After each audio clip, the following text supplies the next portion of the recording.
Boom. Hopefully, hopefully it works. Sorry, I thought it was up. Yeah, I think Team Vision. I mean, Flancy is and his squad. They said that they said they were actually weaker individually, which I thought was really interesting. They were saying how like oh, they themselves said that. Yeah, during the interview, they're like, yeah, we're like weakest individually, but I think our synergy is really good. Okay, YouTube team should be on. 会感觉到骄傲，但是就是我们俱乐部的另一支战队，他们取得了亚军，所以我们想要比他们做的还要更好。其实没有，因为我们经理也没有根据积分给过我们压力，只是让我们好好打好，来到我们之中才让我们放松。OK。感情现在特别的开心，因为我们上一年是打进了8强，那今年看着自己队伍的一个进步，所以感觉很开心。 All right. One thing that HN brought up, by the way, that guy was saying, there's no pressure for the point stuff. Vision is actually really close, really high up on the point standings for the club championship. So, yeah, for them doing well here is actually really huge. Yeah. And he said that they don't feel the pressure. Like their manager said, don't worry about it, and they took him out to some good Chinese food apparently. Oh, Matchup prediction result: Vision 74% over Flash Wolves. Damn. Wow. That's based on the fantasy pick'ems, I think. So do you have Flash Wolves over Vision, or do you have Vision over Flash Wolves? I'll take Flash Wolves because I think it'd be a lot more entertaining to see APAC versus China in the finals versus like 2 Chinese teams facing off. Yeah, I agree. That'd be nice. Plus, I think Flash Wolves, they like kind of connect to the English audience a little bit. Like MoGG's actually in my chat sometimes memeing. He actually has he's like, his English is like pretty good. He can understand a lot. Nice. He speaks some broken English when he like replies, but he understands. So he actually watches my stream. And Ironbog and I, we sometimes stream around the same time. So I stream early in the morning. He's usually streaming at night in his time. So we got a little bit of connection there. I don't really know K-Bao and Achi that well, though. Yeah, I need Achi to start streaming. I feel like he's always doing some crazy stuff in scrims. I need to see how he does it. I think he does scrim from time to time, but doesn't stream very often. At least not right now. And then K-Bao is probably the least accomplished player on Flash Wolves. That's just because his teammates are so well decorated. But he's won tournaments before. I think he won regionals last set. So I mean, surely he's he can definitely hang. Also, I made a mistake. I said that Flash Wolves was like a team of Taiwan and Hong Kong. They're entirely Hong Kong. So that is worth noting. So it's like Hong Kong versus China. Or if you're Chinese, you say it's China versus China. Okay. Oh man. MoGG's from Vision. He's Taiwanese though. Yeah. So it's an all China semifinals. Is this the Pair Vision org? No. Team Vision. I don't know much about Team Vision. Let me see. Team Vision. Oh, they're known for their Dota 2 lineup. Oh wait. I see what you're saying. I think this is a different team. No, it's a different team. The Serbian esports team? No, it's not. No, I think Team Vision's a different Team Vision esports. It's a Saudi Arabian team. I see. WSOW Global Champions. Is that what's WSOW? That sounds like the World Series of what is W? Interesting. Well, either way, they are they're a Saudi Arabian organization trying to make their name in gaming and esports. 感情现在特别的开心，因为我们上一年是打进了8强，那今年看着自己队伍的一个进步，所以感觉很开心。Team Vision 的话，我觉得实力也算不错，因为他们都是加10的 CN 队伍之一。我觉得我们是很强的队伍，能够拿走这个奖杯回家。现在心情很不错，因为昨天放了狠话，今天实现了，就是没有反转。我觉得我们说到做到吧，确实赢下了 VP， 说明我们比他们更强，我们会走得更远。闪电狼之所以这么强，能走到半决赛，是因为在之前的训练赛里，我们和他们对练了特别多把，所以说我们又在半决赛相遇了。当然，我们明天会给他们再上一课。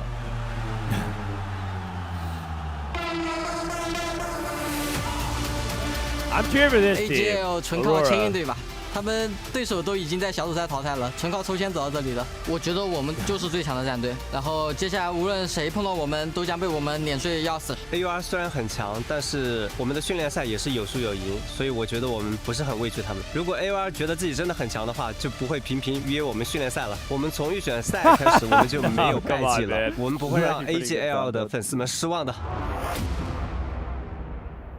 It's good edit. It's a good edit. Dude, give the EWC editors a raise. Oh, here we go. Oh, dude. Damascus, the jacket. Hollywood, Rob TV. I am joined here with the illustrious and amazingly dressed Damascus. How you feeling going in the finals day, brother? Oh, good, brother. And I've got to say as well, right, I know the drums were fun. You got big arms, you have to flex, but you look good. I love the suit, man. Appreciate you right now. I'm not gonna lie. We are right here doing this job because you got us fired from drumming. You got us fired, bro. Do you do best. Okay, well, let's just do what we do best then, ladies and gentlemen. And that is, of course, setting this stage. Actually, I feel like the players have done that the best. This entire week has been the highest level of play possible, and we are about to up the ante as we are in our semi-finals. Damascus, do you think we should bring the first team out? Listen, it's time to bring the first team out. The title defenders are not here. It's 4 teams that didn't win last year, so we got a new title.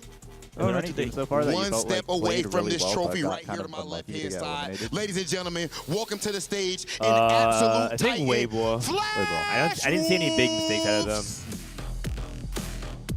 Flash Wolves, led by none other than AQ1H, representing it's the best Kong. three. So. Their run so far has been nothing short of unbelievable. Damn, look at that Iron Box there. Holy. Which was a favorite coming in here from NA. 2-1 over Team Vision. I like it. And a 2-0 victory over Terry's got a mean look. Red Force. They qualified through the Terry reminds me of? He's got that wig-wug look to me. Which means that this squad is the definition of battle tested. There has been no flukes, no gimmies, nothing easy. You can't say they ain't fought nobody. They just make them look like nobody. Absolute bars, Rob. Yes, this team has been ridiculous. Love to see a team full of confidence. But their client today in the semi-finals is a team that has been looking amazing. They qualified first place on the China qualifier. It is time to welcome Team Vision!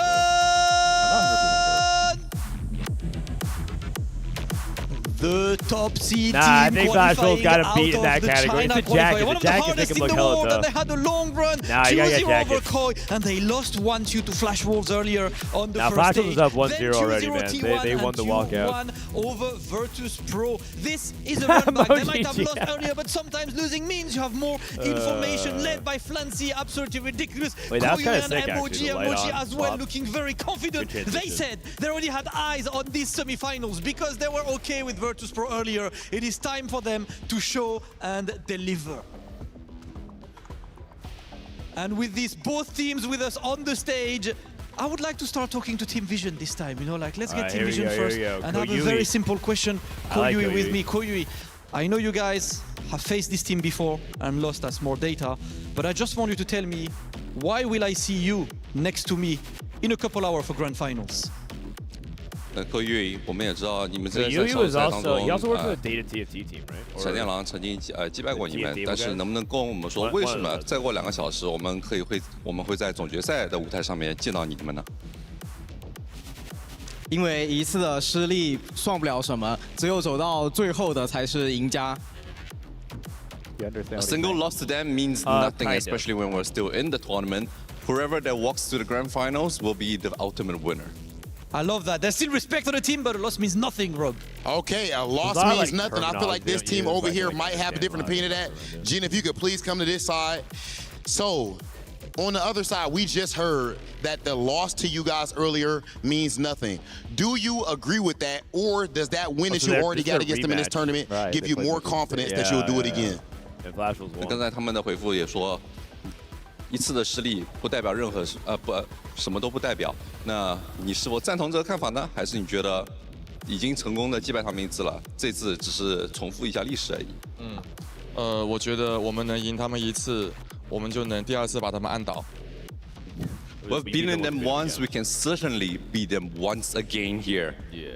Ladies and gentlemen, enough said. You can see the confidence on both sides, and with good reason, with how far they've gotten in this tournament. But in the end, there can only be one that makes it to our grand finals. So, Team Vision, Flash Wolves, meet us right here in the middle of the stage. We need our face-off. The player standing in front, across from you is trying to take away your dreams. This is one of your last obstacles when it comes to making it to this grand finals. There can only be one. It is time, ladies and gentlemen, for our semifinals, Team Vision versus Flash Wolves. My prediction to win today overall is probably, I think Aurora is the favorite. Oh. But I mean, I think the favorites in 4v4 with best of 3. It's best of 3 and then best of 5. I think best of 5 is a lot less variance. Let's see how much. 90,000 for second place. So you're telling me this is a $60,000 match? Holy cow, that's actually crazy. Or like potentially up to 60. Yeah, I'm looking at Flash Wolves versus Team Vision. I feel like Flash Wolves has been pretty good, but I feel like Aurora in general is like hitting their stride. They actually only dropped one game this entire tournament so far. HAL, same thing. Actually, Flash Wolves, same thing as well. Or no, Flash Wolves, oh, they 2-1. You know, Flash Wolves could have also lost the Vitality. In a different world, I feel like if things went slightly differently, Flash Wolves might not even be here. It's that close. The margins are that thin. Yeah, I mean, that's definitely true. I don't think Vitality is like a bad team by any means, though. Like no, or like any of the teams that they had like close games against. So true. They know each other pretty well. What, Vision and Flash Wolves? Yeah, for sure. I mean, in the end, all these players know each other pretty well. There's a lot of respect. I don't think there's any underdogs left, really. I think like the biggest underdog is Team Vision, but they're not even bad. They're the #1 seed from China. You know, the Chinese teams were saying that like they just high rolled and so they won the China group for closed qualifiers. But I mean, they're still a good team. I will say that they have some of the weirdest macro calls though out of I think the people in the top 4. Yesterday they had some like very weird stuff. Like MoGG played a very unusual game I saw yesterday. He played Urgot. yeah, Zaya. I think I saw that one. Yeah. Yeah. And then like he like tried to commit to the role, except he didn't really get there. Then when he finally hit, he sold his board anyway to his teammates. Oh yeah. There's some weird stuff going on for sure. He feels like he's always in that space creator role on the team. Yeah. Like he's playing like Space Groove or something, or Fast 9, and then he's always playing some like crazy Jinx or his teammate's playing something unconventional. Yeah. No, Moji. I think it's because he probably takes on the hardest role because I heard that MoGG is also like the comms lead guy for Vision. So he might just be like distracted. He's like, oh, I have to do something, and then just does something weird. What happened to Vitality in the finals? Oh yeah, I believe they're in the final phase of customs, checking in back to the USA. They're at the final interview. Boom. No, I think actually they should be home squared away. Soju and Setsuko took a flight out. We had dinner with Milk last night. Yeah, that was nice. It was pretty chill. And then President, I think, went to go watch LEC on the other side of Paris. I think I'm gonna have dinner with him tonight. All right. Here we go. Game number 1. Soraka versus Yasuo. Yasuo has really impactful God Blessings. Can give you that Cosmic Hex. Enable a lot of compositions. One composition that I think has been performing well when you get a spot to it is like the Dark Star stuff. You can get the Cho'Gath, set up a really good front line. I think that's been like a really good way to, like you said, create space for the team. So we'll see if we get some of that. Oh, also check this out, Waging. Oh, that's pretty cool. We have a live stat. Yeah, we have a live stats monitor feed, so you can take a look at this. That's pretty useful because sometimes they don't show us like what someone is playing or what augment they took. I gave some feedback to the observer about stuff. So, for example, they're checking Stargazer now. Oh, cool. More often. Oh, nice. Yeah, that's nice for us. Yeah, they're listening. I gave some feedback on stuff. See if they apply any of that. One thing they said they're not going to budge on, though, is like the amount of times they zoom to 2 people. Okay. They just want to do that. Yep. Pop. So it's Silver Scrapes, Fountain. We got Flancy on Arbiter. G2 versus MKoi was a banger series. In League, that does sound banger. That does sound like a banger. Not as much of a banger as Vision versus Flash Rolls, though, if you ask me. All right, so this is probably going to be some econ. I feel like most of the calls for Arbiter 4v4 is just econ. I feel like I haven't seen combat very often. Yeah. Just because econ is so important. Instantly rolling 2 tanky, it's a good call. Cluttered Mind versus Patient Study. I like Cluttered Mind. You like Cluttered Mind? I do. Takes Patient Study. So what's the trade-off there? Cluttered Mind gives you opportunity to spike harder. Patient Study lets you sell your board if you need to on someone. You need to like brief Enema. Yeah, we got a couple Patient Studies. We got K Bao Bao and Flancy on Patient Study, so at least 2 of them. From Vision, 2 bodyguard trainings coming out from Vision. We've been seeing more teams picking that, like bodyguard training early. A lot of bodyguard trainings. 2 bodyguard trainings, and then MoGG locks in Woven Magic. Get some items going. Plus, he's playing around Zoe, so could be a good way to generate some more mana quickly if he can get Conduit in. Speaking of Conduits, Achi, AQ1H, has Concentration. You've been seeing a lot of concentration to tempo pushes, though. No rerolls. Yeah, I mean, it's harder to reroll in general, 4v4. I think concentration is a really good 4v4 augment, though. You can be like really strong throughout the game. It gives you a really strong opener with Zoe Mord. Yep. And then you can be really strong on level 8 as well with like Ace-Ul too. So. Yep. Probably not going to win, though. Probably not going to win. But I think it's good for top 4, which is ultimately what you need. Yeah, it's like a consistent top 4 from high HP.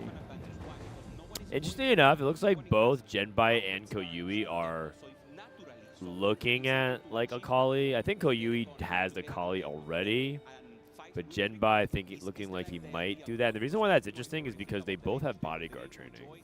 Yeah, teams have shown that they're willing to play double Akali. It's worked out a lot. Koyu's components are slightly off, so he'll probably need to lose, get some anvils, get some swords to fix that. Yeah, the big thing I feel like is like an early copy of Akali, so that way it feels like you're not just rolling from 0 and then it's hard to get it, and then having the right items. They might slime Blast Whisper, so maybe we'll go into like Jinx. Oh, yeah. Or Corki. I mean, Corki. We have seen some willingness to play Corki. Yeah.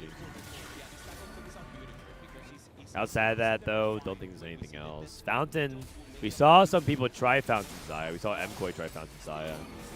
It did not go so hot, particularly because they were playing from Blue Streak. Marauder Emblem. I'm a big fan of this emblem to start things off. So Terry's going to be the Akali player, and he has an open sword. Very nice. Okay, so Terry, setting the macro for K Bao Bao and Flash Wolves. Terry has the Marauder angle.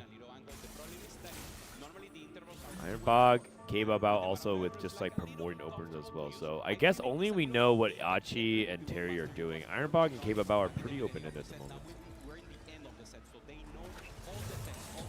It's Flancy. Flancy already has like an early victor, so with the Rod on Diana, probably gonna be leaning towards AP. Flancy's been playing a ton of space group in about a third or to half of his game. Yeah, I've been seeing him on Nami like all the time. Yeah, and it makes sense. It's a really stable board that can cap high. if you play it like pretty well. Oh my God, how much gold did he farm off of this Marauder emblem? Yeah, Marauder emblem early is so like nasty. insanely good. Holy cow. Is it better odds than Gold Collector? I think it's same or slightly worse, but it didn't look like that to me. It looked like it was better. That's crazy. So that was Terry. We have Storm Hex. Storm Hex first pick. A lot of people going towards that. Also because I just think Soraka's buffs in general are not very desirable in 4v4. Yeah, Storm Hex is not usually too exciting on stage 2. It's really good for Achi, who's playing the Concentration Zoe. Zoe's a great user of Storm Hex. Yeah. A lot of people are just taking it for late game, though, right now. But yeah, this is generally, I would say, really good for Achi. His opponents are also looking very good, like Stoneplate Rod. Probably won't slam a Gunblade, because he's not on streak. Usually the Death Cap, JG damage items is more important. Worth noting that Achi's Arbiter is 9% for 2 gold at the combat end. Oh, for each interest. Okay, so if he has 5 interest, like he's making 5 or 50, he has 45% chance. Yeah, that's my favorite one of the gold generating Arbiters, I would say. Unless you have 3 Arbiter, some of them can be better, but especially on 2 Arbiter, I find that one to at least give the highest chance of bringing gold. So is that, yeah, so you basically every other round, a little bit less than that. Yeah, you get like 1 gold per round. Yeah. 50 gold-ish. That seems fair. If you have 3, what do the odds jump to?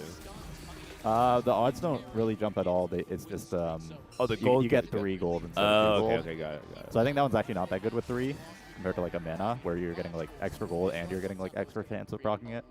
Okay. That makes sense. More inputs. Oh yeah, Storm Heist I think works on Akali as well, so really good for the Akali players.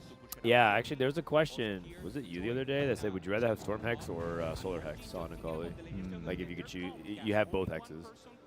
I see. I feel like I would rather have a Storm Hex, but that's what I said intuitively. But then there's some players that were also doing Solar Hex, and some people were like, oh, I don't know. You can see it going either way. Yeah. I think I would probably put Solar Hex on. Well, first of all, Solar Hex with the Akali sounds kind of weird because she has anti-heal. Yeah. But the idea is that it actually burns. Because Akali wounds but doesn't burn. Yeah. So, yeah. That too. Yeah, it's interesting. Terry, only person on the win streak, by the way. He was able to continue his 4 streak. Vision seems like they put like super low priority on getting a 5 win. Like they all took scaling augments, 2 bodyguard training, patient study, woven magic. Like no one took a tempo augment at all. Okay. They don't really care about getting the 5-1 here. Chat says it's the same percentage at 33 for execution on Gold Collector and getting the gold plus Marauder. Okay, that makes sense. Yeah. But man, that means that talent hit 3 in a row. That's kind of crazy. It hit a 1 in 3 times. Yeah. Disgusting. Disgusting. Yeah, and getting like 3 gold early lets you make intervals. It ends up snowballing through the game. Yeah. Pretty big. Gold-wise and HP-wise, things are looking good for Flash rolls. But if there's anything we've learned about China, they do not care. They have 2 people on 5 loss. That's a decent amount of gold. And also, we've seen them like deprioritize stage 2. Yeah. Gwent They're all just playing for scaling. Mojo also has the gold opener. That makes sense. Everyone here just playing gold. Very, very greedy. It almost feels like we're kind of in like a greedy-ish 4v4 meta.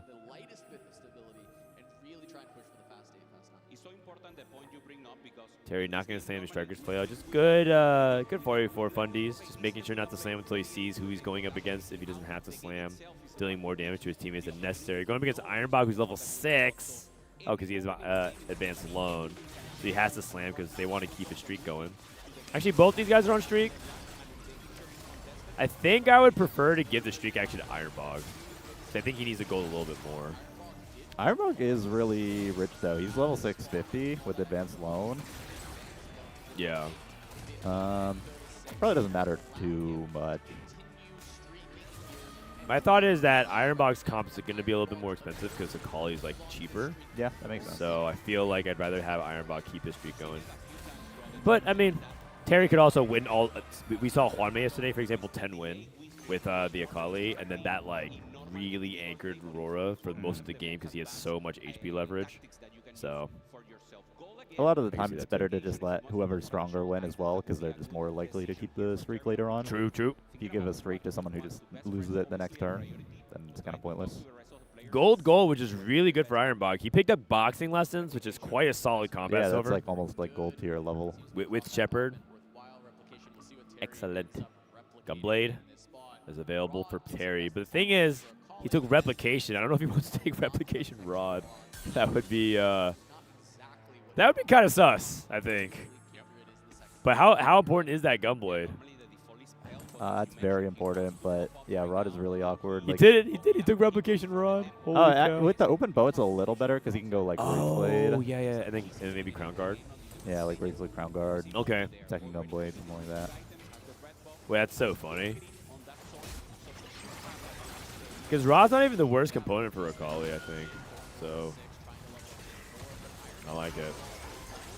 Okay, Ironbog level 7, 40 gold. The Ironbog special. Boxing lessons is insane here. He's in a great spot.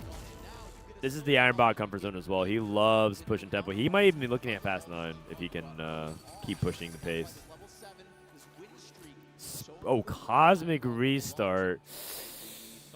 It's Fountain. Yeah, Fountain. He's not really playing to anything. He's probably looking to reforge. Yeah. Maybe just ignore them. He has Karma, early Karma. Kind of tough. You could find a way to temporarily. I think he was exploring it. If he had Lissandra, he actually has a cute way of playing like a Fountain Lulu 4 replicator mid game. But yeah, we might see him to go into like a Space Crew Stargazer. Been seeing a lot of that. Oh, mostly yeah. with Mountain, but he could do like Nunu, Lulu, and then just use the emblem. Okay, I can see it. But Primordian feels like he's dead. He does have a Reforger. I wonder. I think he's probably waiting off the 3-4. Wait till the carousel maybe. I'm just not sure what would change from it. Soraka and Yasuo don't really offer anything meaningfully different. Yeah, just like if he wants to like commit to a line off like a 4 cost would be the big thing. Yeah, that makes sense. Solar Hex. Solar Hex, probably everyone's gonna click that. 8 out of 8. Terry did not. Terry took Blessing Prosperity. Is it for this? Oh, for his Jax. Oh yeah, for his Jax. 2 people took it. And he already has a Storm Hex for Akali. I could see it. Same thing with Koyui. Koyui also took it, and he's playing Bodyguard training Akali. So it seems like the CN says this like scaling tank thing is really important. Yeah, I mean, I find that one to be very mid in general. Like, if you get one stage of, like, making 50 gold with it, which is, like, kind of realistic, then it's still a little bit worse than the Soraka Size Blessing. Fair enough. It also, like 300 HP. It's also probably because you don't need it since you're playing Akali. So the Solar Hex is, less impactful. Yeah, I mean, the big thing would be, like, they just want to put their Akali on the Storm Hex, so then, like, oh, who would I? Solar Hex. Yeah, use Solar Hex, probably like Kindred. Yeah, Kindred. Which is, that's all right. You could also, if you eventually like play like the Splash Vex or things like that, you could also do it. Gen Bai. Last Whisper, Giant Slayer, Flail. I mean, that looks quite Corki coded to me without the DB though. Yeah, he's already holding some of the Corki stuff on his bench as well, so definitely a sign he's thinking about Corki. Yeah, and it looks like he's just full slamming for win streak, and he gets that. Ironbog loses a streak. A big win for Vision. Genbai snapping his streak. Really, really big deal. Koyui at 9 loss. Akali 2. Finally hits Akali 2. That's really late. And that might actually be one of the weak points of Vision. We've been seeing this actually over the course of the week. Koyui has Heroic, so he might actually be rolling on 6 for Akali 3. Or maybe he just didn't care about winning, so he chose not to Nico it earlier.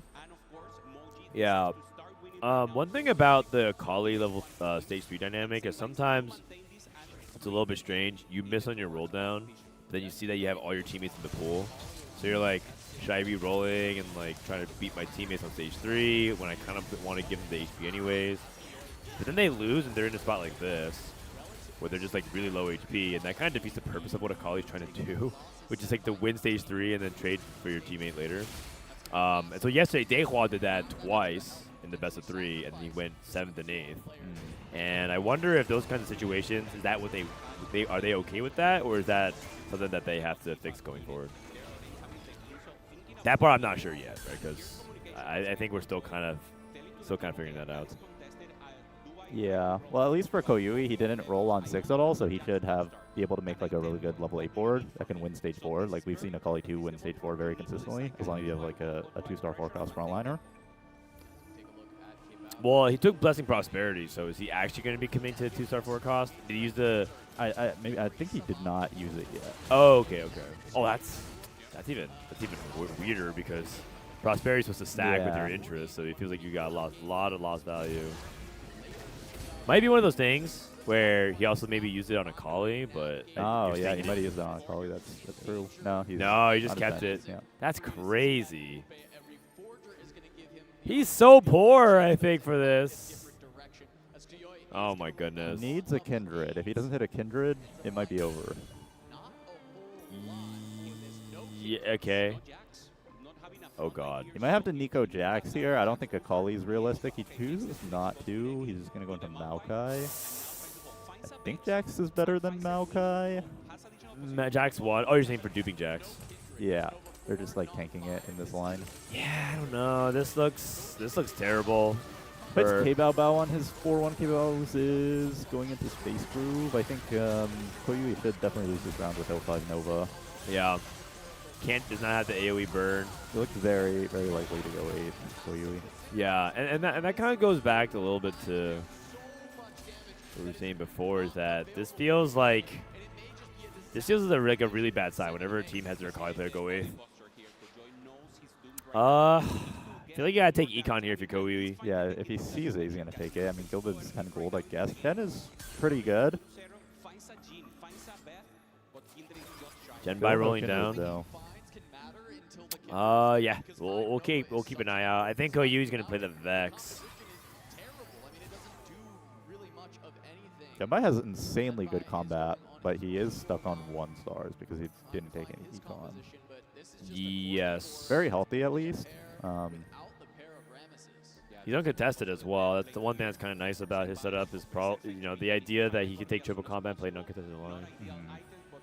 The K3 Soju. This is a decent spot to top 4, but yeah, Corki is probably never going to be winning like any of these games. No, but he has so much HP that should be trading it to his teammate. I think Vajral's in a pretty decent spot. Vajral's in a very decent spot. Like Terry and K-Bao both hit Tomkins 2 on the roll downs. Oh, that's nasty. Wait, both Terry and K-Bao? Yeah. Oh man. K-Bao on the Space Crew, Terry on the Akali. Oh, that's bad we're seeing news. A lot of 1-star forecasts on the side of Vision. That being said, the Genbai is going to get this win. Yeah, it's huge. Not enough backline damage for Terry. Yeah. Because Akali kind of got like focused a little bit, and he's still playing Rage Blade Akali. Flancy loses again. Flancy has not been able to stabilize with the Space Group. He has Leona 3. And he has Nami 2 now. Ironbog went into Acel, but that's pretty weird for Achi because we know Achi had concentration. Yeah. Wait, you're right. And Ironbog's not going 9 because he lost a streak.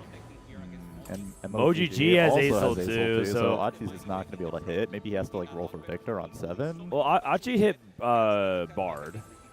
So maybe he Bard on 7, so maybe he'll have to itemize Bard 1 probably. Yeah, maybe he's going to play Bard Victor duo. That feels... I guess that feels okay. Yeah, he's definitely the one in the most scary spot. I'm not going to lie, over the week, I feel like Flash Holes has regularly done this where they'll just like take their teammates' units if that's what they hit. If they're like, well, I hit the Acel 2, what do you want me to do? Play like a Nami 1? Isn't that worse? No, I mean, it's true. Like, even if Ironbog doesn't buy Acel 2, there's no guarantee that Achi would hit it. And, I mean, you got to buy something to beat the other team. We saw a game like this on the opposite side as well from Godlike yesterday. Raiko had Nami 2 in his shop, and he just sold it instead of buying it because he knows he didn't want to stop Go Booster, but that could have helped him stabilize instead of rolling. And then he rolled for an all 1-star board. He played 1-star Aesol, 1-star Mech, 1-star Morgana instead. And I was like, man, that's like tough because you don't want to deny your teammate. But then he like lost 70 HP like because he built a bad board. It's like it's definitely a really tough balance with. There's just like a lot of factors that go into it. Like how much gold does your teammate have? How likely are they to hit? Is the enemy team also rolling for that unit? Like, yeah. Because if you're grouping your own team and the enemy team equally, then like it's kind of fine. Right, like Fancy already hit Nami too, so. Wow, the triple hex. Very interesting he's choosing to itemize Leona 3 over Morgana 2. I really like Morgana 2 a lot better. Yeah, is there anything? Didn't take the size blessing, so I guess like intuitively it kind of makes sense because you know your Morgana, she gives the Dark Lady, makes your Leona tankier. I just think Leona 3 is kind of like a 3.5 cost. Right, and Morgana is like a 4 cost, so. Yeah, Koyui he actually found Kindred 2, so he found 3 Kindreds, but he doesn't have any items for it, and like you never really want to be tanking Maokai in this line, especially with these items. I'm not expecting him to live that much longer. He just beat Achi though. Maybe he can try to outplace Achi. Achi's in the worst spot on Flash Wolves. Yeah, Achi looks like he's the most likely to die. I think what they're trying to do is Achi's just gonna die off, and then hopefully he can be outplaced Flancy or Koyui. Koyui did find Kindred, by the way. He found Kindred 2. So and ever since then he's able to win 3 in a row. So huge rounds for him. Look at that. Very interesting hex distribution out of Flancy. I would think that the Nami really wants to be on the mana hex. So you get permanent uptime in the groove, and then Blitz wants to be on one of the Storm or Solar hexes because he hits the whole board. Yeah. So yeah, I'm not sure I really agree with that. Yeah, I think most people put Blitz on Storm, and then like they put like Gwen or Samir on anti-heal. I think that makes the most sense. Yeah, I like Blitz on Storm. Yeah. That being said, he's very strong, and he's going 9. Probably in the best chance to win for Vision. He's patient study as well. He has 3 hexes, so he's not gonna get the Yasuo bonus gold. I think most people are in that boat. This is Ironbox POV. Reforger available as well. Needs 3rd tank item. This is Sterex plus TG. It's probably good enough. You could also reforge and then play off of the component. So, for example, you can go JG and Flail, and then like reforge Sword. That's a little bit risky though, because there's a lot of bad combinations with that. Space Groove Emblem. Oh my goodness. Wow, he reforged like Primordian and Stargazer into 2 very useful emblems. Yes. He is stuck Nami 1 though, but level 9 needs a Blitzcrank really bad. Move Void Staff, maybe to Riven for now, 4 removers. You can move it to Blitz later. Yeah, I like it. And Blitz would go in over Teemo. Nice, I like it. Again, we're seeing another Storm Hex Nami, so could also be like the factor that people just put it in the corner, hits Nami 2 at the very last second. It's a huge upgrade. And exact gold as well. He should be one of the strongest, if not the strongest in the lobby. Looks like Flancy did the swap. Flancy playing against Achi. Achi stuck on Victor 2 carry. I think Flancy should win this pretty easily. He also moves the item to Morgana. The Nami is like getting permanently stunned by Yuno. Oh my god. Is that holy cow, what was that? Loss. That was an insane burst. Wow, Fancy down to 1 life. Dude, that conduit burst. Koyui's alive as well, 1 HP. Holy cow. Both on 1. They're going to fight at some point, so they're going to have to decide who they want to get the life. Flancy actually had to roll down on level 8 as well, I believe.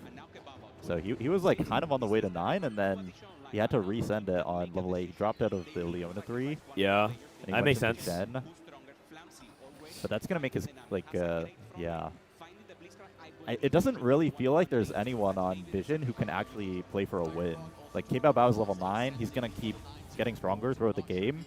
Versus Vision, they're all, like, stuck on level 8, playing Corki, playing Space Group, playing Akali.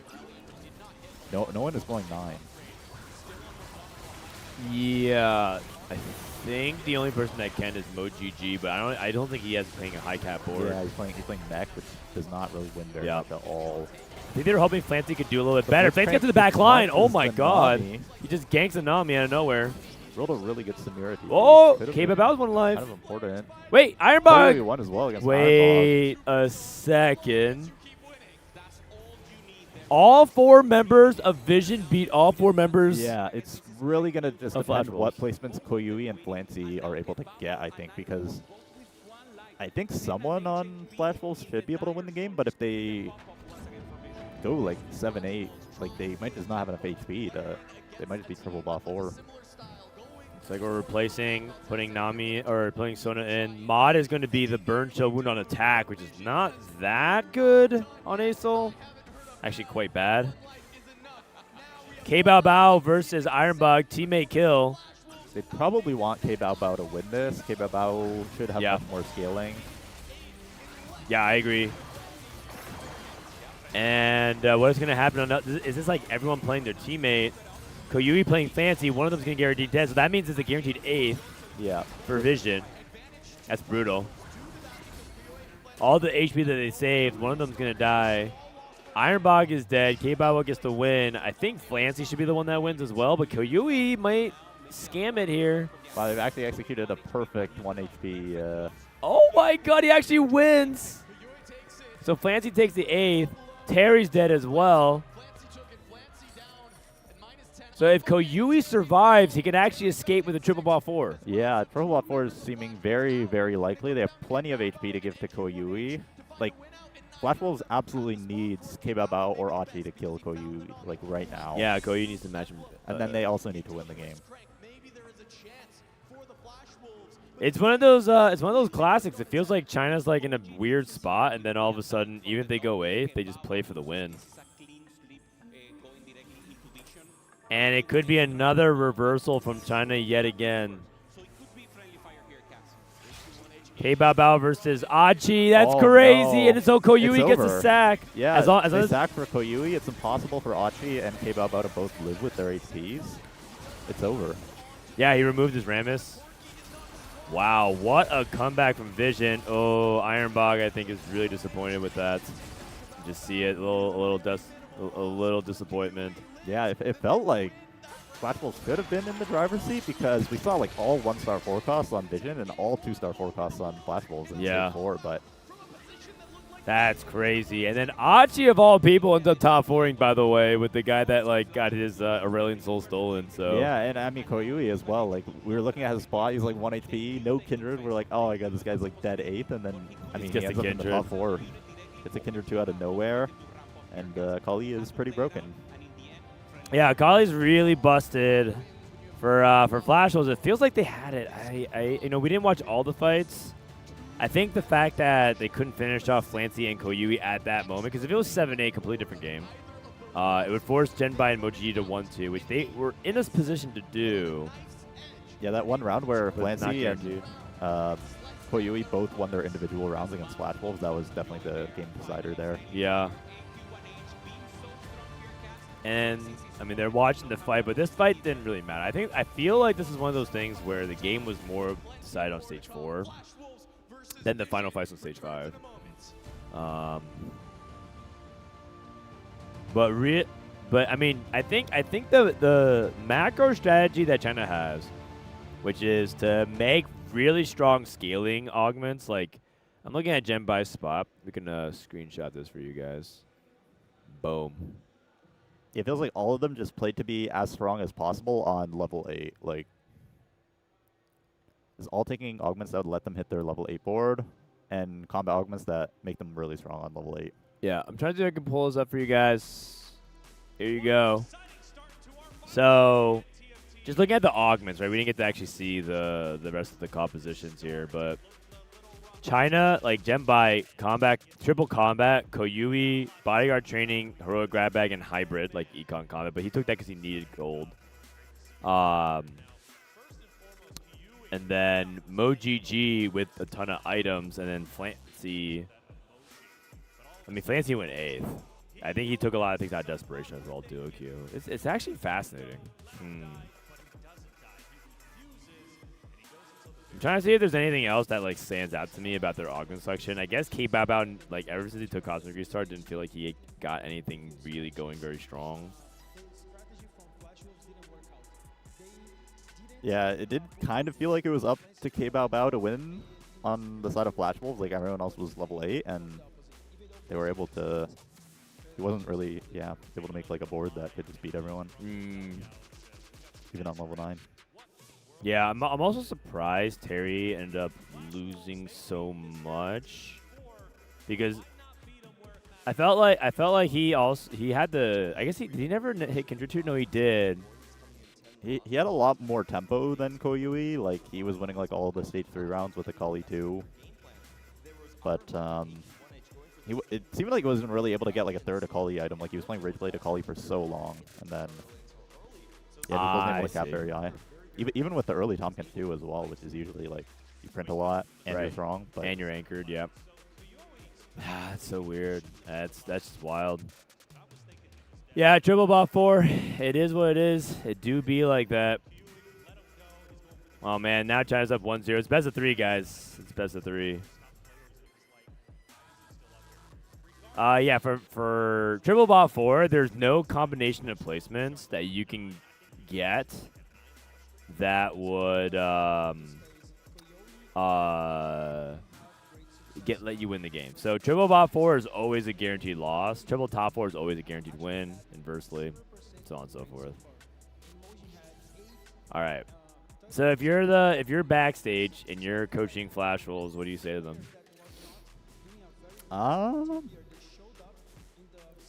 don't know. I mean, I feel like they have like their game plan set at this point. I don't think they're gonna make any drastic changes. They also beat Vision before, so it's like clear that they can beat Vision. It is kind of weird because that felt like a game that they like should have won like on stage 4. Like I was definitely expecting Flash Wolves to win. I don't know if they made any super obvious mistakes. I couldn't spot it. Does it again. Yeah, I don't know about any obvious mistakes. Everything feels pretty logical. The players that are behind need to click some econ stuff, so they did. Their augment selection generally seemed correct. Even the like one move where like they took one of their teammates as like main carries ended up working out.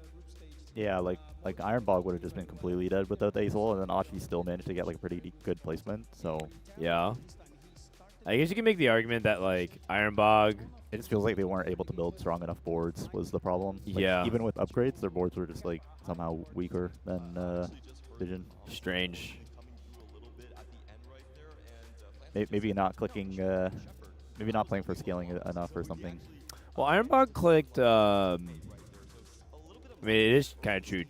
If you look at it again, 2 top 4s, 2 bodyguard trainings.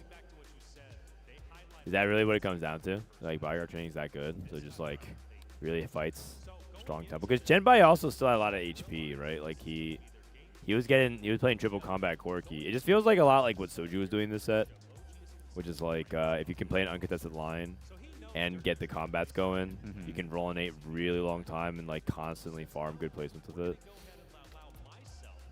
Because in the end, Koyu didn't even play anything similar to Kali Rule. He just played Nova tempo. And then just itemized Akali plus Kindred. I mean, he did kind of whip out Kindred 2 out of nowhere. He had 0 Kindreds, and all of a sudden we looked at he had Kindred 2. He also has Soraka's boon. Interesting. Everyone else had Yasuo's boon. Yeah, some interesting takes here from China. Some interesting takes. So it's been a few days since we caught up with you. How's the rest of your pairship been? It's been good. We last couple days pretty active, so I just wanted to like chill on the co-stream. I heard you've been you took what 20,000 steps or something in the past couple of days. Yeah, or that was like a couple of days ago, and then yesterday was a bit more chill. But what's been your favorite place to visit so far in Paris? We went to the Pantheon in Paris. That was like very cool. Got to see like the tombs of a bunch of famous people. So that was really neat. I think that was like the coolest place we went to. The Pantheon? Yeah, not the one in Rome, the one in Paris. Okay. I didn't even know there was one in Paris, but yeah.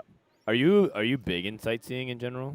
Not really, I would say, but I mean, I'm here, so might as well. Okay, fair enough. What's the best food you ate here? Honestly, I feel like some of the Asian food that we had was really good. We had some Taiwanese food that was really, really good. Okay. And yeah, yesterday we went to some like Chinese place that was also very good. What was the place? It was like Shizong or something. Like a Sichuan place? Oh no, like Shi is like at in French, and then like Zhong. Oh, you're saying it was a. That's just the name of the place. Was it like a fusion place, or was it? No, I think it was just like, yeah, it was just like Chinese food. Had some like Szechuan chicken, black pepper beef. They had some like dim sum. Oh, that sounds pretty good. Are you into Chinese food? Because you're Korean half descent, right? So. Yeah, I like Asian food a lot. All right, what's your Asian food power rankings?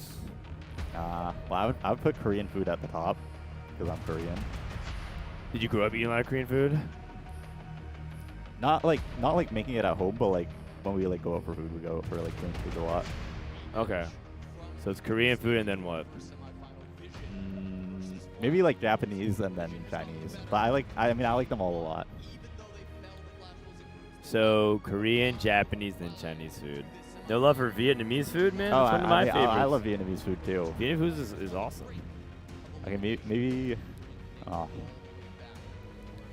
mean, they're all so good. It's too hard to choose. Fair enough.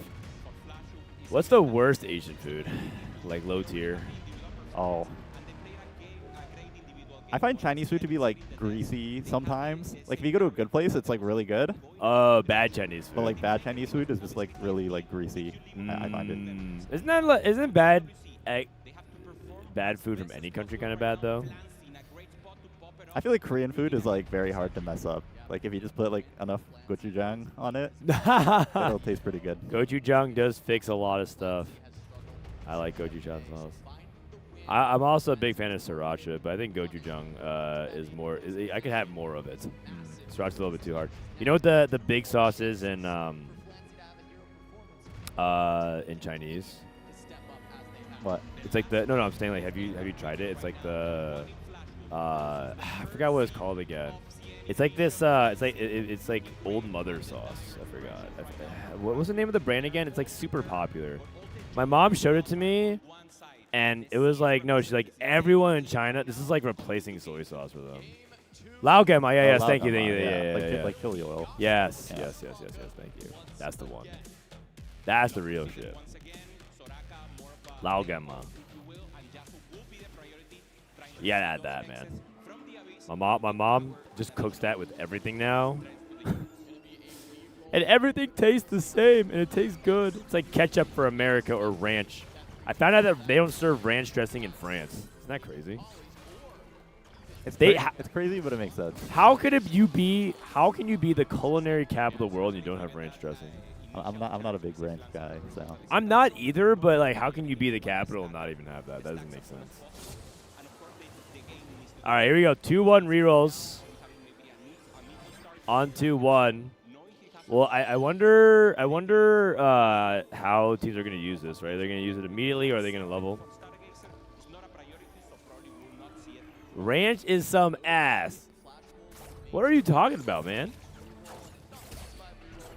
I'm not the biggest ranch fan, but I feel like you're just hating unnecessarily. You're hating because it's like cool to hate on America. And you know what? That might be true, but it's our ass. Pantheon pair. Wait, this is all 2-cost shop. These kinds of shops are actually so annoying because it feels so hard sometimes to get anything going if you like hold the wrong stuff. Yeah, sometimes you just end up like really, really poor if you hold 2-cost pairs. Yeah. Don't hit them. Even if you do hit them. Probably gonna play some sort of Cho-less Panth opener. Hold the Panth pair. No? Not holding Panth pair. That's kind of surprising to me just because he also has Lissandra. Yeah, that is surprising to me as well. If I had to hold Ezreal and Caitlyn. Pretty well. Magic roll. Highly magic roll. AFK is reasonable as well, but with the pairs, you probably would rather take this. Gold. Well, that's nice.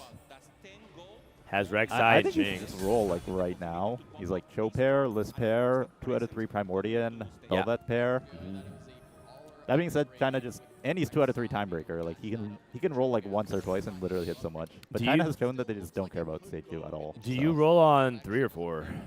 I'd probably roll on 3 for the 1-cost pairs. Okay. Yeah, because you're mentioning some other 2-costs I can get into the mix, like Belveth, but you need to play odds are better on 4. AFK for Genbai.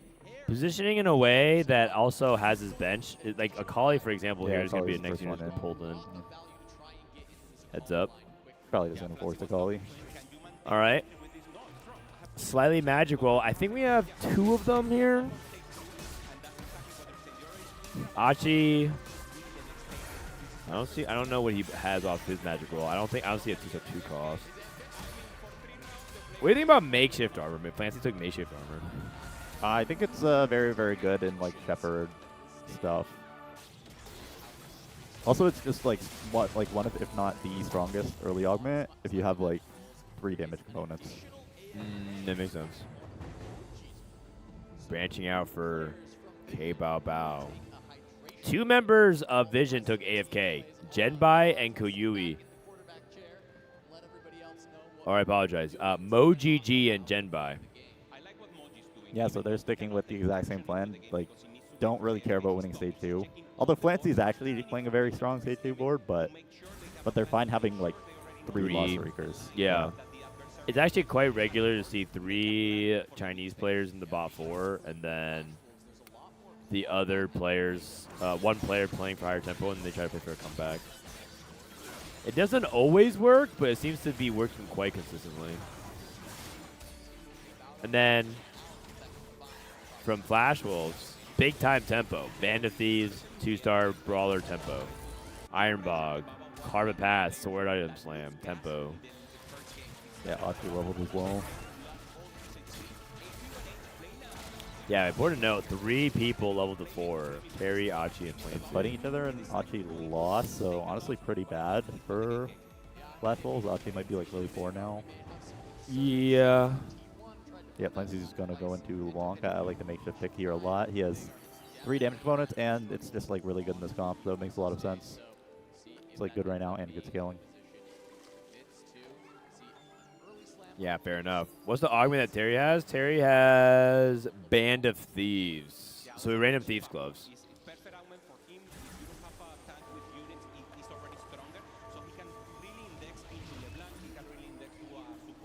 Rek'Sai 2 branching out.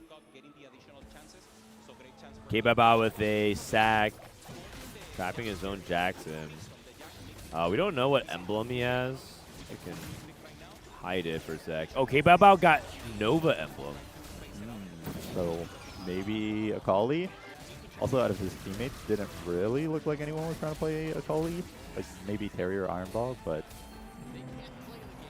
with the Nova emblem, he should probably be the Akali player.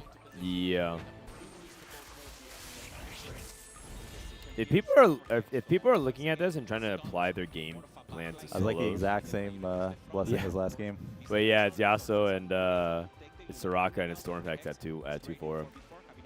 If people are playing solos and they're trying to extrapolate like how to apply this to their own game, because there are some people here, there's probably at least 1 or 2 people here in chat that's still playing solo queue right now and just grinding. And they're seeing a lot of the Akali players push level 8 for tempo. Yeah. I mean, and they hear that that's specifically for 4v4. But if you're in solo queue and you're kind of in this I feel like that's super applicable to solo queue as well. Like Akali is like the S tier comp of this patch, and there should probably be more than 1 person playing it per lobby. And yeah, if you're contested Akali on this patch, I would definitely rather just push than reroll in the contest. So yeah, and so when you start out with the Nova emblem there, you're not rolling at 6 at all, like if we're in solo queue?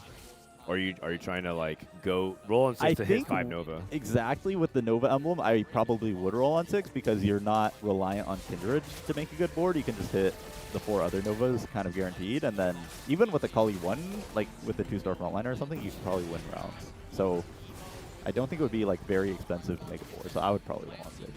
Okay. Interesting. Ironbog loses as well. Flancy getting the streak. And this is actually sort of an interesting dynamic of if 3 people on Flash Rolls are playing tempo And they all lose to the one guy on Vision playing tempo, right? That's Fancy trying to go for a win streak. That throws their entire game plan into a loop, and then all of a sudden China has full control over the econ situation. Yeah, I definitely feel like Vision is in the favorable position after stage 2. I feel like Achi and Terry both leveled on 2-1, and then they fought each other, which is like disaster scenario. It's kind of like really bad, especially when neither of them have an econ augment. Like I don't think you would ever see that happen like on a Chinese team. That like 2 people level and then yeah, without econ augments. Stone play for that Cho'Gath, really good TG. And Ironbog gets the win here. Flanty and Terry, so at least the silver lining here. Terry finishes on a streak. Mo GG, Genbai, both of them have AFK, so they are very rich. Mo GG's at 57 gold. Yeah, versus someone like Achi probably has like 10 gold right now. Achi has 26, so yeah. Not so bad, but yeah. Still more than double though. Yeah. So, yeah, 26 gold, level 5. Feeling broke AF. Mo GG already he already double leveled, so he would be at 65 if he didn't like push the 8. So Mo GG is swimming in it. Mo GG. Mo gold. It's very interesting that all the bottom 3 on Vision, they're all holding Akali. Like, they're gonna at least have 2 Akali this game. They might even play triple Akali. I don't know if that's like too crazy. I mean, we do technically have seen that before. Triple Akali top 4, but it was 2 people on one team, one on the other. We've never seen triple Akali on the same team. That would be. But you know, one guy gets Morgana, one guy gets Rammus, one guy gets Tahm Kench. Yeah, and then really the problem is the Kindred. Yeah. Like, everyone needs at least 1 Kindred. I don't think they're gonna play triple Akali. It looks like Mo GG just sold. I think he has the most gold, so he has the most flexibility. Yeah, I think they're gonna play double Akali, and I think Mo GG is gonna go play some AP. Terry has a 2-star MF. Hopefully that's enough. He has an early Morgana as well. This is actually a huge fight. This could be actually what swings things decisively for Vision, or maybe get Flash Wolves back into the game. MF2. He rolled QSS on Velvet, which has to be like one of the top TGs. Also hitting MF2 and Morgana. This fight is actually insanely close to how strong Carry's board looks. I think Makeshift Armor is just like super strong as an augment early on. Yeah. Massive win for Flash Wolves. That's what they needed. Gold tier augment. I also know that China loves Portable Forge. I don't think they've ever skipped it. Well, MOGG is like not committed to a line yet. I don't think he slammed any items. So something like Forge that gives a direction makes a lot of sense. If he gets like Doncor, he could go into Nami. Yep. He gets a good AD like line. Mech artifacts, or like he's gonna go. So he takes the other Forge. More consistent. Forge. Yeah. More consistent. And he got Ari's Aura, so he could play into Acel there. He also could go for just generic frontline one like Soraka's Miracle. Yeah, I'm expecting Acel here. I'm expecting Mecha. Charge transfer. Charge transfer, is that good with Akali? I thought Akali doesn't really I don't think it's very good with Akali. So this must mean that they think that on 3-2 you have to take combat with Akali. Because that's what they've consistently been doing, right? I feel like he probably just like missed, or it's a mistake, because item augment seems so much better here, and that's probably like a below average combat augment in my mind. I feel like it's very bad. It's like worse than Glass Cannon Silver. Yeah. Because the advantage of charge transfer is you overkill with like a Lissandra or like a Veigar. Yeah. Genbai must have missed really hard. Something that does high single target damage is what you want. Yep. And like, like one single instance of damage. Do we have 3 games? We have 4 actually. Because we're going to be playing the 3rd place match. We're going to do semi 1, semi 2, 3rd place match. And finals BO5. Finals. K-Bao Bao with Akali too.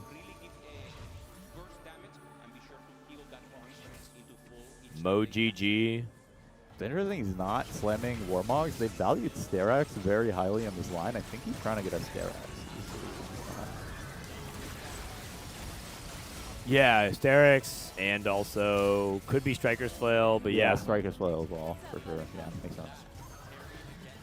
Blade Slam for Terry. I think he's just slamming whatever he can to keep his streak going. I don't know what direction he's going to go. He did pick Replication. Did he pick Replication Rod? I think he might have, because he has 2 Rod items. Might have been Replication Sword. No, he had Giant Slayer earlier. Cryogenic Hex, really powerful for a lot of these It'd be interesting to see if anyone takes the Rock. I would just expect everyone to take Cryo Hex. Especially since everyone took Storm Hex, then you kind of want to take like all the combat hexes. Yeah. So your Yasuo boon is really good. Yeah, take Cryo Hex. So much power in this. It's like Iron Bog with the pained expression.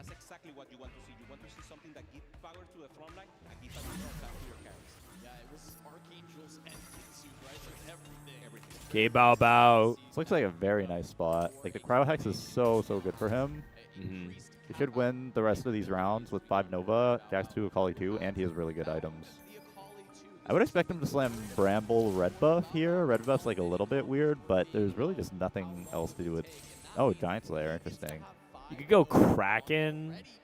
Yeah, Giant Slayer is like pretty weird on Akali, but he'll probably move it off later, because Akali's just trying to like bleed the backline to death. Yeah, exactly. Like the Giant Slayer doesn't really matter unless you're having trouble staying on a tank, but you don't really care that much. And he's choosing not to slam Bramble against his teammate. I feel like handing over the streak to K Bao Bao, who's like Harry's going to lose his streak at some point, versus K Bao Bao could probably win for a very long time. I think it's like completely fine to hand over the streak. Yeah. Yeah, even without the Brambles, it's not close at all. Yeah. I think he just didn't think he was probably going to win too hard. Yeah. That makes sense. I wonder what Terry's going to do. He has Giant Slayer and Gunblade. It's kind of awkward for itemization. Yeah. With an MF2, it's like kind of vague where he wants to go with it. It is very awkward for sure. Shojin and Jewel Gauntlet. Spending roots into Nova Challenger. He's going to Reforge. Yeah. Reforge both, right? Yeah, I would expect Reforge both. I think the reason why he hasn't Reforged is 1, he's still on a loose streak, and 2, he might need to Reforge an extra component. Yeah, for sure. So he's like mentally probably committed to Space Groove, no matter what he Reforged is into.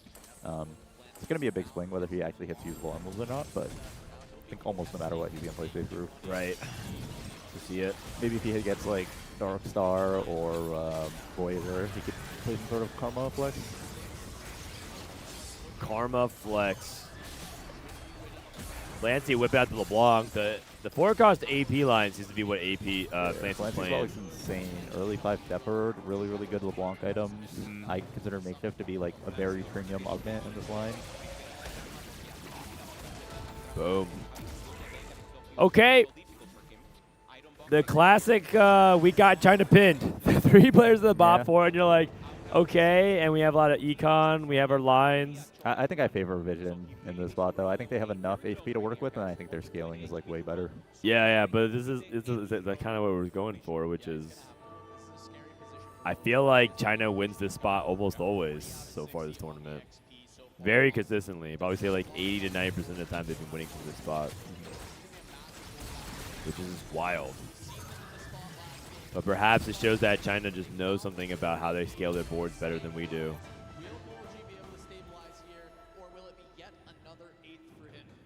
Component anvils from OGG. Or winning it. 50 wow, look at that roll speed. Okay. Going very fast. Neck pair and Acel pair. 30 gold left. It's looking pretty good. He needs a Mordecai. Oh, no, he has a Mordekaiser. Koyui rolling it down as well. No Reforges yet for Koyui. Mech 2, or Acel 2 with a mech. Finds Blitz. Karma 2. It's all new mech your Mighty Mech. Yep, very clean.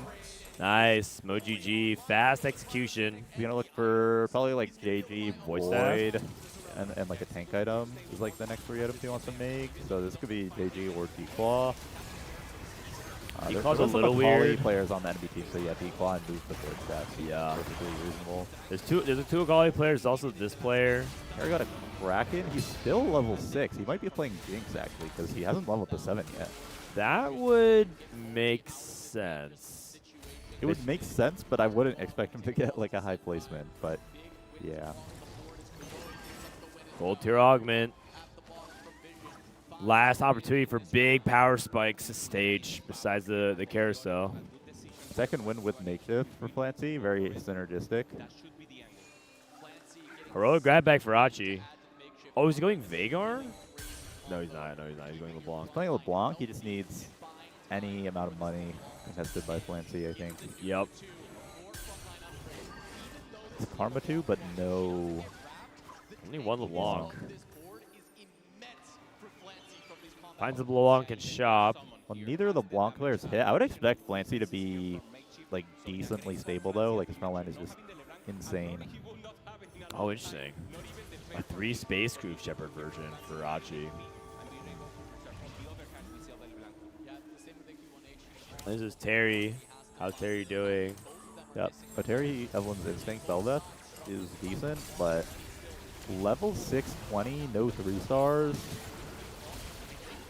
It is like slightly worrying for him for sure. Yeah, I mean, he still has the HP lead, but I don't expect him to win any stage 4, and I feel like he's going to just get pummeled. Yeah. And there's a pretty good chance he hits his board and loses anyways in stage 5. Yeah, for sure. Everybody does lose, though.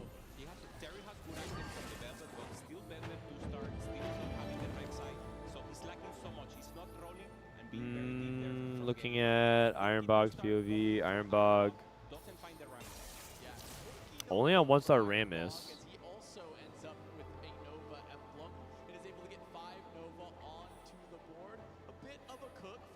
Trying to see if there's like good compromise here. This is so awkward.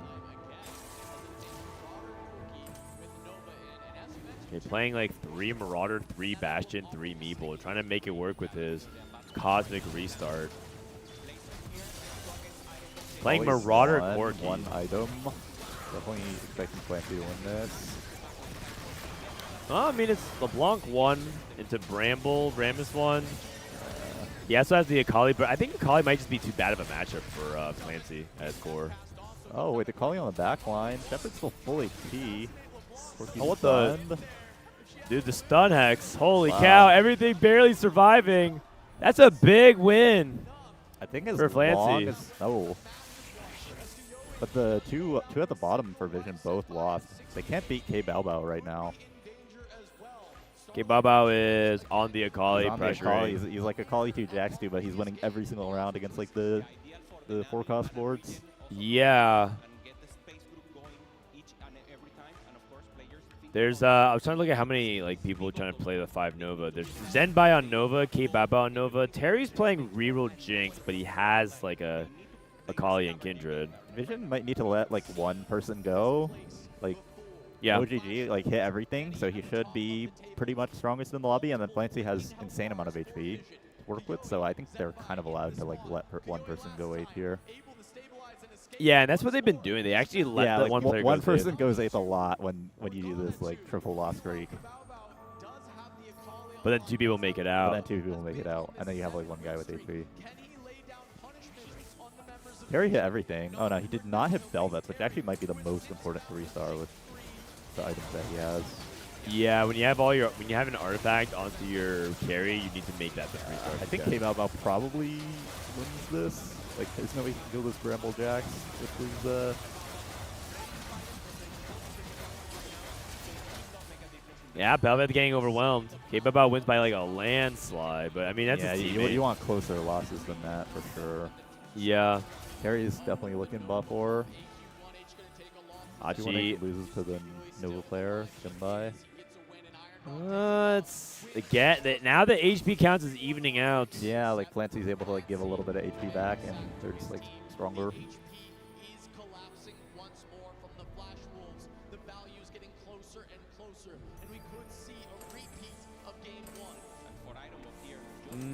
Okay. Well, Ironbog rearranging, staying on the Corki Nova. He's playing 6 Nova because he's playing Caitlyn for the Fate Weaver on Corki. Oh. Oh wow. Yeah, Emoji could definitely win this fight. Akali. Akali's not even going to make it to 6 seconds. Wow, no Nova Strike on the He's going to Akali. take a really bad loss here. Uh-oh. Yeah, unless. I think Mech still has Cryo Hex. Yeah. I don't think he's going to kill anything. Yeah.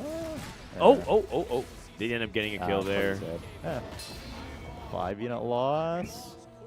13 HP for Iron Bog. 5 loss on stage 4. Fortunately, I think they need. I think there's like a little bit too much congestion here. We have 4 people playing some kind of Nova board. This is IE. Even Frodan, he can drop Aatrox. I would definitely take this. Okay. And then play like another Marauder.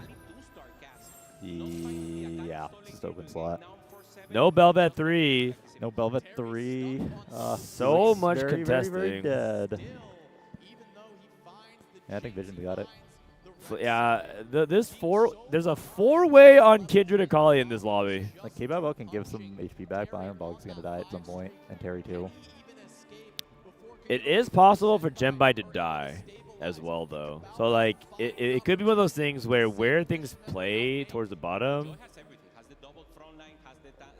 determines everything, right? Like if Genbai and Koyui die at 7-8. Caster ulted. Wait, you're saying that Flash Wolves has this one?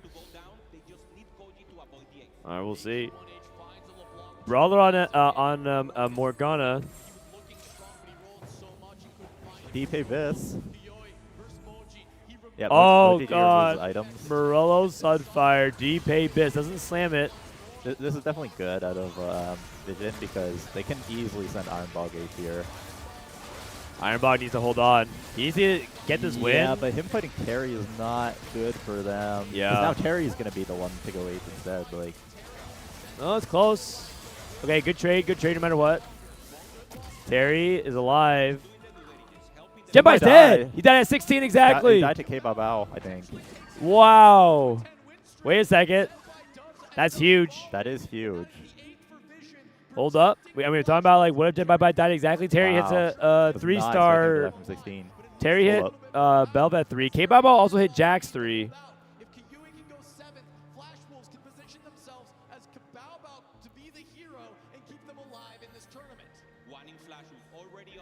And then we have LeBlanc 2 for Achi. He finally hit. Another thing too is that he was like on LeBlanc 1 for a really long time.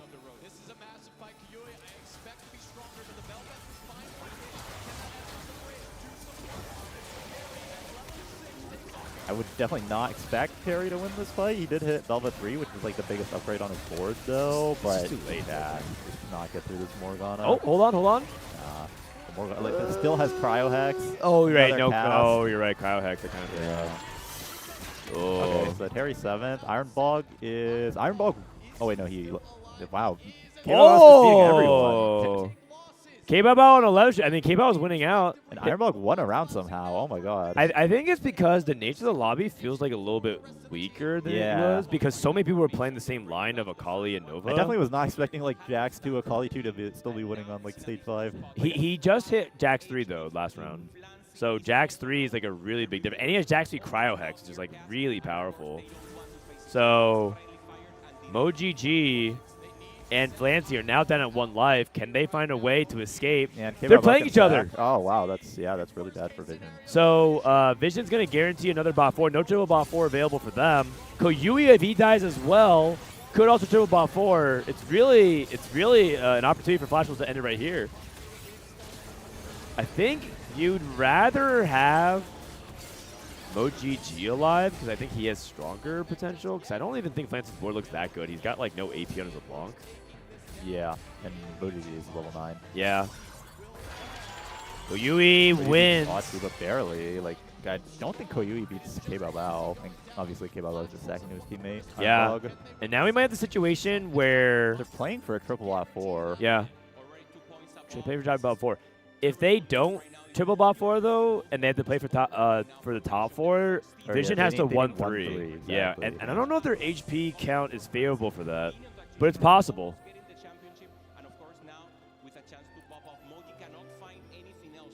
Okay, MoGG trying to look for a better replacement for this Victor. Just gonna go with 3 conduits. Moji needs to figure out. Oh, is he trying to keep it for the ghost possibility? I think he removed for the ghost possibility. Goes against Achi, so he needs to win this, and hopefully Koyui got the ghost. Koyui on a 5 win.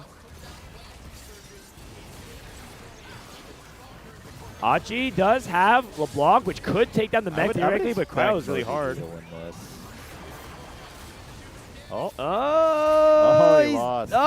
It's gonna be that. But does Ironbog? Oh, no, it doesn't really matter. It's over either way because the HP gap. And Flash Rolls gets the tempo victory. Flash Rolls ties it up 1-1. Fist bumps all around. Really good execution. Yeah, I thought it looked good for Vision, 4. but K-Bao was actually just like the strongest in the lobby. I think I was like underestimating his Akali board a little bit, and he basically just killed everyone on Vision. Yeah. Like, they were all like 30 HP, and he just like fought them twice and killed them all. Yeah, I feel like Vision didn't get the power spikes. Like they didn't get the stage 4 win streak that we were expecting them to get. And I think the lobby was just a little bit weaker than we were expecting. Shout out to Ironbog, kind of playing like a weird quirky. Yeah, he actually won like 1 or 2 rounds on that board. I thought he would lose like every single round. Yeah, it's hard to say though, because I feel like what kept getting me was like these tanks with cryogenic hex can stay alive just long enough and swing fights. So very, very close. Perfect lethal on 8th, flip the game. Yeah, I definitely agree with that as well. Like 9 from 16 is so bad for there. When Flash Wolf should always be the one to go 8th. Like Terry or Ironbog should always be the one to go 8th. Yeah. Quick recap for you guys. If we can take a look here. Just a little recap there. Oh, sorry, this is the wrong feed. Here we go. Boom. Yeah, that Gen by 8 out of nowhere. I mean, he was playing the charge chance for Akali. We were like, but he was actually strong, I think. Okay. It is just like not as strong as K-Bao. He's like worse items, worse augments. So it was like a coin flip there between Zenbai and Terry, who would go 8th. Flancy was playing LeBlanc. Yeah, kind of missed a LeBlanc too on like his roll down. Yeah, neither LeBlanc didn't hit like a single LeBlanc because he got one from his booster pack. Are we seeing like a lot of impactful holding? Like I feel like I haven't seen that much holding. I feel like this game people were not really. I feel like people were just like so desperate to hit their own boards that they were not really in a spot to hold right. Like when you're like a Vision HP and you're a Vision player and you're 30 HP, you don't have any room to hold the other team's units. You just need to hit your board as fast as possible to win every round. So yeah. Oh, they're doing an interview right now with HoroX, the coach. You can listen in. Team in semifinals, which is absolutely incredible. You guys have been out of this world. You play Aurora coming up next. But most dude, HoroX was cooking NA, man. The next opponents, right? Flash Wolves or Team Vision. What do you think about these two teams? Because these two teams are quite close to each other. Actually, they are in the same study group for TFT plays, so they know each other quite well. I think there's no hidden strategy. It really depends on how they can execute it. Yeah. I would say so. Executed so they're well. in the same study By group. the way, you want to know why China is one of the best regions because here we go. regions have gone. Why is China so dominant so far, in your opinion, for TFT? As someone who can both speak Chinese and English, in my opinion, there might be some advantage of Chinese language, because like Chinese language carries more information in shortened, like with shortened syllabus. Like we say something really fast, and then the communication can be really fast. And in TFT, you only have 20 seconds to adjust your board. Like faster is language diff, giving advantages. What? I actually never considered you think, the language. You think that's true?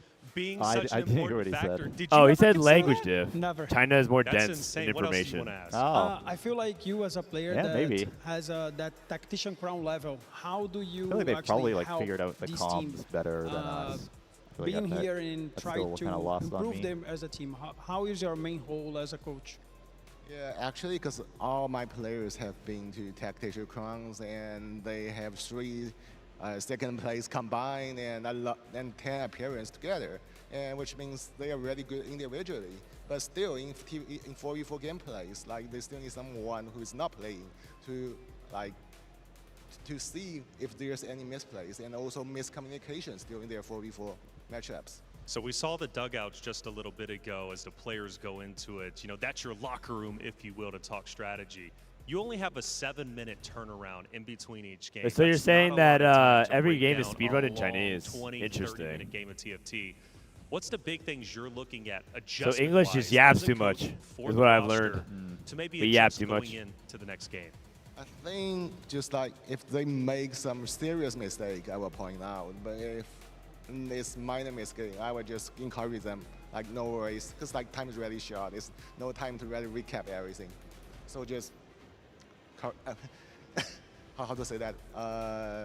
Bravo? Yeah. Just go back and fight. He's a cheerleader. Get in there and bang. With all that confidence, how are you guys from AJL are actually winning against the winners of this series? I think sure we'll beat Aurora and see maybe Flash Wolf or Vision in the finals. Oh, I like it. Okay, already getting a little bit of predictions. You got to have confidence, right? So he picks Flash Wolves. Now, this series, it's a close one. As you said, both of these teams are very even. I Right, just download Duolingo Duolingo to learn Chinese to get ready for 4v4. They're going into a game 3. Yep, me too. You as the coach, you see things differently than maybe us on the desk would see.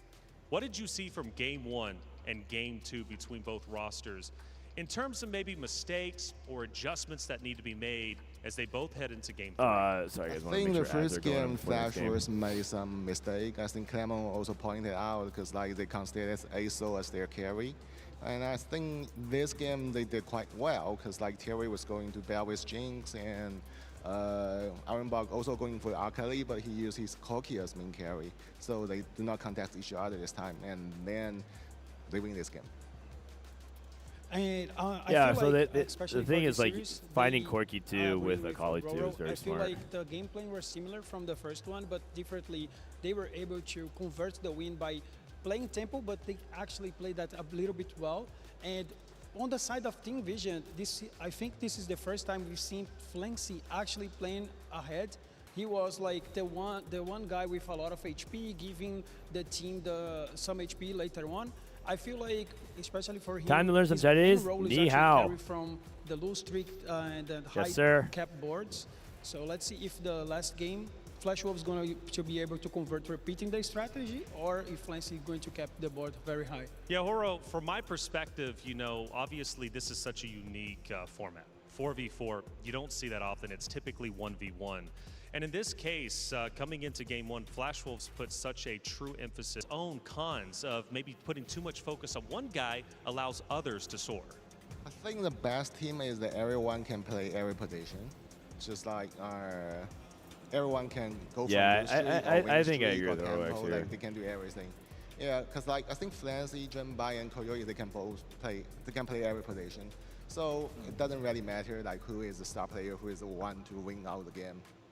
And actually, because you know in TFT, right, depends on which augment you get, which openers you get. Right. You cannot let the star player to play like the winner of the game every game. Absolutely. Well, Horo, first off, thank you so much for coming on to the desk, giving your valuable insight. And I mean, I think that's right for the most part, it's but pragmatically speaking, it doesn't game line up a lot. number 3. It's Team Vision versus Flash Wolves. It comes down to this. Like a lot of times, you theoretically should have all 4 players play every spot perfectly. So like, if you're like on Jinx reroll duty or whatever, or like a Kali, you should play it, and then you should let your teammate play the win out spot.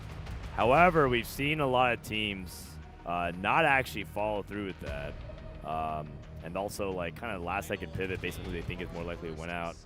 I think, for example, Riveting came on stage yesterday. He's like, he always punted every like win out spot because he just doesn't feel comfortable playing those, and he'd rather play for like the tempo bleed out strategies.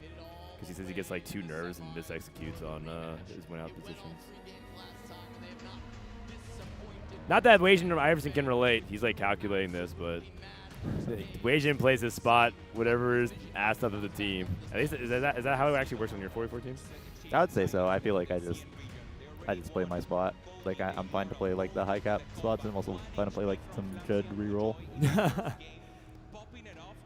You think Do you think that like teams can succeed if they have more dedicated leaning roles. Like obviously you can't play that, but I feel like I've definitely observed that like trying to play like too close to like perfectly can like be like a bad thing, and when people just know that like, oh, I'm always gonna be like a space creator, or like, oh, I'm gonna be playing like the S tier line like 80% of the time, I feel like a lot of the time just having some sort of like a formula can work out really, really well that you just like replicate every single game.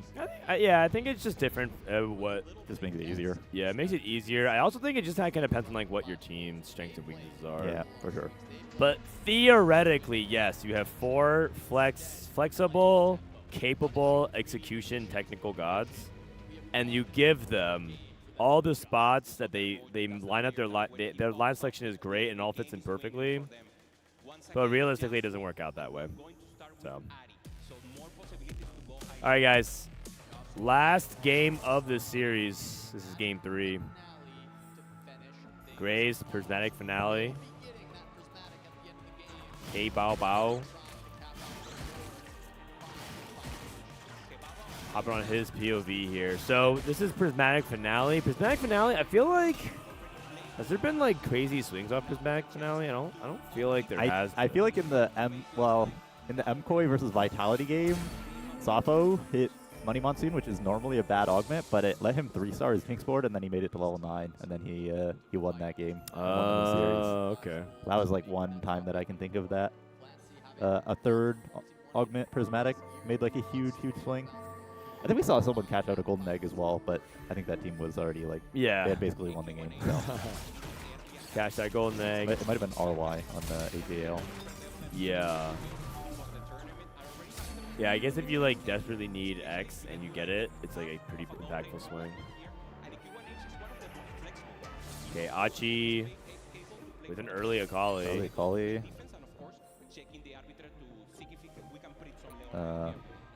I don't think like any of these are Arbiter. good. He would probably rather just hold the time breakers.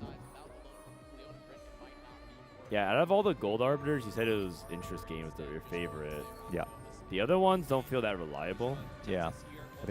I find like interest gained is the best, and then every 4 seconds is all right. And if you have like 3 arbiter, you can sometimes take attacks or mana. Okay. So the early Diana. Terry making 10. Soul 1-4. Interesting. I didn't even know you had to put tier on Leona. Nah, I don't think you do, but okay. I guess it wouldn't hurt. Yeah. Sells the Mordekaiser as well. Terry and Genbai making 10. Gold augment. From full open, he has to flip to aura farming. I was thinking aura farming makes sense from full open though. BD double kill is a little weird from full open. Yeah, because you're not going to really get... It's like definitely a tempo augment. It gives you tempo and it wants you to... Okay. Spawn top 4, but he probably is just committing to LeBlanc for his team. Yeah. Frontline Foundation, Treasure Hunt. Treasure Hunt for Koyui. Okay, Bao Bao. That's Trade Sector. Trade Sector is generally pretty solid. Like you in 4v4 that you can just have the econ to hold stuff. Yeah, I think for just like not re-rolling, it's like kind of a below average econ, but for re-rolling it's good. Okay, gets the easy win. Genbai open on bodyguard training. Yeah, I mean this is like the Vision classic. They love this augment. Yeah, bodyguard training into loose streak. They had double loose streak. Take a look at the augment macro. Ironbog, K Babao, Terry, and Achi, the flash rolls. They have Frontline Foundation, Trade Sector, Speed Double Kill, and Advanced alone. So 2 econ, 2 items and 2 econ. And then from Vision, they have Epoch, Treasure Hunt, Apotheotic Forge, and Bodyguard Training. Yeah, almost no one in the lobby is playing to be strong on stage 2. Achi has Frontline Foundation, and that's about it. Like, everyone else is just taking full kind of scaling augments, not leveling. Yeah. Only Ironbog and Achi like are two level 4s. Not MoGG. And Ironbog's probably only level 4 because he was like advanced loan, which makes it just like he can like level and make 20 anyways. Yeah. MoGG's level 4 because his augment force is level. Yeah. Interesting. Crown Guard. Ground guard is an open slam with glove. Looks like we're on the altar. At least it looked like it was. It could be the fountain. But if it is altar, we might see some Xayah gameplay, which would be cool. I like to see a little bit of a variety there. Yeah, components is slightly awkward not having a bow yet, but if he gets like bow off carousel, maybe get some angels, could work out.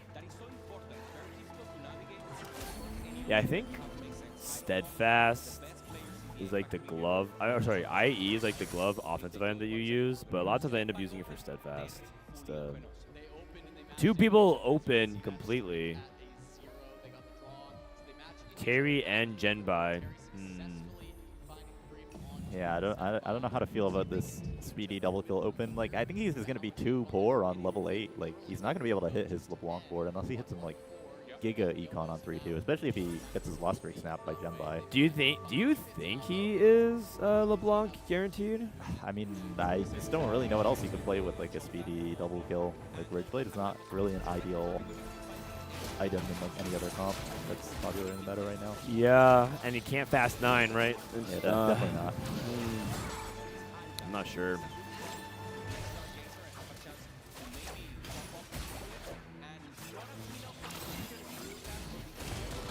Okay, BoGG takes a loss here.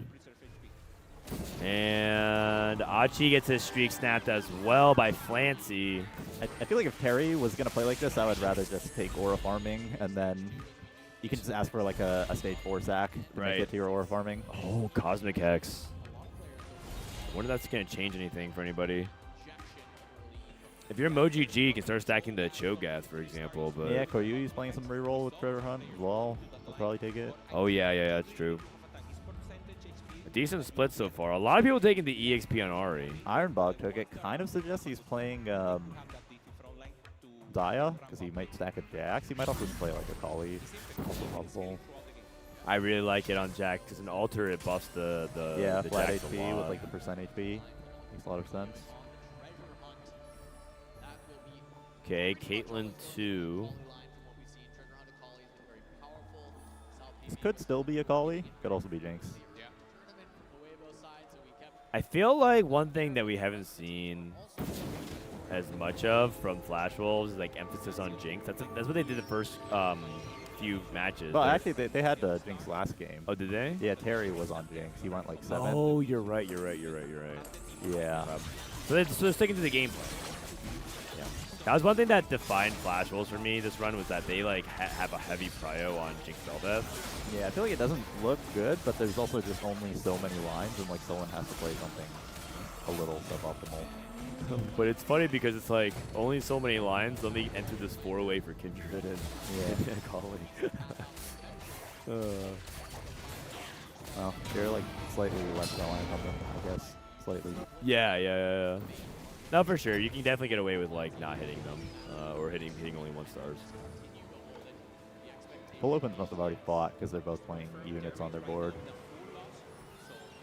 I wasn't really paying attention to that. Yeah. Looks like we got gold print again. Yeah, Terry looks like he is LeBlanc. Yep. I mean, Loose Streak LeBlanc is one of the main Loose Streak lines that people would go for, but I agree that, like, I think in general the setup looks weak. Yeah, I'm just really, really concerned about, like, Loose Streak LeBlanc, normally you need, like, at least 1 econ, like, 1 good econ, to very consistently make 2 LeBlanc 2 plus, like, Morgana 2 on stage 4. Yep. And I'm worried he's not going to make there. He has no streak, no econ augment, no HP. Versus if he had, like, aura farming, not to like get too stuck on the same point, but at least he would have one kind of guaranteed strong upgrade on stage 4, even without econ. It's another thing to think about too is that there's also Prismatic Finale, so that could theoretically be like a big spike that could disrupt your stage 4 win. Yeah, he might. He'll probably be forced to take like a Commerce Core type of augment on 4-2. Yeah. But that caps you a little bit lower. That does cap you a little bit lower, but if his goal is to just win stage 4 and make a comeback and finish somewhere in the middle ranks, that could be something that happens. Apotheotic Forge into the 5 streak here. Really good setup for Flancy. I think that's why people really like Thresh's Lantern. Just so much early tempo. The thing is, what is Lance going to play into, right? He has a mostly 4-cost AP, but with the slam on Crown Guard makes you think it's not going to be the case. I wouldn't be surprised if this becomes a Kali. He's got some Novas. The components are not ideal, but the Kali items is like fairly flexible. Yeah. Well, I do think that you do want Gunblade. That's the only like non-flexible item. And if you did, he's same Crown Guard, which makes it feel less good. He has double bow. Oh man, what a time it would be to go into Zaya if it was easy. But it's not. I wonder if he's gonna try to go Corki. He has Rammus right now. He has Last Whisper. Yeah, Corki would make a good amount of sense with the items for sure. I like it. And apparently, chat said he skipped one Akali in one of the shops, so. Okay, not Akali then. Yeah, Yeah, I mean, so definitely not with Last Whisper. I think he's just Corki now. Corki makes sense. Going against Ironbog with a flail. Ironbog still cooking with a TF. Level 6. Should be an easy win here. So we're going to go into the 3-2 augment with a slight lead in HP for Vision right now. Terry, by the way, also, we didn't even mention this, but he actually tied, so his streak got snapped. Yeah. So he's even less gold than usual. Another gold augment. Big grab bag. K-Babao on the Jinx. Yeah. So Flash Wolves playing Jinx again. He's holding Jax. Oh, maybe he's going to sell the Jinx and play a Kali. Or maybe he's just griefing. He's stacking Rek'Sai, though, which... Who else would you be stacking? Oh, well, Jax. If he's yeah, Jax. I don't know if he's committed to Jax. He could be holding Jax just to slow down the enemy team. Oh, no, actually, Ironbog's on his team. I think Koryui, I'm not sure what he's rerolling the treasure on. I think he also might be leaning towards like a Kali. It's hard to say. Yeah. He's playing MF right now temporarily. Actually, with Brawler Primordium is very, very good. Whoa. Okay.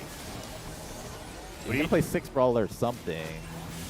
We've seen MF before, and then you play MF Kindred tempo to 9. Yeah, that sounds pretty good. Like, he just needs 6 Brawler, any Rageblade Kraken backliner between Kindred and MF, and then probably just try to make it a Graves. Yeah, exactly. Do you change the Graves build preference that you have? I think definitely with Brawler Emblem, it should be Assault Frame. Okay. Ironbog, by the way, has an early Nunu stacking with Alter. That's huge. 4 Fate Weaver. Okay. Yeah, the components are really weird for Zaya right now. Like, we might actually see him play something weird. I mean, I think if he has just red buff, it's still okay-ish. But yeah, the flip's kind of strange, right? Yeah. Did like having no AD. Can you tell if he flipped lucky or not? I think he flipped lucky because he's level 750, but he does have advanced loan. No gate.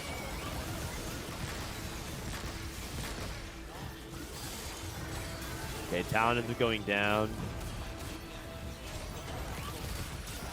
Jembai playing Nami. Yeah, Jembai on some space group at the moment. Terry's still losing 50 HP. Neefle Challenger definitely should be Corki. Yeah, he was Corki before. He's most certainly Corki now. Solar Hex.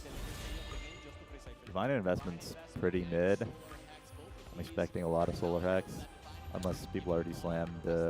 Slam Morello, Sunfire. 3 choices already in for Ahri, though. So it looks like it's going to be an even-ish split. 4 people? Oh, wow.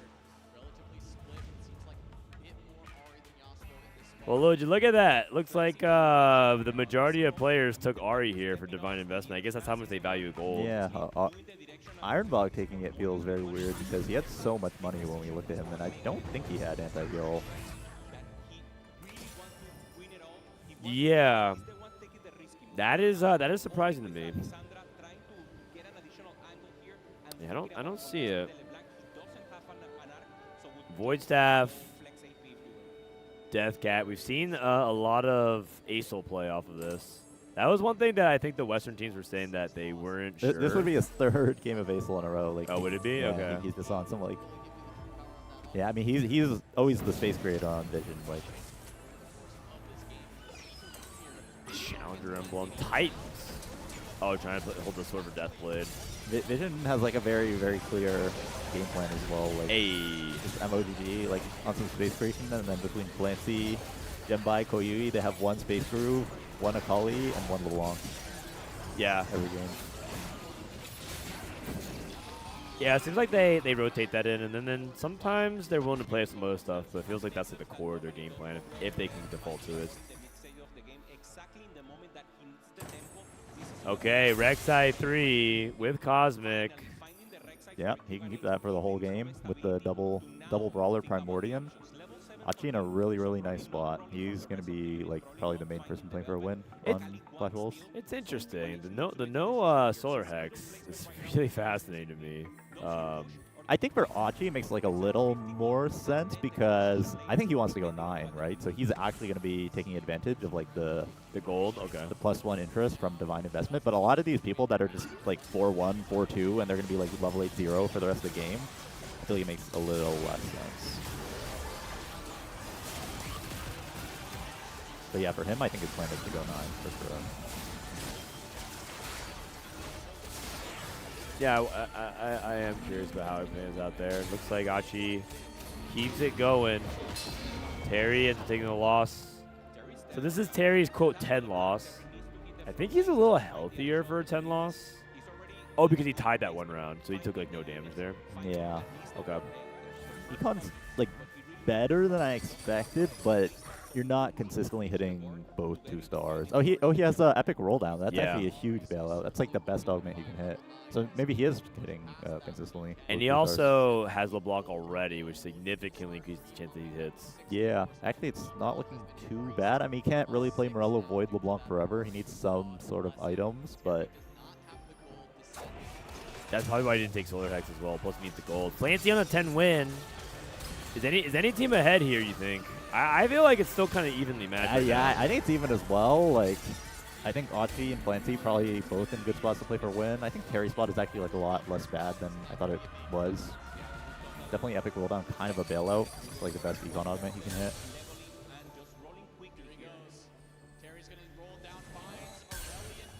All right, here comes the roll. Terry, Acel 2.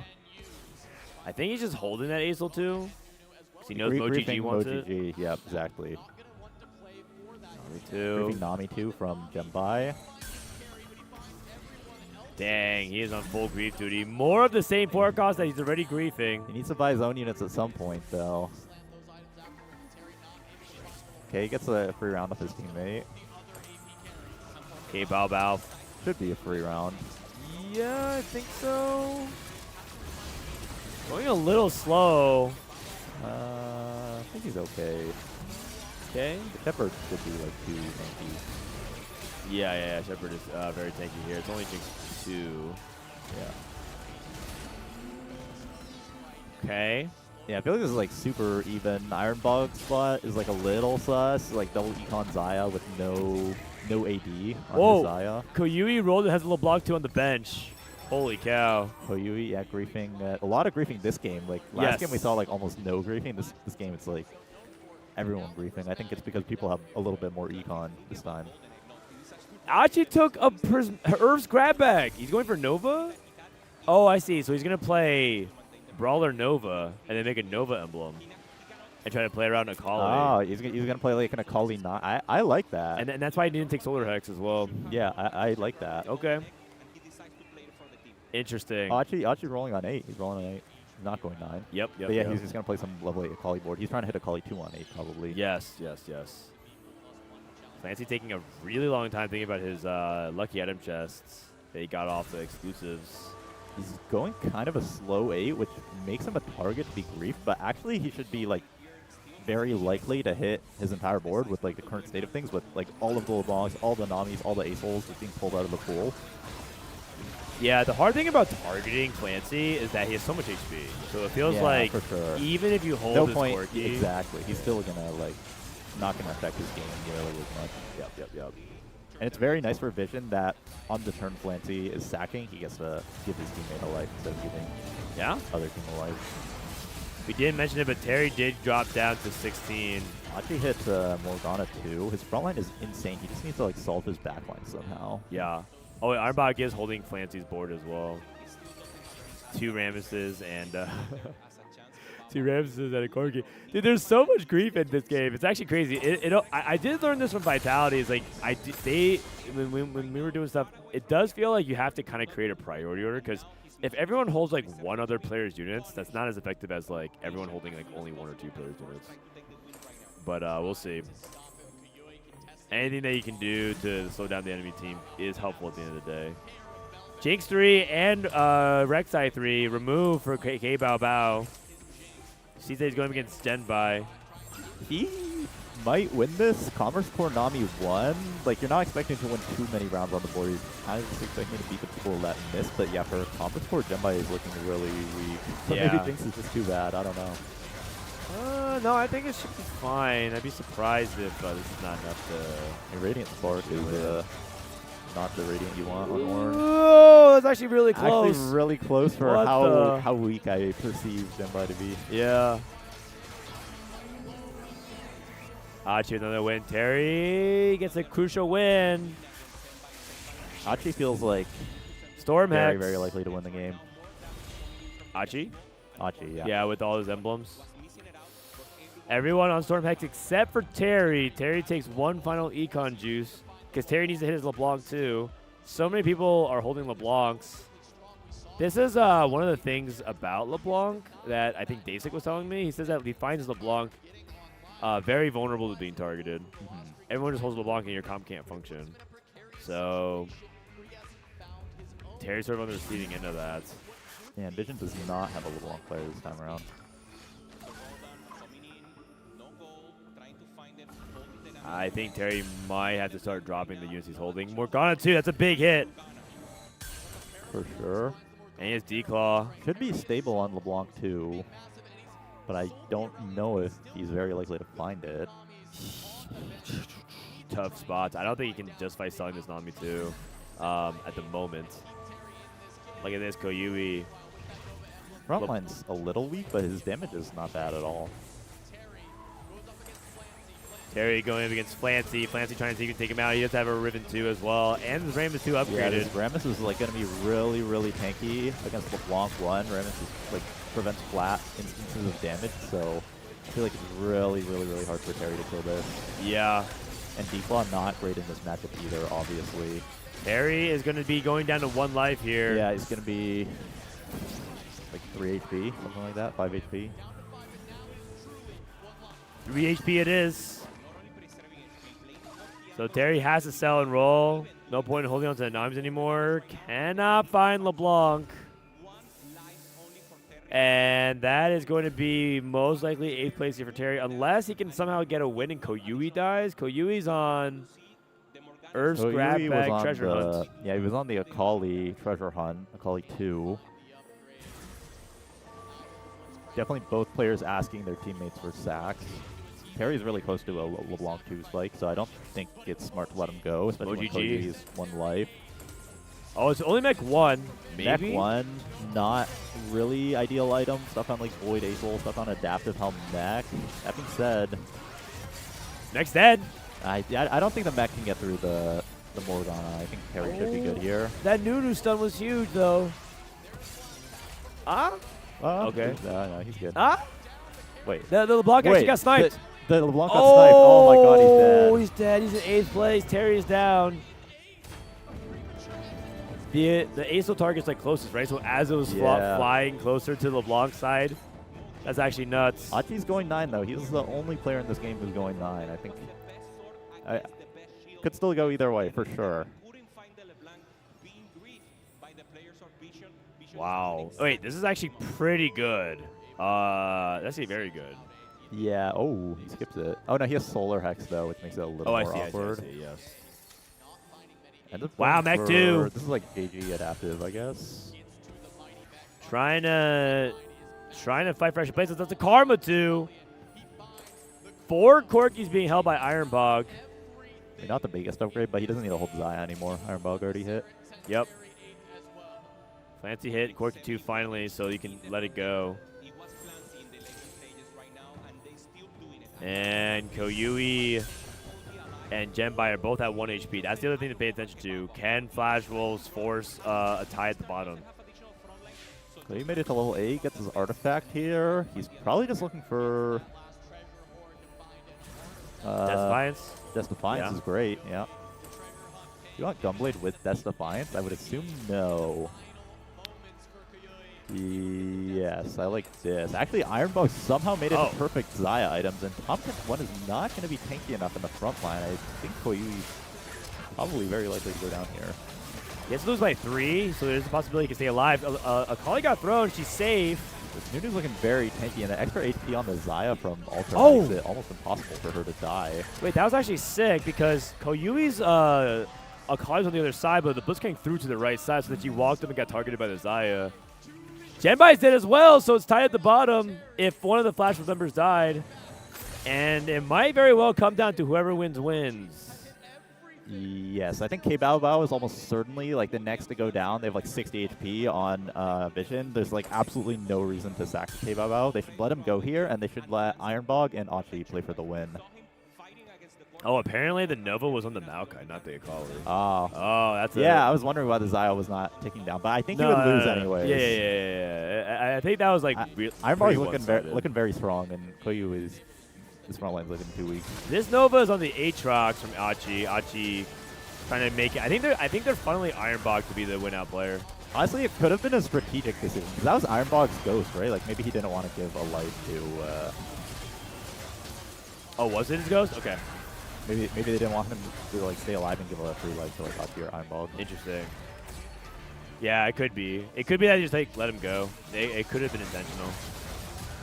I don't think Koyui was gonna win out. Ironbog with the Bronze for Life, which is pretty cool. Yeah. It's like slightly less works because of Alter, but he's probably gonna hit at least 5 Oh no! Oh god! Oh, and MOGG can sack to him. Oh yes, my god. yes. Flancy has 8 Ramesses and the Prince going. Door. Oh my god! And they were stacking the whole time. Ironbog was holding Corkis.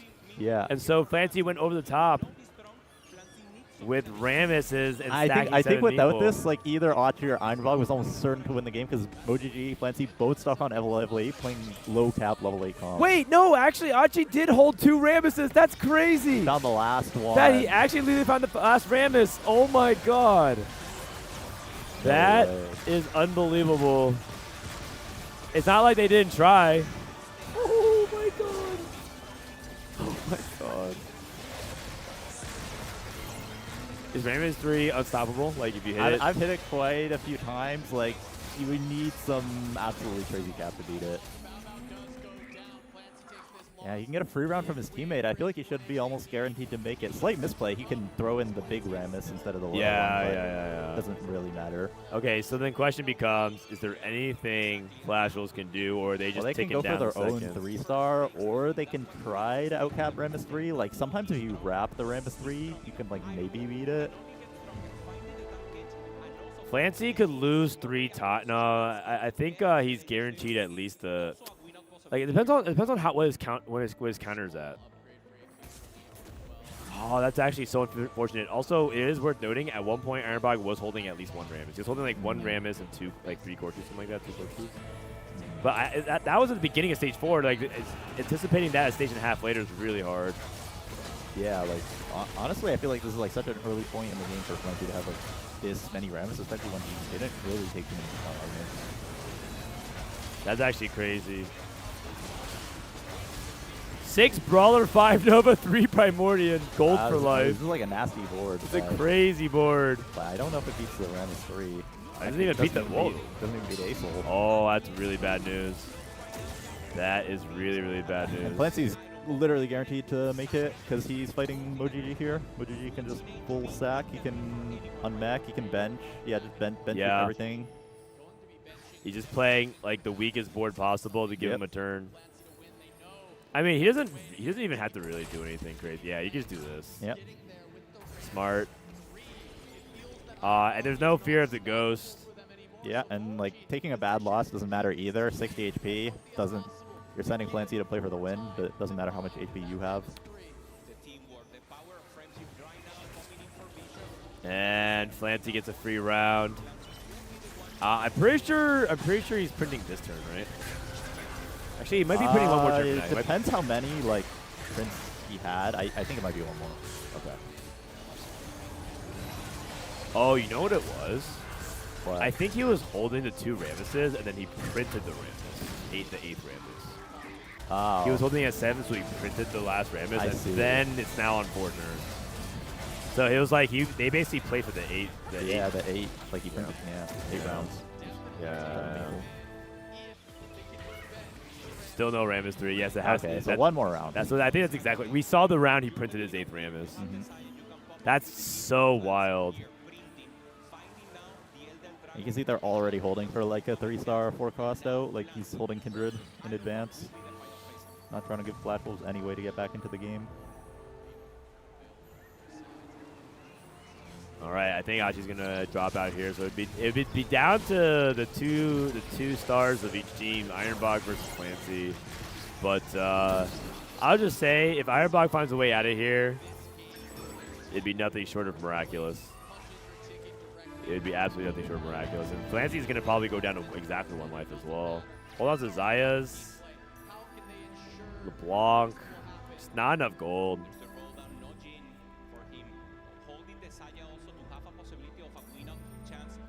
Be amazing. He's going for Zaya 3, but yeah, he's only at 5 Zayas. Only at 5. They can use all their resources to hold Zayas. Yeah, like MoGG could actually just be holding it, like sell his entire board to hold it. Probably supposed to be triple Kraken Zaya here. Yeah, and then red buff on Jin. Yeah. Yeah. It's all good.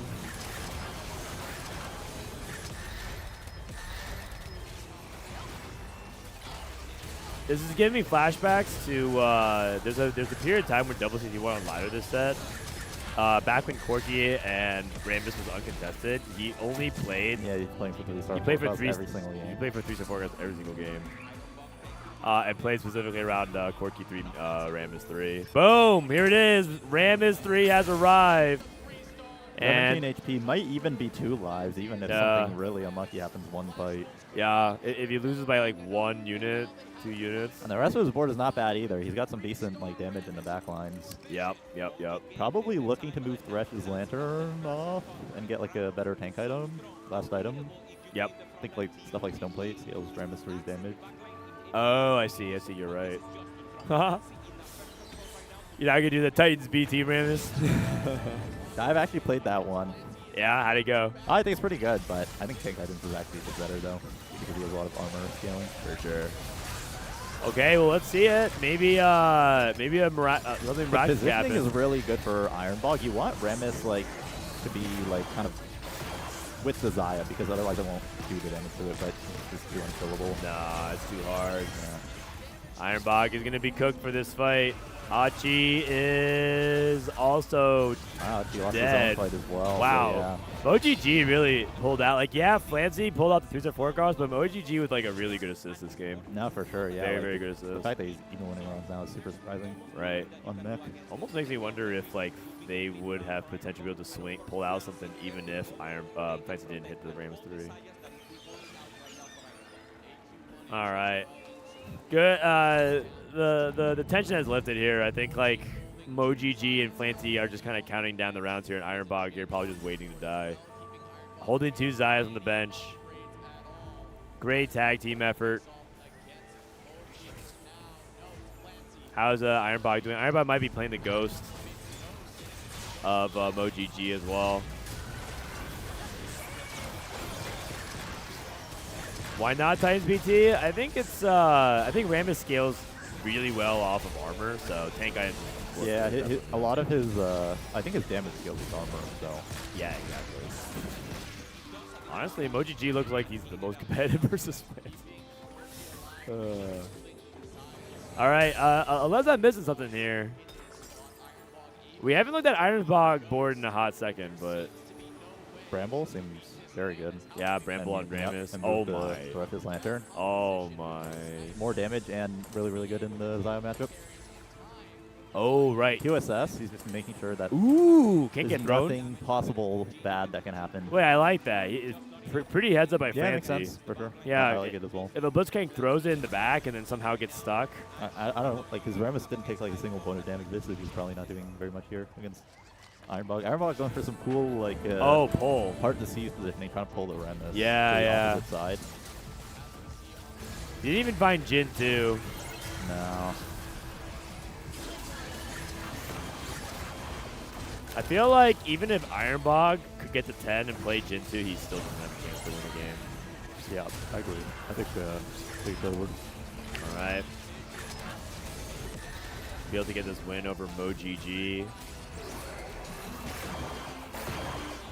It's actually still kind of close despite that.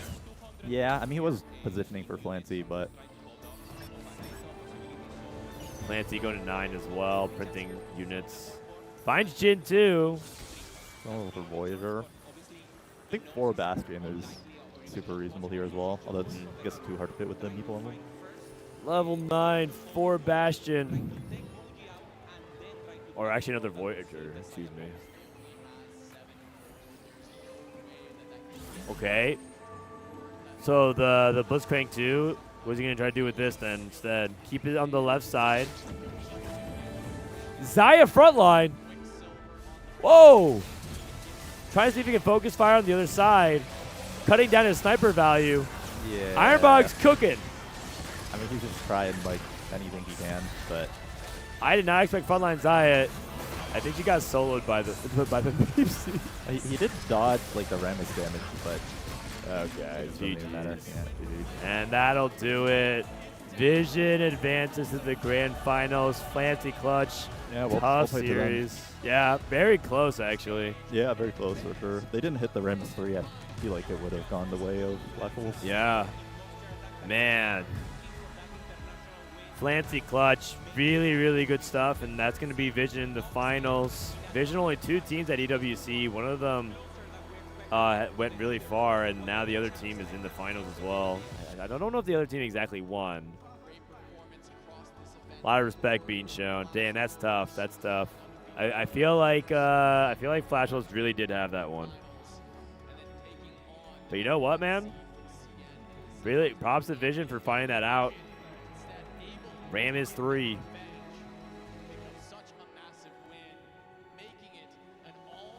As the final fight here, that's not really close. I feel like, so if you hit Zaya 3, does that beat Rammus 3? I think if you avoid the Rammus damage, yeah, you would win. Okay. Because the pullbacks would really just one-shot everything. Okay. Or like 2 casts could beat Rammus 3. Actually, I think I played that exact match of Zaya 3 versus Rammus 3. Okay. From which perspective? I think I was Zaya and I won. Okay. Even though I think Rammus is like better in the stats. Rammus is better in the stats, probably. I wish this is the best of 5. Yeah, this would have been a really good finals as well. And it is officially time for Flash Wolves to hand over their keys to Team Vision, who lived up to their word and moved on to grand finals. Now we have an interview with Kitty. Congratulations to Team Vision for being our first grand finalist at the EWC. 莫基，恭喜你们成功打进了 EWC 的决赛。This is also a revenge story for Team Vision as they get their final revenge against Flash Wolves from the group stage. So how does that feel? 毕竟你们以前已经打过 Flash Wolves 这个战队，而且还是输了，所以这次能成功拿下今天的比赛复仇，有什么感受呢？其实我们一直都是同一个学习小组的，所以我们也是打最多训练赛，我们彼此练的是最多的，所以对彼此也是最了解的。闪电狼对我们来说应该是整个 EWC 里面最难缠的对手。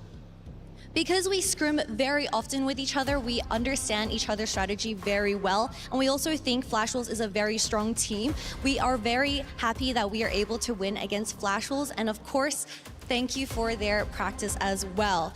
因为今天也是成功拿下了3星龙龟。当时的沟通是什么样的呢 ？We also saw in our semifinals a Rammus 3. So what was the communication like? 因为我当时的血量非常多，然后我们知道我只要给 Flancy 让到血量的话，他就一定可以画出3星。Because I had a really good status with a lot of HP, as long as I give Flancy the room to get the Rammus through the Maple duplicator, we knew we were going to get Rammus 3. Since you're also going into the grand finals, do you have any words you would like to say to the grand finalists waiting for you guys on the other side? 毕竟你们也是成功打进了决赛，所以对你们决赛对手有没有什么话想说的呢 ？Double translating is hard. CNTFT best TFT. CNTFT, best TFT. All right, now it's time. You're to from Taiwan, buddy. Key. You're from Taiwan. Oh my God. China TFT, the best in the world. Emoji absolutely standing on that 10 toes down. Oh. How many times can Moji do it? Congratulations again. How many times can he do it? How many times can Flancy do it? Officially, they are in our grand finals and about to crush yet another key. Stone Cold Killers is what we have rocking this Team Vision jersey, ladies and gentlemen, and they are about to try to take it all the way. Flash Wolves, amazing performance, but in the end, only one of them can make it to grand finals. Flash Wolves. Be careful, Moji. I know you a beast. Please be careful. Yeah. Complete and total domination, ladies and gentlemen. This is the creme de la creme. Officially, Team Vision moves on to our grand finals, and next, we're gonna find out who will be joining them. Oh my God. All right. Well, we got the next match coming up, which is Aurora versus AGAL. And these guys are also practice partners. I mean, quite frankly, what's going to happen here by the end of because we have 3 Chinese teams left, is that we're going to have a bunch of teams who just play against each other. Why is it saying Dench? Oh, it was Dench because of the key getting smashed. No. CN greater than APAC, greater than EU, greater than NA.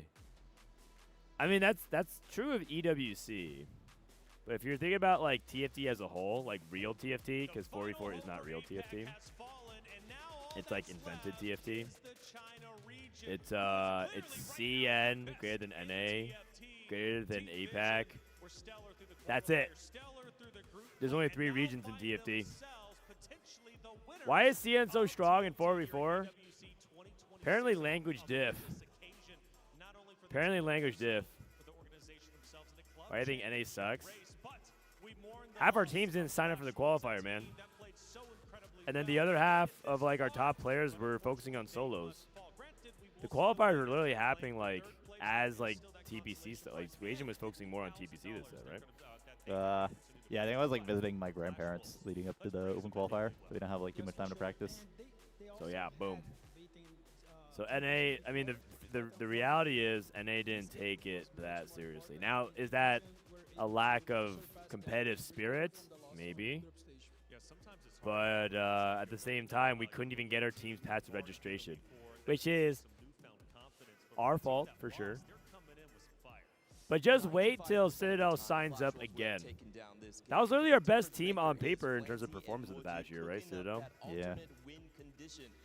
We also didn't have, we didn't have Emily Wang and her team. We didn't have Citadel 1 and Citadel 2. Emily Wang, Solis, Shoma, and Upset Max. And then we didn't have Team Greg. We didn't have our best Brazilian and Latam team sign up because they, I mean, that's actually the real BG. They didn't read the English rules. I think I got like one more try-hard 4v4 run in me. Yeah, one more. I got one more in me. It's like the Vince Carter. Yeah, I got one more in me. You sound like Jennifer with all the excuses. Hey, show some respect on the 2-time Vice World Champion. Better watch yourself, buddy. What have you done lately?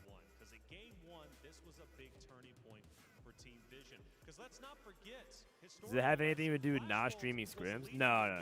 If anything, I told Vitality many times now, but I think like not streaming scrims is like was a mistake. I think it like really destroyed a lot of the interest of people who wanted to know about 4v4, but now it's been years, and then they just like, now all they see is that you didn't stream, and so you didn't put content out, and then you hyped everything up just to lose anyway, so you look kind of dumb, and they're like pissed that you didn't stream. That's kind of the end result of it. Yeah. So, I hope they learned a really valuable. Also, I told them straight. I told them straight up.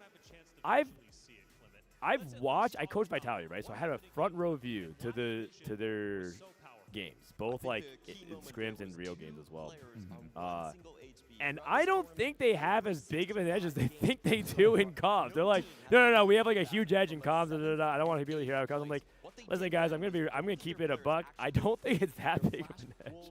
Like, I understand why you feel that way, but they're like, no. It's like, it's not just that. It's like meta read. I'm like, yeah, but you don't have to. Like, there's ways you can do it where you're not giving away your meta read either. They're just afraid of losing their edge. But I mean, what edge, man? The only edge that they showed this like from the past couple years. I mean, have they showed anything? Like, has Vitality showed that they were like anything particularly strong over the past couple of years? We kind of asked Milka about this at like dinner last night, right? Yeah. He said like, oh, they felt like they were willing to play double Akali, but I think most of the teams were willing to do that. Yeah. And yeah, I don't know if there was like much else this year. I mean, this is just like a patch that we've been playing on for like 6 weeks. Yeah. Akali's like kind of new, but by this point, everyone knows about it. I don't think there's just like that much meaningful edge to have. It's just more about like the small things, playing as a team well, and just like having like a better fundamental understanding of like 4v4 and like when you need to spike and like what kind of like plays are good. Okay. In general. So then here's another question. Would you rather play EWC on a new patch of a new set, kind of like what we were doing the past two, or would you rather play it on this kind of patch where it's like after Worlds and it's like kind of established? I'd rather play it on this kind of patch. On this kind of patch? You think just that like minimize variance and stuff. For me personally. Yeah, that's fair. But it's kind of fun to watch it on like the new patch, unless something is like really broken. Yeah, I feel like I think entertainment-wise, Syndra and like Gangplank meta is like pretty lame. I mean, even this Akali meta is a little bit like, it's like, nah, Akali 2 Jax 2 is like on an 11 streak in stage 5. Okay. Yeah, I agree. Plays all 4-4-2. I feel like they all should, man, and I think that it'll make next year a lot better. But then by then it'll be like too late. Because I heard that TFT is getting one more year at EWC. So we'll see. If the rumors are true and Dystop is gonna join the Vitality guys and VSN's gonna form NA Super Team number 2, I think that'd be kind of cool. We can't go out like this. Can't go out like this. Does 4v4 have less variance than solos? In some ways, yes. In other ways, no. It's like different kind of variance, or different kind of emphasis on variance, I'd say.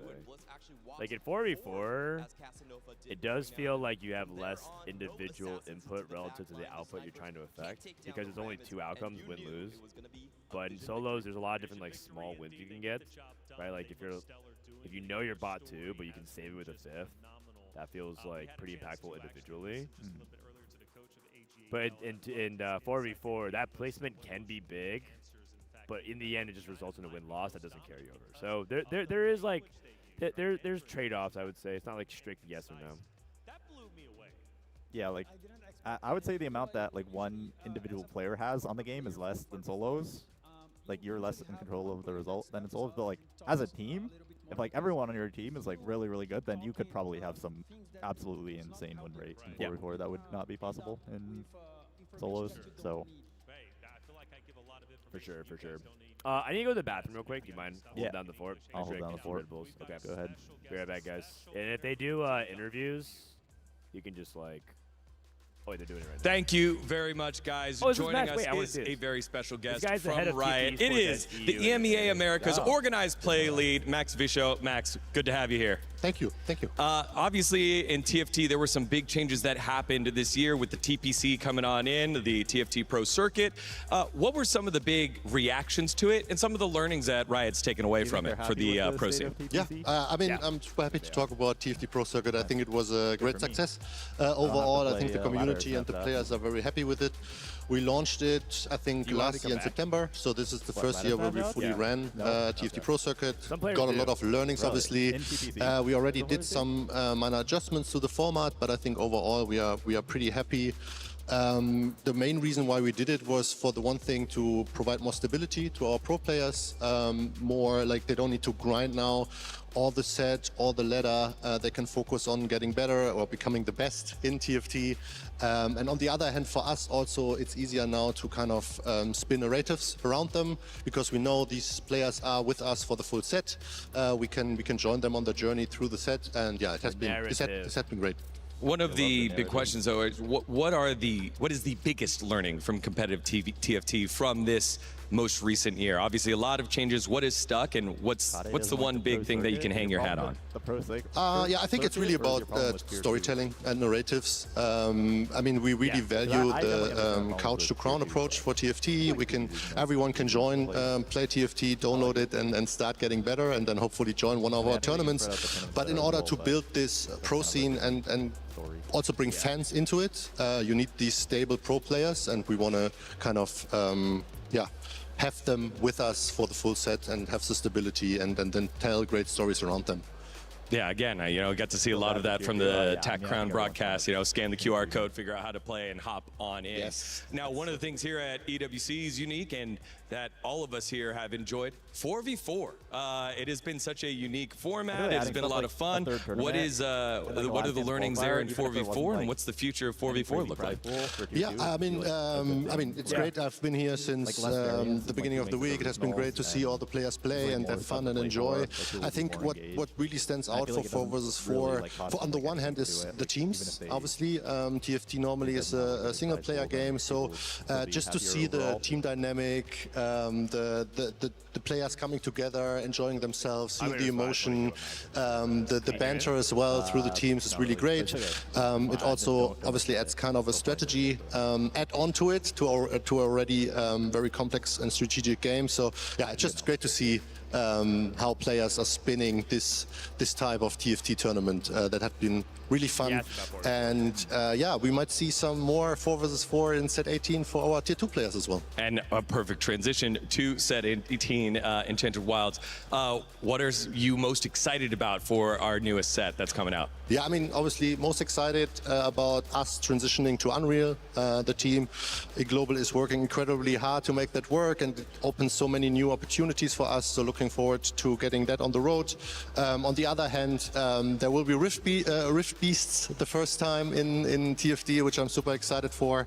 We will have Ivern back, and yeah, there will be a Lux as a legendary unit, very flexible. So I think there's a lot of stuff to look forward to, and we have Carousels back. Carousels are back. And quickly, before we turn the page on 17, what was your most favorite thing here from Space Gods here in set 17? I mean, that's a good question. I think what I've enjoyed the most for Space Gods, obviously our pro competition. I think we've seen a lot of people coming back and enjoying the set, and I think now we also nailed the balancing. So seeing now a very good balance here in EWC has been great. We've ran a lot of different teasers about this big event that might be coming up involving TFT and Riftbound, Convergence Fest. It's coming out. It is huge. Everyone's very excited for it. What can you share about Convergence Fest? I mean, yeah, first of all, I was also super excited. I've been there from the beginning when we started with the TFT Open in Vegas. Then we went to Macau. We've been here actually in Paris end of last year with the Paris Open, and now going back to Vegas. Super excited to be there. It's always great to see so much players enjoying themselves, bringing the community together. So looking forward to that. If you want to join, the pre-sale registration is already open, so visit the website and sign up. And yeah, I mean, as of today, or actually yesterday, we also postponed the snapshot to the 18th of September, I think. So everyone who wants to grind the ladder in set 18 is more than welcome, and I hope you guys have enough time now to do this. Love the fact that you're listening to the community. We're able to do that, and yeah, make sure to go sign up. EWC has been such a foundational spot here for 4v4 TFT. What is in store for next year for EWC and TFT 4v4? Yeah, I mean, we will be here again. We'll check the format, see what we can adjust. But I think overall, I'm very happy with how it went. And yeah, looking forward to see who will win next year. Hopefully, maybe an EMEA on America's team. But yeah, let's see how that goes. And then finally, any final words or surprises, anything you got here for the TFT fans around the world? I think just a big shout out to everyone involved in the production here. Thank you for the talent. Thank you for the players and the coaches who went here and did their best. I'd love to see like the mixed nations teams as well around Godlike and Mouts. I think it's one thing to be able to communicate in your own language, but then trying to kind of do it everything in English, not your native language, has been great. So yeah, big GG to everyone and looking forward to see the final games. Max, thank you so much for all of your effort getting this together, and yeah, we'll see what you have in the future. Thank you, brother. Thank you so much. Back to y'all. All right, that was Max Wishout. That guy leads Americas and EMEA esports. I mean, I don't think we got too much out of the interview. Sorry, but I mean, I think the most important thing that he talked about just now was that EWC is going to come back one more year for TFT 4v4. I don't think format's going to be changing very much.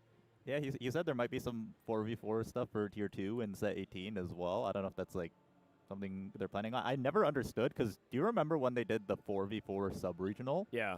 And all the top players actually signed up for that, right? Like Vitality played in it, and like I feel like that was the only sub-regional that top players were ever actually interested in. Yeah. The current state of sub-regionals is just, I mean, no like TBC player would like ever sign up for it. Like it's not worth it. So I think that they should do like way more 4v4 sub-regionals. I think it would make casual people way more interested in 4v4. Like if Vitality doesn't want to scream like their EWC scrims, they could stream like a sub-regional, right? Like you're not going to leak anything in a sub-regional. I think it gives like casual people like a chance to play against like their favorite streamers, right? If Vitality's playing, like anyone can sign up and play against them. That is true. I also do think, you know, you're saying all the right things. I hope I'm not wrong on this, but I think that also might have been the lowest sub-regional sign-up count they ever had. No. That's a difficulty, because like the reality is the barrier to entry is really high. So if you like don't, need 3 friends. If you don't have 3 friends, or if you don't have 3 friends willing to sign up with you, I specifically told them, because he said they were thinking about that. I said, what do you need to do? I said, I think you need to do 2 things. One, you need to make the sign-up process easy. And 2, you need to find a way for people to find teammates. Because I think, like, how are you supposed to find team? Let's say you're signing up, right? I'm going to pick a random person in chat.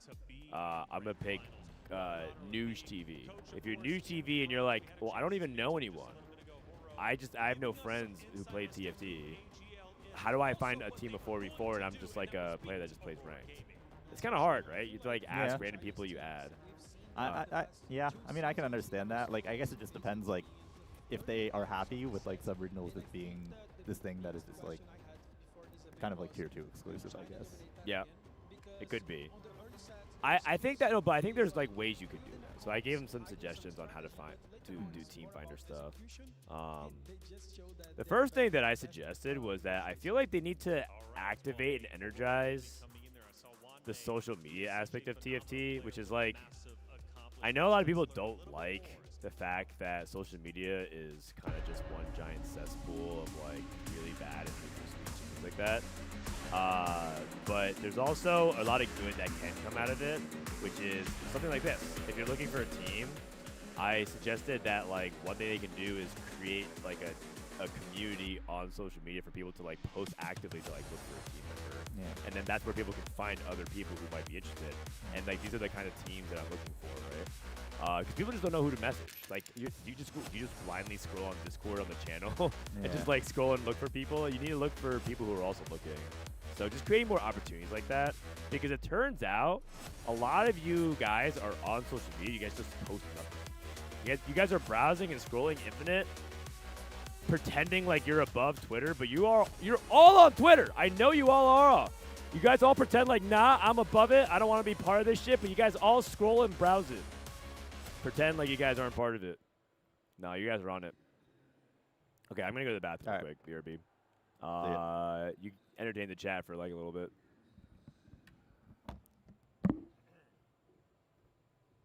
What's up, chat? Hello.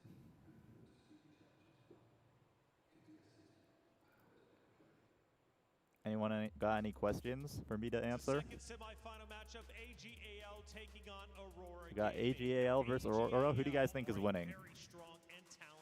I'm gonna take AGAL actually. I was talking to the Fnatic guys. They said they think AGAL is the best team in the tournament based off their scrims. They said they play very well as a team, and even though Aurora might have stronger individuals, they think the team play is just like better. Are the finals today after Aurora and AJL played? It is today, but there's a third place match first. So we're not going to the finals right away. It'll be this game. It'll be the third place match between Flash Wolves and whoever loses this game, which is a best of 3, and then we'll have the best of 5 finals after that. I feel like this is the moment that they can step up. Imagining not being able to get those titles that you want. Do you think a CAD team would perform better than VIT in EWC? Don't know. I mean, to be honest, my opinion has always been that like there's just like a lot of randomness in like a 3-game 4v4 series, and I mean I feel like anyone can perform anyone better than anyone. It's like a lot of the times it's just like who gets kind of luckier. You're winning Worlds next set, right? I'm feeling very motivated to grind right now for sure. I mean, effort does not always equal results, as I just said, but I'm feeling very motivated to play a lot in set 18 and try to do very well competitively. So, looking forward to that. Have you tried Guild Run? No.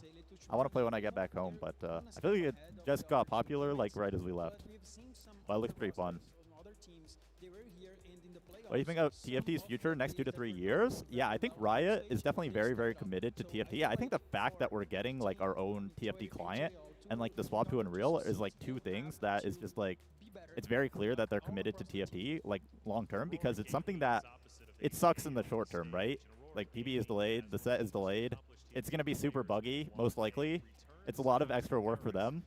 So it's something that it sucks in the short term, but it will be good for the long term of the game.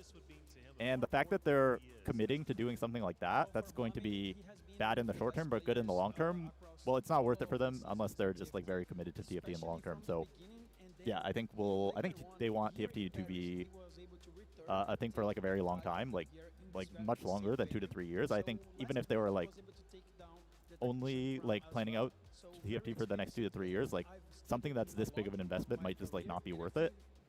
So yeah, I think they think of TFT as like a core game for like very, very long time, like Valorant and League. Love your videos. On the next set, will you be doing more educational style videos? I will. I post a lot of educational style videos on TFT Academy. I'll probably be doing one every like 2 weeks-ish, including PvE, and also some on my own channel. So honestly, if you're interested in that kind of stuff, would recommend checking out TFT Academy YouTube channel and as well my own YouTube channel. It was kind of hard to do some educational style videos because we haven't really seen the set yet. We weren't really allowed to play test, and they didn't even really like give us too much like content to react to. But you know, I've played a couple of games of TFT before, so I can kind of predict like how things are going to be a little bit, what augments are going to be good, just off of reading it. He's a beast like that. What's your favorite new thing you're looking forward to in the upcoming set?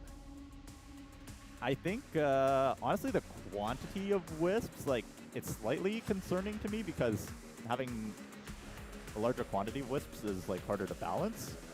But I think it also keeps it fresh, and it's also, like, a lot harder to just, like, tease, like, rolling for, like, one exact wisp, like, rolling for, like, major polymorph or something. There's pretty much, like, 10 times the number of wisps than there were, like, charms in the charm set, I think is what they said. So... 10 times?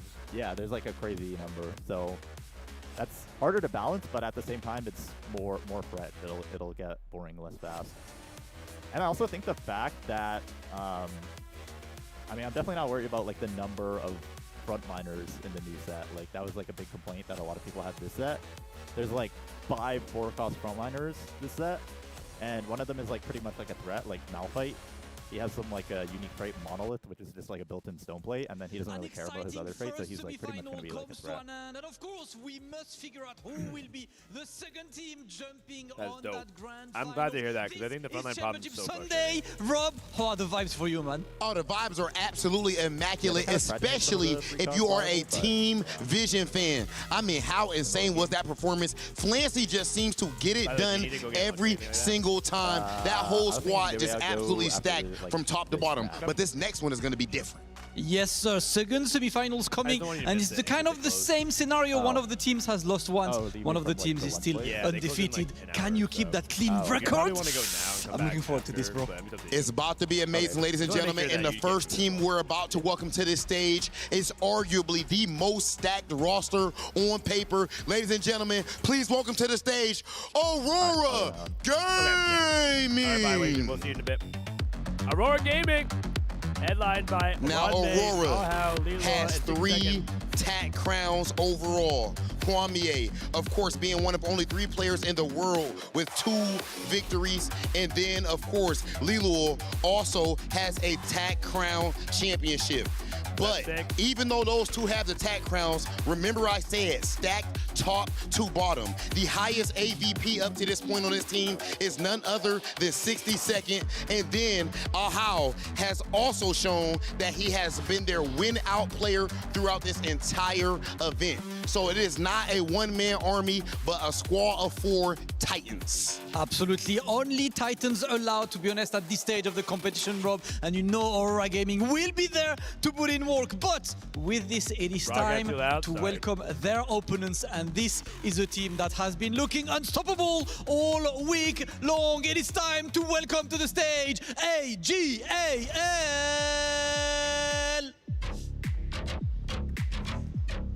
AGAL. The team that qualified through the global qualifier, and they're on an absolute train throughout this week. They won 2-0 over Mouse, 2-1 over Zeta, and 2-0 over Godlike Gaming. All gamers, anyone's legend. The fusion of 2 legendary teams creates a moniker that you need to fulfill at the end of the weekend, as the 4 players are joining the stage, led by Jiu himself. He is looking to get one of the trophies that has been eluding him, the EWC trophy. I really like the transition of having them walk out in the same formation as the pre-recorded slow-mo. It's kind of nice. It's kind of aura. Only one can lift it. And ladies and gentlemen, we are about to lift the energy in here right now by speaking to the king of TFT right now, Hwamie. My question is simple. Early on, of course, you have the most stacked roster to a lot of people here, but you did have a loss early in this tournament. How did you bounce back to make it all the way here to the semifinals? 画面，你们的战队在纸面上可能是本届赛场上最强的一支战队了，但是你们当时在小组赛直接就是吃了一场失利，然后但是你们现在也已经一路打回这个半决赛的舞台了。那想问你，你们当时从那场失败当中是如何这样反弹回来的呢？因为就是小组赛嘛，可能就是大家状态调整都没有到最好，然后也有一些试错的存在。 一旦进入淘汰赛，我们将以最饱满的那个姿态去挑战那个什么应对。 I mean, it was the group stages, and we might have, a bit of a slow start, but with our engines have warmed up, and this is the semi-final stage. This is the biggest stage overall, and we are here at 100%, and we're here to give it our all. Damascus, Hwamie, and all of Aurora Gaming clearly believe that they are an unstoppable force up to this point, and it's hard to argue with that. Hard to argue, but against them might be the immovable object from AGAL. Listen, you guys have been unstoppable this week. 3 wins, still undefeated, and even though Aurora lost earlier, they just said that right now they feel unstoppable. You guys have not been stopped. How do you keep that consistency throughout the week? AGL 战队呢，你们现在在整场比赛当中目前为止还是未尝一败。你们是如何保持这个气势，保持这个不败之率，一直到这个 半决赛舞台以及更远呢？因为我们不管是输赢还是训练赛，我们都会保持谦逊，就是持续努力吧，然后也保持我们的自信。对。Well, our secret to being unstoppable is to stay humble, and give it our all every single match, and to just never stop being to never stop giving our all throughout every single match. Hey, you made it to the stage. You've got to give your all. But I love this, Rob. We've heard smack talk left and center, but they're saying stay humble, do the job. Respect, Ladies and gentlemen, we have heard the words, but right here at the Esports World Cup, y'all already know we handle it on the sticks. Aurora Gaming, AGAL, please meet us right here in the center for our face-off. Yet again, the team standing in front of you is also the last obstacle for you trying to get to grand finals and achieve your dreams. There can only be one that moves on from here. It is about that time. AGAL versus Aurora Gaming. All right. Well, I mean, it's pretty hype. These guys do a good job every single time, man. AGL versus Aurora. These guys they're like friends or practice partners or study groups. It'd almost be like if like Wei Jin and his team goes against Malala's team.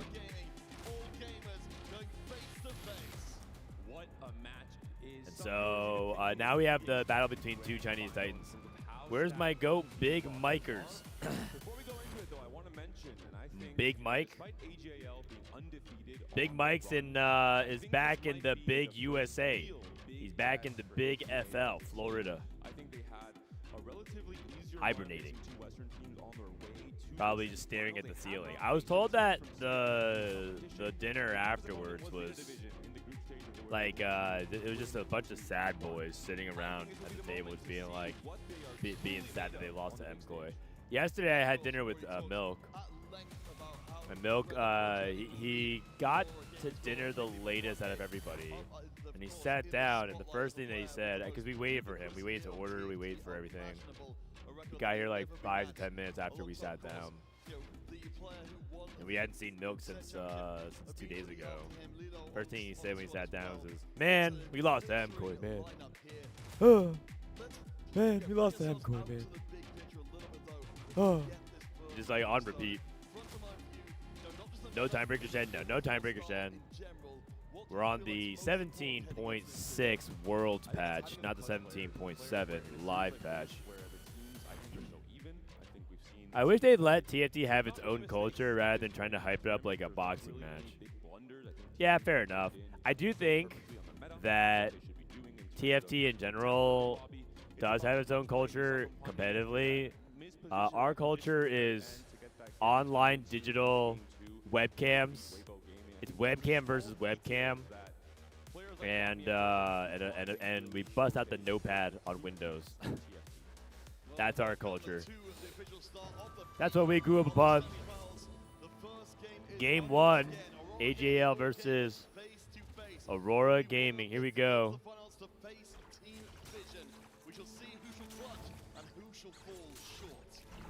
Maybe we should just do TFT boxing itself. Milk versus Mort Dog. One last time. The boxing arena. It looks like it was no encounter, but he's pretty quick. I was looking at the chat. Leona 2 for Huan Mei.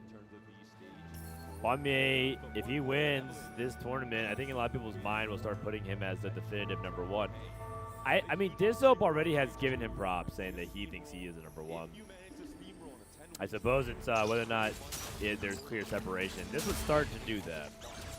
Serpent, Stargazer. I see a Zaya 10th. I don't think so. Zaya Serpent is like okay, nothing crazy. Is Wage still there? He went to go get lunch. I told him that he might want to go get lunch because lunch closes at 2.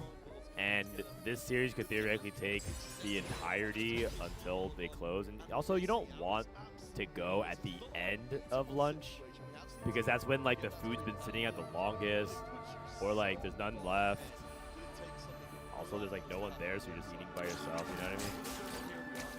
Unless that's what you want. You want like food that's been left out for a long time with not many portions left, and maybe eating by yourself. Oh, he's back immediately. What's up? Yeah, I just got a sandwich. Oh, okay. Oh, you ran back. Yeah. Okay. Damn, he's back quickly. All right, Trade Sector, Legion of Threes, and Solo Plate. Start off with Gold, Tier Augment, Frontline Foundation, Forge, and 2 Frontline Foundations actually so far. Very quick choices. It looks like they just like instantly pick those because it can give them direction. Although Frontline Foundation's like pretty open-ended, it feels like sometimes. It's like, oh yeah, you get like a Bastion emblem. You still could play, you know. Yeah, a couple like 2 to 3 things. Yeah. I think the most direction-giving one is probably Vanguard. If you do get that one. Yeah, Vanguard usually ends up being like Space Crew, but it could be LeBlanc. Concentration for RY. Salvage bin. We're on Serpent. Cracks it. Go. Item on Jack to JG. Think about that. Could think about something else. Could also just avoid slamming. How many people level to 4? 1 person. And it's Lee Loa. I think they're complaining about the mic volume. Okay. I can't adjust your volume. Let me, can you say something? Hello. Hi, chat. I don't think I have adjustments otherwise, but no, I'm lucky. We can turn down the game sound. Yeah, turn down the game a little bit. Yeah. Okay, can you guys hear us? How on Primordial, our mics are low. I don't think our mics are low at all. It's it's like maxed out. We could increase the volume even more, but okay, yes, better. Okay, well here's the part where I tell you that I actually didn't change anything, so you guys are just liars. Debated.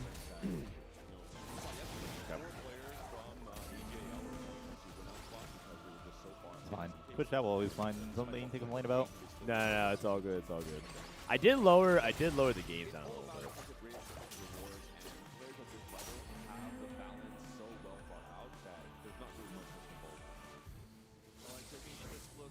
Okay, so we're on Apotheotic Forge with Thresh's Lantern with a rod. The thing is, I don't think they change anything with the PC, but some like audio settings might reset overnight. So I kind of tweaked them at the very beginning. So maybe I was over tweaking. Maybe I am the one tweaking. Oh yeah, love that crunch. No, it's good, man. It's good. Way to sell the sandwich. I don't like it. There's water if you need as well over there. Okay. Bastion. Sunfire, okay. We've been seeing a lot of people like avoid slamming Sunfire more often.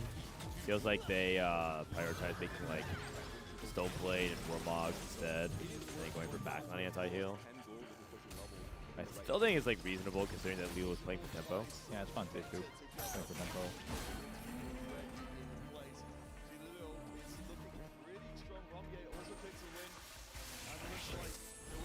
All right, first God Blessing, Varus and Evelyn, 2 tiny dupes, 2-star 2 cost. Now 2-star 2 cost is a lot of tempo, and I think a lot of people are definitely expecting the Frontline Foundation guys to click the right at the very least. Blue Streaker could probably go either way.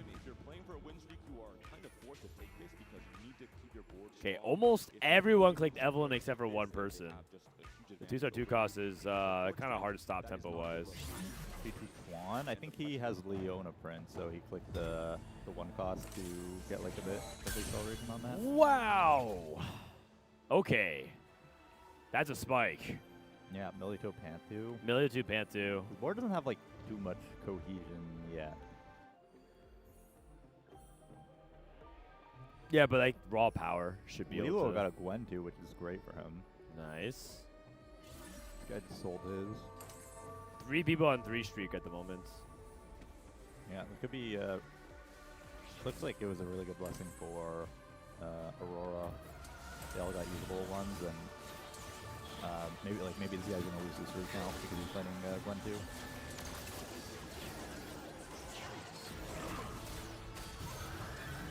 Okay, Gunblade and Flail. So we have the Akali set up here for Wei Mulucho. Looks like he's going to be going for Akali. Li Tu Chuan on some Shepherds with Frontline Foundation. RY on concentration, and HN's open. He has Timebreaker in right now. And then the other side for Aurora Game, they have 2 people on win streak right now. They're actually controlling the streaks pretty well. Two 4-streakers and 1 full loss. Yeah, Wanmei is also level 4 on 4 streak, so. Oh yeah, he hasn't even pushed to level 5 yet, and he's getting that streak, so that's quite nice. Yeah, they're gonna give the streak over to Lilo. Assuming that they queue into each other. 6 seconds, plays against Ahau. Ahau has like 1, 2, but just slamming, playing slower.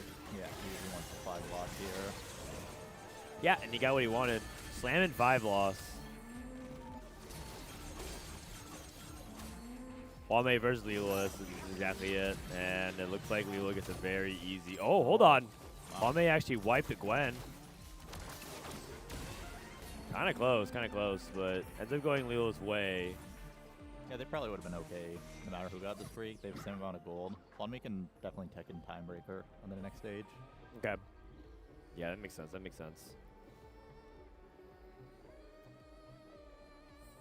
Every 4 seconds, Arbiter gain 10 AP. Who's that for? Is that for RY, the concentration player? It might be for Li Juan or RY. Yeah, okay, I got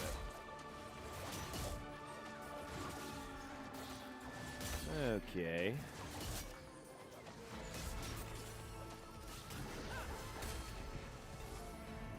Extra bow right now. You can go for Rage Blade. Doesn't hit it though. Yeah, kind of awkward components. Make Giant Slayer because he has a sword. Could reforge Glove maybe for like GS Rage Blade plus tank item. Right. He does look very committed to LeBlanc. I feel like he is LeBlanc, so this Giant Slayer makes sense, but he's still left with really awkward components. I feel like he has to reforge something. But he's waiting to see if he fights a teammate. I guess you should wait to slam Giant Slayer then as well. Okay, plays against Lilo. Reforge Clove. He might make red. Red, no slam. Yeah, this is fine. Yeah, it's gonna be really hard to get a Rage Blade later. Probably gonna have to play like Red Buff LeBlanc or something. I mean, can you get away without Rage Blade on LeBlanc? I feel like she really does want it though. Yeah, she does. And he's gonna lose anyways, even after climbing. Ooh, Kai'Sa's slow, no mana.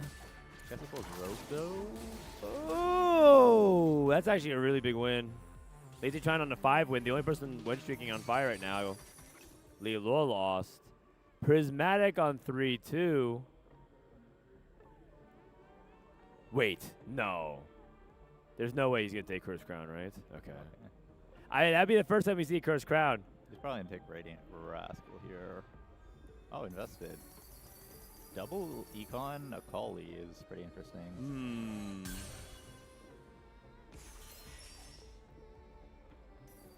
Yeah, I'm curious. So is he just trying to go into a level 8? He'll probably like use free rolls on level 8 and then try to go 9 and play for like some really high level 9 cap with like legendaries. Okay. Yeah, I don't know how good double Econ is in that line. I don't know either. We'll see. I wonder if he's going to do something kind of crazy, like maybe even roll on the way up. Like, you get 3 rerolls returned, you roll on the way up, so you hold, like, the Akalis, so it's, like, cheaper, or, like, easier to find these cheaper units. Oh, yeah, I see what you mean. Like, just sending 3 rerolls every round. Yeah, that was kind of how some Chinese players played Gnar. It was like they, when Gnar reroll first was starting to become a thing, it was, like, half tempo, half reroll. They would like put Timebreaker in, and they would use their free rerolls to roll 4 copies of Gnar as they were pushing to 7 people, so that they could like get 5, 6 Gnars and then print the rest. 100 on the cash out for Anima. This is the first Anima we've seen in a minute. He's almost certainly Space Crew. It's interesting he chooses to push instead of just taking like multiple 100s. I feel like we've mostly just been seeing people take the 100s. Yeah. We at most see 200 off of this. We don't see anyone go for 300. I feel like 300 is like kind of just not worth it. You lose so much HP for what is a marginal 300 gain. like technically gives the most gold value, but it gives the least item value of like any of the catch outs. Yeah, that's not good because you really need the anima.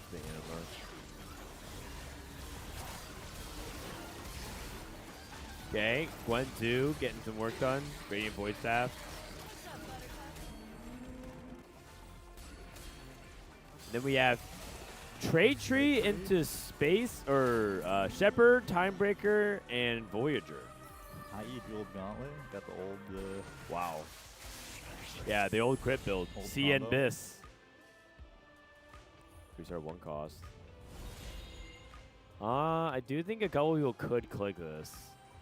I wonder how many will. Looks like 1 so far. Litutran's playing. Oh, because you can hit like Leona 3, Lissandra 3, Teemo 3. He has some hits. 60-second also goes for it. I think. Oh, he's playing the Shepherd Voyager Timebreaker thing, so I guess he has a couple hits there as well. All right, let's see it. Here we go. 60-second. Talon 3. Yeah, probably not what you're looking for. I mean, surely play it though Yeah. for a sec, right? It can be a decent item holder for sure. All right, how much? Okay, Timebreaker Talon with Riven. Nah. Just for like the mid game. Maybe, yeah. I mean, he could I don't definitely know. item hold that Talon with like IE plus and stuff. It's Serpent, so it's like not. That's like one of the better ones for Talon, right? Back in the day it was, yeah. Yeah, I haven't played it in a long time. Karma 2 on 6, I don't think it was actually better than Zoe do with concentration though. That was not what he did. Oh, interesting, really. And he doesn't get Zoe either. Yeah, I mean, you're like 3 conduit. Why spending is, so he is like playing like kind of a concentration reroll type of thing. Oh, so he's gonna go for Zoe and Mordekaiser 3. Yeah, Zoe Mord, maybe Alawi, Victor, Misfortune if he finds it on the way. Hmm. He's playing the Karma Pike version, not the Misfortune version. Yeah. I mean, that makes sense because he hit Karma too. Mm-hmm. And he can add conduits later. Yeah, he pretty much. Well, okay, he's leveling until 7 to play in Alawi. Okay. He had perfect synergies otherwise, which is kind of nice. Yeah, that's a board I've seen some people play. Although I do think like generically, just like the extra conduits is better with concentration. But in this spot, yeah, absolutely makes sense. Kind of low on items and more to complicate, so why not? No frontline items though. 47 HP. 810 also going for a full 10 loss. That's gonna be tough. Li Tu Chuan versus Obsession. Still #1 HP overall and a 2 win. HN takes a 300, really? He actually pushed all the way 300. I thought he was going to cash out the 200 into 100 or something. And he gets Savage Slicer. Savage Slicer Briar can actually do some good work. He could actually just keep this on his Space Crew board. I think this might be like one of the better cash outs that he can hit. Okay. And do you full itemize the Briar? Yeah. It's like Savage Slicer, BB Titans type stuff. Huh, okay. Or like maybe like Titan Sterax. So you can Mommy that. It wouldn't be... So then you just don't play Gwen? Oh, no, you just don't play Riven. Yeah, I don't play Riven. I see. No Timebreaker. It should be his strongest board for Stage 4 at the very least. Yeah, it's fair.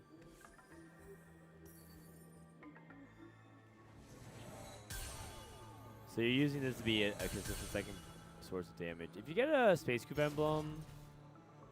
Oh, he has a Graves? Oh, interesting. Nami, finally. No Pantheon in, though. Yeah, he's going for it. No Riven. He might make Morello Void here. He might make Warmog, Titans. He might make Crown Guard Void makes sense too. Like, itemizing the Briar is stronger right now, but kind of bad for scaling. Yeah. I think he definitely wants an item augment. Oh my god. Oh, wow. That's not good at all for him. Oh, he's at 11 HP. Oh, God. That's rough. Yeah. HN's like, he seems to be willing to take on the first Wraith. I think about the Fast 9 yesterday where he, like, all in. He took Birthday Present and Forward Thinking. Seems like he is very willing to send it. Here comes the level 8 roll down for 62nd. Yeah, Weimu Luochi hasn't used any rerolls as well, I think, so. Oh, he's going straight 9. True Fast 9. True Fast 9. He might not even play 5 Nova. Like, these would be, like, very serviceable Vex items. Yep. Just going for a Vex Nova. Nami 2. His teammate is playing Nami, but so is the other team. I think they're taking the mindset of, like, HN is, like, lower HP. Oh, his teammate hit. Oh, so Nami is, like, such a good hold for Aurora. They have a Nami 2. The enemy team does not have Nami 2. And HN's, like, 1 HP, so if they can, like, stop him from hitting Nami 2, send him 8th. Really good. He forges the Savage Slicer. Into Guiding Hex, is that better? Not his cardboard, it's sure. Yeah, because he's playing Briar. Yeah. Briar 3. He might be getting a sack from RY. RY, a 2-time Vice World Champion. Set 10 and set 12. RY, I remember he lost to Malala in set 10, who picked What the Forge, and then also lost a title in set 12, who also played What the Forge. Yeah. So he hates artifacts. I think he hates artifacts. Kind of scanned him from getting wins there. Big Fast 9 transition coming out for Weimu Lucho, looking for the Vex. Yeah. Vex 1. He's not playing 5 Nova. He's playing normal Nova Vex. Yeah, that makes sense. Makes the Akali too. Yeah, Akali 2 kind of a weird make. I feel like I've been seeing players do that a lot this week. Just making the Akali 2, which feels like it's unimpactful if you're not going to itemize it. Doing kind of like a weird binary thing here. I think you should either just Guard Breaker your Vex or Gunblade your Fiora. Sorry, like this. Yeah, I think. Oh. Fiora's going to work way to the left side. Looks like Fiora's down. Yeah. God, they were down. He'll lose his ground. He should still be. Oh. Wait, it's kind of close. Ross cast again. Next Nami cast will clean up. But he's 2 lives. He saved a lot of HP by rolling down and turn early. Yep.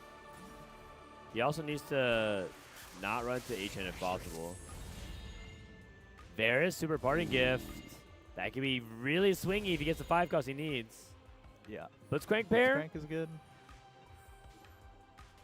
I mean, you're okay with any item component here as well. Because he's 2 item everything. I think most likely they kind of have to sack HN and then funnel their like Nova Vex player a little bit and try and like get him into a spot where he can win. So who from... Is HN capable of winning out here? I think he's just trying to avoid 8th. He's trying to avoid 8th, but like between him or Weimu Luochi, they would way rather have HN go 8th because the cap of like the Nova Vex is going to be way higher. I see. It's Nami too. Okay. His item situation is a little bit suboptimal though, but he does have the side effects. Fiora 2, Vex 1. Rolling. Nunu 2 Fiora 2 should be able to win against most people. Arway might be sacking for him as well with no tank items slammed.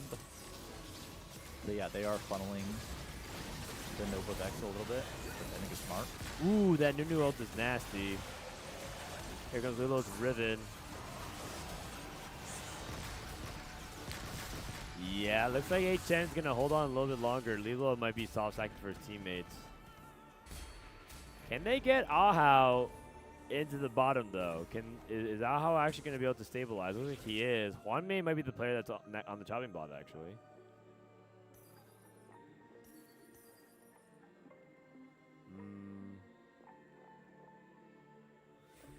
Lilo does not look unbeatable.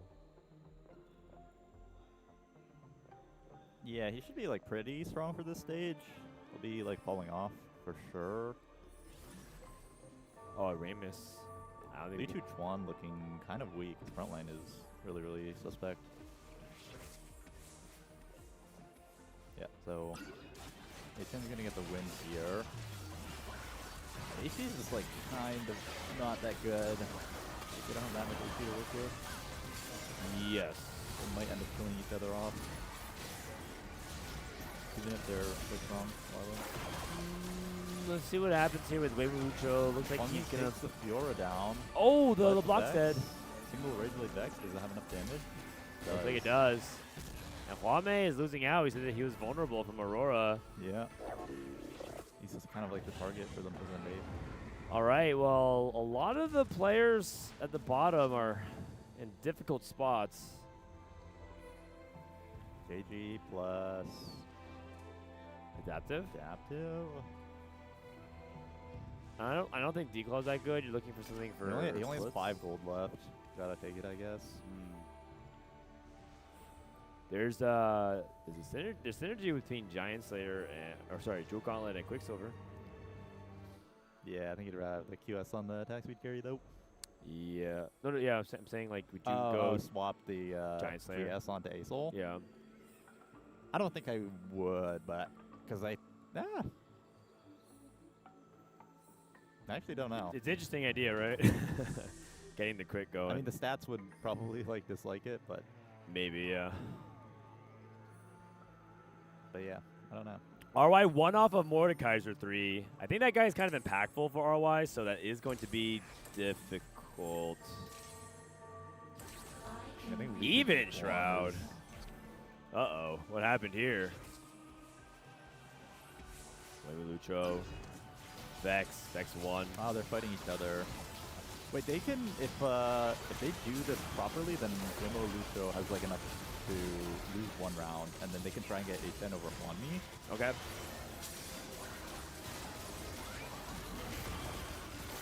Kind of close. So they probably slightly prefer HN to like barely win this round, although it looks like he's he's dead. HN. I mean, it's fine in the end. I think. Yeah, it is fine because Wimo Lucho will probably be able to like sack around later, maybe like RY or Li Tu Chuan to get them placements, and he seems pretty decent spot to win the game. So it's like kind of good to give your win up player like a bit more resource. Yeah, he gave his life to his teammate, which is what's important. Yeah, Huanmi didn't die either, so okay. It just depends like what they're trying to play for. It's very close. RY, Ahau. Radiant Void Staff. This definitely looks like a weaker version of Achen. Like Achen could be, or Achen's dead, so.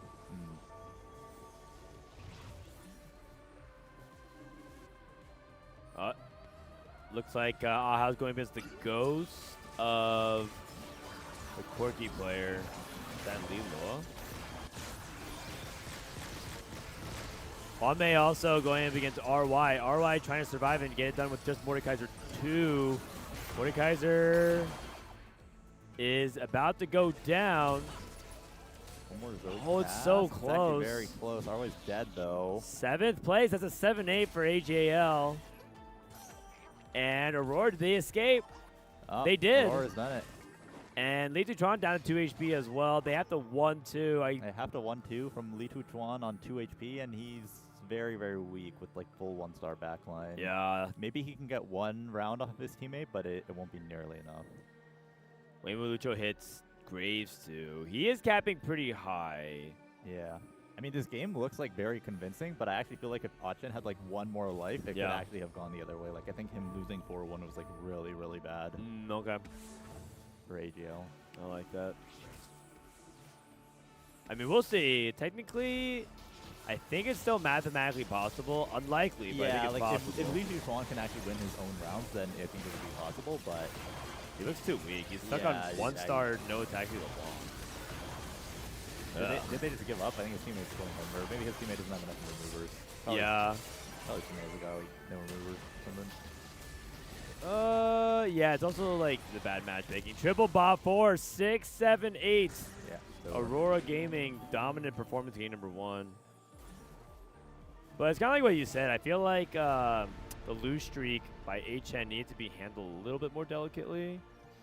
Yeah, I think going for the 300 catch was like kind of a weird decision instead of the triple 100 catch. Yeah. Like he had like a good econ augment, so it wasn't even like a money thing.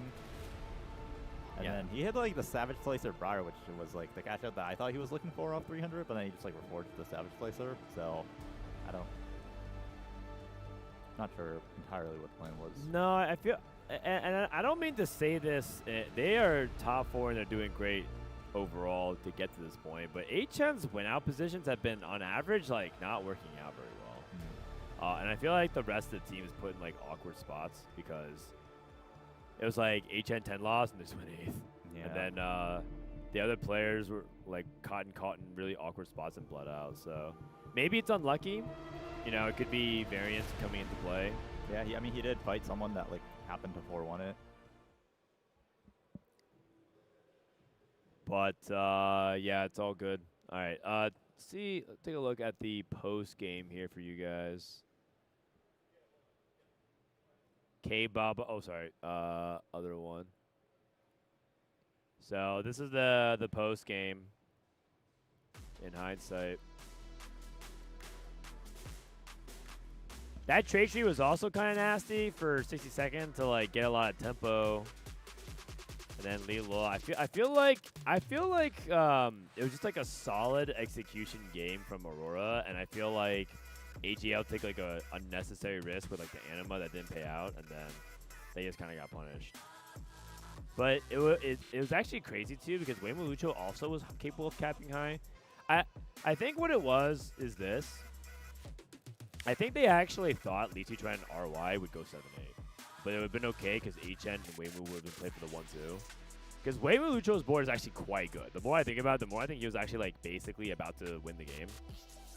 And his board is going to outcap all the other boards. 60 Second, Lilo, and Huame are all playing 4-cost boards. And so AGAL shifted to like, or Aurora shifted to high tempo and punished them. And HN was not able to get out. So kind of going back to what Wei-Jin's saying is that if HN was able to like have 1 or 2 more lives and have a little wiggle room, maybe HN can actually play for like the win out for the 1-3 or the 1-2. Another thing to consider as well, HN took advanced loan and got punished from the golden for the prismatic augment as well. He got stuck with a gold augment, and that's a pretty big power discrepancy too. Yeah, side effects can be pretty good for Space Groove, but I feel like you're looking for the silver in that spot, so that was also a risk that they took. There's not too much difference in meta read, by the way, for anybody wondering. I'm pretty sure that these two teams, based on what they described, they're both practice partners of each other in the same study groups. So they probably have the exact same read. What are the rules of 4v4? How do you win? Combined placement? Yeah, it's combined placements, and tiebreaker goes to whoever got first. And otherwise, you just play standard TFT, and you can queue into your teammate. If you, I put a command in my chat, exclamation 4v4 if you need it.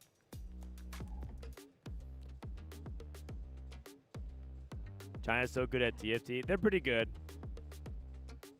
It's actually impressive that China stays on top as much as they do, given that it feels like a lot of their tournament structures and systems feel so invite heavy.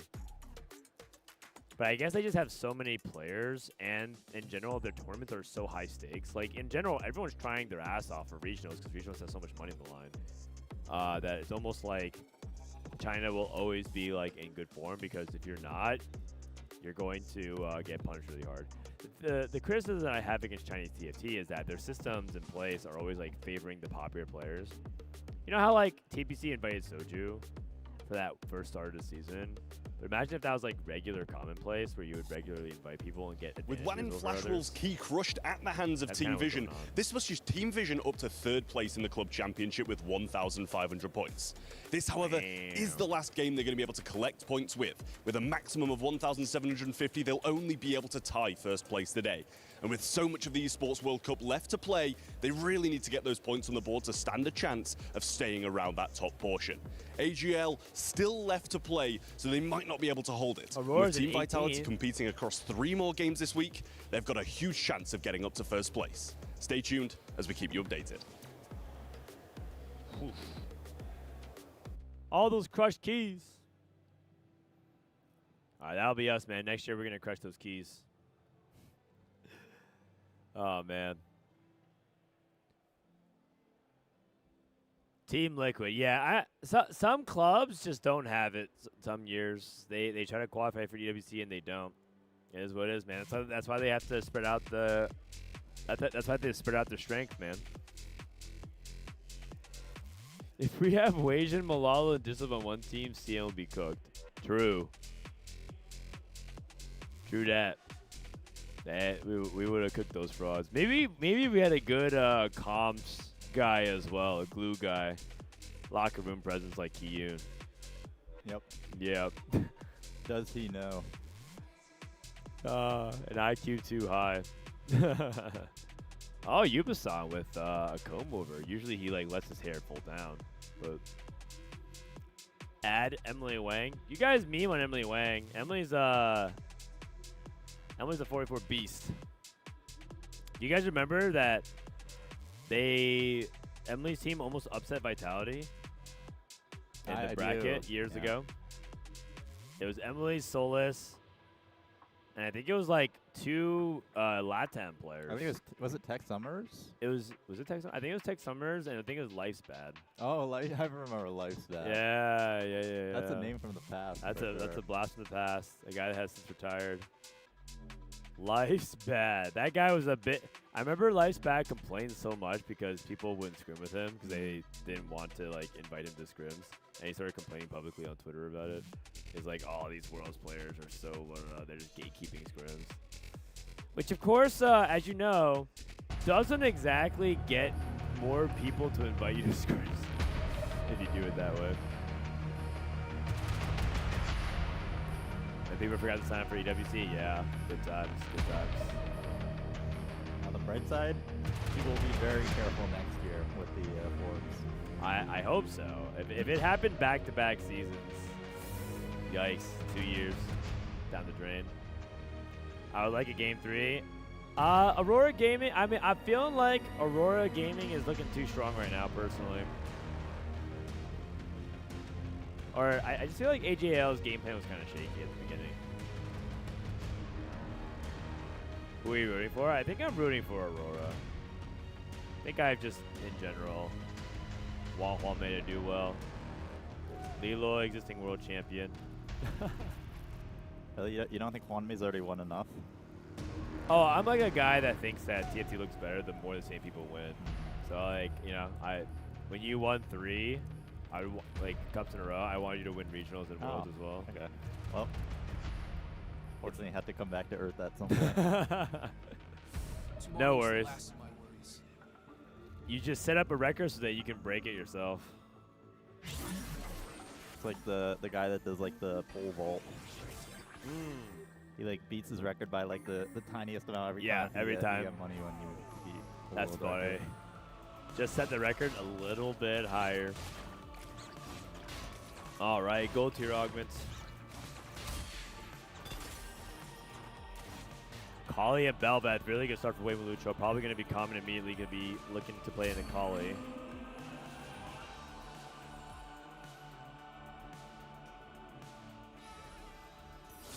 Was there any Akali player last game? I don't think there was. We had the screenshot. Because the guy we thought was going to play Akali ended up playing Novavax. Not in the top 4. Yeah, I don't think anyone played. No one played Akali last game. Because RY ended up playing reroll Zoe. Yeah, and they 2 tried playing LeBlanc, 8-10 with Space Cruise. Well, there you go. Interesting. No one played Akali Nova last game. Yeah, that can't be right. I feel like Akali's that good. We got the Fountain. We're on Golden Gala. This would be a much better game to pick Advanced Loan, for example. And then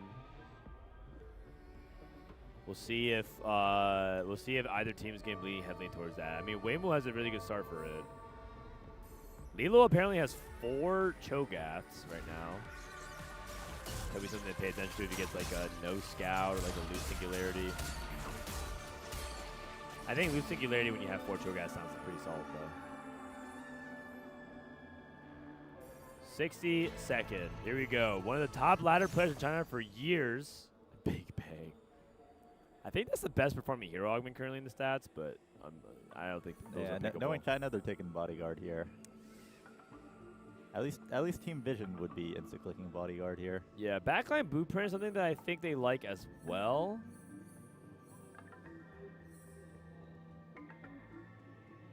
Okay, Bodyguard training. Does get offered a couple other things we've seen picked as well. Forge and Trade Sector. I'm expecting Bodyguard. Oh. Patriotic Forge. Soraka's Miracle. I think he was hoping for R's Aria. Oh, did he have Thresh Center? No, you should definitely be taking that then.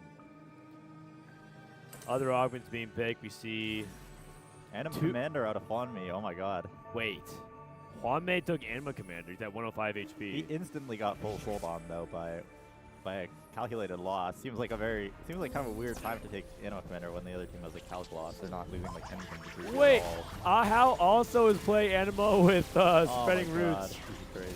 No, but I mean, he's playing like tempo. Yeah. He doesn't actually he's just getting out like a 100 cat joke all day. Yeah, like, I think Huanmi, like when you have the Anima Commander, you're actually kind of reliant on getting like a 400 cat joke. And he's literally guaranteed to get griefed. Yeah. He just has the best matchmaking of all time. It could have been just absolutely unpickable augments otherwise. Yeah, I mean, maybe his like thought process is that if I'm going to lose streak, getting like 6 gold and a couple 100 anima items is actually good enough.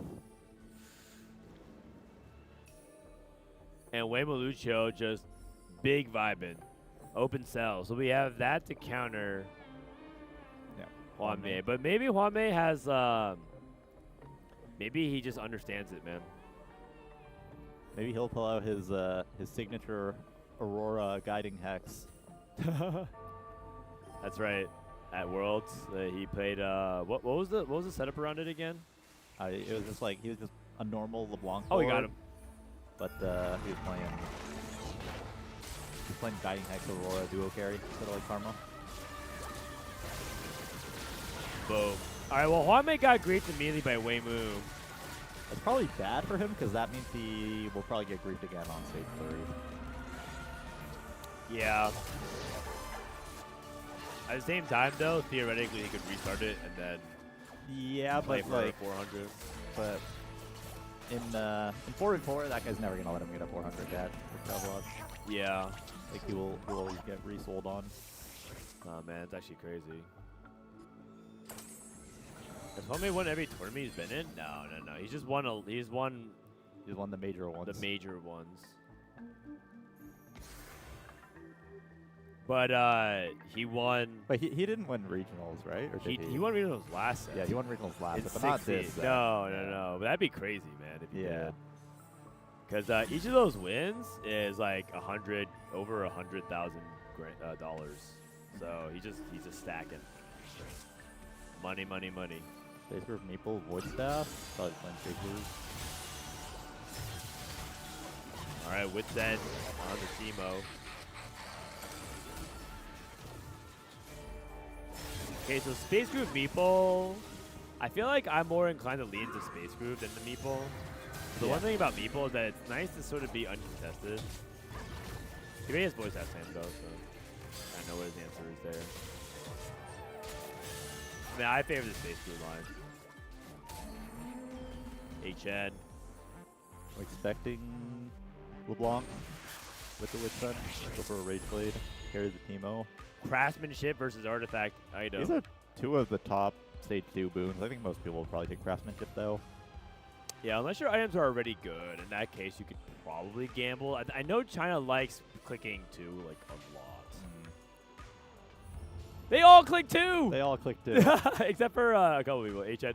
HN and Lilo. One other person.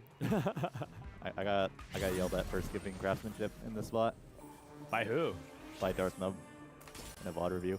Oh, no. Not actually yelled at, but he was just like, nah, you're never allowed to skip Craftsmanship under any circumstance. Interesting.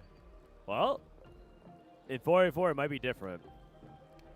No, I think what it is China in general leans into variance. What I've come to learn about the way they approach is that China thinks that kind of variance has like too big of a payoff to skip. Like, you read the interview with Juan Mei, right? Yeah. Like, podcast. He said that the best God blessing in the game was Echo's boon that gives you 5 gods. Oh, the one that gives you like 2 5 gods. Yeah, 2 5. Yeah. I mean, that one is really OP for sure. Yeah. But that was not the one that I would have picked as the most OP one in the game. I think I would have picked something like Craftsmanship or yeah. There's like a Cosmic Hex. Yeah, that makes sense. Yeah, I would also definitely think about those first. And so I think that's not like necessarily say who's right or wrong, but I think the perspective to take away is that China is like willing to take on those things. Is my takeaway from that. How does 484 work? Type exclamation point 484 so you can get information on that. RY with also a lose streak going on, just playing 2 units. Both him and Wei Mu. Oh, they're both trying to double grief. Oh, Juan Mei, I see. Because it's possible RY has Juan Mei in his pool. Feels kind of unnecessary to double grief Juan Mei because Calcos can just re-grief him on stage 3. Yeah, as early as 3-2, I believe. Yeah, 3-2. That's right. I think RY just wants his own lost streak or something. Not really sure. And it'll be interesting to see if Juan Mei takes his first 100 cash out or shooting over like 200, 300, optimistically 400 if he somehow dodges Wei Mu on stage 3. Your Juan Mei, are you taking this? Or I think he push, yeah. Pushes, okay. Just risk it for the biscuit. Really wants to win this fight. Should be able to. Macro, AGL taking control of all the streaks. Aurora squeezed in the middle. Slightly ahead in gold here. From the comp layout, HN already has a LeBlanc. Playing Wits End LeBlanc. Is Wits End LeBlanc really good? I think it's just average. A lot of the value of Wits End is in the defensive stats it gives, like HP, armor, MR. So obviously, like the magic damage on hit is like really good on like an AP Braceblade carry, but yeah, a lot of the values in like the defensive stats. Okay, got it. And then RY and Wei Mu, they're pretty much open-ended. Li Chuan having the Akali. So we have one Akali player from Li Chuan for AGAL. Meanwhile, for Aurora, we know that there's one Space Group player from Li Luo. Don't know what Ahao and 62nd are doing exactly. They're playing the exact same Primordian Jinx setup at the moment, so maybe a double commit to Akali. Nice items. Sniper and Challenge Drum. Looks like it's actually a full Jinx from Ahao. What do you do with Sniper Emblem? I guess just range extension. Yeah, like Space Groove or something. Oh, you can play Samira Samira Space Groove last before. Oh, I mean, I would just like play a Samira on my Space Groove board, and then you can use that as like a Blitz Gen Nami item. Yeah, it's just that he has last whisper already slammed. Oh. Zed. Okay. Nah, they're not gonna click Zed. They actually clicked Zed before, by the way. Full Cosmic Restart on a full loss seems very nice. Ooh, with Calc loss. Yeah, and he probably needs to like sell his board anyways against Juan Mei. So this is like 16 gold and 2 emblems. That actually seems like ridiculously good here. Wow, that's nuts. What did he get off his emblems? RY took Focus Fire. Lilo took Cosmic Restart as well. Looks like he got Primordium +1. The heck? I mean, those are very nice, but it looks like he was almost like fully committed to neck. Oh, I didn't even see he has 2 more. So he has 2 Timebreaker emblems. 2 Timebreaker, and that's like awkward because it's almost like you can't reforge both. But yeah, I mean, he doesn't even have, or yeah, he kept them both. That's hella awkward. Wait, now you can play 4 Timebreakers, Space Group. Yeah. Doesn't even need Timebreaker 10. And then you can play Timebreaker Blitz for like the crazy attack speed. Oh, Huanmei at 200. And now we're at the point where Weimu really wants to queue into Huanmei. Yeah, for sure. Save or cash? He'll probably save because I feel like if he was thinking about catching this, then he would probably want like a guiding hex. And I mean, if he gets lucky and dodges this guy for 3 rounds, he could get a 400. So maybe he doesn't reveal for another 10 seconds. Yeah, he'll probably do it last second for sure. It's funny because like a game, everyone knows what's gonna happen here, but maybe he decides at the last second just to screw him out. Oh, he cashes out. Tries to fake him out. Yeah, Huanmei is so unpredictable, man. That's what makes him exciting to watch. I thought he was gonna like actually save it at the last second, but he mixes it up.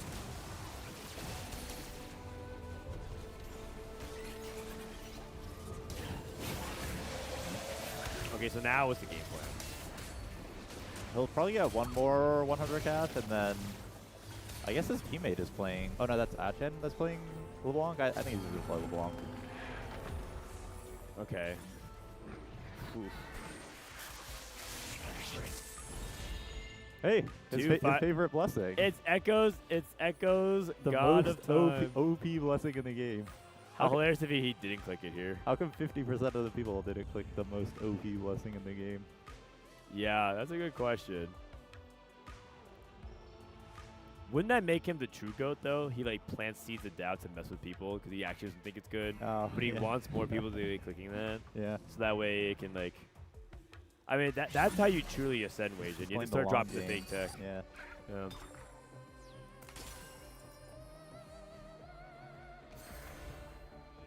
Glass Cannon.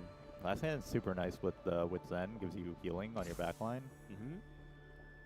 I imagine Wit Zen's also not bad if you start going up against some of the Akali so you don't get burned down. Yeah. It gives like significantly more healing than a Gunblade. It's like twice the healing of a Gunblade.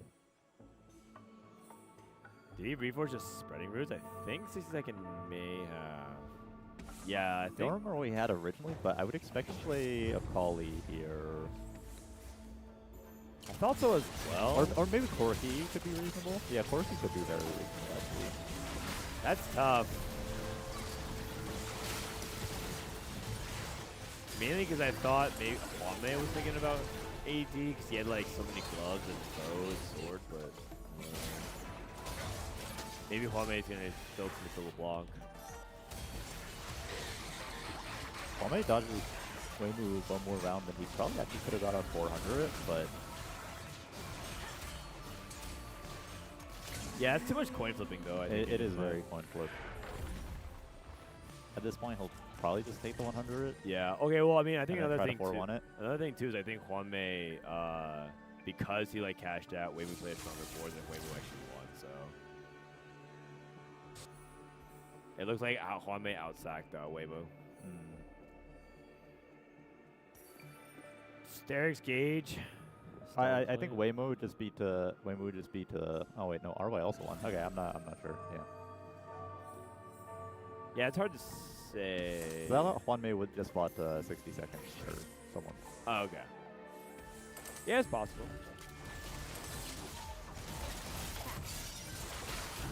All right, Rage Blade, Archangels, Wits End. 5 Shepherd very early. I don't think 60 seconds has enough damage without 5 Nova to win this. Yeah, LeBlanc is going to go infinite with the healing. Very nice. Pretty close. And that's a really big win. 2nd loss to streak there. HN at 90. Alawi 2 for Huanmei. Yeah, he took the 100. So yeah, you can see like if he had pushed, we'd be at 370. He has the HP to sack one, or he could try to win, but it's definitely a lot more coin flip, and this allows him to just like 4-1 and try to get strong with 45 or 25 HP. So yeah, it's not like his he didn't get like a power spike. It's that I think 400 on average is better than 200, 100. Yeah. I'm also kind of worried about like what he's gonna play. He doesn't really have enough money Well, you got 30 the 8. gold. I think it's Shepherds. You made the Alawi too. Yeah. But this is not enough gold to hit your Shepherd board. And the guy who's contesting is very high roll. Corky paired.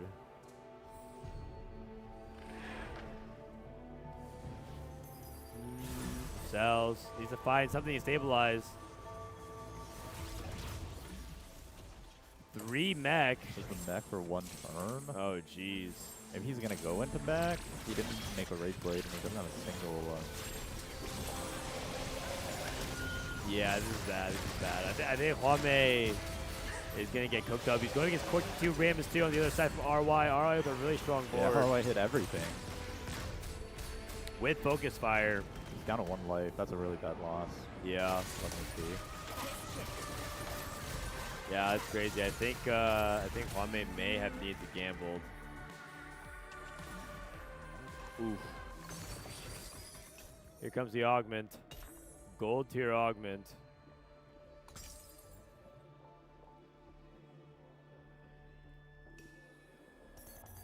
Reinforcement. Now it feels like the other Aurora people need to kind of play for first a lot more. Yeah. And I don't know if they are in that position to do so. Second has Dawncore and MF. Oh, he's trying to play Dawncore Nova MF with Akali. Interesting. He doesn't have Aatrox. He only needs 1 Nami. He's not hitting it. They buy this Tom Kent. He skips it. He's going all out for Nami. No Namis. Oh, jeez. Oh, jeez. That's not good. Oh, my God. With like 30 gold without using a Nami. Reinforcement is looking really rough for Aurora. Aurora looks like this might be be punted. Yeah. It might be like I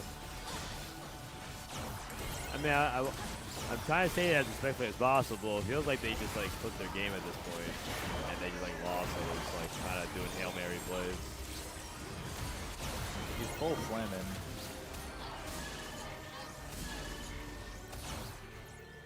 I don't know if the call is to sap on me or what's going on. Swanme's like Acel 1, no pair. There it Finally is. Finds There it is. The Nami. Could be like an okay board now. I mean, he has 4 Timebreaker. That can't be bad. Timebreaker Shen. So they are playing on the life badge.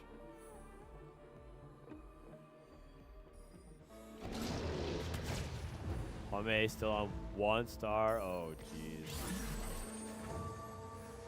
I will say this does look a lot better than what he was doing before. Oh, did he not transform? He didn't transform the Galio too. He didn't transform the Galio too. Oh, boy. That is not good. Although his Galio 2 items are not exactly good. These are more Morgana items. Still a Poppy. Yeah. The Bear's Obsession putting in a lot of work with the healing. Yeah. Man. Might be able to heal the Corki one. Yeah. I don't even know what who they want to lose here. Yeah. I mean, now that Juanmi's Acel pair, it feels like if he hits Acel 2, he could potentially make it out. Honestly, he's looking just super quick for Aurora though. Do you prioritize moving items off of mech if you hit Morgana too? Because he doesn't have like Stoneplate or anything like that.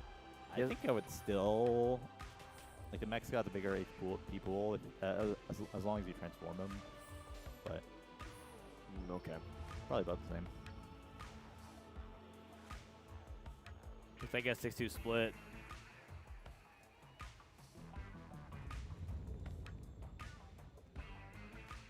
Alright, looks like the final decision is going to be a lot of KO. Looks like it's going to be a handful of Echo Anomalies, but I think a couple of KO leans. Looking for Aurelian Soul 2. Karma 2 is nice. Sell the LeBlanc to get it. He's going to sell. Oh, he's going to sell Ross because he didn't transform. I like that. He has a Stoneplate now. I'd imagine you want to move the Alawi Tentacle to like a Morgana. I could buy that.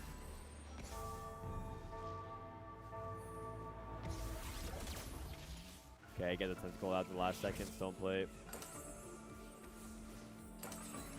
Going against Akali. Baseball 1 was always kind of a scary matchup. Yeah. I think Tinder 2 as well. The Declaw's not really going to be doing very much here. Also rolled like a Bramble Warmog on PT. I think Funding might be dead. Oh! He's definitely enough units to kill him. He's down. Oh, jeez. Yeah, that was kind of a disaster game. Yeah. I mean, I don't really think he did like too much wrong. It's just like you can't really click Animo Commander with like a Calcloss. Yeah. I think that might have been one of those things where he just clicked it before he saw the Calcloss and then realized it was a bad situation. Yeah, or maybe he just felt like, oh, if my augment is like 6 gold plus a couple of like 100 items, then it's okay. But I don't actually think it's okay. Yeah. All right, so Aurora has to make do with Juan May's disappearance here.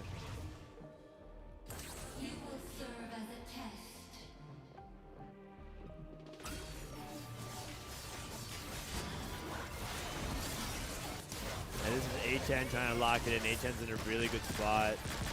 Ahau needs to win out, but he's on Quirky 1. Yeah, we kind of hit every problem.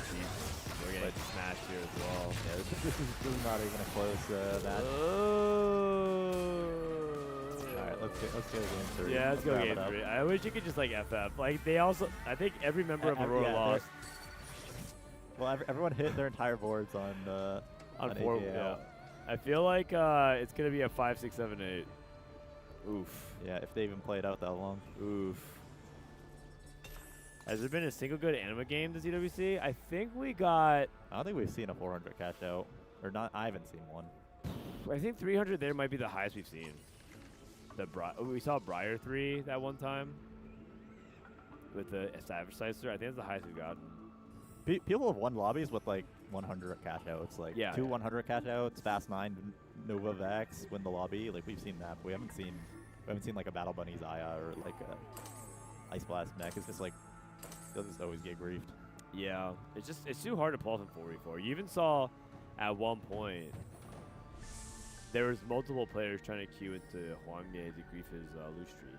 It didn't work, but it scared him off of committing to a 400.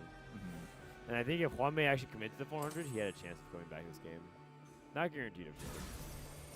The difficult thing about Anima is that even if you get a 400 cash out, you're not guaranteed to win.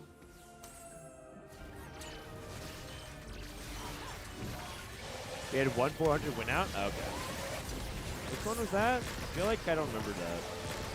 41 versus 42. 278 on Aurora. Yeah, 1-2 is not really possible with AP. No, I don't think you can. Not enough DPS. Alright, go game 3. Alright. Game 3. Game 3. Ahau is down. 60-second loss. They're actually going for it, man. The 5, 6, 7, 8. We played Dodcore MF. Oh, man. Well, if you're gonna low roll, it's better to everyone low roll. Yeah. This is actually strictly correct. You save team mental by all going bot 4, so that way you know that like it wasn't one guy's fault, you know. Even if it fails that way.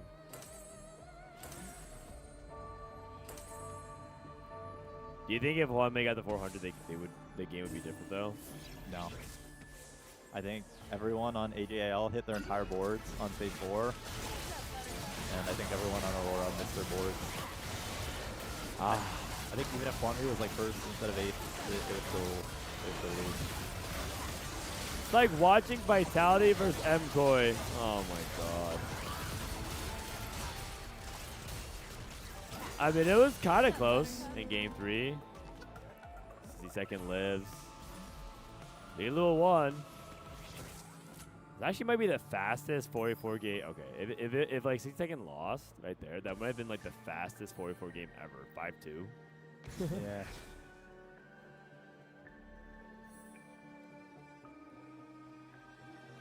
It's called RNG manipulation. Yeah, it's true. You like lean into the low roll aspect of this.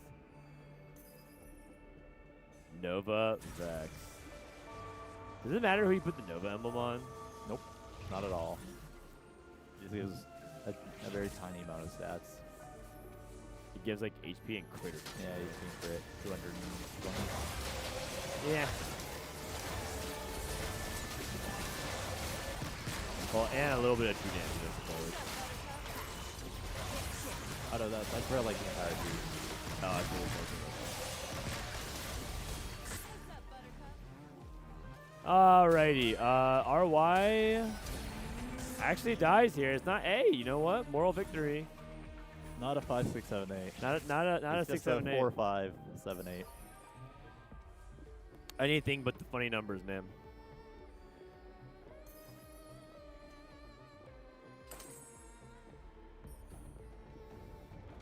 Oh man. Okay. So this game, you just have to forget it if you're Hwangdae and the Aurora guys. Yeah. I mean 1-1. So they're chilling. They just need to win the last one. Just need to win the last one. Hold? No, guys. It's actually literally impossible. There's no mathematical combination of matchmaking here, I think. Because they're both literally at 2 and 1 HP. The moment they play each other, which is virtually guaranteed, it's just over.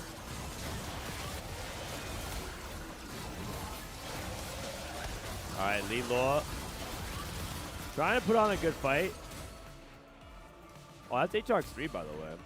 Yeah. I've been seeing more people play a little bit Aatrox 3 when rolling for it. All right. And that will do it. See, you're taking actually top 4s. You know what? Kind of a cool board, though. Dawn Core. All right. AGAL ties it up. 1 game apiece. And the winner of this goes on. The winner of this goes on to the grand finals up against Team Vision. If you lose this fight, you play the 3rd place match going up next against Flash Wolves. Hopefully it's not Aurora, because I kind of realized that if it's Aurora, then then I'm on a 5-game losing streak or 6-game losing streak where every team I root for dies.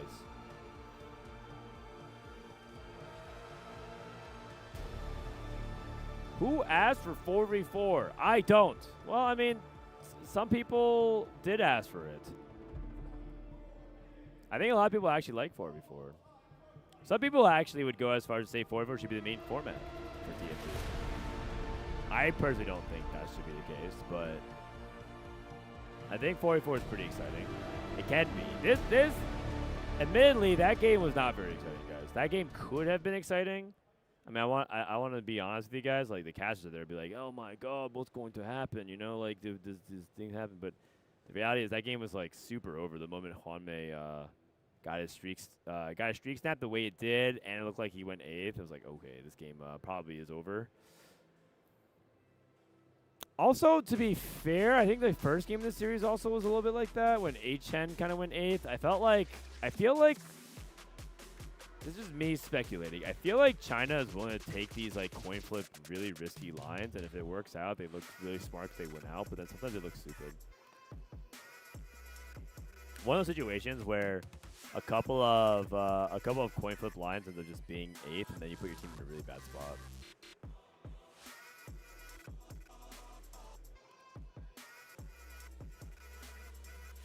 The Akali comp, yeah, I kind of wish it wasn't just constant. I don't think Akali is as big of a problem as Syndra and Gangplank. I think historically I rank Syndra 1, Gangplank 2, and Akali 3. So it's gotten better. I mean, do you agree with that?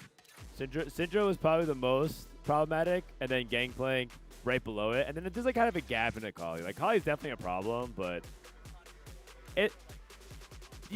yes, guys, it was so egregious with Syndra that 2 people per team could play Syndra. You actually had like a crazy. You would have like Syndra tempo and Syndra carry, and then it was just so gross, guys. The 4-way Syndra in the first year, and then last year it was like. I mean, Gangplank was really good, but to be fair, you kind of had to have like something for it. And sometimes they would miss stretchy arms, which is pretty funny. And then this year, it's like Akali's like very strong and obviously OP, the S tier line. It's just not the same, guys. It's not the same. The advantage of 4v4 is you get to blame your teammate. No, I don't think if you're a good 4v4 team, you don't do that though. If you're a good 4v4 team, you're not blaming your teammate.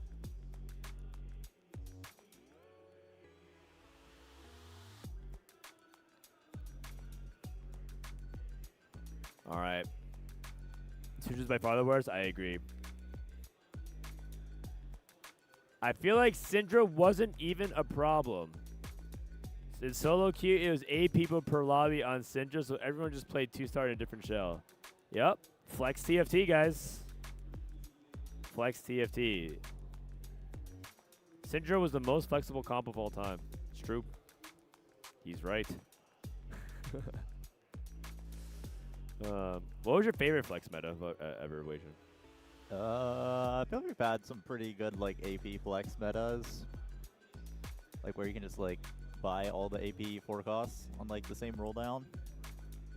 Honestly, there's some pretty good like AP flex meta, kind of like this set even. Yeah. At certain points, I feel like the AP tree was like pretty satisfying to play. Yeah, I think so. There was one set that the AP tree was like really satisfying to play. I'm trying to remember what set it was though. Was it recent? I think it was like a few sets ago. Okay, it wasn't last set. Last set actually wasn't really that flex. It was more like you kind of played your Village Water early or your Void early. Oh, yeah. And your Shadow Isles early. But it got better. Although, after actually, no, last set Unlock. was like, I feel like between like Lissandra and like Lux and like Demacia and Freljord, you could do like a lot of cool flexing with like the Galio unlock. Yeah, eventually, right? Yeah, eventually. Yeah. I was talking about the first half. For most people, they view set like set 16 in 2 eras, and then 15. All I remember about 15 was like the mech meta. Oh yeah. The Crystal Gambit. And Yeah, I think there was always like one dominant way to play Soul AP. Fighters. Like, yeah, there was like Vertical Soul Fighter. There was like 6 Sork Karma was like really strong. Oh, right. And that was like really weak. And that was like really Star strong. Guardians. Star Guardian. Holy cow, we were back. Yes. That was like my least favorite set. I hated the fruits. Yeah. And then 14 was like the cookie cutter comps. It was like always 4 marksmen in Vanguard. We had Exotech Zeri. We had Anima Squad Zaya, Leona. Yeah, the only cool thing about that set was Nitro. Nitro's cool. I think Golden Ox is actually kind of fun. I think like when you got a Golden Ox emblem and you're like trying to pull off the Golden Ox high cap, I think that was pretty hype. Oh yeah. I like that. So then I don't feel like there was AP flex there. The most flex was like Dynamo flex. You played like Elise. Oh yeah, Dynamo Flex was really good. Yeah. But Dynamo Flex was not that flexible. You would just flex the front line. It was like you could play Leona, you could play Cho'Gath, you could play like you would always play 3 Syndicate, and then you would either play the Heavenly or what was it called? Divinicorp. My name is Ayush and I'm a super fan. You'd either play the Divinicorp or you'd play like the 4 cost like Cho'Gath or Leona. Wait, I had dinner with this guy yesterday. So this is my first time being at a LAN event for TFT, Hold and on. it's been very I wanna watch amazing. this. I've been watching and playing TFT since the beginning set 1, and I always watch from home, and this is the first time to be on a stage. Feels surreal to be so close. Before we go watch the game, we always open up some Riftbound packs. It's right next to the stadium, and it's always a fun time here. This guy's so funny. I have a funny story about him. I'm at the Vic Cafe, and I just got a Setsuko. It has mango, strawberries, and lemonade, and it's my favorite drink here. What? That's definitely not a set to go. There's not enough salt. This is the basketball court. After a game is finished, we usually come here, take a couple of shots, and wait for the next game to start. Yeah, he totally made that shot. This is the super fan area. This is where I rest in between games. There's a bunch of TVs where we can watch other titles. After I'm done resting, I can go watch the TFT games at the stage. Thank you, EWC, for flying me out. I never thought I'd have the once-in-a-life opportunity to come here. I also got to go explore Paris. I saw the Eiffel Tower, and it just feels so surreal to be here. Okay, it looked like he kept talking afterwards. I'm not even surprised that they dubbed over that, man. I met Ayush yesterday. I mean, we actually met before at a different event, but he's a really chill guy. He's like one of your good buddies, right? He's like walking around. Yeah, we play play like Valorant and stuff. Yeah, he's like Wei-Jin's like travel buddy over the past few days. They've been going around Paris, and He's pretty much down for anything. He's like very laid back. I think you guys biked around Paris and like walked around a lot. Very, very easy to talk to guy. He went to the bathroom yesterday in the restaurant. We were paying the checks. And so, you know, we washed our hands, clean up after we eat, 'cause we ate a bunch of we had like endless fries at a restaurant, which was all right. You know, the restaurant was okay, I think. They serve you unlimited fries, which is nice. Went to go wash your hands. There's only one bathroom. A lot of people are there. haunted by their past. I'm inspired by it. So Ayush goes in first. And I have to wait outside. And Ayush tries to get out, but he doesn't realize that the door needs to, like, close all the way before you can open it, because then you can't unlock it. So for about, like, 2 straight minutes, which is, like, one of the most awkward 2 minutes I've had since in a while, he just tries to keep opening the door. And you can hear the door handle, like, you can see it flick up barely, but not quite all the way. And he's just trying to get out of the bathroom. And it slowly but surely becomes a spectacle in the entire restaurant, because the waiter first noticed, I'm like there, and I see what's going on. And then the waiter passes by and sees the door handle jiggle, and you just hear the guy trying to get out. And then the people sitting next to the door also are like starting to pay attention too. And then the girl, there's like a hot girl table with like 6 girls who are clearly having hot girl summer. They start staring at the door. But the thing is, all of us look at each other and none of us help them, because we don't want to be the person that opens up a bathroom door by accident and the guy was not ready to like open the door, you know, because it's a one-person stall. So everyone's just staring at each other and staring at the door for 2 minutes, trying to watch Ayush get out of the bathroom. And then he finally figures it out and gets out, and I just give him a little thumbs up. And he was like it looked like he was dying from embarrassment. It was so funny. Hey, he's a fun guy. I like it. I had an interview at a company where the receptionist had to open 2 sets of doors, both manually. Yeah, those are super awkward moments. But he handled it really well. I like him.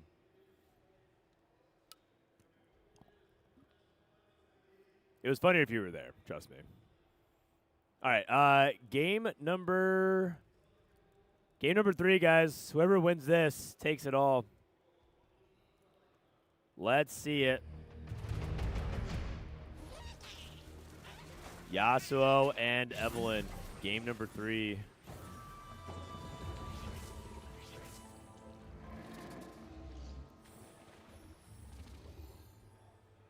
All right, whoever wins this goes to the finals. This is game 3 of the semis between Aurora and AJL.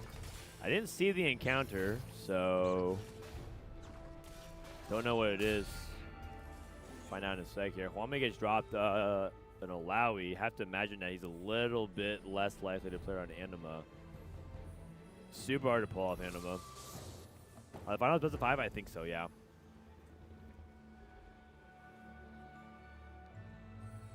All right, Cho'Gath, Talon, Caitlyn, and Poppy.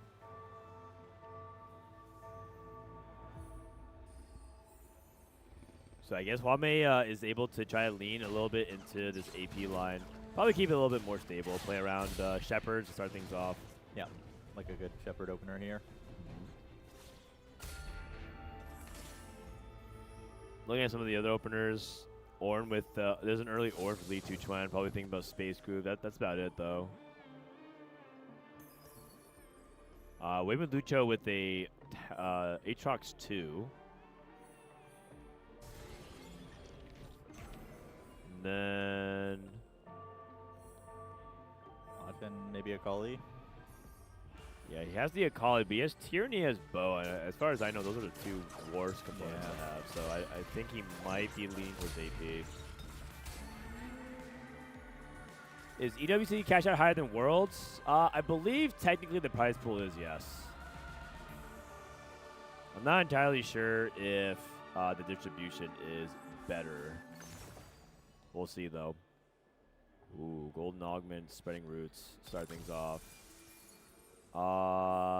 Sniper and Psionic for HN. 2 Spreading Roots. Ahau also took Spreading Roots as well. Why with Clear Mind? So HN, Ahau, 2 Spreading Roots on 2 different teams. Pandora's this set has felt worse because of the component selection, but in 4v4, does that change anything? I think Pandora's is like, I mean, it's pretty nice because it just lets you like force a comp, which is more valuable in 4v4 because you can't really like, step on your teammates' toes. Yeah, I do think gold Pandora is generally kind of a mid augment. Like if you really need certain items, you can just like loose freak and get them. Yeah, I think that Dasik was telling me that he liked it for the forcing, but it depends on like what your spot, what you're trying to force towards. Kind of wondering if the Stargazer is playable. Not entirely sure though. Replication will look like to be Replication Bow, maybe? Since Bow. Yeah, I could be bow into like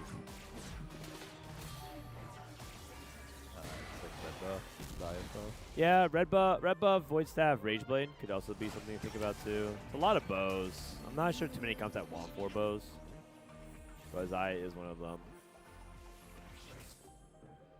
Psionic. Sniper Psionic. Could go like AP direction, Reforged Sniper. Could go like Space Groove, Reforged Psionic. Yeah. Reforged both, figure it out later. Yeah, I'm trying to think because if you can even stay in Dark Star. I think one thing that was really cool about Juan Mie's run at Worlds that he played some unusual stuff. One of them was he played Sniper Cho'Gath. He played like Dark Star Cho'Gath. He played Sniper on Cho'Gath early and then moved into Lissandra late game. And Cho'Gath didn't become unkillable when he won the game.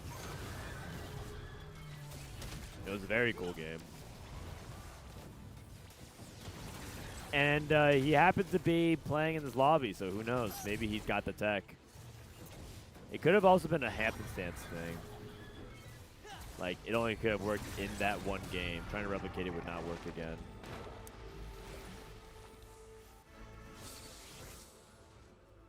Lissandra and Kaisa. 3 Timebreaker. Okay, so we had 3 Timebreaker early. We got Timebreaker and we have Psionic. So we reforged a Sniper. Psionic? That's the other spreading roots. Oh, okay. They both have a Psionic. They both have Psionic. Okay, got it. Okay, Psionic and Timebreaker. Yeah, that one doesn't really have any like clear direction either. I mean, there's some kind of like brawler overlap with like Pantheon and Gragas, but probably also looking at our 40 slam Guardbreaker and open Guardbreaker slam is usually a Kali. Yeah, it just could be a Kali and then play Gragas. Or a Corki, but the Timebreaker is like the other thing. True. Striker Flail into a Corki, I can see it. Oh, if you can get this win, that'd be nice. Actually, I think he probably wanted to lose. Oh. Yeah, no, he gets like a 3 win. Yeah. Be happy with that. 2-star 2 cost versus Acceleration Hex. Acceleration Hex has high potential, but yeah, Acceleration Hex is a very high cap. I think a lot of people with the item augments might want to take the right, try and get like a 2-star 2 cost itemize. Yeah. Yeah, I'm not entirely sure. Vision B Flash Wolves? Yep, that's correct. That is correct. Okay, a lot of people taking 2-star 2 costs. Let's see what happens. Yeah, surprising amount. I value Acceleration Hex like really, really highly.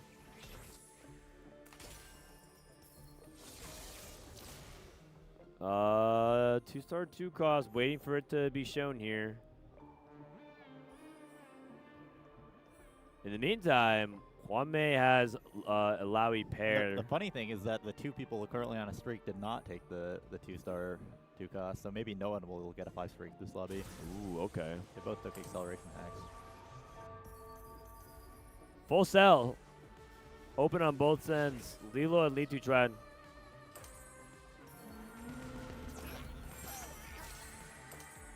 Litu Tren with a 4 loss. Lilo trying to open on him. Huamye. He's currently playing Conduit, but since he took the Acceleration Hex, he's probably going to end in LeBlanc, which is kind of his signature comp. Yeah. I do think that he is a LeBlanc lover. Don't blame him. LeBlanc is pretty cool. Can you play LeBlanc if you have like an acceleration hex, no rage blade? Yes, I think so. Yeah. Okay. I think like acceleration hex GS is probably enough AS. I mean, you would probably still want a rage blade, but it would be enough. Like, I mean, I would rather play like Death Cap, GS, LeBlanc with an acceleration hex than like Ace Hole or something. Okay, got it. Interesting dynamic with Li Tuchuan with the Pandoras. Like, he tries to sack, he has to buy something to put the items onto the champion so he doesn't lose. He doesn't lose it to Pandoras. But it looks like he's Gunblade, so Li Tuchuan I think is going to be Akali. Yeah, Pandoras. And then Huamie. As you go for a 5 streak. Victor get another cast. That's a pretty big loss. Oh, very close. That Victor walk-up is kind of brutal, actually. Gets the 5 wins, so that's pretty good for. And AJL has 5 win and 4 win. Oh, and 5 loss. Okay. I would say AJL is a little bit ahead right now.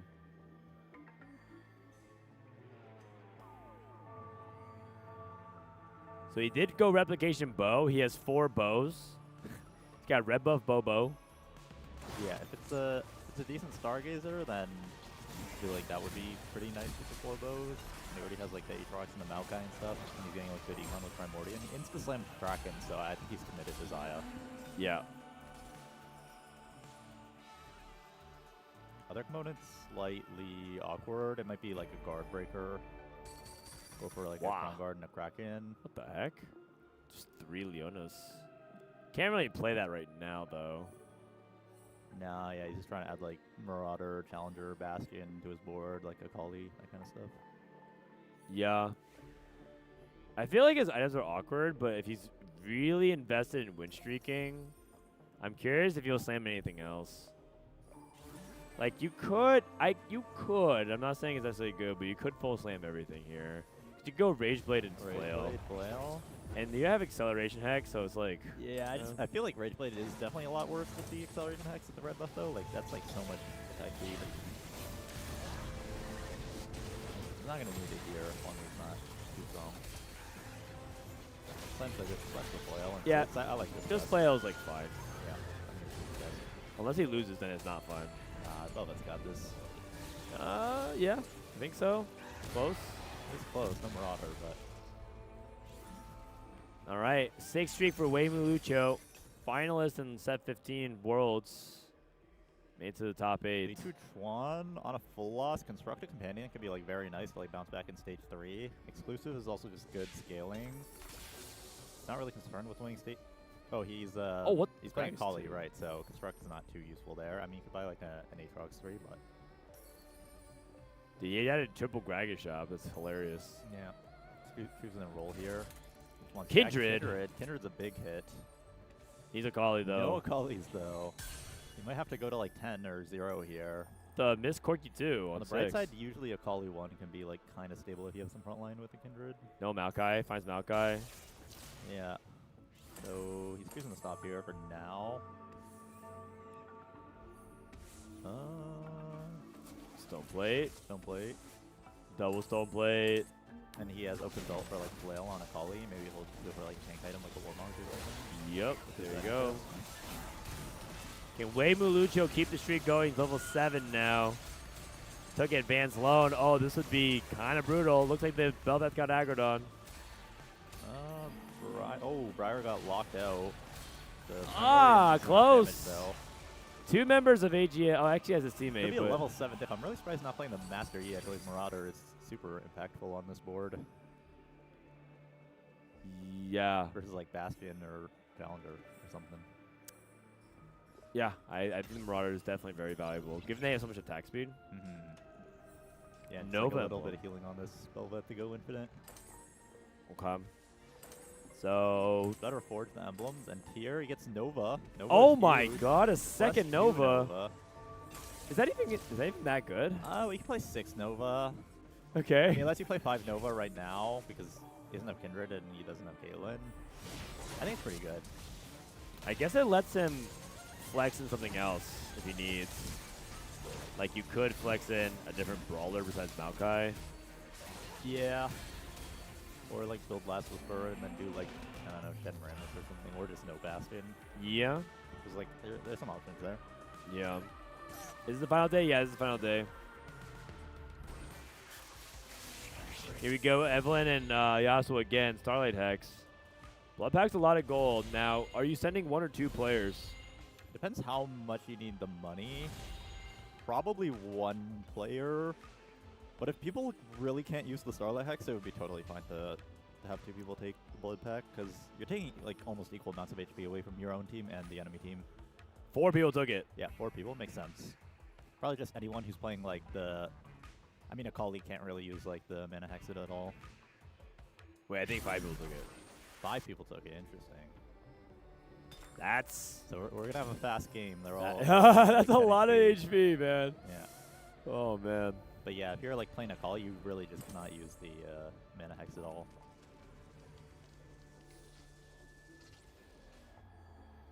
Although I think I actually just saw a Mana Hex Akali like 1 second ago. Yeah, I think one of them may have. Slam and plus for 60 seconds. Very interesting, like, because he's playing like AP. I think he's playing like wouldn't he want Mana Hex? Yeah, but I guess his thought process is he's got like double on-hit mana items, so like an Acceleration Hex is like as good as a Mana Hex probably, and he probably just like wants the gold hit, probably contested. Right. So Yeah. I can see it. I think he already took the Acceleration Hex. If he didn't take the Acceleration Hex, he would take the Starlight. Yeah, that makes sense. I wish we had like team gold count. That's like 1 stat in 44. I wish I could see like how much gold a team has versus another's. I guess you could just do some like general math. Like Lilo level 760 versus RY's level 780 gold. Oh my goodness. RY's like basically level 8 already. Weimu on a 9 streak. That's really big for AJL. Yeah, his vault looks very, very, very nice. And he has enough money to 4-1 it, so he could just like run away with the game completely.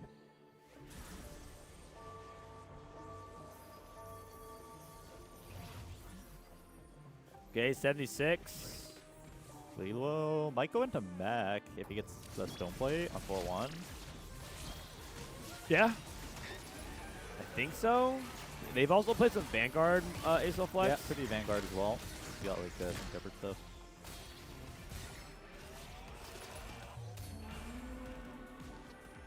All right, Li Tuchuan takes a hit there. Who is ahead and who is behind? I would say I feel like I mean Weimu did just lose the streak, but I feel like AJL is like a bit ahead right now. I feel like their Akali player is in a better spot. I feel like Weimu's spot is really, really good, even though he just lost his streak. And yeah, you know, like they have like Li Tuchuan on a 5 streak, and Ashen's pretty stable as well. Okay. It all depends on whether or not we can have these players at the bottom of Aurora kind of pull out. Yeah, it's going to depend on the roll downs for sure. 2 Nunus. Only on neutrals. Maybe worried about getting grief. Maybe wants to hit Nunu before they're gone.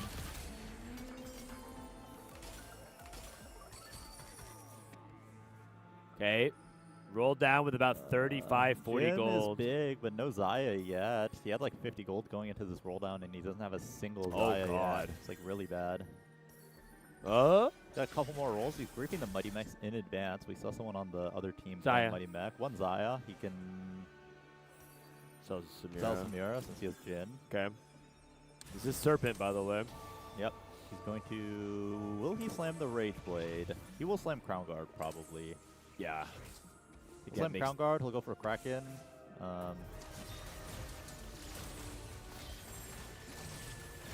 Okay, 60 second. Catches him before he transitions over, which is nice. Yeah. All right, and then we'll see what this last augment is. I think it's a 50-50. Actually, I think it's slightly more chance to beat Gold than Prismatic here. Lilo gets an important win as well at level 8. Huame at level 8, 7 loss. Last gold augment. Oh, I think this was Twisted Face, so I think it was always guaranteed gold. 60-second duo Q. That's not really what he was looking for. He's playing Space Crew. He wanted Shen or Blitz.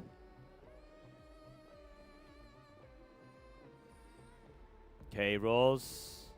So he has a lot of gold left. 2 instantly. Riven 2. Riven 2. He just needs some frontline now, like Ornn 2. Still has some gold left to roll. He's holding extra Namis, so that's definitely a point for Aurora. Yeah. If they can lock the Nami player out. Tom Kench pair. He's Tom holding Kench pair. Zaya's. I don't know if you can afford to hold Zaya. Weimu's too healthy. But maybe he can have him, because the thing is Zaya's like really targetable as a general like. Yeah, he's also sitting on a lot of pairs, so you would really want to hit these pairs to win. Like he's probably gonna lose this round with no frontline upgrade, and maybe like a Tom Kench 2 would have a chance of winning the fight. Yeah. So Spark, D-Claw, trying to see if he can stop his opponent, but he's on 1-star front line. Slamming infinite tank items. His backline is like completely fine with the Nami in the Oh next. Yeah. no! It's a frontline diff for sure. Yeah, and I think any frontline upgrade would win that fight. I think if he ends up if this ends up being the diff, that's gonna be really painful because he could have rolled more. He had way more gold on the bench. Lilo lost as well. The HP is not looking good for Aurora. 30, 22, 22 versus like everyone else on AJL's like 50-ish. Yeah. Well, Lilo is stuck on ASOL 1, and RY has ASOL 2. I think we're going to see some more separation here. Yeah, it looks like, I mean, I'd say it's probably like a 90-10 to me at this point. 60-second hit, Morgana 2. Okay. Should get this win over Lee Juan, sitting on 50 gold. 3 forges a D-Claw. Whoa. Okay. Oh, he has salvage bid. So, yeah, I see. Reporting bad components into good ones. Okay. Gets the win here over Lee Tuan. The road to recovery begins one fight at a time. They need to do that like a couple more times. Kwame gets the win. Lilo gets the win. Wow. All right, there you go. Weimu against his teammates. Taking a pretty good loss. I think Weimu still Zaya 1 no pair, so he'll be stuck on 8 for a while. Cryohex 4 cost. I think most people are going to click left. Cryohex very strong, and losing Aurora cannot afford to lose any HP at all, really. AGL double AGL took. goes for the they're using their HP advantage to try to make like strong boards. Like they're trading the HP for board strength. Lee Tuan and HN took it. Ooh, I see. Okay. What they get. 2-star Riven. Is that playable? Oh, because he's doing a slow 8. Oh, wow. Lee Tuan's like broke. Oh, jeez. Trying to hold the block. Trying to target Huame. Huame is on the block 1. Heal block 2 anyways. Void and GS onto the block. Really big hit. Actually, Huanmi looks very, very strong. Yeah. Acceleration Hex on the block. Does have a lot of econ augments, but I think he's getting enough power from like the Acceleration Hex. Yeah. And everything's upgraded. For sure. And Cybernetic uplink. Yeah, uplink's pretty good. Weimu Lucho is going to lead out. This is the weakness of Zaya. Hold up. Oh, Lilo can't take that loss. He's down to 1 life. But I think it could work out the way we've seen it work out before, which is if Lilo goes down, drags a couple players with him, I think it's still comebackable here for Aurora. Yeah, I don't think it's over yet either. Like it would probably be like Lilo 8, Achen 7. Yeah, and then play for 1-3. Like Huanmi in 60-second would definitely have to bounce back. I think Huame's ready to turn the corner. 60-second also hit his entire board, except for Blitzcrank. He's playing Nasus instead. Lee Law going against Aha as his teammates. I wonder if Aha's sacking. Aha's not switching Nova. I think they might be sacking him. Only 2 item tank though. Yeah, Aho definitely. I mean, neither of the Akali players are particularly strong at this point in the game. Yeah, I think we're going to lose he's the tough. Jax too. Yeah, they're just letting Liluo go, which I think is actually probably the correct play here. Yeah. Achin has 2 lives, and they can like continue sacking to him. And honestly, Aurora just doesn't have enough HP to give to Liluo. Yep. So they're just sacking him off. Yeah, makes sense to me. I think it's correct. I think they have to give Huanmi and 60 seconds some HP to work with to win out. Yep. Okay. Oh, Huanmi lost. Huanmi lost. Concerning. He can get a 3rd LeBlanc item here. Morello's not good enough. You need a 3rd LeBlanc item. Any 3rd LeBlanc item. How about Death Cap? Death Cap is the single best thing he can get. Wow. And a Blitzcrank. Although, I don't think you can replace Blitzcrank's not Nunu. going in there. Nope. Yep, Death Cap. Agreed. It's a big spike to his board. Weimu hit Nunu too. Zaya too as well. They had to give up on Zaya's to make their own boards better. Yeah, and Lilo is holding as well. So Weimu finally hits. He's got no removers to sack to his teammates though, which could end up mattering later. They might have to do some sort of like positioning sacks. Yeah. Li Zichuan still rolling on Akali, looking for Kindred 2. 60 on a 3 win. It really comes down to 60 versus HN and Huame, that dynamic. And RY also ping-ponging with his Acel mech. No one looks like super strong. Has anyone gotten to 9 yet? I don't think so. Everyone's on 8. Everyone's on 8. Weimu's kind of going 9 slowly. RY is kind of going 9 slowly. 60 seconds going 9 as well. DB that he's not using? He'll slam it now. Oh, on Belveth, okay. I think he's kind of accepted that he's probably leaning out into like bit 6, and then they're going to rely on Huanmi in 50 seconds. Okay. He's able to take it down, take out this Zaya. Zaya can struggle a little bit with single target in Sakali. That's like one of the things about this matchup that can make it tricky. Not the strongest Akali board though. Yeah, wow, no Kindred. It's actually pretty close, but yeah, it does lose. No Kindred makes it really difficult to actually finish off. HN down to 60 seconds, both won. 60 seconds down to 7 life. HN is on LeBlanc 1. He'll be the next to die for sure. Okay. Wow, he ended up just sacking his emblem for the most part. Yeah. He might even just like remove her and let his teammates kill him off. There's not really anyone he can outplace. So it doesn't make sense to keep him alive. I would be skeptical to remove though because I don't want to give a ghost fight win to someone else. The thing is, his board is like so weak that even if he doesn't remove, then he'll still beat the ghost. I think. Okay, fair. This is his teammate. Yeah, I would. He is slamming, but you just let him die. Yeah, let him die. Should be an easy win. Li Zichuan also close to spiking as well. Li Zichuan's only at 28. The only person that's very safe for top 4 is Weimu. All right, HN is probably going to go down here. How's RY doing? RY lost. He is down to single life as well. It might come down to who can win the game if RY dies next. All 3 members of Aurora actually got the win. This Aurora squad is crazy, man. They're just you cannot kill them off. This is so 60 hard. Second made it to 9 on a 5 win. It's actually very close. close. In 80-10. Now I feel like it might be like a 60-40 for Aurora. Oh, you swung it the opposite way completely. Yeah, I think it might I think it's up to Weimu to win the game now. Pretty good TG. Archangels for the Karma. Fighting his teammate. I think they're gonna let RY go. Yeah, I think at this point you just accept that it's probably gonna be a tie at the bottom and to play for high cap. Yeah. Because the thing about Zaya is she needs to get to level 9, right? Yeah. He is going 9. He'll be 9 by 6-1 for sure.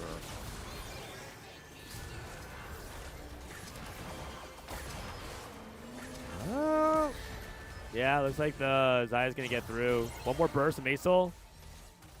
Good loss either way. RY's dead. Yep.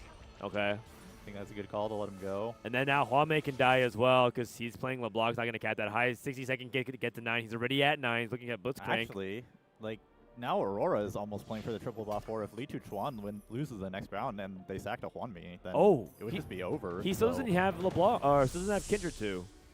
Yeah. Oh. He needs like a sack from his teammate and then... One dynamic we haven't really talked about was that a lot of the Evelyn picks are also starting to punish AGL because they're taking extra damage from the Evelyn losses. It's looking. It's like adding up over time. It's actually looking very Aurora favored at this point. Ghost fight. Hwanmei up against Weimu. Weimu needs to kill Hwanmei right here. If Ahao's Ghost can get the win, I'm not sure how that dynamic works. If it first starts at whether or not Hwanmei can survive here. I think Lee Tuan is stronger than he. Oh, actually, the Rammus is living so long. Oh my! Is dead. I think they sacked a Hwanmei. No, Hwanmei's playing against Weimu though. Hwanmei's playing against Weimu. You guys, Hwanmei's playing against Weimu. Guys, please. It's over. It's over. All right. Well. All right. Well, there you go, guys. If you just close your eyes and imagine it. It was really exciting. Wow, Aurora takes it. Triple bot 4, crazy comeback. Hwanmei is so hyped, man. This guy just jumps out of his seat. Really sick comeback from Aurora. These guys are it was not looking very good, for them good. All, but they definitely pulled it out. They made some really, really strong boards from the lost break positions. He frontlined his Zaya. And I think they made a really good call to let Li Luo go. And, you know what it was? Weimu ran out of removers. Yeah, he had no removers. Yeah. Yeah, I even pointed that out, and it ended up mattering. Yeah, so he had to play his Zaya in a bad spot to try. So what he tried to do was, I'm going to position my Zaya on this side. You position so you can kill it, and then hopefully I'm on the correct side of my opponents. So yeah. That's exactly what happened, yeah. Really well played by Aurora. Also, sort of goes down to this foundational aspect of, like, you have to build your level 8 board really well. I got to admit, I wasn't sure about how would pull it out, but he was lacking Kindred. As soon as he got that Kindred online, he actually had that backline threat. He started winning out. Yeah, he was able to make a much stronger Akali board than the other Akali guy, and in 60 seconds was able to get super strong and make it a 9. Like, I think even if Hwanmei had gone fit there, then 60 seconds might have been able to pull out the win. Yeah, crazy. Hwanmei is going to do it, man. He's going to win everything. Time to exchange the keys. AGAL have unfortunately got to go as one of the GOATs. Hwanmei has the key in victory. They are making their way to Grand Finals. Congratulations to Team Aurora for qualifying into the Grand Finals for the Esports World Cup 2026. They will be going up against Team Vision. So, 幻灭选手, you are quite literally the GOAT of TFT. And as an individual player, you have a lot of achievements. Wow. However, coming into this tournament being 4v4, what type of adjustments do you have to make to play with your teammates? 首先，恭喜幻灭选手能拿下今天的比赛，成功打进决赛。那么大家也知道，幻灭选手也是一个非常优秀的单独的选手，但是因为这次的赛程是4v4，所以有做出什么样的调整呢？我一直相信我的队友，然后我的队友今天给了我的回馈。 I always believe in my teammates, and my teammates definitely gave me a lot in return this time around. 那么今天的比赛也是非常激烈的2-1，所以你是从哪一刻才认识到，这次的比赛已经赢了呢？ So the series was very close, 2-1, and I'm wondering which moment did you know that the series was won for Aurora? 最后一把的5阶段，我关键的赢下了就是日月的龙王吧。就是那一波之后，我们就是队伍感觉已经是优势了。 I know that we won once we reached the stage 5, especially when I went up against Yue's Aurelian Soul and I was able to beat him. So from that moment, I knew I was able to take down the series. And of course, you guys will be versing Team Vision for the grand finals in the TFT tournament. Koyui, the player, said that he wants to play against Hwanmei in the grand finals because he wants revenge from the qualifiers twice, especially beating him twice in the qualifiers. So what do you have to say in response to Koyui? Koyui 选手有说，就是希望决赛可以遇到幻面选手，因为上次在 TOC 里面你有击败他，所以你对 Koyui 有没有什么想说的话吗？他只是我夺冠路上的一块，就是平平无奇的垫脚石。 Koyui will only be a stepping stone to my road to the EWC title winner. Once again, congratulations to Team Aurora, and let's crush AGAL's key. Woo!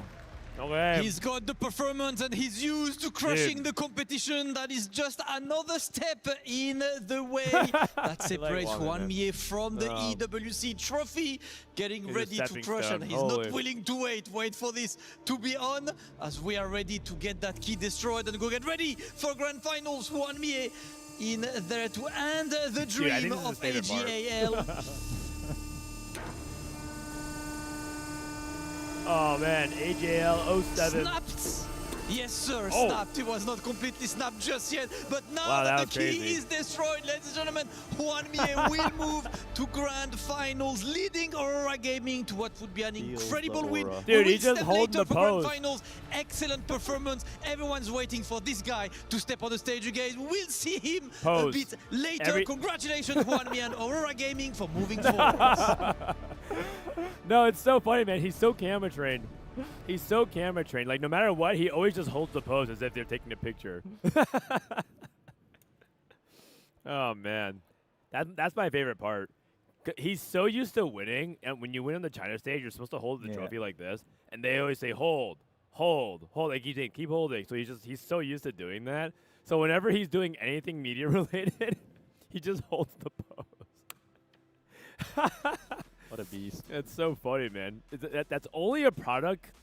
He's a complete product of winning too much. That's what happens. You just get used to holding for the media post. Oh, man. That's great. All right, I think I might take a bit of a longer break. Yeah, no worries. It's the third place match. Third place match. If you want to swing by later, totally cool. Otherwise, no, it's also good either way. All right, yeah, I might slap back again for the finals. All right, guys. Third place match coming up next. We got Flash Wolves. Later Asian. Against AGAL. Everyone say bye Asian temporarily. We got, dude, he is stone cold. The third place match. The reason why a third place match matters, you guys, is because it's for $30,000. Look at this. Fourth place is $30K. Oh, sorry, it's for $20,000. You go from 30 to 50K. So instead of making 7.5 thousand, wait, hold on, sorry. 6,000, you get $10,000 each. No, can I do math? 1250, 12. You get more money for winning fourth place. A lot of money. Sorry, it's been a lot. It's been a lot of hours of broadcasting. I think my brain is starting to melt. Who's in the finals? We have Team Vision versus Aurora Gaming. You say that like it's not a lot of money. No, it is a lot of money. It is. 50,000 bones. Are you kidding me? I'll take that. It might not be a lot of money to you, Diego. Mr. I'm a multimillionaire, so I can spend my days harassing Frodan and Jet. Nah, I appreciate you, Diego. Nice math. Yeah. Thank you. Pirates Bowl got gutted by Riot. EWC wanted to give out more. Honestly, good. I don't think we deserve it, man. These NA guys can't even read the registration rules. Do you deserve... Imagine being fleeced by illiterate TFT players. Nah. No way. All right, so we got coming up the third place team. 50K split 5 ways plus the org cut taxes is like 3 to 4K. So that's how you imagine it. That's not how it works in China. From what I've been told, in China they don't tax you. It's actually quite simple. They don't pay the taxes, as far as I know, but at the same time, you could just the government can come and just take your money at any moment. You don't know when, man. But as far as I know, from what I was told by some players, they don't pay any taxes. The tricky thing is whether or not you get paid in the first place. If you get that money, it's yours. I was told that sometimes not every org like that, you're under contract with will always pay you out. There's a lot of shady dealings happening in esports. That's why you always have to make sure you you double check everything, you verify, and even if you do verify, like sometimes you don't get paid. There's a lot of drama with that. I think the biggest drama was like one time a new stream service started in China. I forgot what website it was. I don't think that website's even around anymore. But basically, like a new streaming website started, kind of like the equivalent of Kick. You know how Kick? This is not what Kick did, but imagine how another like Facebook Gaming or Mixer started a streaming service that competed, and they paid a bunch of streamers to come over, but then they just didn't pay them. So they swapped all over. They all swapped over. They all swapped their community, and then they just didn't pay them. It's a pretty genius business model if you think about it. You just promise to pay, and then you don't. Boom. And there's like some drama in the Chinese streaming community. And then like the thing about it is that they don't care, man. The contracts like they all sign, doesn't matter. What's included in the ACAD contract? You have to compliment Frodan and Disso at least once per pay cycle.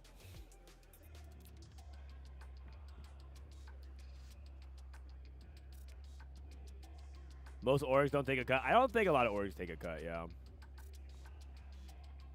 I think we're doing a third place match next.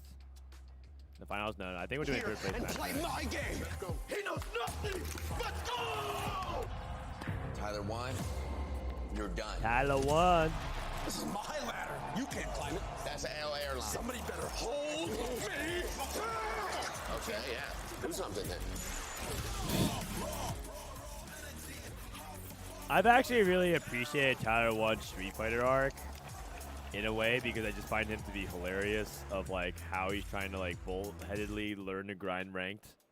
I would love a Tyler 1 TFT arc where that guy just studies absolutely nothing, learns but just like copies and one tricks a comp and just calls the game trash repeatedly. Oh, there's the play. Okay. Yeah, real quick, guys.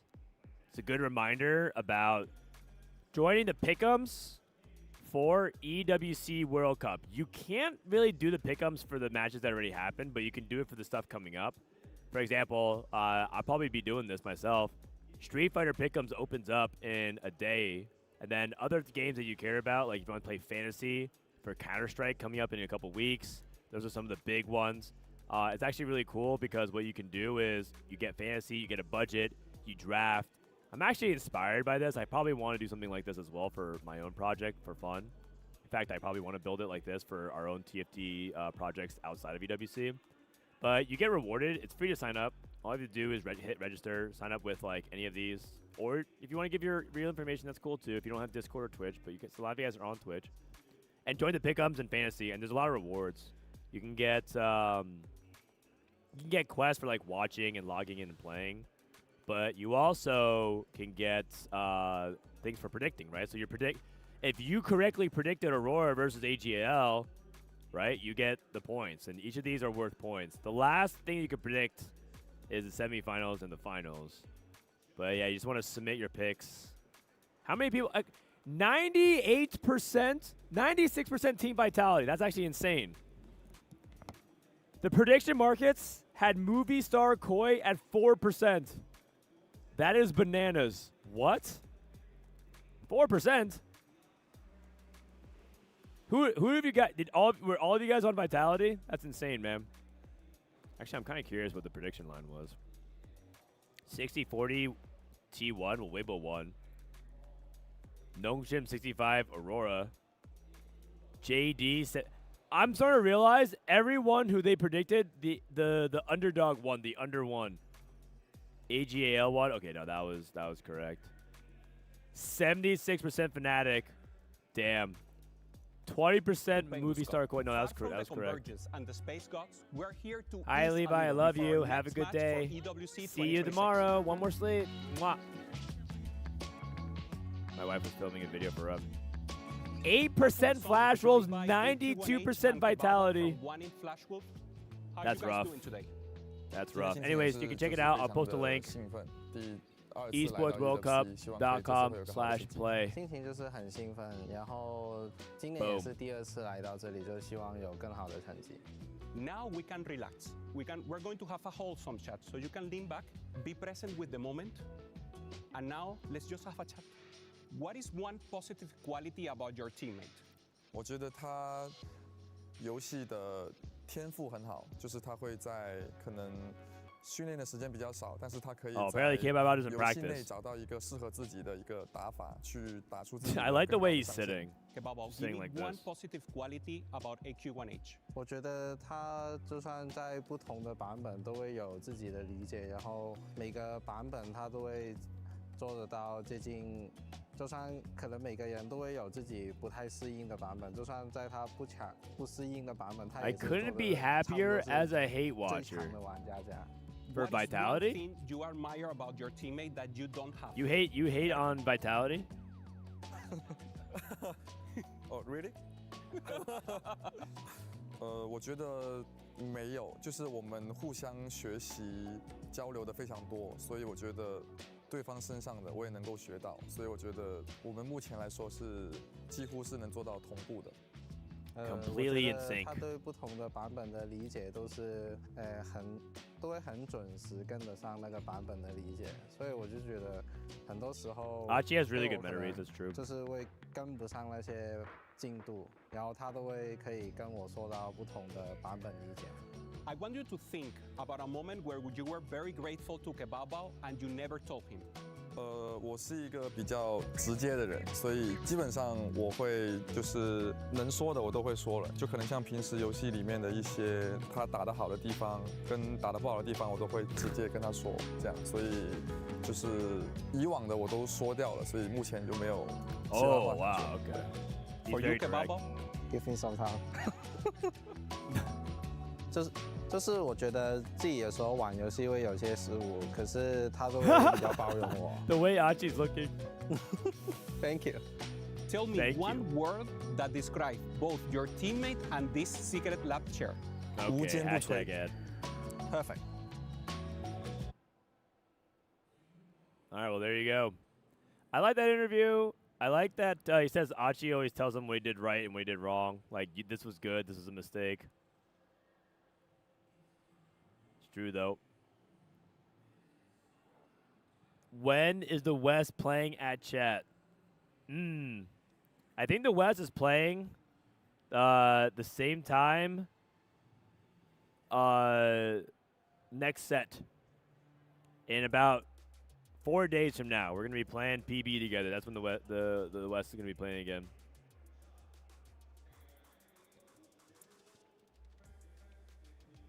All right.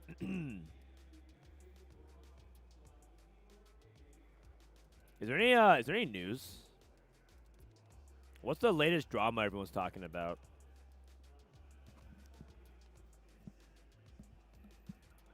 Set been delayed 2 weeks. Oh man. Oh yeah. I mean, you know what's good though? Doesn't this actually give everything they want to? Like, TFT players always talk about how they're always so burnt out. They're always so burnt out. There's like there's so many things to do, and like I feel like I can't keep up. Now you have the longest off season ever in TFT history, and everyone's losing their minds. Imagine not playing the game for like 2 months. For some people, it's a really long time. It's been a few months, like 3 months even. What about the EU NE teams? I can't wait to see them. Wow.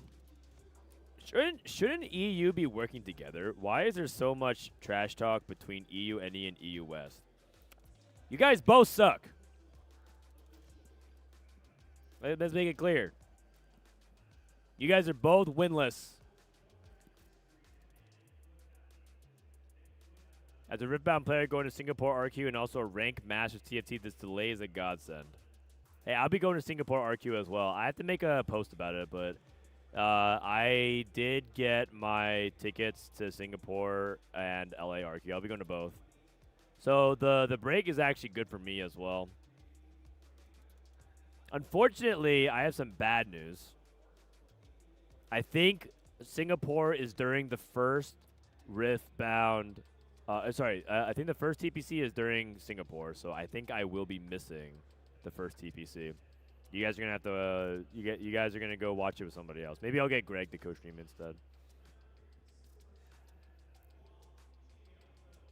Is today done? No, we're going to be doing the third place match coming up here. Third place match into Flash Wolves and Vision, and then we're going to do the finals.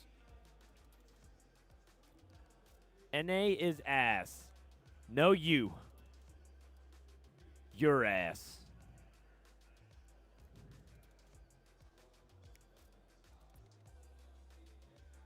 Why are you talking trash about EU? We got second in Worlds this set. Where was NA? NA was busy fighting with China over best AVP and just getting screwed by format. EU averaged like a straight 5 without Jetasaur. And now all of a sudden you guys are adopting him? Make up your mind, man. Hot, cold, yes, no. Do you guys love Jetasaur or not? Or only when it's convenient when you guys need to talk about your results? I'm joined by Ryu. Result. AGAL. Singular. It was a close series, but ultimately falls against Aurora Gaming in the semifinals, 2-1. Ryu, what are your thoughts after that fantastic last series? 2月前面非常遗憾止步于这4强，但是刚才那把也是打得非常的焦灼。刚才打完之后，你们当时感受是怎么样的？就是感觉非常的可惜吧，因为其实差的不是很多，如果再做好一点的话，是有机会赢的。It's definitely very much a disappointment. It was a very close series. I felt that if we had done a little bit better, we could have won it all. You have another match here against Flash Wolves. Third place, AGAL has a lot to do with the club championship points. What do you resolve to do here in this final match? 那你们现在还有个季军赛打这个闪电战狼。而且你们，AGL 俱乐部他们对他们来说，这个积分赛也是非常的重要的。那你们这个季军赛准备怎么去面对呢？就是把心态放好吧，然后正常打的话，肯定是我们这边胜率更高一点。Well, we have to adjust ourselves. We have to remain calm. I think that as long as we can perform normally, we have a very good shot beating Flash Wolves. All right, Rio, everyone. All right, they're immediately going up into the next game. I think this is the first time we've had back-to-back matches. But this way, we actually have like a good break between the morning and afternoon. The best part of NA is that our reps aren't disliked worldwide, unlike E representation. Yeah, you know what? I'm not so sure about that. There's definitely some NA players that have some very passionate hate watchers. Very passionate.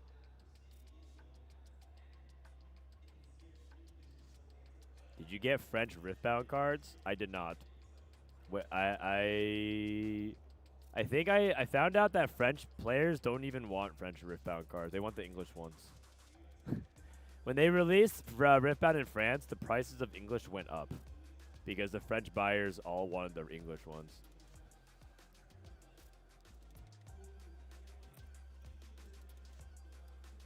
Screwed by format Copia. It's not even raw. I mean, okay, I'm gonna do it then. I'm gonna do it. I have to do it. You guys forced me to do it. We're gonna pull up the AVPs of the regions once more. You know, the unanimously agreed upon stat that people use to decipher skill and differentiation, which is AVP. I mean, we'll do it. Let's see. Here we go. Tactician's Crown. Load it up. PC. Final. I'm going to do it.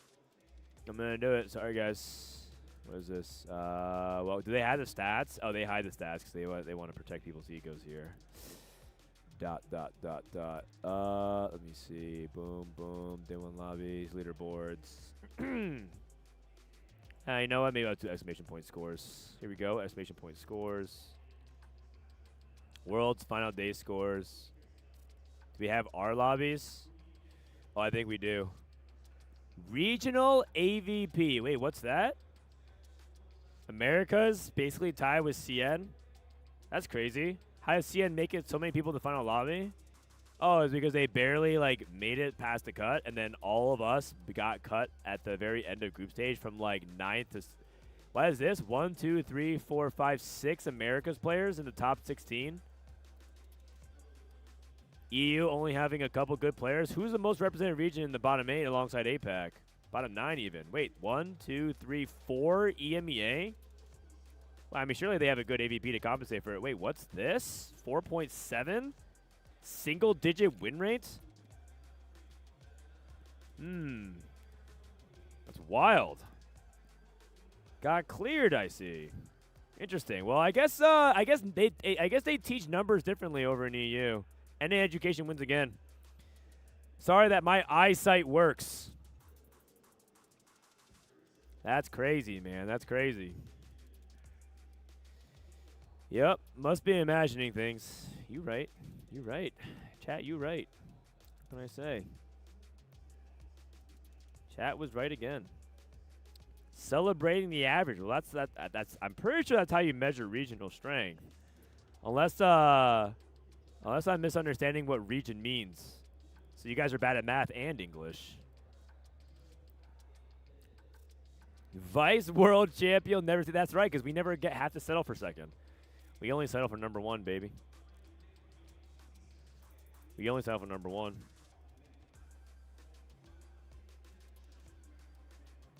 Is it a known fact that NA is better than EU, though? I don't know why you entertain them. Because that's what I'm doing, man. I'm an entertainer. I'm an entertainer. Yeah? Yeah, I know. Wasn't EU average good, like the last 5 sets apart from this one? Let's not talk about it. Let's not talk about that. Let's not talk about that. You're only as good as your most recent set, H-Moon. You're only as good as your most recent set. You want to start using old? You want to start using old stats to justify everything? I guess E is the best region in the world. They did win that one time in set 3. Do you think Huawei could be the real GOAT or TFT Faker after this season? No.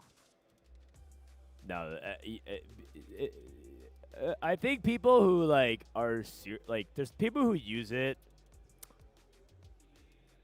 colloquially as a way to describe how he is the best player, the most accomplished player. But TFT is only a few years old, really, in the grand scheme of things.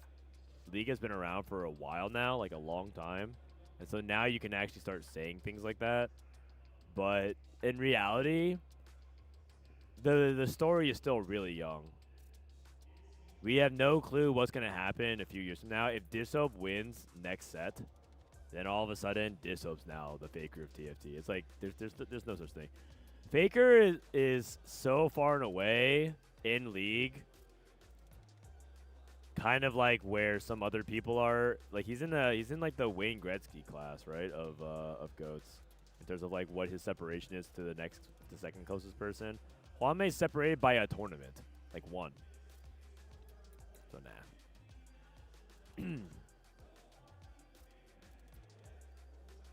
I think the biggest edge NA has over other regions is that they are by far the best at manipulating a narrative to appear better than they are. I mean, that's true. We are the best at manipulating the narrative to count to 5 world championships over 1. That's crazy, man. I mean, you may call it manipulating. I count it. I say counting.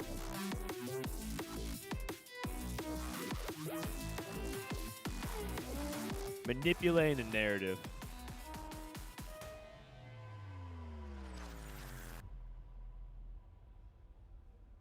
NA is not even the best at speaking English. I mean, that is also true. We suck at English. But thankfully, that's not what they test for in TFT tournaments, except for registration. At registration, they apparently do.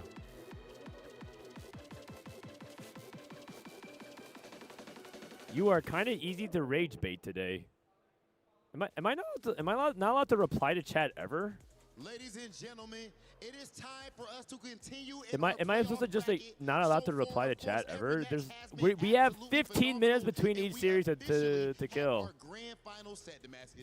And there's nothing that gets EU fans more mad than just reminding them about history. Aurora Gaming losing early as well, you know, you learn. Yes, of course they have made adaptations. You're not accounting for that EU is unlucky and NA is lucky. We do have some EU is unlucky and NA is lucky. Because this right here is the decider for who finishes in 3rd place and who finishes in 4th place. Whole lot of paper, whole lot of chicken on the line, ladies and gentlemen. And of course, I actually feel like once people just saying rage bait, it's almost like saying I surrender. Like I could see, I have no other point to make, and therefore all I can say is, haha, rage bait again, or damn, you got rage baited. Like I feel like that's almost. I think from now on, I'm just gonna interpret that as I have nothing else to say, but the extent of my wit and banter has reached its limits, and you are the superior intellectual being. So you know what? You're right. It's like it's the equivalent of saying your mom. All right, buddy. Well played. As a squad, have been the personification Flash of Wolves on teamwork, stage. make the dream work. Will they be able to finish in 3rd place? We're about to find out. Absolutely, we love to see the teams working with each other, but of course they're about to face a team that's overall been pretty solid. They are here fighting for their 3rd place and a mighty important point on the club championship. Welcome back to the stage, Team AGAL. AGAL playing for that 3rd place match. Putting up onto the stage right now. All gamers, anyone's legend. It is time to fight for 3rd place and for mighty important club championship points, because this team used to be 3rd on the club championship ranking and they're currently 4th behind One thing we didn't talk about was, I mean, we did talk about the past couple of days, but Li Tuchuan almost, if he won and got to the finals, I think he'd be the first person to make back 2 finals at EWC. Of course, the club championship situation is absolutely dire at this point for AGAL. That said, let's please get to our interview. Okay, Bao Bao, coming into this event, of course, you started with 16 teams, the best teams on planet Earth, and eventually you have made it to the point where you are one step away from finishing in the top 3, potentially at least top 4. What do you feel like you've proven to yourself and to the rest of the TFT community? OK， 我从这个比赛的16支世界顶级战队， I like the translators like taking a deep breath, like, oh, here we go again, getting the trash talk. 你们战队是否已经向世界证明了你们的实力 Here we go again, have to kind of pick it up here. 这次我们没打到冠亚赛，其实是挺可惜的。可是接下来我们就希望能拿到第3名吧。 It is a shame that we are unable to step onto the grand final stage, but over here we're still gonna do our best and we're gonna fight for that 3rd place.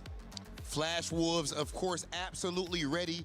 Did you know that Waymo Lucho is a JCC player? I didn't know that. I know that he had gotten to finals lobby. He's a beast. He did really well this tournament. Good week, unfortunately falling short in semi-finals, but now it's all about working for your entire club, right? Lots of club championship on the line. So how is the team approaching this match, knowing that, of course, the ultimate trophy is out of reach, but your team is counting on you?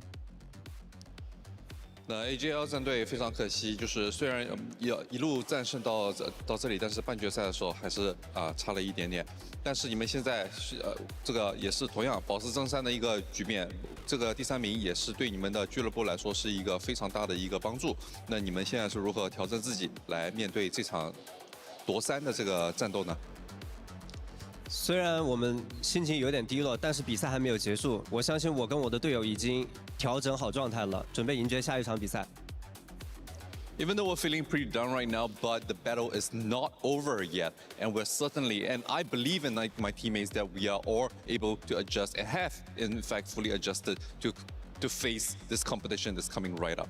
It's never over until the match finishes, Rob. Teams are ready to fight for that 3rd place. Okay. AGAL, they're probably and of course exhausted. Flash Wolves, you can go ahead and take your seats and get ready for your match. Damascus, I do believe that we have one last order of business to get this thing started. Absolutely, I know the casters are ready, I know you guys at home are ready, so without further ado, it is time to kick off our 3rd place decider match. It is Team AGAL versus Flash Wolves. Let's get this one going. 3rd place, up for grabs. All right. So you guys are like, why are they so serious? I mean, there's a lot of money on the line, man. There's a lot of money on the line. I don't know if you guys have ever played 2 to 3 games of TFT worth $20,000 before. That's a lot of money, man. Imagine how many chibi skins you could buy. $20K for potentially 2 to 3 games of TFT. I don't know about you. Maybe for some of you guys, that's chub change. Chud change, if you will. I'm gonna start saying that. For some of you guys, it's chud change, but for others, that might actually be like a really big deal. Hopefully, this one's a best of 1. No, it's best of 3. Also, I think energy and excitement is good. Everyone's just always like, there's always so many people. Not you guys necessarily. Not talking about anyone in particular, but there's always a handful of people who are like, why are you guys so excited? Why are you so energetic? Stop. It's just TFT. Just don't be just like imposing your depression and your lack of excitement about a game that we enjoy onto others. No one asked, buddy.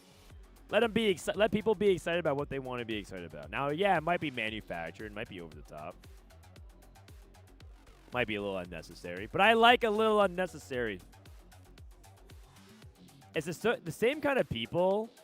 It's the same kind of people who would listen to the same yap storm by some other streamers, right? Like their favorite streamer would like yap and take the notepad out and start talking and flaming riot, as if they weren't exaggerating, being over the top for the show, and be like, yeah, people clap.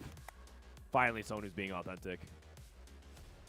I like the I like the hype and the excitement. The energy's good, man.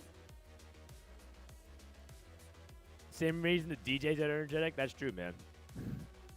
That and they're slightly not sober. They may be slightly under the influence as well. All good, baby. All good.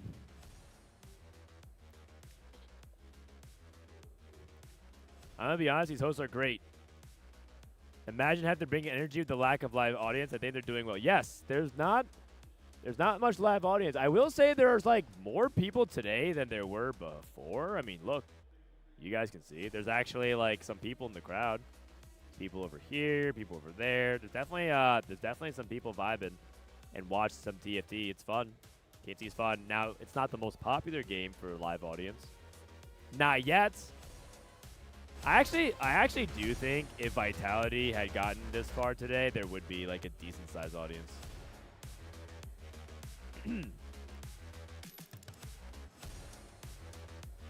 All right, here we go. Game number 1. Game team of Random 5 1-cost champions. So, Howling Abyss. Flash Wolves versus AGAL.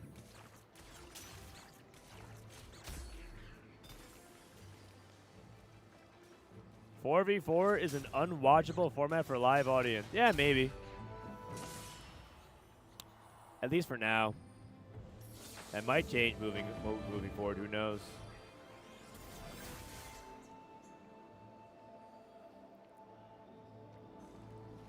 Dota is hard to watch live. TFT has a lot more downtime.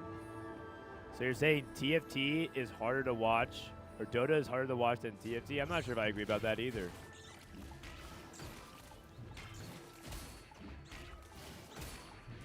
I think there's also a lot of people who who drop this kind of analysis, and it's all colored through like the lens of how they see things.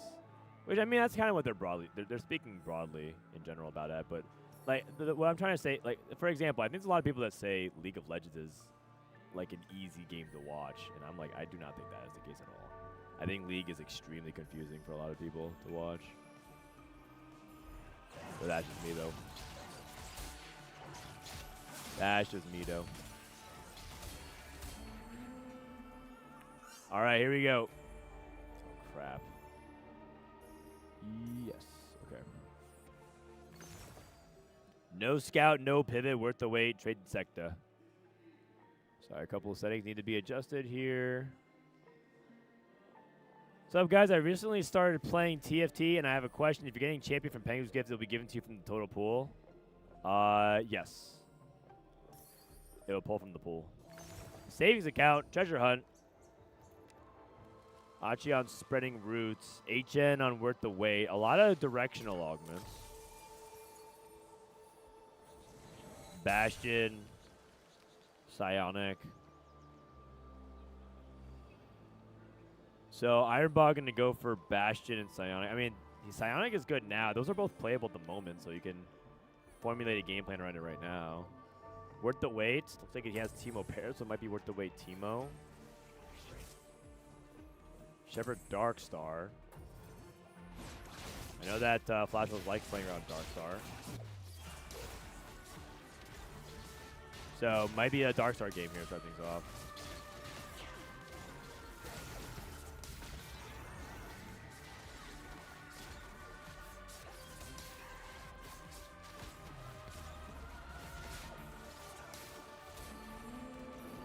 Okay, so I think a pretty reasonable beginning here for a lot of these guys. A lot of tempo.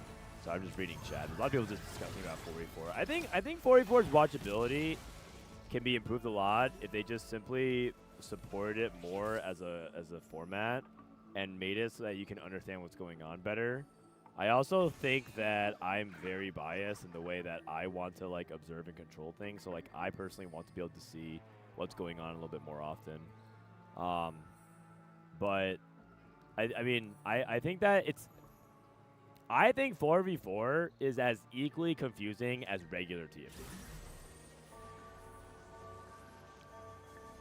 Because I watch my wife's father, my wife's side of the family tries to watch my streams from time to time. If they're watching, hello Tom, hello Christine.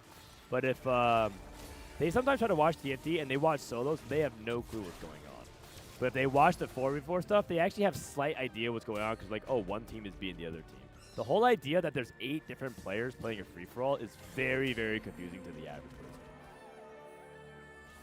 So I don't really necessarily agree just as face value that 4v4 is hard to watch. 4v4 is hard to watch because your brain is wired for regular TFT. But regular TFT is also hard to watch. I don't think it's any harder. Because a lot of people, because you're taught the game in a specific way, and then intuitively you like piece things together through that lens. That's my take on the situation. But maybe it's a bad take. Who knows?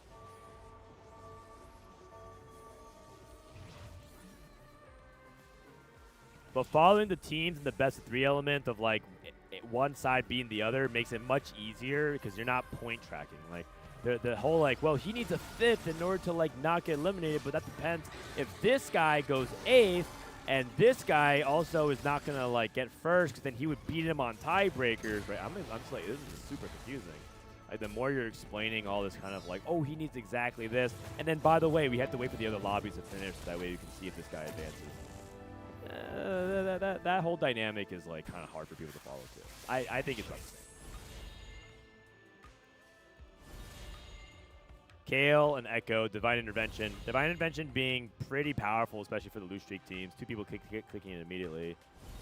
K Bao Bao and Li Tu Chuan. I agree, but I think it'd be cool if Riot changed things for 4-4. I agree.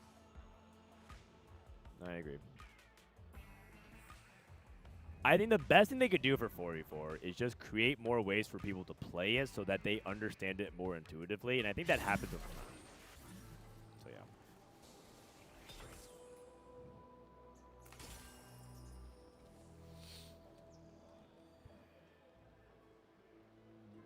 yeah. I do agree, Oli, that there's a lot of stuff happening on the screen as well, so it's kind of hard to track all of it also intuitively. But that's okay. I mean, that's what I'm here for. I'm here to decipher all of it. Waymu with Concentration Zoe. Let me set macro real quick so I can help you guys understand this because we're busy talking about what could be understood. That way you guys can finally follow what's going on. We have 2 people open on both sides. It's Achi and Li Tu Chuan. For Flash Wolves, looks like Terry's going to be playing Akali. At least that's what he's holding. He's holding Akali plus Timebreaker. K Bao Bao with savings account open to probably play into a bunch of other stuff, but he's playing Primordian. And then Ironbog has the Darkstar, so I think he's going to be playing into Darkstar with Spreading Roots. For AGAL, we have Concentration Zoe, which is going to naturally dip a little bit against some of the other people holding Mordekaisers. If there's a Vanguard player, if there's a Vanguard AP player, if there's Darkstar, Waymu might not be able to go for the Mordekaiser too. He might push levels instead. Then you have RY on AP Flex, and you have HN also what looks like to be AP Flex because he has worth the wait team up. 4v4 is inherently flawed as long as you have to play against your teammate. I mean, I think that sounds right on the surface level, but I don't think that's 100% true.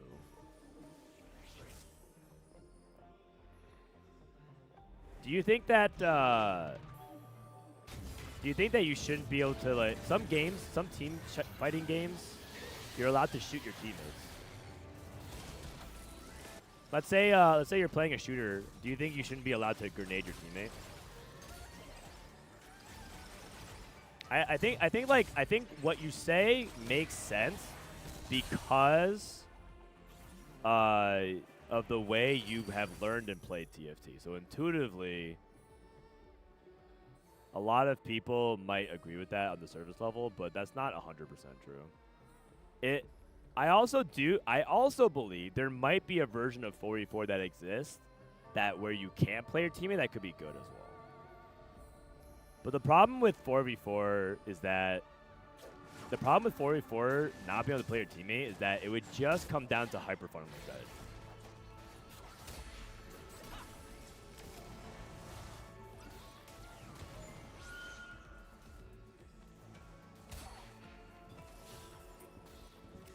Yeah, and I agree that I think fighting your teammate is what makes it interesting. Otherwise, it's just kind of like whatever, you know. It's not really that interesting. Otherwise, if you really think about it, it's just like, okay, well, these guys play these comps, these guys play these other comps, and we'll see who gets better placements. But the idea that you could play your teammates, what makes it neat. I think that sentiment is much more perpetuated by people who have played the format, though. I would recommend, so if 4v4 does come to tier 2 to competitive, I really encourage you guys to try and sign up and play it if you're like skeptical or even remotely interested in the format. I think you'll see what we're talking about more. But I will say that as of right now, the following experience, the fan experience, especially if you're used to regular TFT, can be kind of boring. I know that's that part. I completely agree with that. And that's why I try to like do my best to help try to follow it. Iron Bot looks like he's committing to Darkstar, by the way. Weimu on. Still just Zoe pair. Weimu's gonna probably roll down. He has a streak going at 100. Ooh, Prismatic. Li Tran was open. He was one of the open players, lose streak. So what's he gonna try to play towards? He could take Tiniest Titan. That's a lot of econ. Take Money Hungry and Tiniest Titan. That's a lot of econ. Think about taking Radiant Rascal. Does. Interesting. Treasure Hunt with wise spending for Akali for Terry. So we're going to see some rolls in a sec. Trying to see if we can find Treasure Hunt. Activate. Gets Akali too. Maybe get the Nova Emblem. Looking solid. Radiant Rascals. So he puts that on the mech. I mean, this looks like Leechotron's committing to mech, but what do you play the Radiant Rascals on?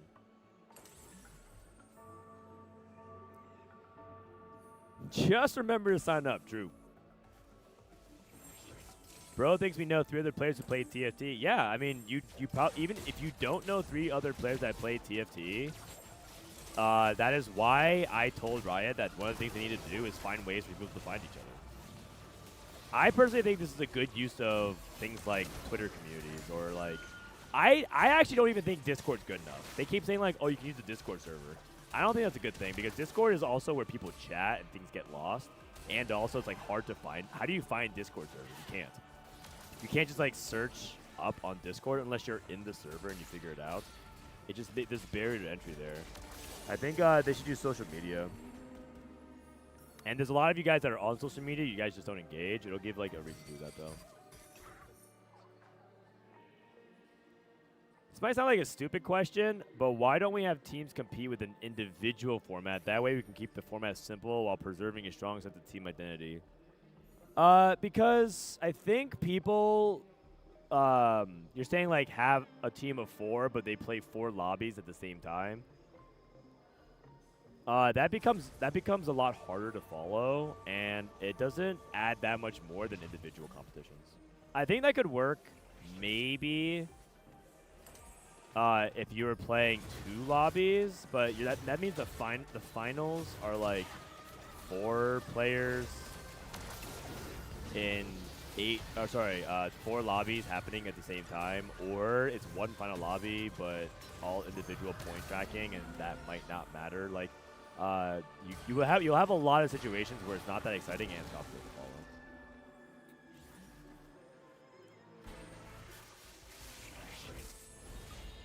Divine Refund, Blessing Speed. Thoughts on Clash like TFT 4v4? I think that only comes if you guys stop whining about automated tournaments. Not when I say you guys, I mean to the people that like hate the idea of automated tournaments, because Riot is literally testing out Clash-like systems. There's a lot of people that are supporting it. Sorry, I'm not. When I say you guys, I'm making it sound like I'm talking to this chat. There's some detractors who like think that's like not good for the game or whatever, but that's what they're trying to do.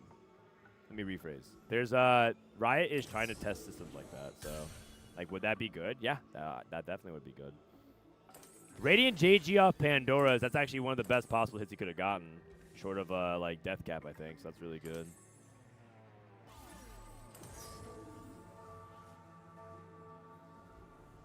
What do you think of duos compared to 4v4, like double up? I think double up is a lot less interesting because you can't play your teammate. I actually think that like one of the arguments for why 4v4 is a more interesting format is because you can play your teammate. When people say, "Oh, you should be able to not play your teammates in 4v4," I would ask, do you think double up is interesting competitively?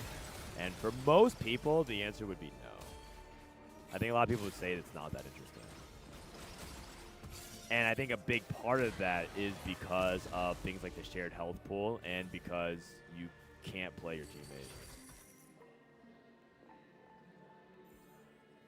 What about box bash duos? I mean, I think it's a cute format, but I mean, there's a lot of like flaws around it. But it's cool. But there's definitely like a situation where you have it just like regular TFT, where the last lobby does not even matter because the duo is just so far ahead in points. The final lobby does not matter. The points, like it's basically the same thing, just one step removed, where you get like a team could go 7-8, and it doesn't matter because they advance, and they can just take out another team, so on and so forth. In fact, that would actually make griefing much worse, because if you're incentivized to like stop a certain teammate or a certain team from advancing, you can double greed or double grief. There's a lot of problems with that.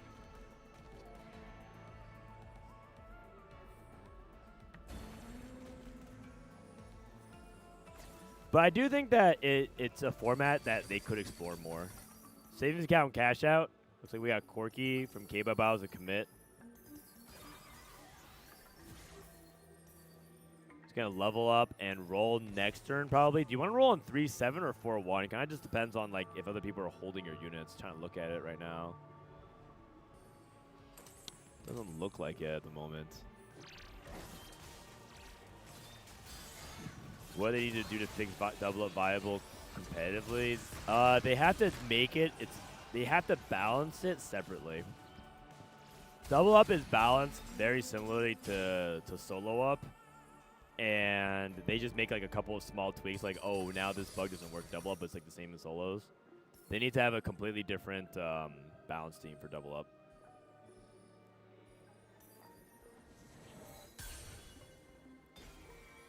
Clash was a massive hit for League. I would be surprised if that was the case, because if it was a massive and all caps hit, then they would do it more often.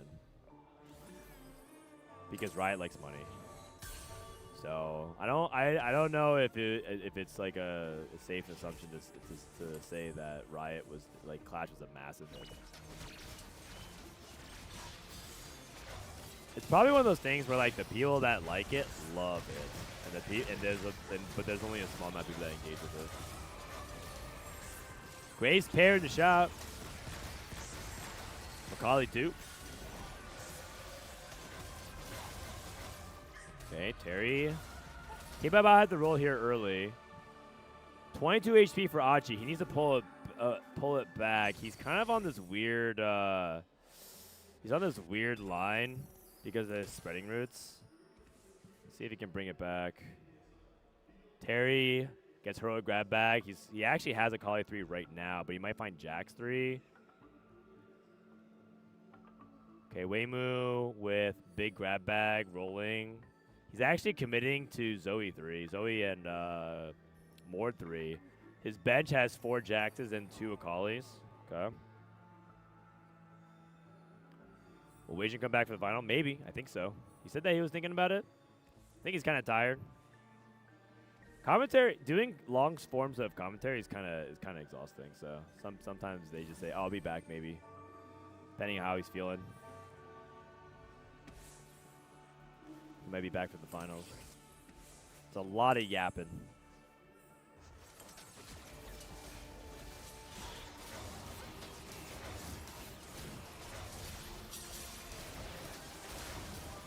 Also, I'm pretty sure that a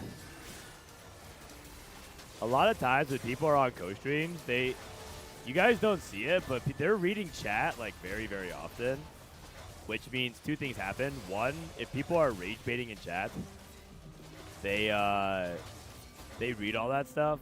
Wasn't going on today. There's not a lot of rage baiting going on. But 2, also, if it's like how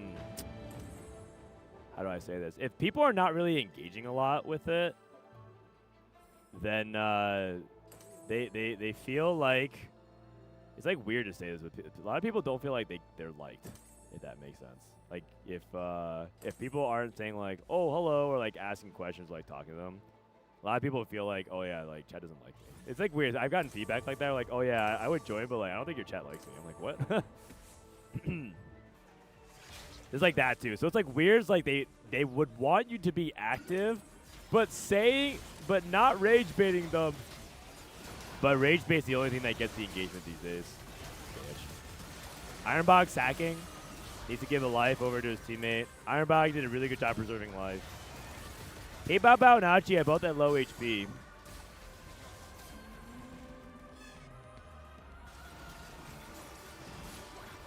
Nash's JG and Nami 1. So they're probably, now that he hit, Ironbog hit, they probably have to hold on HN.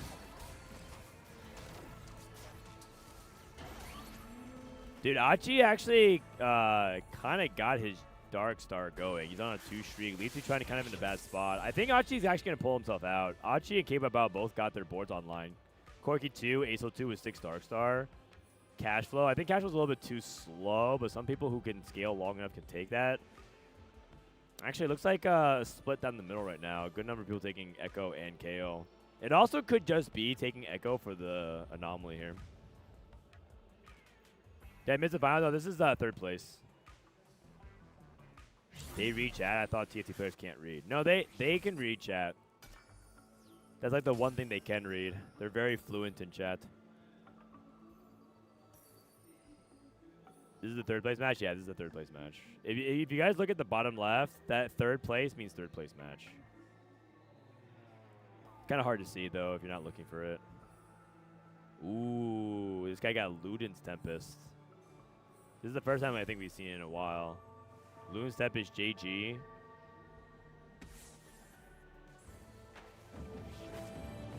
Yeah, Ironbox hacking again.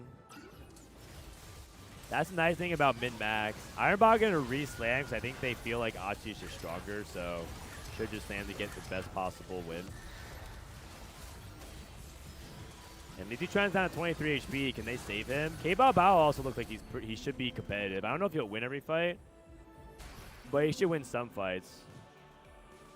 And Terry hit Jax 3 and Akali 3. I think I'm pegging Flash Wolves as the favorite from this point. I like what I'm seeing more out of them. Weimu Lucho is still also on Zoe 2, Mord 2, so he doesn't look very strong. He's on a 4 loss despite winning all of stage 2 and 3. So I expect him to continue falling until he hits 3 stars. HN is still stuck on Nami 1. Why do you think NA is so far behind in 4v4? Because half our team didn't sign up, man. It's actually that simple. Our field was less competitive, so weaker teams got through. Sag. And I don't even mean that offensively. Like, I think the Nemesis guys will tell you that was true. I think the Fnatic guys will tell you that was true. Like, they had an easier time getting through. It could very well be that the result would have stayed the same. But it was just a less competitive field. Less competitive field also means fewer people are scrimming, fewer people are invested, and then, yeah, it's harder.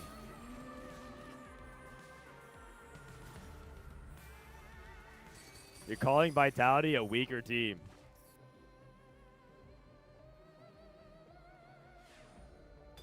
If I speak.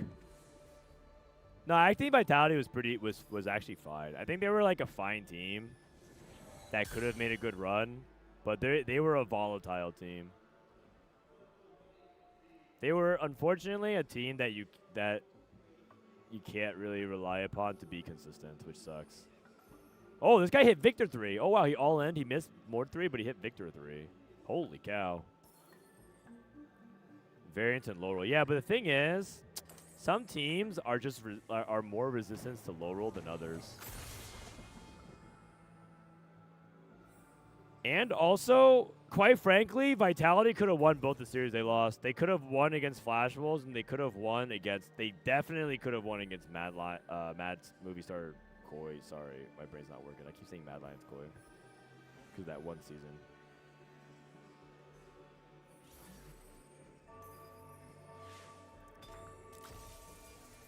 Okay, we got the treasure hunt.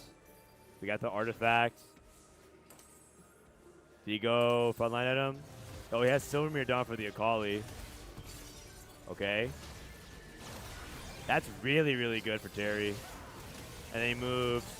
I think you're supposed to move DB to Kindred. Actually, maybe you just stack the AD and then you go, yeah. Maybe you go Striker from someone else. Need to try down to 10 HP. I think he's like, oh, he's just dead. So he's trying to 8th. HN losing out. I mean, Flash Rolls, I said they were in control. This is looking really good. That means they're chokers. Vitality are chokers. Kind of.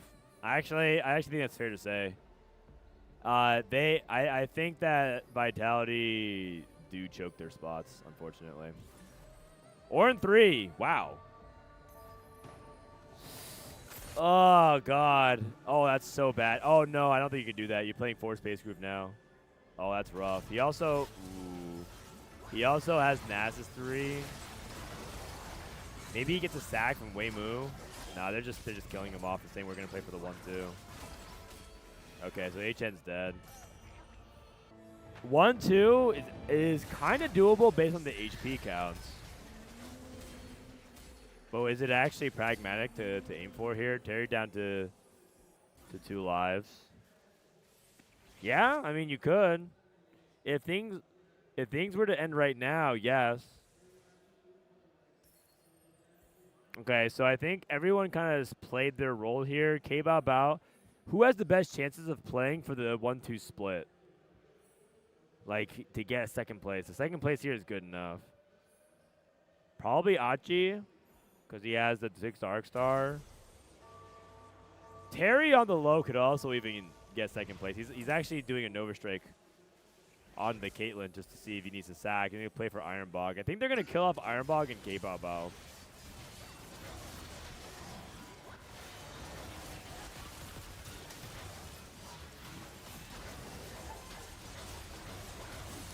Why is he rolling there? I mean, he's rolling because he wants to try to see if he can get one more placement, but I don't think he can get it.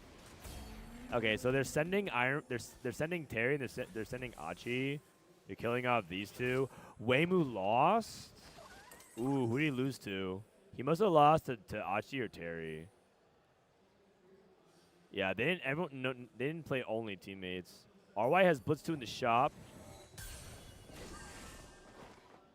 Death cap for Sona as well. Double Morello. And then he also has a Sona mod. I believe this is the double attack. So he puts it on the blog. So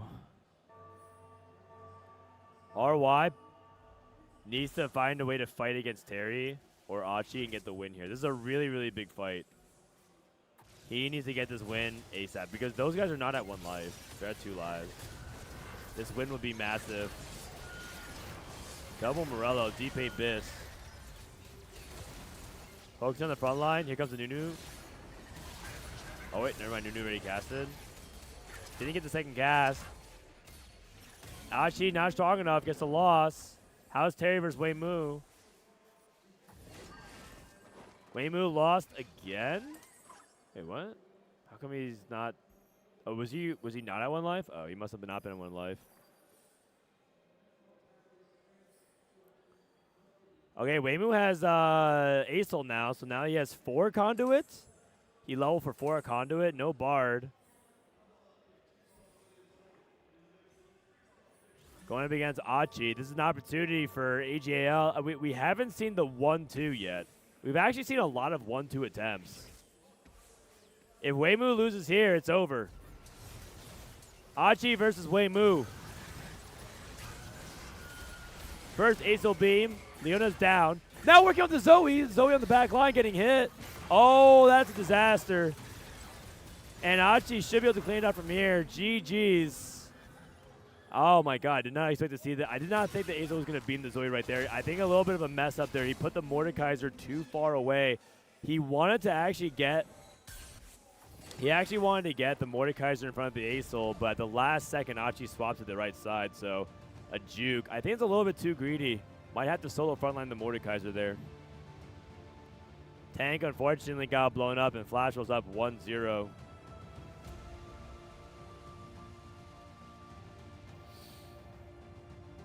GG's. NA's a top 5 region. Riveting, have some pride, man. Where's your sense of pride? Don't be a doormat.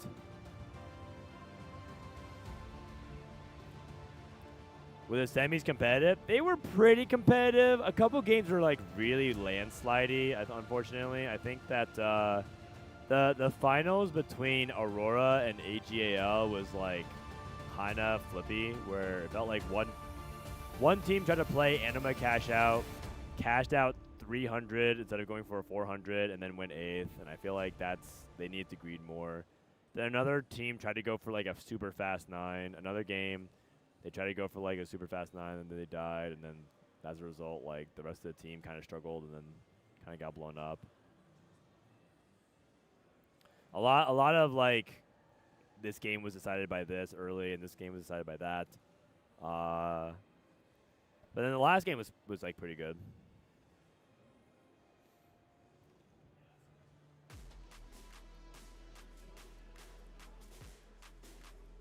Could have sent the LeBron of TFT. Instead, we sent I'm riveting. I'm getting depressed watching riveting be self-deprecating constantly in chat. Sag. Sucks to be you, man. Like, what else you want me to say? Have some confidence. Sucks to be a chud. Sad baiting. Vitality took a fake off Flash Wolves. Oh, a game off Flash Wolves. We're going to win the whole thing. They could have beat Flash Wolves, man. I think they were good enough. LeBron forgot to fill out the form. It's true. Admiral, thank you for the prime. Thanks. I want to give a shout out to all the people that sub in. Admiral, thank you. Bay, thank you. Mr. Sino, thank you. Thanks for your contribution to the community. No problem. Appreciate it. Milares, thank you. I missed a couple of raids. Trisha, thanks for the raid. Ryken, thank you for the raid. I'm sorry I missed those. You guys are amazing. Appreciate and love all of you. CTG would be ass without Solus. CTG already fired Solus. Solus got kicked from the team this year, man. So you're saying CTG is ass? Yeah, that beam got to the other side.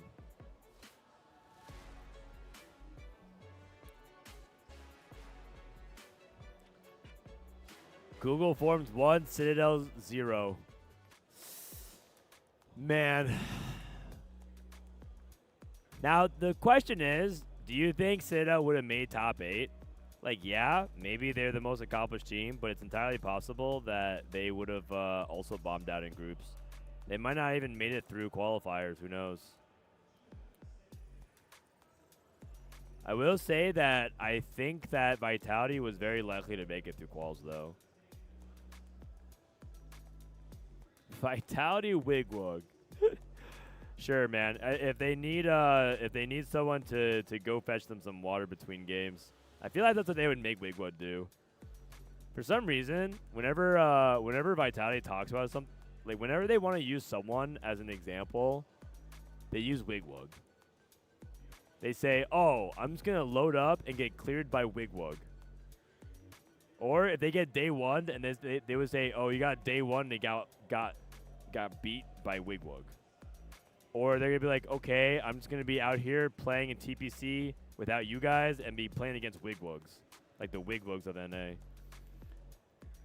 And I asked them yesterday, I said, "Why do you guys keep using Wigwag as some sort of like pejorative term of a NA competitive player?" And they said, "Oh no, we don't mind. Like Wigwag's cool. He's like an up and coming player. It's just fun to say his name." It just sounds funny to them. Wigwag rolls off the tongue. Like, yeah, man, you went dead last behind Wigwag. Just sounds funny to them. So now he's just becoming a meme. Sag. Wigwag. When are the finals? After this. Finals are after this. We're just kind of vibing, hanging out. Third place match. It is a good amount of money, but it does feel like... I feel like third place matches... I mean, you guys watch the World Cup, right? It's more... It definitely feels competitive, and they're definitely trying. But it also feels like it lacks sort of that desperation to, like, we must win because we can get to the finals and win. So, there's a little bit of that vibe going on for sure.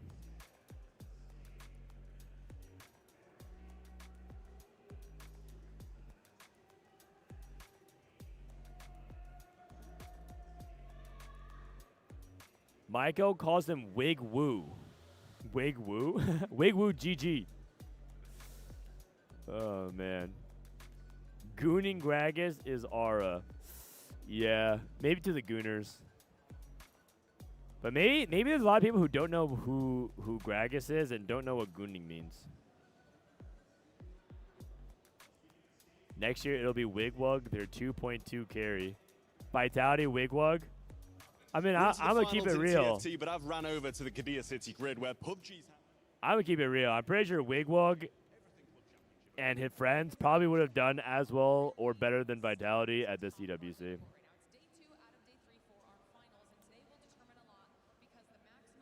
I don't think Vitality's performance was acceptable this tournament. 0-2 out of groups as #1 seed in NA after talking so big. Unlucky.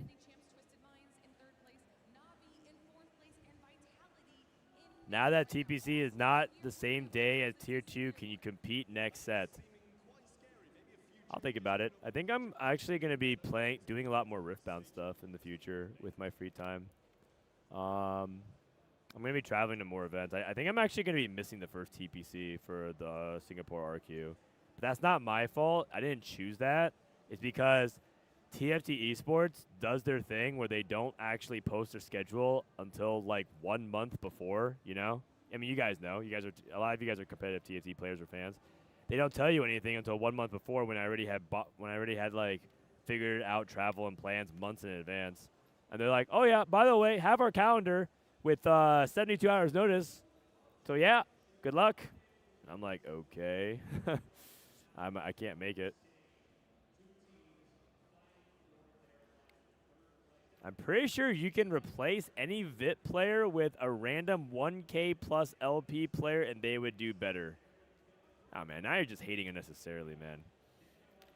Now you're just saying shit. I thought Setsuko played really well. I think he was in really good form. I think Setsuko was kind of on fire this tournament. And then I also think Persevan had good moments. Soju had, like, pretty good moments. And I think Milk had, like, a moment, but he also had a few bad moments. But the reality is they didn't play well enough as a team.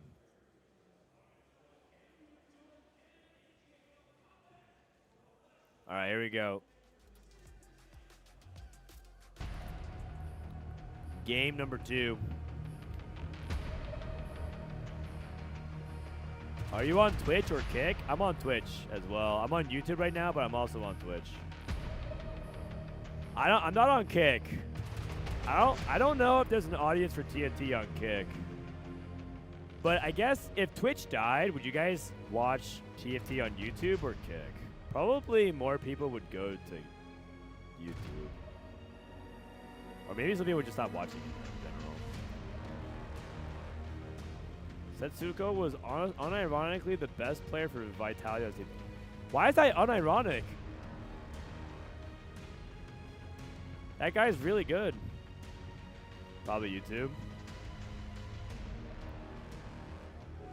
No one is getting on Kick.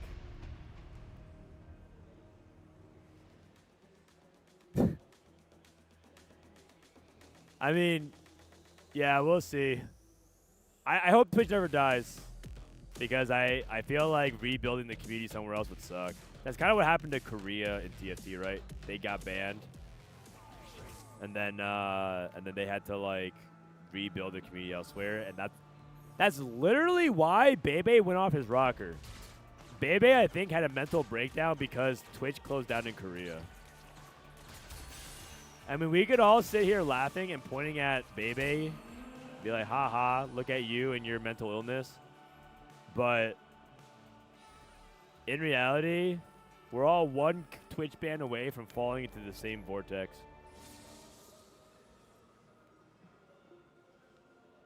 What is Kick? It's a streaming platform. All right, here we go. More Ghana. So we have Terry. Game number 2. I don't think we got the Stargazer. A couple Primordial openers. Cho'Gath pair. Cho'Gath. MF. Speaking of Ironbog.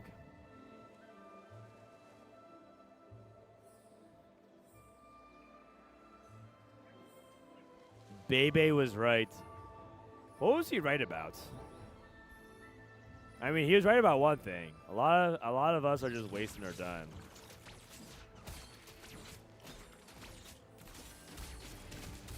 But I say that if you're having a good time, you're enjoying what you're doing, and you're pursuing excellence, I feel like it's never a waste of time.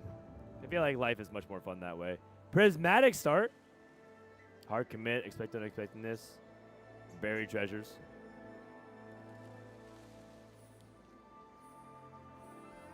I personally don't like expect unexpectedness, but it is potentially econ. I think hard commit's a little bit better. Flexible for Li Tu Chuan. Okay. Trade tree, double trade tree. Spicy openers. Got some spicy openers. Caliente. Expect unexpectedness. Corky and TK. Early TK is kind of nasty. Gives you a lot of gold. They did nerf it a while back, how much gold you get, but you still get a decent amount. An Ironbog with an early Corky. HM with deadlier caps. Ah, Exalted Adventure. Looks like he got Milio, Jinx, and Milio, Jinx, Pantheon. Wow. Milio Pantheon is definitely playable. Jinx might be a little trickier to fit into that fold, but you could even go... You could actually go the opposite direction as well. Play around Pantheon Jinx. Play like Rek'Sai and Bel'Veth, but... Probably going to be Milio Pan.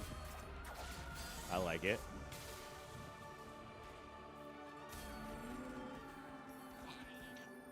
I missed his drama, Bebe's drama.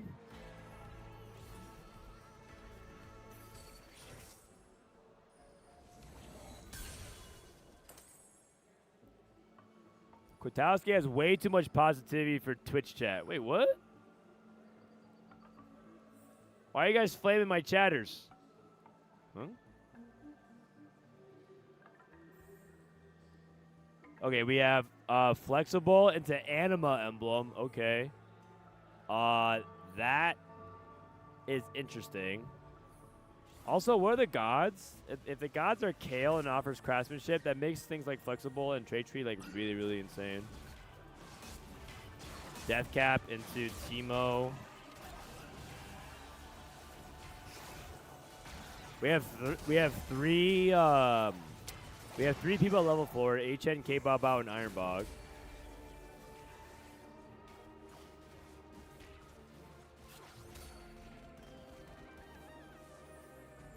All right, HN gets the win here as well. Stargazer looks like it's Mountain. Oh, nice. So it's Mountain, Brawler, and Primordian. 3 Primordian Stargazer. Oh, that's convenient. You might even be able to print things like the Stargazers early. Okay. And you get some 2 stars there. K-Bao has a red buff already slammed, so he's probably going to glean into Zaya. Zaya. And then go from Zaya into probably just like duo carry whoever. I'm just thinking how that you can also extend things like the Brawler, but the Brawler just means that you can play like a random Tom Kench or something. It's totally fine. I don't know if he'll play. Maybe he'll play the Nova version. But there's a lot of ways you can approach this. There's even people who also play Mountain plus something else. Like we've seen Mountain Corki, we've seen Mountain Nami. It's all possible. On the current patch, you can do some even more fun stuff because Zex is a Stargazer.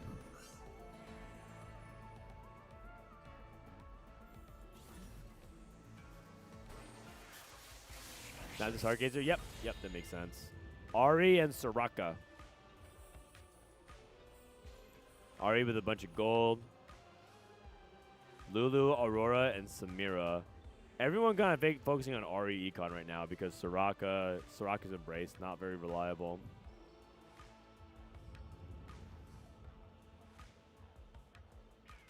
Okay, a couple of no item slams here. Take a look at macro of how these POVs look. Let me see.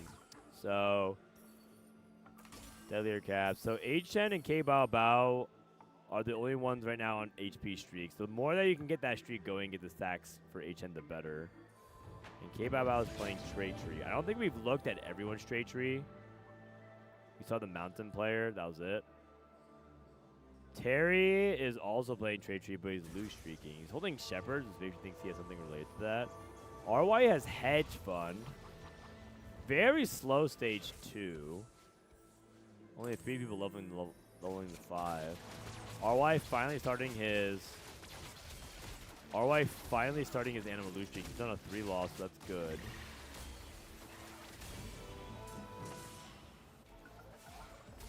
K-Bao is yawning so many times. It's hard, man. The jet lag is definitely affecting for people. It's also just been long days. The competition's been kind of fierce.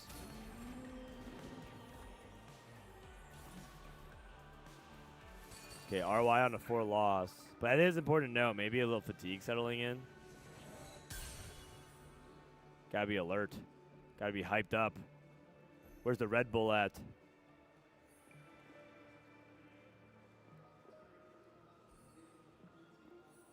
HN on a 4 streak with Teemo 1. He has his remover in case he wants to move it to Lissandra 2, because that's better than Teemo 1 probably. Gonna slam against Ironbog because a potentially big fight here. If Ironbog can snap the streak, that'd be huge. Ironbog doesn't have good backline DPS though, but he has Urgot 2. Urgot 2 with no actual items to follow up. JG slammed. HM wants to make sure to cover his tracks. Morello slammed by Ironbog to try and get a sneak amount of damage in. Is it possible? I don't think so. Urgot.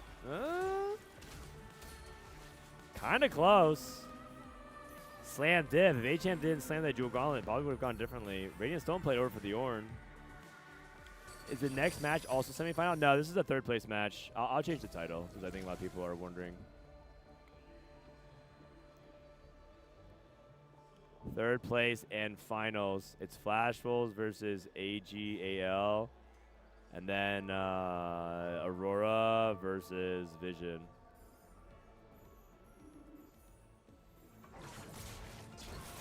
Are you still in Paris? Yep, I'm right here. Still Paris in the stands. 86 gold. Wow, you're trying to get to the 100 point break point for Hedge Fund. Okay, another Anvil.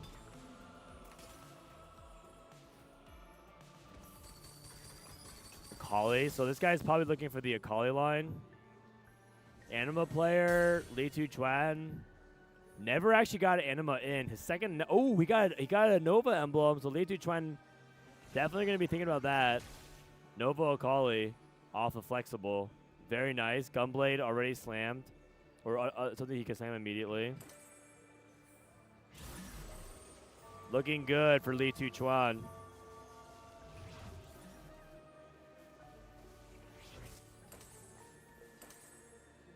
Ironbog on the other side, trying to see if he can pick up the pieces of his lost streak.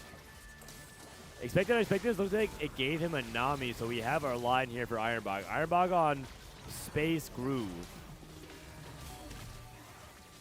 Hey Bao Bao on Mountain. Achi on Akali. And Terry on AP Flex. Over on AGL, HN on Desert Caps AP Tempo. Li Tuchuan on Akali. Waymo Lucio on Mountain at the moment. And RY on Anima. Another Prismatic. Prismatic number 2, Golden Gamba. What's one more coin flip, baby? Golden Gamba is good. Radiant Lucky Item Chest for Li Tuchuan.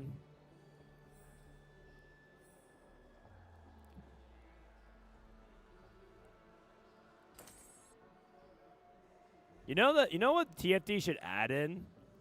They should add in the Balatro thing. You know when Balatro, when you coin flip and it says nope? I feel like they need to do that. Adding a little nope with you missed a coin flip. Well, it's not funny now, but you could add more dog face to it. But yeah, Satch. Radiant Boy Staff, Death Cap, and JG. Rage Blade. A little bit of a spread of the item. Okay, looks like HN loses a streak. Should be fine for AGAL, because I think they're still controlling a lot of loose streak. Depends on whether or not they can get the Anima cash out thing going. Over for RY. Terry's emblems are Arbiter and Sniper with Shepherd. That's kind of awkward. Although the Arbiter could be good to still farm some gold if that's what he has, because we didn't actually get a chance to check it. Sniper kind of awkward. Mounted. Double Deathblade, Sword Overflow. So Sword Overflow, double Deathblade. Mountain. K-Bab out on a win streak. Everything's looking good, and what's really impressive about his board is how many 1-stars he has on it. How is the Exalted Adventure for Waymoo? Mountain, Lulu. Oh, he's playing Milio Pantheon. Lulu reroll with Mountain. Okay, I like it. I like it. He only has two Milios, though. Doesn't have a lot of Pantheons going, but we'll see. Why is the title state Flash Souls versus Vision? Am I missing something? Yeah, it's the 3rd place match. Sorry, I'll update the title real quick on YouTube. I don't have a lot of mods on YouTube to help me. YouTube is modless.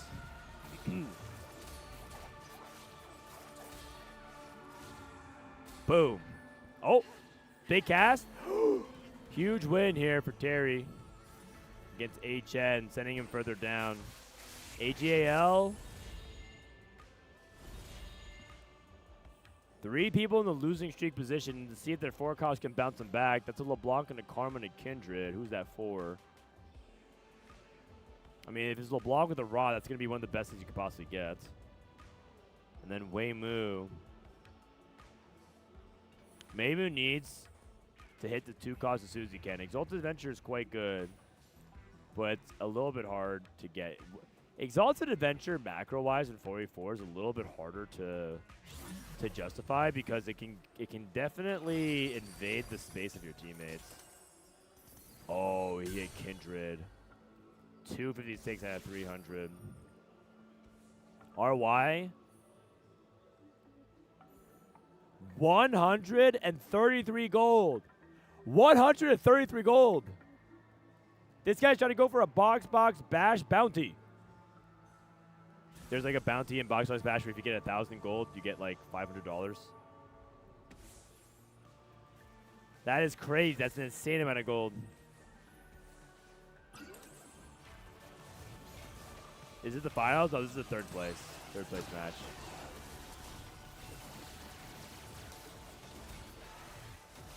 Radiant Deathblade.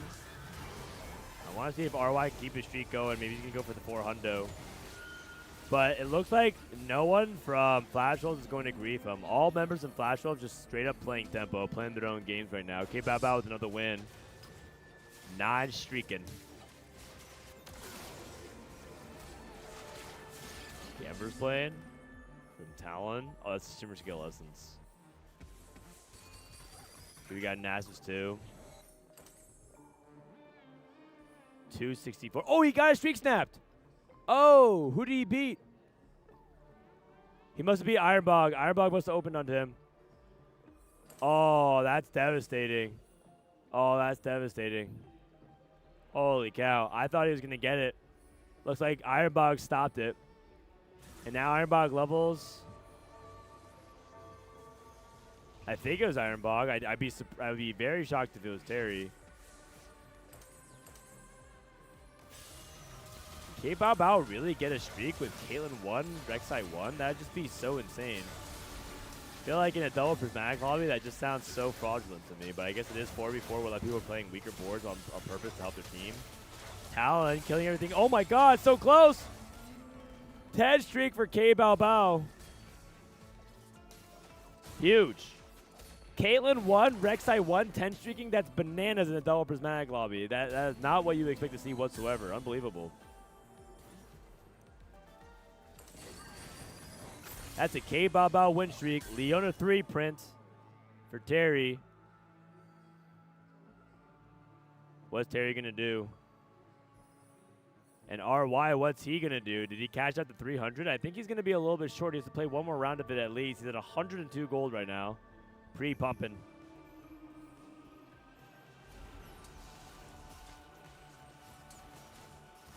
Lobby is Gary. Yeah, everyone here is like taking it real slow. Super duper slow. Shepard. Jinx.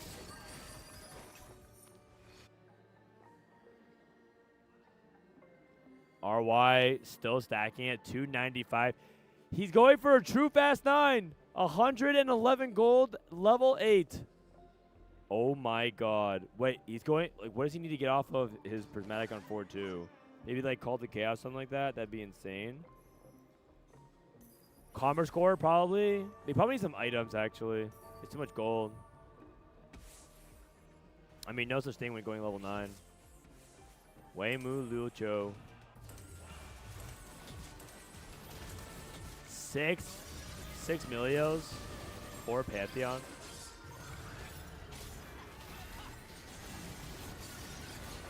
Deathcap, Rageblade, JG, Void Staff.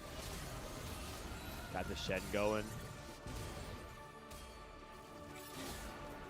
Alright. Okay, HN is taking some damage here, but we have to go to RY's position, man, because that guy's with the full set. Another prismatic. Triple prismatic lobby in full force. Call to Chaos. Did somebody say Oh, coin flip. That's fine. Did somebody say Gamba? It's heads. RY with a duplicator. 1 buff, 2 buffs, so you get the items. That's actually perfect. It's a mixture of items and gold.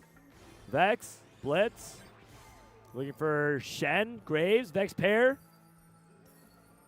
Has the Akali and the Aatrox already ready to go. And somehow, after just a few seconds, it feels like his gold's evaporated. Where are the 2 stars at? No 2 stars? Vex 2.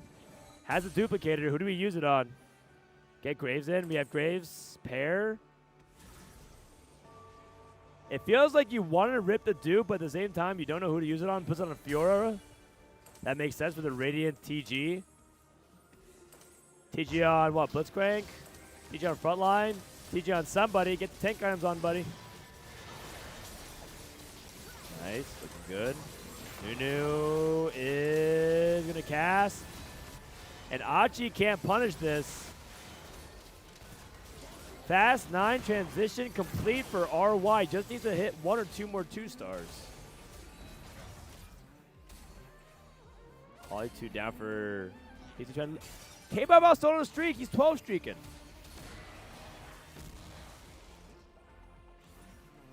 Ironbog free falling. Was it worth it? Was it worth Ironbog griefing so that way he can stop RY's Anima cash out, only to potentially go 8th because he ends up in a bad spot since he may have griefed RY. I don't know. That kind of depends on whether or not he did. Waymo Lucho took Y spending, and because he took Y spending, he leveled up so high he can't even find copies of Pantheon, so he can't cash out his Exalted Adventure. Even if he finds Milio 3, he still needs to find 2 more Pantheons. Oh, crap. That's not good. This guy's never going to cash out his Exalted Adventure. We're at the point of the game where you kind of really want to start cashing it out. It's like really important you do so. Uh-oh. Okay, Bao. This Morgana 2 is unkillable, but we're getting back on access. Big start from the Nunu. Lulu cast again. Can Morgana finish it off? All the HP, and that's a 13 win streak for K Bao. Big win again for K Bao. Ooh, this is a spot where I think a lot of people would take Soraka. I think if you're RY, you take Soraka. I think if you're a lot of other people, though, you might be thinking about the gold to hit your board. Okay, RY takes Soraka, and that's it. Okay, well. 7 people taking Ari. I mean, RY wants the HP so he can win out, so that makes sense.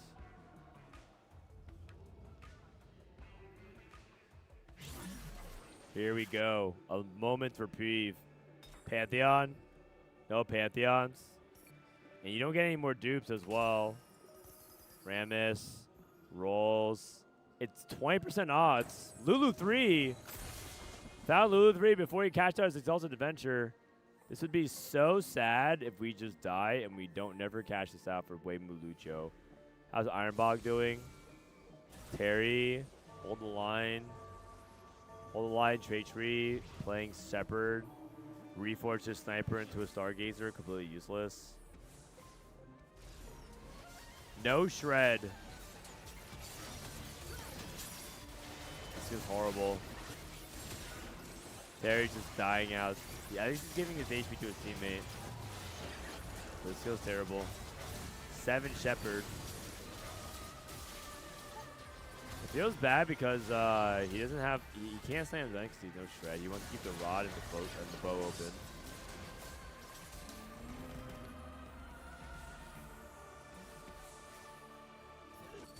Oh, he stands his gunblade, never mind. But he got wrapped on. K Bao on a 14 streak. Okay, surely at a certain point, you're trying to actually sack for your team. Holding 2 Milios in a Pantheon, by the way. Slowing down Waymu. Okay, he's removing. Recognizing that he needs to trade some of his HP to his teammate at this point. 100's like a lot of HP. Some would argue it's the maximum amount of HP you can have. Gwen 3, Orin 3. Ironbog's online.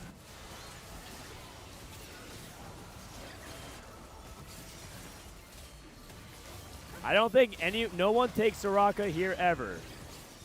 I mean, I've seen people take. First of all, someone did take Soraka. Second of all, I do think people do take Soraka in that spot.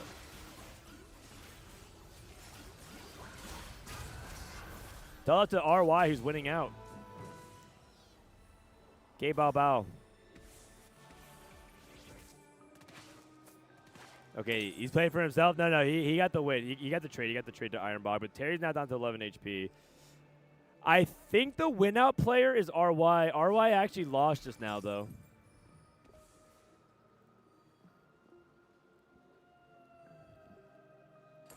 The one thing you have to realize about China is, like, a lot of what you guys say is smart things said by Western players who specialize in solo queue. But I want to tell you something. The amount of times Wajan Iverson, who you could argue is at times the best player in the world, last set almost was like inarguably that alongside a couple of other players, was very surprised at what was being taken because the Chinese just value things differently.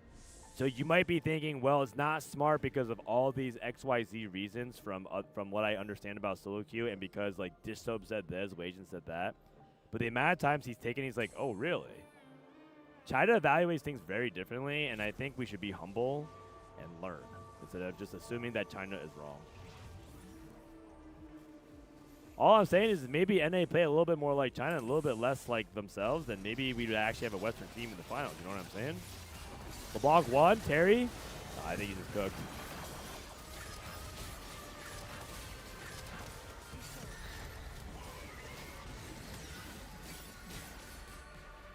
And I think Terry's just dead.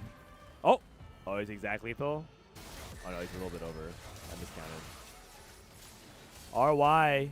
They're sacked. Oh, it's K-Bao Bao. Sorry, just POV's getting. I'm getting some whiplash here. Weimu. Still on 5 Pantheons. Uh-oh.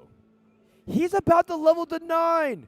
He's going to be rolling so much that he's actually going to get to level 9 before he hits his Exalted Adventure cash out. And he might even top 4. That's actually crazy. That's actually insane.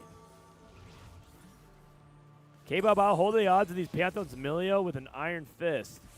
RY, Fast 9, almost fully scaled. His Graves does have a lot of upgrades now. Looks like he's got multiple buckshots going.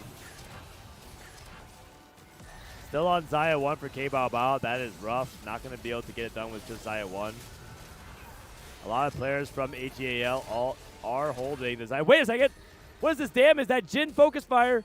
What the? Morgana can clutch it. Does not get the damage going. HN down to just 10 HP. Holding on to the Xayah as well. 3 Xayahs beheld, 4 Xayahs beheld. Weimu Lucho about to level to 9. I think he just waits. Weimu Lucho has 17 HP. He could probably take a 6. I don't think he's going to lose by that much. Sells the Xayah. Just needs one more Pantheon. You should play TK. Ooh, wait, honestly, you might be cooking there. He missed the window, but if he had that window to play TK to farm the Milio 3, maybe he could have actually finished it. I like it. I don't know if he could afford the 3 rounds though. D2 tries to Kali. Looks kind of scary. Into his teammate. Over to the left side, HN against K-Bao Bao. Easy win. Weimu down to 1 life. Flash rolls trying to aim for the triple bot 4. It's possible. Item anvil for HN. We did it. Weimu Lucho made it to 9 and played Xayah on the board. We officially have hit level 9 before we hit Exalted Adventure cash out. What a time to be alive. Although I think Weimu's about to die. The tempo from Flash Wolves is still really high. A lot of the HP that K-Bao Bao saved is still paying off here. This is RY versus Achi. Achi tries to get a crucial win. Pure 2 has a duo carry for Ikali. Switching POVs over to Weimu. Looks like, is that a sack for Weimu? Oh, I think he got a ghost fight of the removed Xayah. Oh, that's so lucky. Okay. So Weimu got the ghost fight of the removed board from Ironbog. Lead 2 try and loses. Achi down to 14. Triple bot 4 still on the table.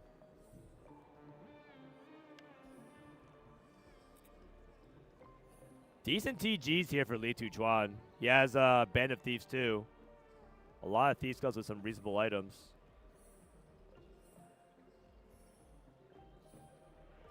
HN has mostly his upgrades, but the problem is his board quality is kind of low.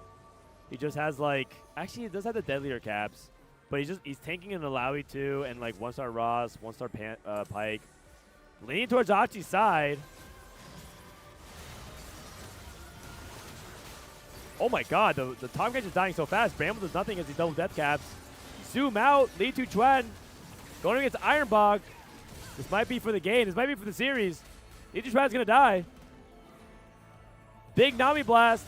Li Tu Chuan is dead. H-Head is dead. Is Weimu alive? Is Weimu alive? He's alive, living. How is he doing it without... He must have gotten a sack from RY. There's no way. He must have gotten a sack. Weimu is going... He's trying to play this without his Exalted Adventure cash out. What if he gets to level 10 before he finds his Exalted Adventure cash out? That'd be the funniest thing I've ever seen with this augment. You took wise spending and you leveled to 10.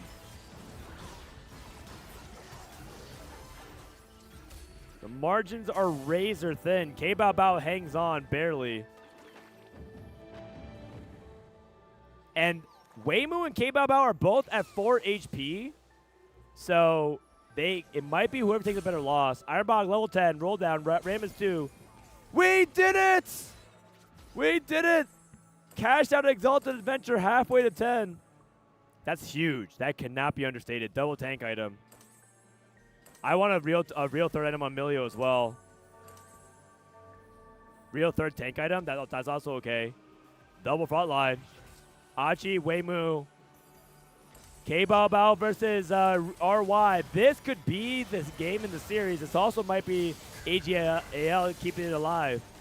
But I feel like Weimu is very strong now. Somehow he got to 9 and capped out. Barely at 1 life.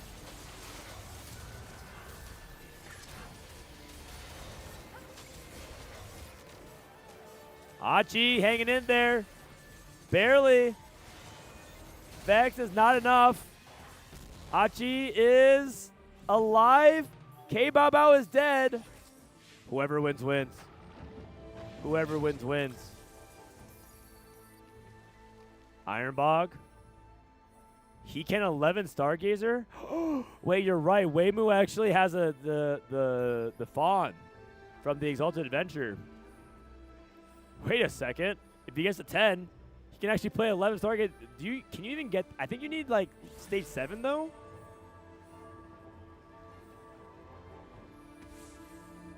Whoever wins, wins. Tied at the bottom. Achi. I don't think Achi's going to cap high enough, though. Not against this board from RY. Weimu up against Ironbog. Can Ironbog cap high enough? Blitzcrank immediately sank in. Can't actually let the front line. I think this Lulu board might be too strong. Mountain Lulu has a lot of scaling. Ironbog is going to take critical hit. Achi's dead. Ironbog rolled down here. Level 10. Tries to see if he can cap out as absolute high as Blitz 2. RY. Basically as strong as he gets. He has Graves fully scaled. He's certainly on Laser Ballistics and Choke at this point. Ironbog. Doing his best here. But I don't think it's going to be enough. He fixed his items to have crits. Right side slant. Ironbog versus RY. Frontline Vex for RY to help his teammate out. I think he was trying to give a good sack. Wait a second. Whoa. Is it okay? It's probably okay. Wait, no, Or's gonna cast again. It's not okay. RY's dead. He gave Weimu the win. He wanted Weimu. He gave it to give Weimu the win. He did it. He did that. That's a good sack. He died to an enemy team. He did it to sack for his teammate. Weimu's trying to get to level 10. Can he do it? How many Stargazers is he at? Is he at 11 Stargazer? 1, 2, 3, 4, 5, 6, 7, 8. No, there's no like Talon. There's no. Wait, he actually could have it though. I think he could. He's missing Talon and TF. No, I think he would have been one off. I think he need to get to stage 7. 9 Stargazer. Ironbog versus 9 Stargazer. Imagine if he rolled and found Talon TF. He actually would have it. Lulu, same side as the enemy tank. That's exactly what Ironbark wants. Or needs to cast again. He does. Blitz is reviving. No toss on the Jax. Oh, pulled in. And AGL is going to clean it out. Waymu Lucho with the latest Exalted Adventure cash tag you have ever seen keeps AGL alive. That was a crazy game too, man. Triple Prismatic really delivered there. Holy smokes, what a game. That was intense. I can't believe it. I thought Flash Wolves, I feel like multiple times I'm like, man, Flash Wolves really just look like they're in a good spot. And then like Ironbox like, oh my god, like how do we actually this guy eventually hits the Pantheon 9, but is there anything we could have done to stop them there? But that was really close. Really, really close. Ghost Remover diff. Yeah, that's kind of unlucky. I don't know if the Ghost would have won, though. It was still on Zaya 1. I don't know if it was Ghost Remover diff. There was definitely that one fight earlier, though, where was it Ironbog? No, it was, where was the Zaya player? I think it was Achi. Removed, and then Waymu queued into it. Holy cow. Also, the amount of things that had to go right with, like, the Golden Gamba flips. I think AGL, 3 of them clicked Golden Gamba, and 3 of them hit.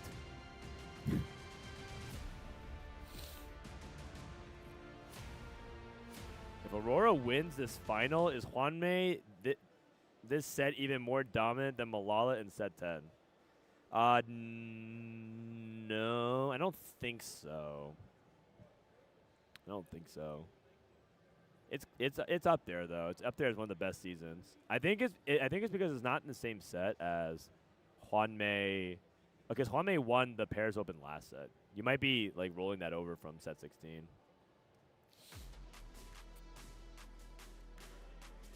Man, I need a little bit of a voice break. Let me listen to the casters. Who's getting third place? So now it's a tight race, and it's anybody's ball game.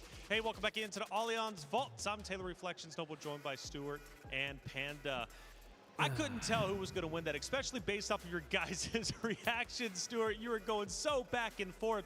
But for AGL, though, they played in a special way. They made some mid-game adjustments. And is China that good? Yeah, China is very good. From AGL, I think their teamwork is good. I think they have a better read. They went from a game 1 that was all about tempo, trying to save HP. This game, they were like, okay, we're having a party. We're having a prismatic party. It's all about the high risk. High risk indeed. We go to the final round, and where it Right. ended. Is it cool if I use the bathroom real quick? The win, and it was a tense 1v1. While you guys sit here and listen to the caster yap. This stage group board at level 10, but we saw BRB the bathroom. extremely late cash out from the Exalted Adventure on 6-1.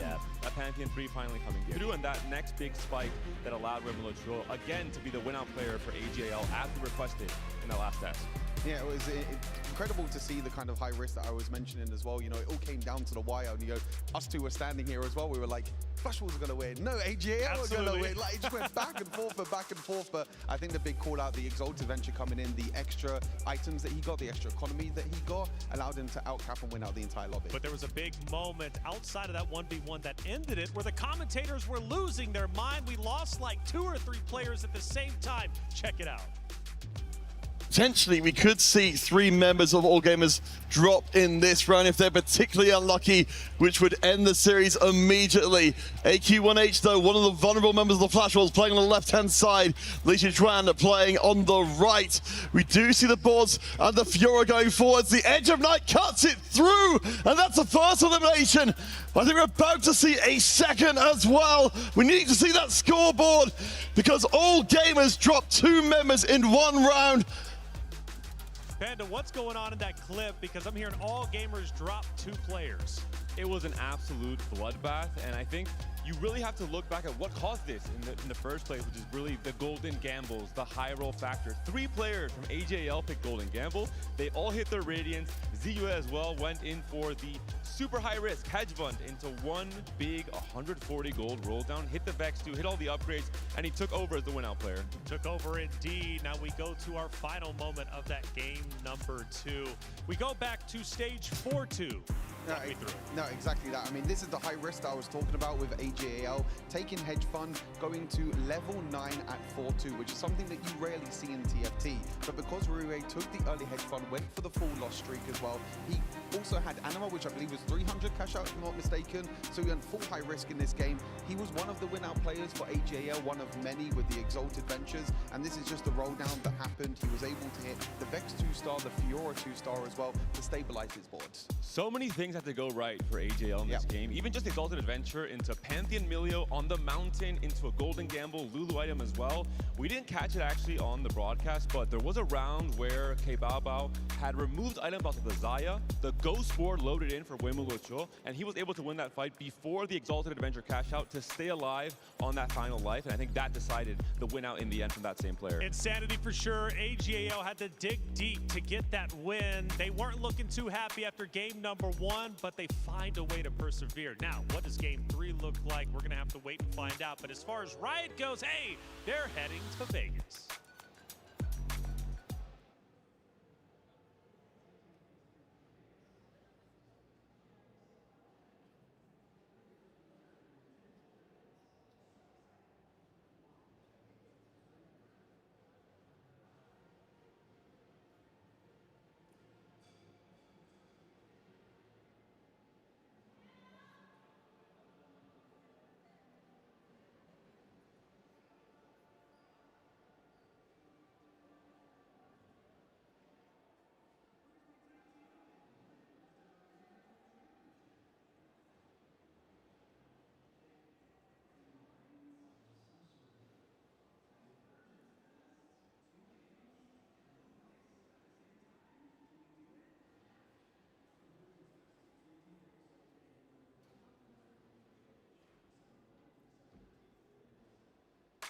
Now, typically throughout the game, you see somebody go with the strat, the team go with the strat, and they stick to it. But as far as augments go, sometimes you can throw that out the window and change things up super quickly. For AGAL, how spectacular was it that they changed their strat from beginning to end? Yeah, I mean, the encounters at the start of the game is one of the most important things. We always talk about the first augment, the 2-1 augment, being the most important point during the game of teamfight tactics. So what's up, guys? I'm back. With the prismatic party, all these prismatic augments means that you can go for more high risk. There's more cash outs, there's more potential of being able to cap out your board. And it's completely different to a normal game. I need someone else to Well, it was fun to watch. I will Sorry, say that. Now is it anybody comes down to here? this game number 3, and Is let Raptor me still here? I remind think you, Raptor may be club gone. championship points someone else on is the the line, editor. an additional 200 if you go I from can't 4th edit to right 3rd. And now. on top of that, your prize money goes from $30,000 to $50,000. That's a $20,000 difference, and it comes down to one more game. Will it be Flash Wolves? Will it be AGAL? Let's head to the stage to find out.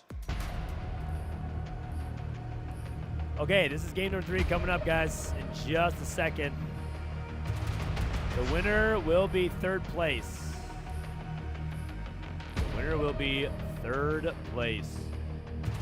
Will you watch Street Fighter EWC? I might, yeah. Welcome back to the match before watch, the like, a little match. bit of The the grand beginning. finals, of course, is waiting for us to begin. But right here and now, we're determining the 3rd place Is team. KP Soju out? Flash Wolves, Yeah, the he's last out, remaining unfortunately. APAC team against All let me turn Gamers the camera. Global for the final time. Yeah, it's Flash Wolf and No Gamers. Yeah, Soju's out, guys. Sorry. K-San is out. No, K-San. 3rd place. That's a lot on the line, a lot of club championship, but as well as leaving Overall, I would say that I think. very good. I feel like especially I mean, I for these think players that. disappointed with the results. I think that Flash Wolves played that game pretty well. I just do think that they didn't have like a good cap plan against the Lulu. Their win-out player was Ironbog, and I don't think Ironbog was in a position to win and cap the game with and win out there. Unfortunately, his board is like too fair. It was just really close. Nothing more to say than that. It was just close. Just going into a 3rd game, so much on the line, so much asked of them. Let's Soju Sag. Yeah, I know. All right, here we go. Lysandra.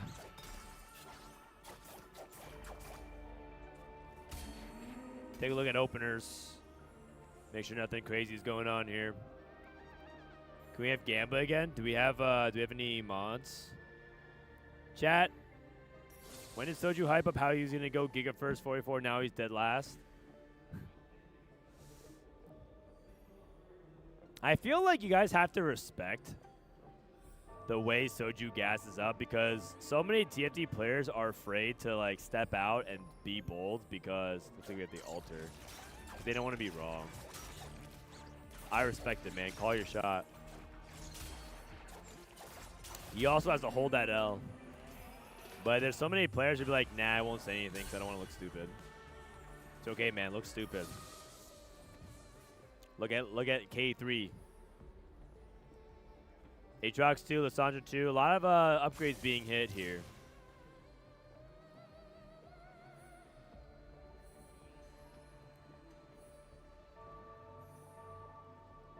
We have the altar to get things started, so you can lose 3. So you can lose these units early, but he has Talon too, so he should be anchored pretty nicely. RY looking at Zaya to start things off. Rod, Belt, and Tier. Also has an Akali. Could think about it as well. These items don't exactly lean itself towards Zaya. Gold to start things off. We know that the Chinese players do like bodyguard training a lot. Reach for the Stars Jax on Alter Jax. That would theoretically be good if it was remotely playable, but hero augments are just too easy to grief in 4v4. In solos, though, good pick. I think he's debating between Replication Bow. Did not get it. He whiffed. Sword, Vest, and Belt. Clear Mind, Speedy double kill. Ooh, we got Spreading Roots. Spreading Roots! So we got Spreading Roots, Replication, Saves Account, Bodyguard Training, Replication again. Achi is the second person who took it. Worth the Wait, Birthday Union, Woven Magic.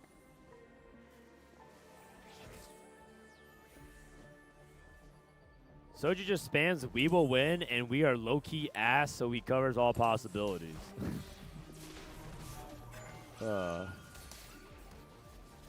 I mean, both could be true. You could be ass and win. Look at Vitality. Somehow won a game against Flash Wolves. Stargazer and Voyagers. I don't think he has Stargazer active, so he can't get the altar going.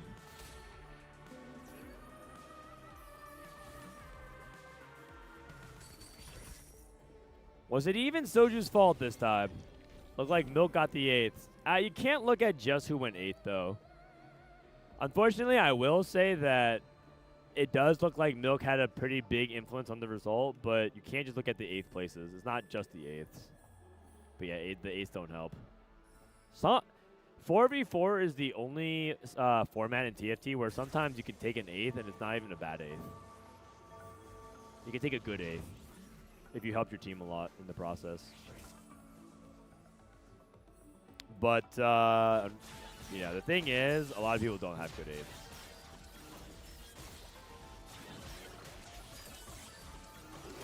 What's the score? The score is 1-1 right now.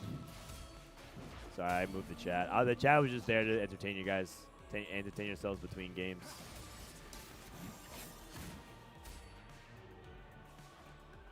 Maybe you can move chat to the top right. Achi with 89 HP. Oh, he got the bow. He got the replication bow for the Zaya. That's crazy. Okay, that's a good start for Flash Wolves. Boom. Moving up 1. K Bao Bao. Lissandra 2. Worth the wait. Looking good there. Terry and Ironbog. Terry on the Woven Magic. Akali and Ironbog on Birthday Reunion Tempo. Okay. Lives are looking okay.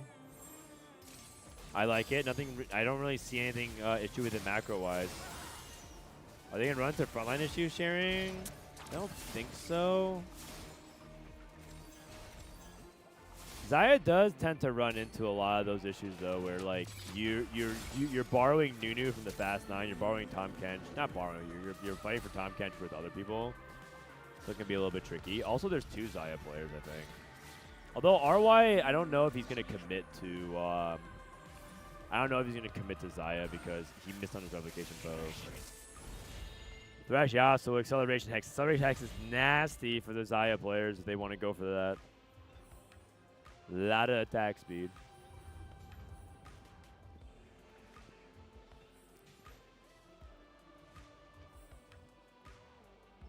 Mrs. Frodan, can we have Weijin back for the final match? You can ask her yourself. DM Tay AFK. Although she might not answer DMs from people she doesn't know. She may or may not. She does get a couple of reply guys still.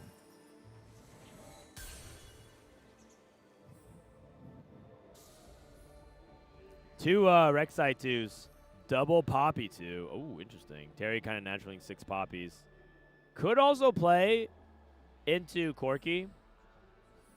Doesn't have to necessarily commit to the Akali, but he does have a natural Akali too. I feel like you got to play into the Akali a little bit. I feel like if you get these many Akalis, you got to lean into the Akalis because the Akali 2 is just so good tempo and it's really cheap board.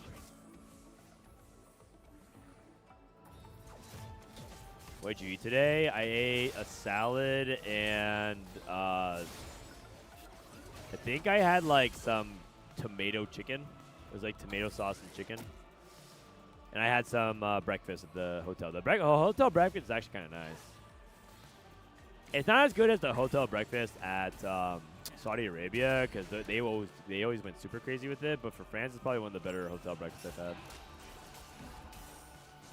I'm a sucker for like the eggs and the bacon and the beans and like they have a big variety of breakfast foods and then like the pre-peeled grapefruits with the salmon, excellent.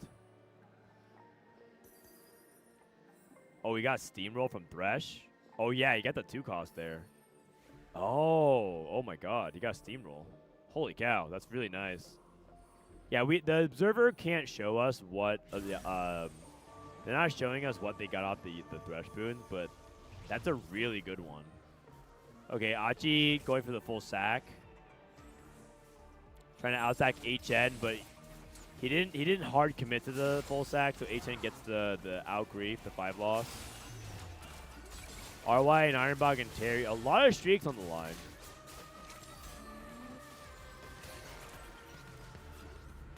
RY is going up against, is it Lee Tuchuan?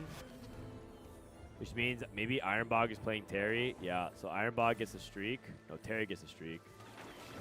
Ironbog moves down. Another steamroll for Terry. That makes sense. If Terry has steamroll, they want him to keep winning. Unfortunate. There's probably a world where like Terry could play RY and Ironbog get the free win. So that way they can hit the best of both worlds. I would say that right now, AJL a little bit richer. Oh, they also control both lose streaks. Oh, wow. Unfortunately, though, for AJL, Terry does have steamroll, so they actually are catching up, and that steamroll is really key. If Terry can keep that up, he'll actually be able to catch up very quickly.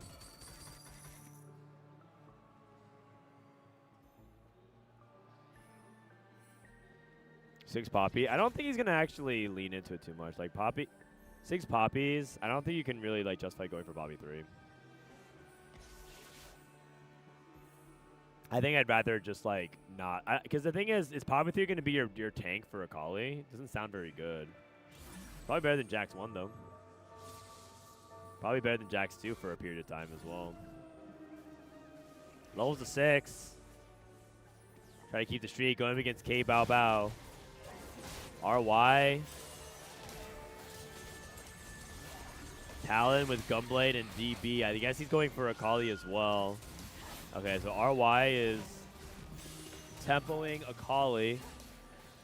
Kind of interesting that a Gunblade became such an important prio for this comp because Gunblade has been kind of bad all set. For a long time, Gunblade was just not really like a good item to slam, and now it's actually kind of nice. Branching out, Finder Center, and item grab bag. First, the restart unit. I forgot. Oh no, Terry's playing the Akali, right? Does he want Glass Cannon? Could take Find Your Center as well for your tank. I'm not as happy about that if it doesn't feel like we have a good tank to put it on. But I think he has the Akali and the Jax dynamic. Oh, that's another Akali. 5 Akalis. He might just be staying on the poppies for a bit. No tank items with them. Woven Magic gets a Hodge.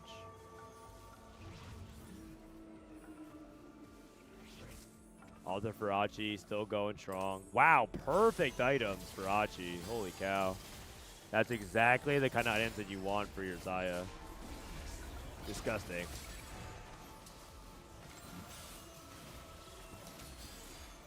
Actually might be able to even put together the streak here. Oh no, he didn't end up killing the Akali. Akali's too strong for Terry. But he can put it together a streak after this fight.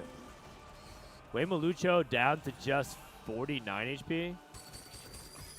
Oh, by the way, can you guys even notice that behind me? There's actually kind of a crowd forming a little bit. Oh, Cam 2. You guys see that? There's actually some people coming here to watch TFT. Boom! Look at that. Look at that. Okay, HN gonna cash out 100 on his Anima savings account. Still gonna be a couple rounds before he can proc it. Worth the wait, Lissandra. Good amount of people. Yeah, it's a decent amount of people, man. Ezreal 1, Jinx 1.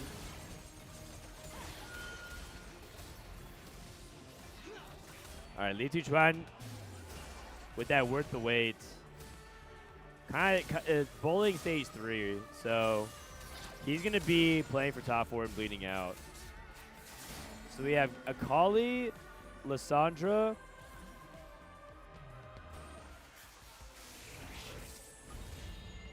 What is HN trying to play? Last can, is he Corki? I think he might be Corki.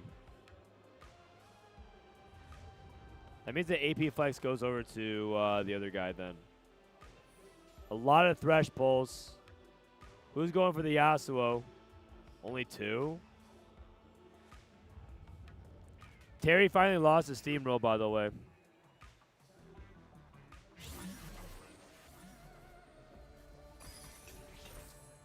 Okay, RY is still on an 8-win streak. Still looking good. 5 Jaxes. Oh, you know what? He might be back on Xayah. He found red buff. So I think he might be back on Xayah. So RY is on Xayah. Li Tuchuan's still on his Lissandra. Wei Mu might be the Akali player then. But Wei Mu hasn't rolled yet. He also has this. I don't think that's actually true. Okay, Bao Bao.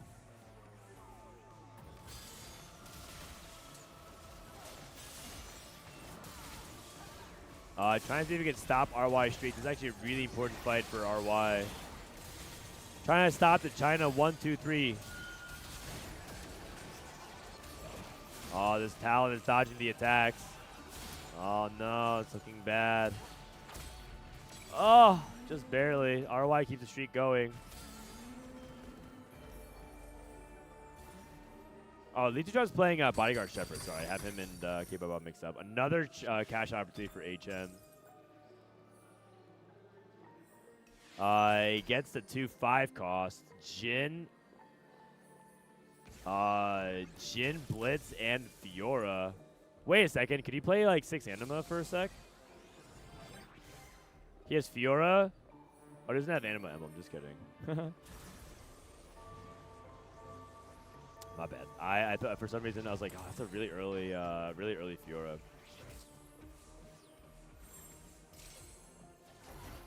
Okay, so he sells the rest of his bench, so he doesn't really need. Going for Timebreaker Anima for one more set of catches. HN's gonna push it to its limit. Looks like he's gonna go Space Groove. And then Wei Mu is gonna be flexing here. I don't know exactly what he's going to be going for, but it's probably Corki with the Voyager emblem. 21 HP. 2 players AJ are super low. Another cash out savings account. Big time gold. Nami pair in the shop. Wait, if HN hits fast enough, he might be able to go straight to 9. So much gold. It's actually crazy. He's level 8. 5 rolls. It's actually disgusting. Nami 2? Do you think he could actually go 9? No, he doesn't have enough front line. But he had Blitz. He had Nami pair. Glass Cannon. I think he has to keep rolling. Space, Orton pair. Blitz pair on 8. He's doing it. Pantheon 2. Big roll down from Weimu. Looks like he's got the Rammus. Nard 2. You can take out. Is he trying to play Anima of some sort? No, he's not. So he just souls the Briar 2. Orton 2, TK 2 for HN. With a Shen. Really, really solid. This is Mana Hex for Kindred. Not the best. And Weimu also has Void General and Best Friends. Kind of awkward. Zaya, slow slam from RY. RY needs to trade his HP for HN if he can. But I think HN's the strongest person in the lobby by a big margin. He also has 5 Namis, so he's trying to stop someone else from hitting Nami.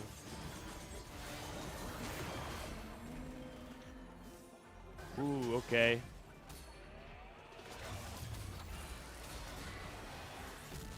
Li Tuchuan also taking the hit here from his teammate. Final augment of this series. Duo Q.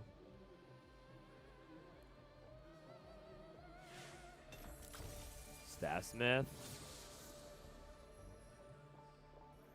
Okay, roll down from Li Tuchuan level 8. It's not going to be a very good roll down. In fact, he doesn't have much going on at all. Still playing around 1 stars. Yeah. Okay. Not the best. Gonna try to play around Vex 1. Over in K-Bao Baoland, still on LeBlanc 1. Uh-oh. Staffsmith into Spark and Morello. His Staffsmith ended up giving him Morello and Spark when he has Sunfire and Voice Staff. That's terrible. Oh, God. That's not good. K-Bao with a big time low roll. And that might be something that's gonna heavily punish him in the coming rounds.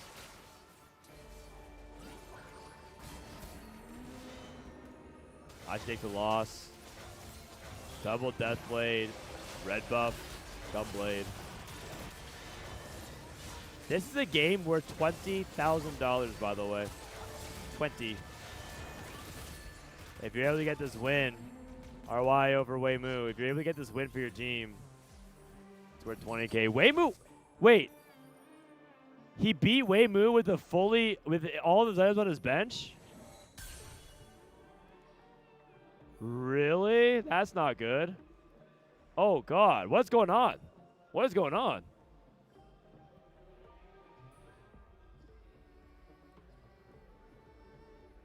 That's definitely not good for AGAL. They were trying to trade the HP that RY saved early.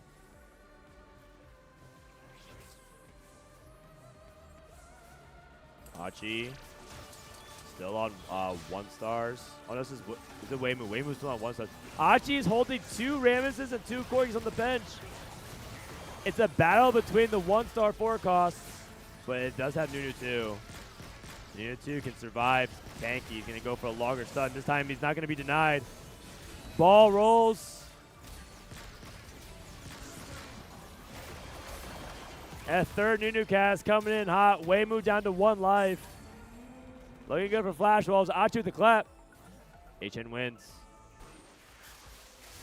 Carry also putting together a little bit of win streak. Stormhex. Stormhex is potentially really swingy.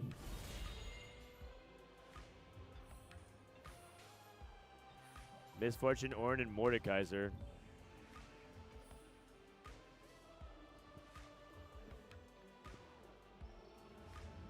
Okay, a lot of people going to Stormhex. A couple people taking Thresh.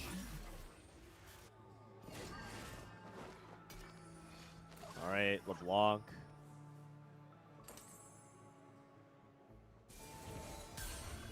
Here we go. Ironbog's level 9. Ironbog going for a Fast 9. His birthday present was Fiora. Big time transition. Ironbog known as one of the Fast 9 kings of APAC. Can he deliver once more for his team? Unfortunately for Ironbog, it feels like he's the king of second place this tournament. He's been getting a lot of seconds, not actually winning the game. 1 star so far. Double Rage Blade. Big Shen ult. They're getting targeted though. But I think it looks okay so far, actually, believe it or not. I just don't think that Weimu is going to be strong enough with the Corki 1, and that's going to be an 8th place for Weimu. Ironbog sends Weimu 8th. Another big win from Achi on 1-star Zaya. K-Bao Bao also with the win. Terry maybe trading some of his HP. Terry with a really good amount of life lead here. Also pushing to level 9. Can you not pick up that gold? Zaya 2 for Achi. Stormhex Blitz. And HN trying to win out, but he's trying to avoid the 7th place for his team.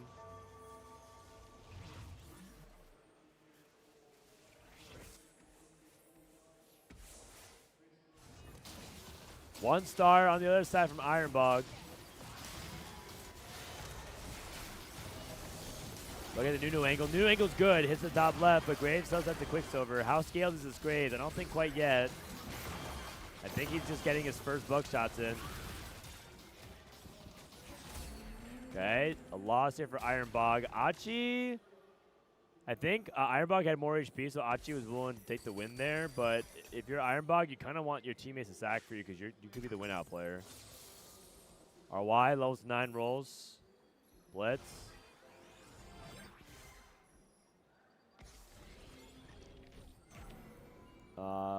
Let's see, what else does he want? Is he trying to find Nunu? Is RY still lacking Nunu? Oh my gosh. I think he is. No Nunu's left in the pool. He's still playing a random Lulu. Doesn't want to sell the Vex for Jin 2, but Jin 2's pretty big. Is there any other way? Maybe Morg? Some Morg play Vex. No, but you need that front line. The Yasuo boon. It's rough. HN. Holding in 5 Namis. Holding the Vexes. All of AJL are trying to deny Ironbog from capping out. Their target is to stop Ironbog from capping out. They're holding all the Vexes. But that's pretty expensive. Tell Lulu to play Vex. Vex is not a Stargazer on this patch, though. HN getting a ghost fight against Ironbog. Easy win. HN's official on a win streak. Achi needs to survive. LeBlanc's on the Zaya. LeBlanc's on the Zaya, but the big knockup from the Samira. The Samira assist to cover. Charlie's Angels covering for each other. Holy cow, that was close. K-Bob out down at 12 life.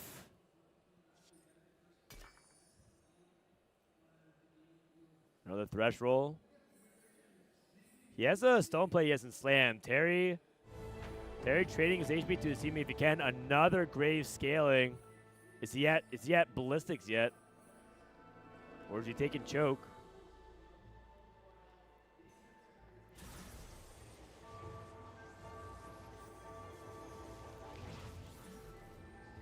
Going up against Worth the Wait. K-Bao Bao.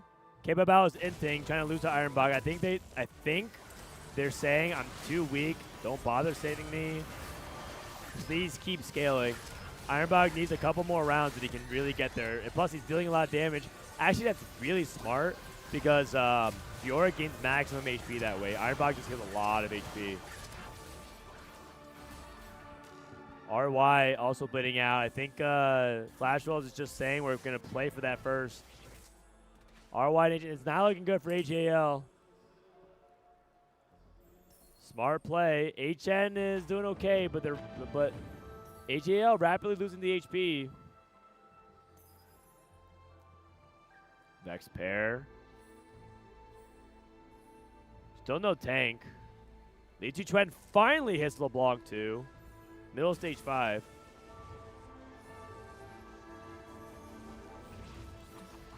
I think if you're AJL, who's the best player that can win out from here? It's probably HN, right? But the thing is, I don't know if the Space Group can actually cap that high against the Fast 9 Nova board. Terry on Akali 2, 1-star Kindred. Pretty sure this should be an easy win for RY. Isaiah board with Jin 2 looks like it should be too strong. I'd be shocked if Akali could beat this board.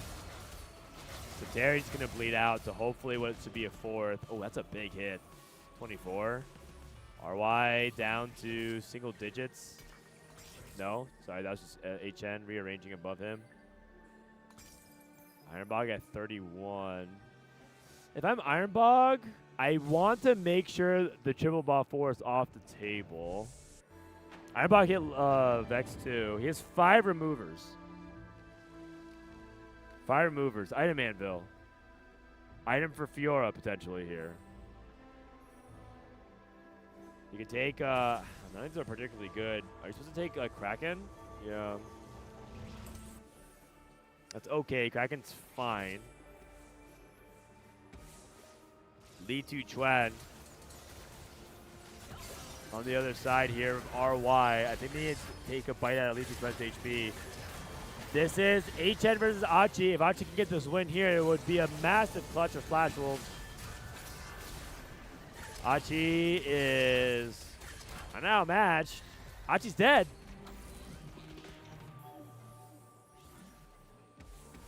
Terry lost. Triple bot 4 is on the table. AGL has 1 opening. Their 1 opening, I think, is against Terry.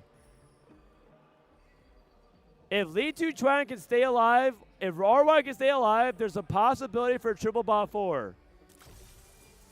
And Ironbog's win out will have come a little bit too late. But everyone else is at 1 HP. I'm pretty sure Ironbog wins this game. This is it. It's now or never. We need to go to Terry. We need to go to Terry. Terry's going against the ghost of Li Chuan. Li Chuan. Oh, no, this is real. This is real. Oh, I think Terry might be dead. So then Li Chuan. Oh, no, this is it. Wait, whoever wins this fight might be winning it for their team. This is a terrible matchup for LeBlanc, though. Akali's on the back line. Oh, it's not even close. It's not even close. Li Chuan is dead. Right? Is that his ghost fight? Oh, that was a ghost fight. I got it mixed up. I'm sorry.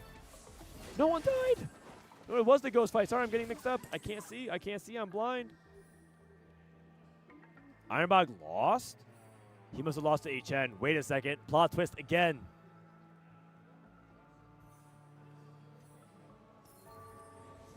RY down to 2 HP. Who did Ironbog lose to? He must have lost to HN because I think he's so much stronger than Li Chuan.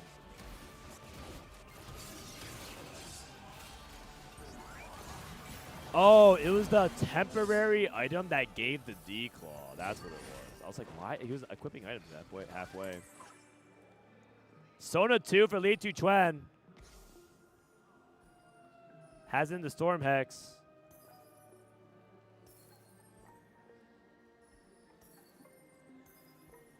That's another Nami, double Nami. And HN's on a 10 win. Terry hits Vex 2.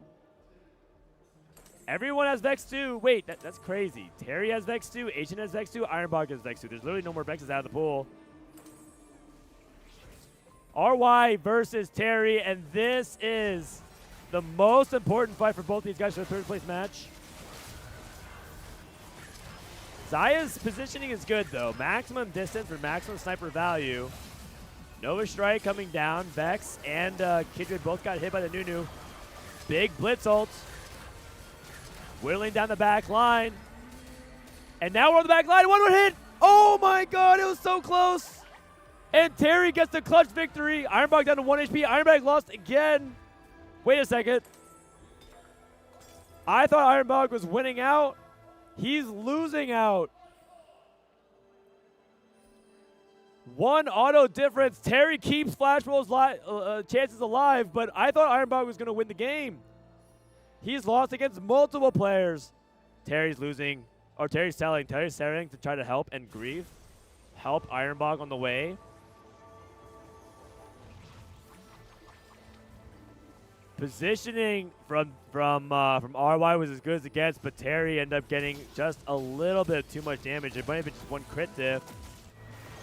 HN versus Li Chuan. Do they want to keep both alive, or do you want to sack one? I think you just kill off Li Chuan.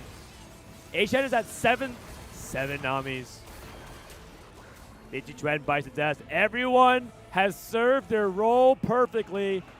And now it comes down to Ironbog versus HN. Whoever wins this wins $20,000 and the podium spot for EWC. Valuable club points on the line. We have to keep the Vex and the Namis in place, but can we move anything else? A rearrangement of the items.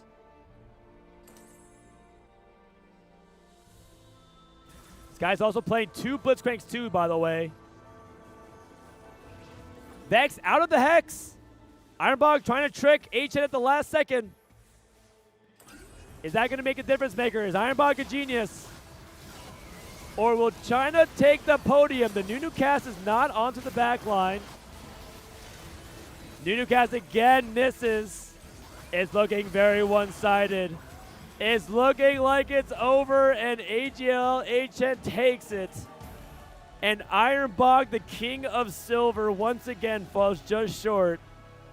3rd place for AGAL. Well played to China. Complete and utter domination of EWC 2026. Oh, man.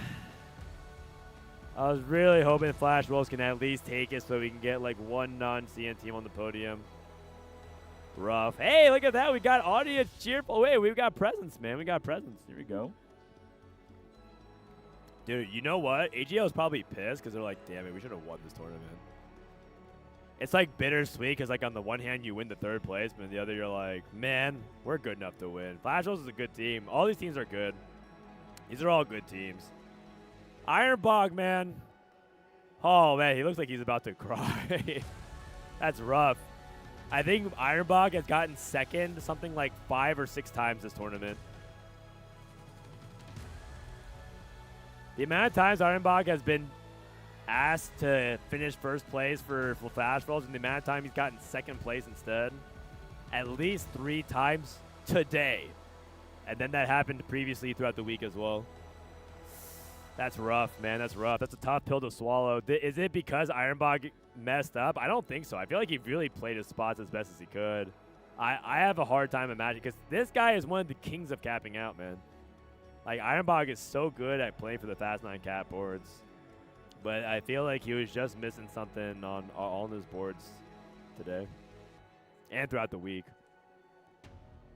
AGAL officially exit the EWC tournament as the 3rd place, taking home $50,000 in terms of prize pool. This is a reflection journey for AGAL as you guys fell from high places. So what type of personal growth have you experienced from 日月？首先 ，AGAL 正式变成了本次 EWC 的比赛的第3名，拿回了5万奖金。这次 AGL 也是从3胜0负打到了今天的第3名，所以对你自己来说有没有什么自我感受呢？就是我们可能还可以做得更好一点。如果进决赛的话，是我们有机会夺冠的。然后第3名的话，也算是还可以了，就是也算是成功努力了。I feel like we could have definitely played better, especially if we made it into the grand finals. We could have won the grand finals. Ending on the 3rd place at EWC, we are still very satisfied with our result as we tried our best. 那么今天晚上会是 Aurora 对阵 Vision 的决赛，也是一场 BO5， 所以想问一下日月选手，你自己认为今天晚上的 BO5 谁会是胜者 ？Who do you think is going to be the grand final winner for tonight between Team Vision and Aurora? 我觉得两边的实力都很强嘛，然后他们也都是我们这个 CN 的队伍，我们 CN 包揽1、2、3名，所以说他们两个谁夺冠我都会比较开心。I think both the teams going into the grand finals are really strong, especially both the teams being from the CN region 1, 2, and 3. So I'm encouraging both teams for doing well in the grand finals, and whoever wins, I will be happy for. Thank you once again, 日月，谢谢日月选手的采访。We'll send it back to stage. Very safe answer because they're all part of the same study group. GG's, AJL. All right. Well, it's finals time, baby. EWC 44 Grand Finals. Aurora versus Vision. And this is what it all comes down to, people. Who is going to take it home? Can you speak Chinese fluently? No. 不可以. 一点点. It'd be interesting to know how much interest he got with saving an account. Yeah, I mean, I actually don't know. There's a lot of... does it tell you how much you get? It's best of 5. Yeah, it's best of 5. Bell, thank you for the gifted subs. Holy cow. Thank you, brother. I just got that notification a little bit late. W Chatter. Appreciate you. Thanks for watching. It's been nice seeing everyone, honestly, tune in during EWC and watch. It's been long days, but I hope you guys have been enjoying the show. And don't you worry, guys. I'm feeling good. I'm feeling refreshed to come back for set 18. I took a few days off. It felt really nice. I'm fired up, ready to go. Although set 18 doesn't start for another month. It's actually crazy. As of today, we're 1 month away from set 18. 1, 2, 3, China. Yeah, China dominated. Oh, man. Oh, tough. Tough looks overall. But I feel like Flash Wolves played really well. 4th place. It's crazy because like the prize split is like if you're able, Flash Wolves went like down 1-2. If they were just like 2 games makes a difference between $90,000 versus $30,000. The 30 is a lot, but it's just such big jumps. So that one stings. 2-1, 2-1. It's just close. It's just close overall. But now we're at the actual grand finals, Vision versus Aurora. When's PB coming out? It's coming out in a couple days. Then after today, the next time I stream will be PBE. So I'll be traveling back tomorrow, and then I'll be back for some PBE.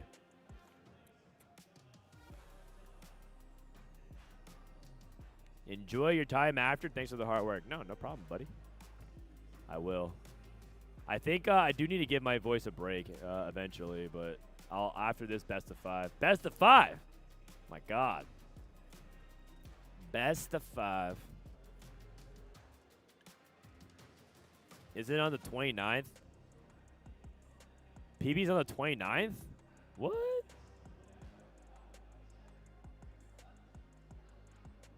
Yeah, so Sunday I fly back, and Monday.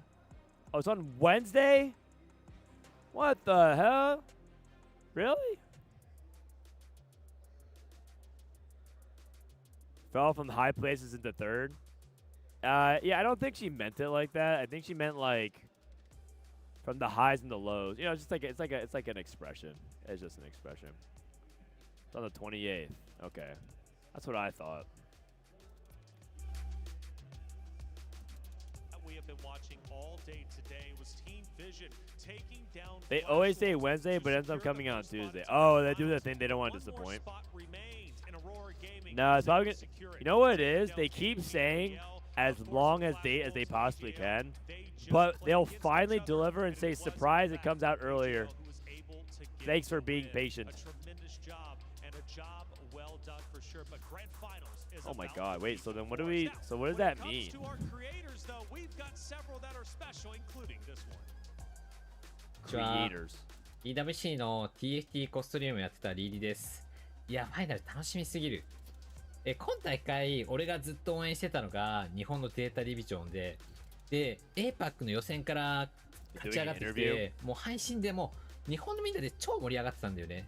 で、忘れられないのがノーシムレッドフォースの試合。相手がステージ4の2で一瞬でガリオ2、オレソル2、フィオラを引いてきて、もう盤面が一気に完成しちゃって、で、マジで絶望したんだよね。で、その人は HP14。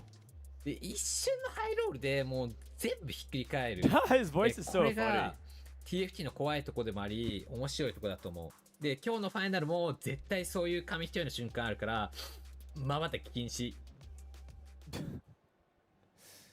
Riri, if you guys don't know, actually streams the most hours in TFT. Like, if you look at the hour stream count, I gotta show you guys. That this guy is an actual beast. If you look at Solinome, this is how you like check the some Twitch stats. Teamfight tactics, like the game. If you look at like the most, if you look at the past year, like who's just streamed the most lengthwise, it's definitely not Soju. Oh wait, Riri? Oh, never mind. He's one of. Oh snap! I'm top 10. Holy cow! Wait, Green Tea streams hella hours. 3,700 hours. What? Okay, hold on a second. 3,721 divided by 365. 10 hours a day? Every day for the whole year? What the heck? That's actually insanity. Oh my god. I thought I stream a lot of TFT. And I do. I'm actually the most, I stream the most out of any English streamer, period. Who's the next highest English streamer? Nute, Spanish, Portuguese, Japanese, German, Spanish, Japanese. I'm the I guess Raiko, technically. But he's like Italian, English. What the heck, dude? These English streamers are hella lazy. Shoma is the second hardest worker. Wait, I didn't even realize Shoma streamed that much. Saint Vicious, Shoma, Keen, and Katowid. I mean, we all are the hardest workers. I mean, what can I say? Congratulations to Team Vision for qualifying to the grand finals at TFT for EWC 2026. First of all, I'd like to get started with we finally found it. The hardest workers in NA. It's Shoma, it's Saint Vicious, it's Kat, for these types of tournaments, what type of adjustments do you have to make going into this tournament? 首先想问一下分析选手，因为这次的赛程非常的紧张，所以打这种非常紧张的赛程会做出哪些改变呢？Sorry, this was me. 因为 EW 赛程比较紧张，所以我觉得我们最先做好应该是每天要休息好。就是因为在该练的东西我们在来 EWC 之前已经练得差不多了，所以说我觉得在这边还是调整一下自己的作息啊，保证自己有一个充足的精力这样。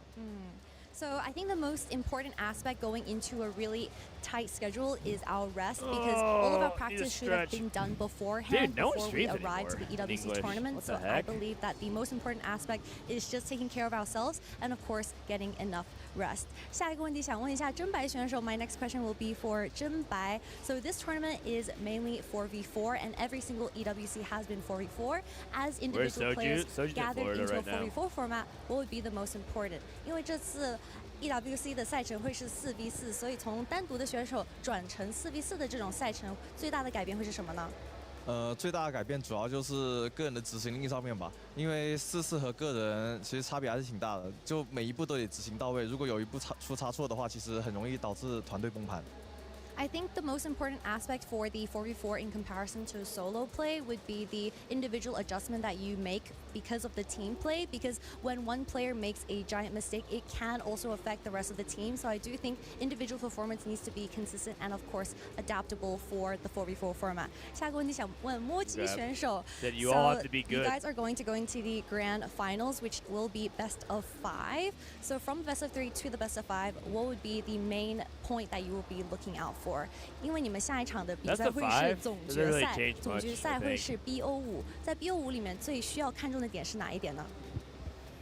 要有足够的休息，要吃饱，保持良好的精神状态，就吃饱睡好，一直都是我们队的宗旨。I like that. 吃饱睡好，健健康康就可以拿下冠军是吗？该练习的我们在飞来之前就已经练习的足够了，来这边就是足够的休息，发挥好我们平常最好的状态就行了。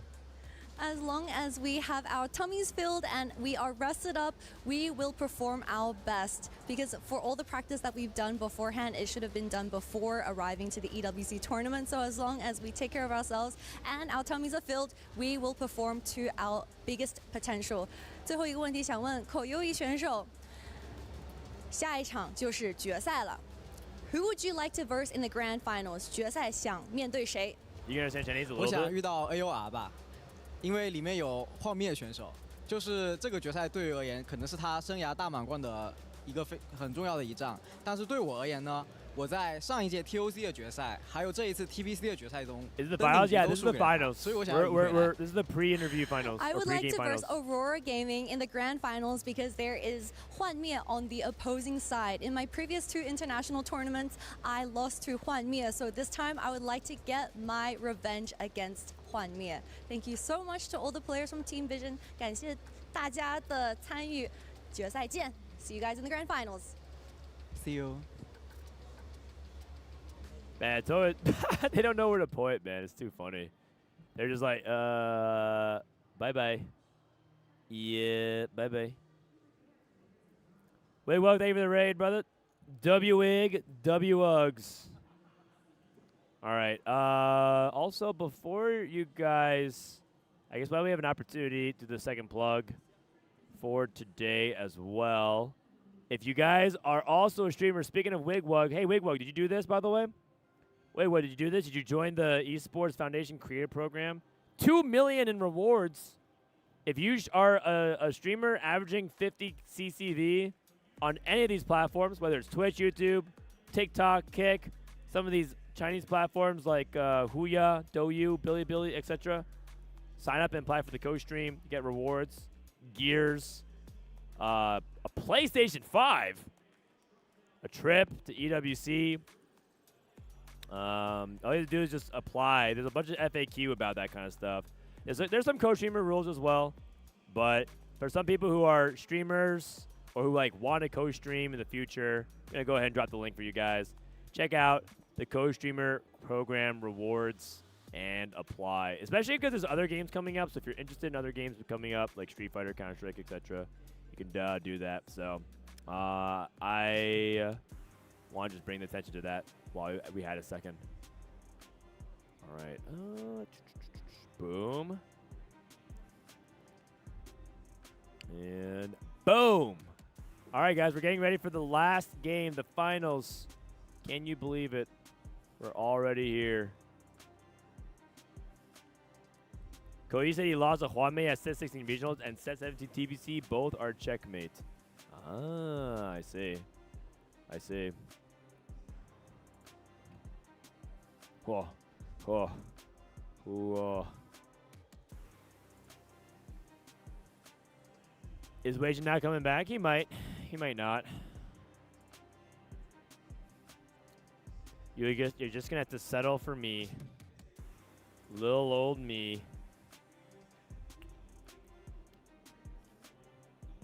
All right, I'm getting squared away and set up again. Okay, so who do we have? Who we got in the finals? Aurora or Vision? I think a lot of people are gonna go with Aurora because they're just gonna go with Huanmei and just say, "Oh man, it's time for Huanmei to win."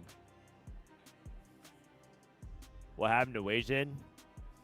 He got recruited to Vitality, and he said, "No, I want to play with my friends," and then they kidnapped him. Said, "You have no choice."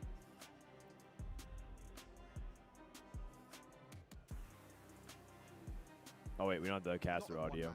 You know, it's not just one person that steps Boom. up. It's the entire team that needs to step up. When one person is down, when one person's being denied by the other team, you need someone else to step We actually, up. like I said, we actually had some in a people 4 versus watching 4 last environment series. to I make wonder sure they can if be the ones to win the out the entire seats will lobby. fill Well, up it more takes for the 2 to finals. tango, and on the opposite side is the dance partner of Aurora Gaming. And Kitty had a chance to talk to him before stepping on stage. One more interview. Here we go. Welcome in everyone to the grand finals where we are about to watch Team Aurora versus Team Team Vision. Here I'm joined by the 4 players from Team Aurora, and starting off with Ahao. So Team Aurora had a rough group stage where they were dropping to the lower bracket. So I'm wondering, what adjustment did you guys make going into the playoffs? Because it's very obvious that Aurora are starting to look really, really strong. 首先想问阿豪选手，所以你们也是从小组赛的败者组打回来的，所以想问一下阿豪，在本次 Asian teams are better than teamwork. I mean, in some aspects, maybe. 开始的时候状态其实不是很好，但是呢，这个游戏本来就要一直学习，我们一直也在研究对手，研究我们自己的打法，然后做出适应的调整。 So we were still trying to find our footing towards the start of groups. However, we are still learning throughout the entire tournament and trying to find our flow. And we try our best to adjust to the schedule of EWC. 下个选手是幻灭. So we have a lot of international I don't think teams Asians are like joining us inherently better at teamwork, but I do think that Westerners are more individualistic in general. Very impressed with Hwanmye's resume. I don't know if that necessarily so means which that team or player has left better a at very teamwork, big though. impression on yourself? 想问一下画面选手，因为本次 EWC 有很多国际赛的选手和俱乐部，对你自己的印象比较深刻的选手或者俱乐部会是谁呢？我觉得是上届冠军微博吧，因为跟他们打完之后，我跟他们那个邵平平很熟，他跟我们说，他们的所有人其实都是由关少一个人在指挥的，然后他们其实执行力很强，然后玩的也很决绝。 So the team that has impressed me the most is definitely WBG, and I'm specifically really good friends with Sao Pumi, and I'm surprised because WBG have one specific IGL leader, and they have a good synergy because of that leader. 下一个选手想问李洛 So it is once again an international tournament, and it's a very close schedule. So what type of adjustments have you made to maintain your health and mental health? For these types Westerners have worse APM and charisma. That's rage bait. 紧张的国际赛赛程，所以对于 Worse APM and charisma. Is that Bebe in chat? 身体健康一些调整呢？健康的作息吧，不熬夜，早睡早起。The only way to maintain good health is to not stay up late and of course wake up early. Final question, 60, we have for 60 seconds, quite literally, who do you think is going to take the grand finals and what is your prediction? 你今天决赛的预测会是什么？几比几？因为我们中国预选的时候被他们侥幸战胜过，然后我觉得决赛的话是我们3比1战胜了他们。Because we've already versed Vision in the regionals and they took that victory, this time I will predict a 3-1 victory for Team Aurora. 谢谢各位选手们 and best of luck in the grand finals.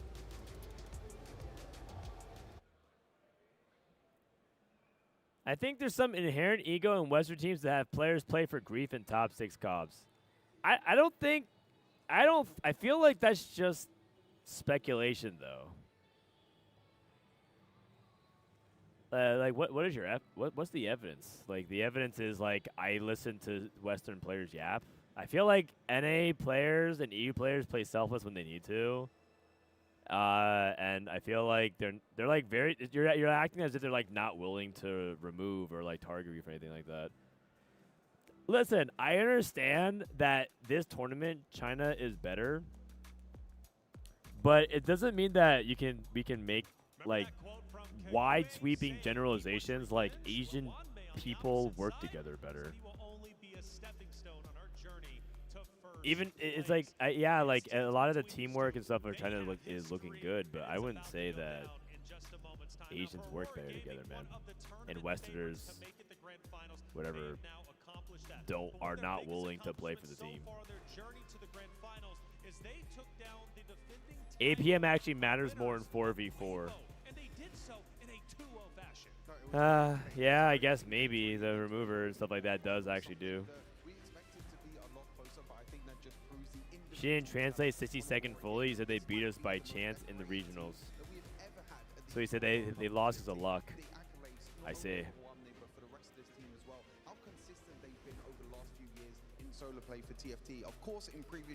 No, Robin actually has pretty good APM. All the Vitality are Asian. They're Asian American. I feel like people are drawing too many conclusions from like low sample size. The 4v4 format is very unique only to EWC when it comes to TFT. Having that trophy means he separates himself from everybody. But Upe, I feel like you guys are drawing too many conclusions from just a small sample size tournament. Grand finals. What is the conversation like for Juan May? That's the golden road, if you will. Already winning Paris Open, already winning Tactician Crown last few months for Space God. Do you guys remember when EU and APAC and China had one world and NA had one world, and we thought NA might not be good at TFT? And then we realized that it was just because we hadn't had enough tournaments, and then NA's actually the best region in TFT. Remember that? I remember. If we cut TFT after set 5 worlds, we would have thought, well, everyone won except NA. Well, look, we've already seen revenge take place. Vision, after all, beat Flash Wolves, who beat them over in groups, right? So imagine we were stuck in a world where we decisively said EU was the best region after one world championship. A lot of attention, but who else is going to be stepping up today? Yeah, 60-second Lilo are the 2 other players that we're going to be looking out for as well. And again, in the semi-finals, these were 2 players that stepped up. Obviously, Hwamne, we know, is always going to be up there at the end of lobbies, but these are the other 2 players as well. Lilo, again, another Tactician's Crown winner as well. 60 seconds been so consistent over the past few years with multiple Tactician's TFT, Crown, the game of top all places luck. as well. But these are the players that you need to look out for Aurora Gaming. He's right. If they are to come out on top. You know, it's crazy, Upe. Again, we mentioned It's like Aurora Intuit has 50 words for snow, or Japanese uses less pronouns. Yeah, sure. Both of these sure. It's a language diff, guys. It's a language diff. Opening ceremony in 2 minutes. They can choose from when they use the fragments of those crushed keys, right? When they, of course, claim their crown, claim their title. What keys do you think they're going to be using in the end? Let's say Aurora Gaming if they take this victory. Yeah, Aurora. I mean, I think if I'm Aurora and I'm going up against Vision, these guys have practiced against each other. I don't feel like there's anything stylistically they do remarkably different. I feel like it's pretty similar. They just kind of play to their CN styles, and it's been working out. So Chinese teams and just say that, oh, we are the best in China. We're the best in the world, baby. That's right. It's going to be not playing as much on LAN. I actually could agree a little bit with that. I do think that China has more experience playing on LAN. I think that is true. I heard another story that some NA players really did not handle the first match loss really well, and didn't even want to practice. For like the team hadn't been eliminated EWC, and I heard that they didn't even want to practice because of what happened during the first match. And I think that's just a mental diff. Like there's a lot of inexperience. I think it might just be inexperience as a whole though. Like I don't think that's like because of a region thing. I just think that the players that NA sent this time were inexperienced and just in general weaker.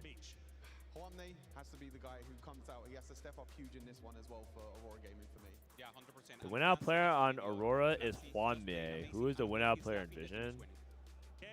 The win-out player in Vision, I mean, Flancy is really good at playing win-out. I mean, he proved it with the 3-star angle that he did before. Title as well up for grabs. Additional money there too. There's so much happening here, not only in the club championship race, but also. Oh, they're hyping it up, man. They want to do the intro ceremony for the finals. Who wants to be the winner? There can only be but one. Will it be Team Vision? Will it be Aurora Gaming? We're gonna all find out together as we head to the stage for the opening ceremony. Okay, intro ceremony. Oh.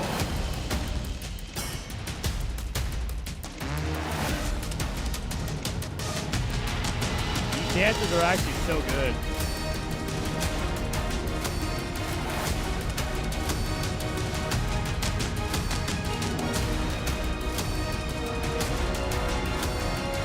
Okay, they got some choreography. Oh, shit. Okay.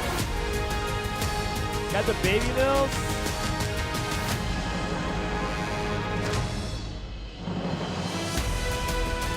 Okay, got the aerials. These guys are athletic as hell.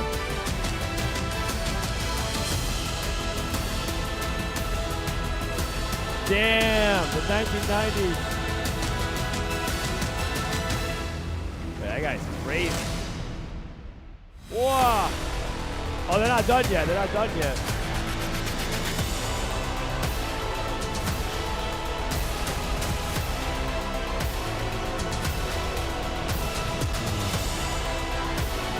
Dude, I love the LEDs on the drums.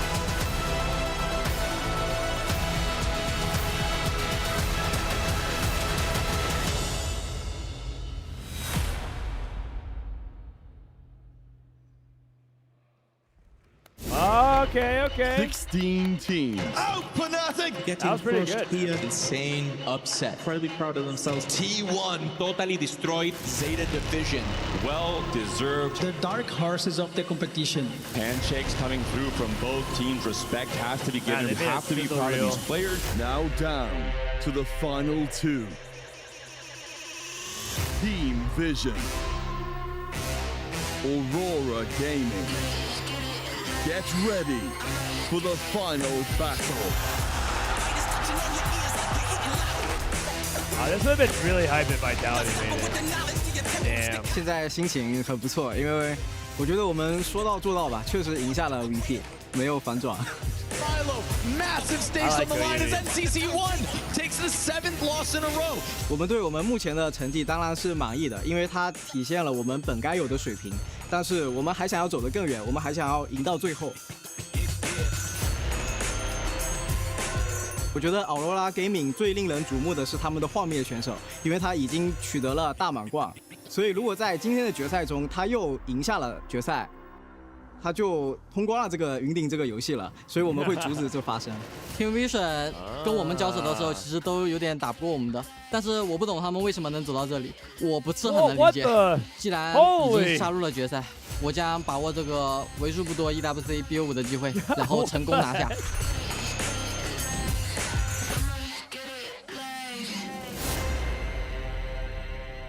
Wait a second, man. Hwame just lit his ass. Holy shit. I truly don't know how a team of their caliber made it this far. My God. Show time here at the Esports World Cup. We started out with the 16 best teams on planet Earth in the world of teamfight tactics, and now we are down to our final two. Only 2 left, and you know what, Rob? Both these teams went through the trenches. They lost early in the tournament, they learned, they came back, and they went all the way to the grandest of finals. You had to fight for it, and the position's right there now. If you want to lift this title, then of course there is always going to be turmoil, there's always going to be adversity, but so far these teams have lived up. Yeah, and I would say actually Damascus, they have cleared every single obstacle, but there is still one left for each of these teams. Damascus, do you think we're about to bring out our first team?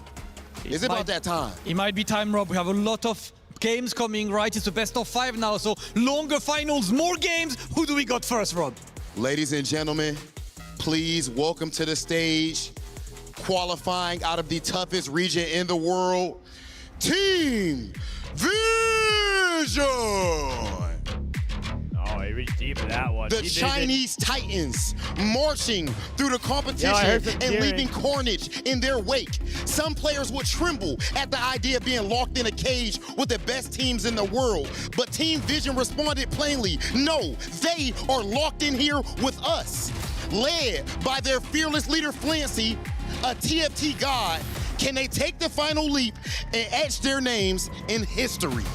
This is exactly what they're aiming for, Rob. We know this trophy is beautiful and everyone has eyes on them, but against them, it's not any team. It's one of the most stacked team, maybe the most stacked team everyone was looking forward to see them. And so far, they've responded exactly how we expected them to respond. It is time to welcome onto the stage, Aurora Gaming!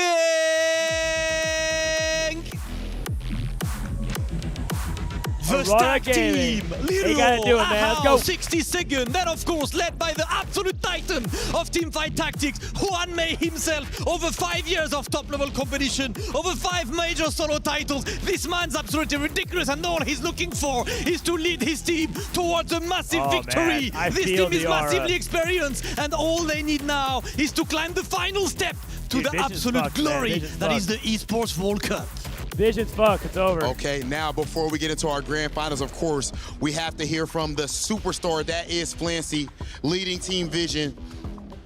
in order to qualify, you had to fight through the toughest region in the world in the closed qualifiers in China. And even here at EWC, you had a loss, went down to the lower bracket, and you fought all the way back to be here in grand finals. Flancy, for you and your team, what would it mean to lift up this EWC TFT trophy?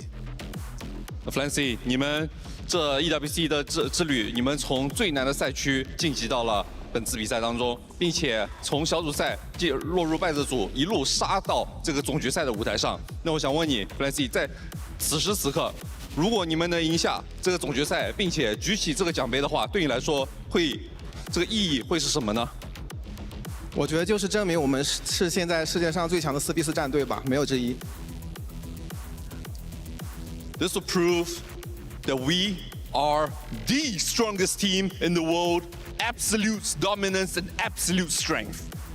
Ladies and gentlemen, up to this point, Team Vision has shown exactly that, but there is another team who might have something different to say. And of course, I'm talking to one of the GOATs, to Hwanmie himself. Hwanmie, you guys came in as one of the most stacked teams, if not the most stacked team of the competition. You only have one step left. So I just want to know, what do you tell your teammates before such a big match to make sure that you guys lift this trophy?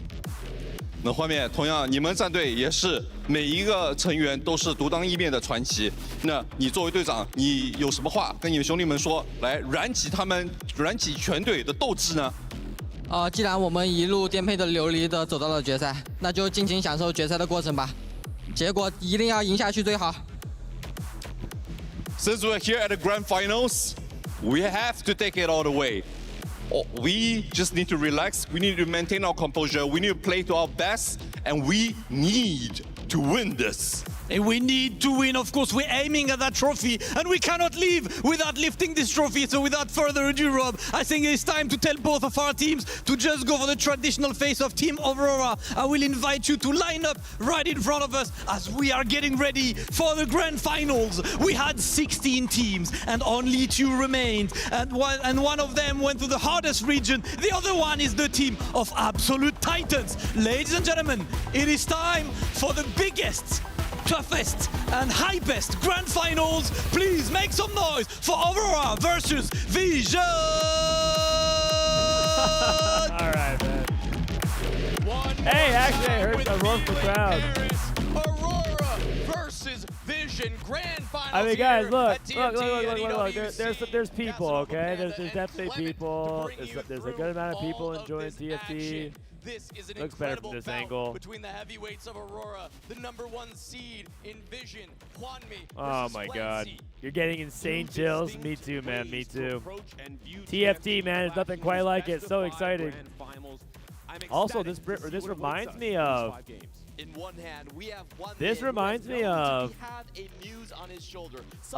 One interesting fact. The highest cap. He is intuitive. He is instinctual. You guys know that Flancy and Hwanmie once upon a time had beef with each other? I actually kind of forgot about this. I remember it came to me as soon as I saw Flancy and Hwanmie like look over each other, and then it hit me like lightning. There's a time where Flancy lost to a tournament because Hwanmie held his units, and Flancy crashed out on Hwanmie. So I think they probably buried the hatchet, and it's cool. They're probably fine now. I don't know, but like I remember one time Flancy crashed out on stream on Hwanmie. This was like a year or 2 ago. Maybe 2 years ago. Oh man, I wish I could fall. I don't know exactly where. I don't know maybe the context exactly. So either way, there's actually something on the line. I mean, obviously there's a lot of money on the line, but I just that thought just came across because I had always been painting like Vision versus Aurora, but I hadn't thought about Hwanmie's team versus Flancy's team. Can we get more lore? Basically, like Flancy, I think the summary of it was that I don't think a lot of people agree with Hwanmie's plays and like the way some of his like takes on TFT. He doesn't really say much, but like sort of like the way he had played some of his plays. And I think Hwanmie in general for a while had like a lot of his tournaments. It feels like when you watch him play and you VOD review him, a lot of players think he takes unnecessary risks or like he's just making weird choices. And I think Hwanmie played a game where he like unfortunately kind of like took Flancy out, and Flancy just kind of like crashed out on the way Hwanmie plays the game. So I think Fancy, like, he was like really mad at that one time, and I don't know. I don't know if there's bad blood, but I mean it could be like a Soju ult, right? You know how Soju crashed out on Upset Max or Super Pino. You know how like Soju was like freaking out, and then he'd been like, yeah, and then all of a sudden this guy Upset Max comes out of nowhere and just ganks me and just like blah blah blah blah blah. I think it was a little bit like that. I think Fancy had to crash that moment on one.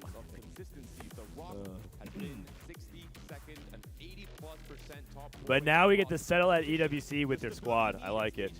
Maybe that's sort of why Hwanmei trash talked at pregame. Did you guys hear the beginning of? If you guys are just tuning in, maybe like just now, a couple minutes ago during the pre-film segment, Hwanmei was saying to the camera, "I truly don't understand how these guys made it this far in EWC," which is crazy because he didn't say that about any other Chinese team.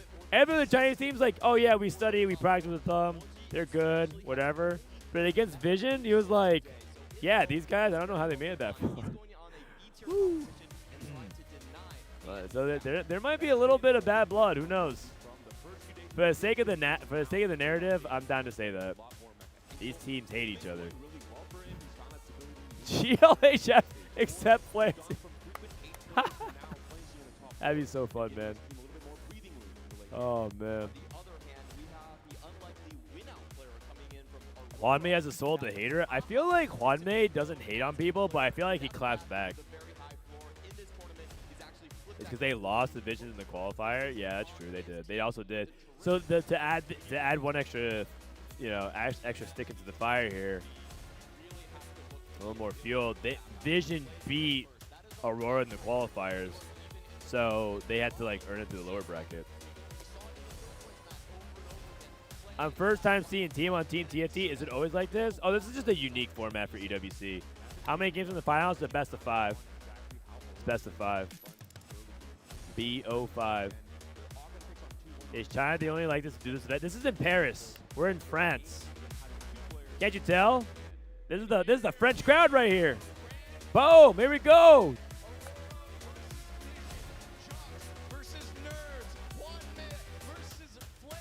All right, Thresh and Evelyn. Here we go. Game number 1. Time to lock in, chat. Silver Scrapes. Start things off.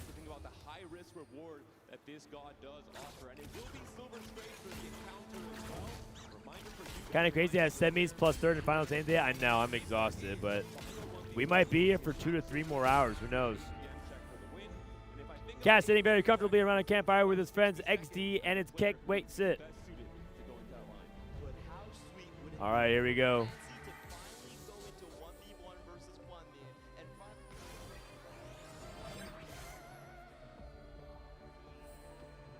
Pretty basic openers, nothing too crazy so far. Early Samir and an early Victor for 60-second.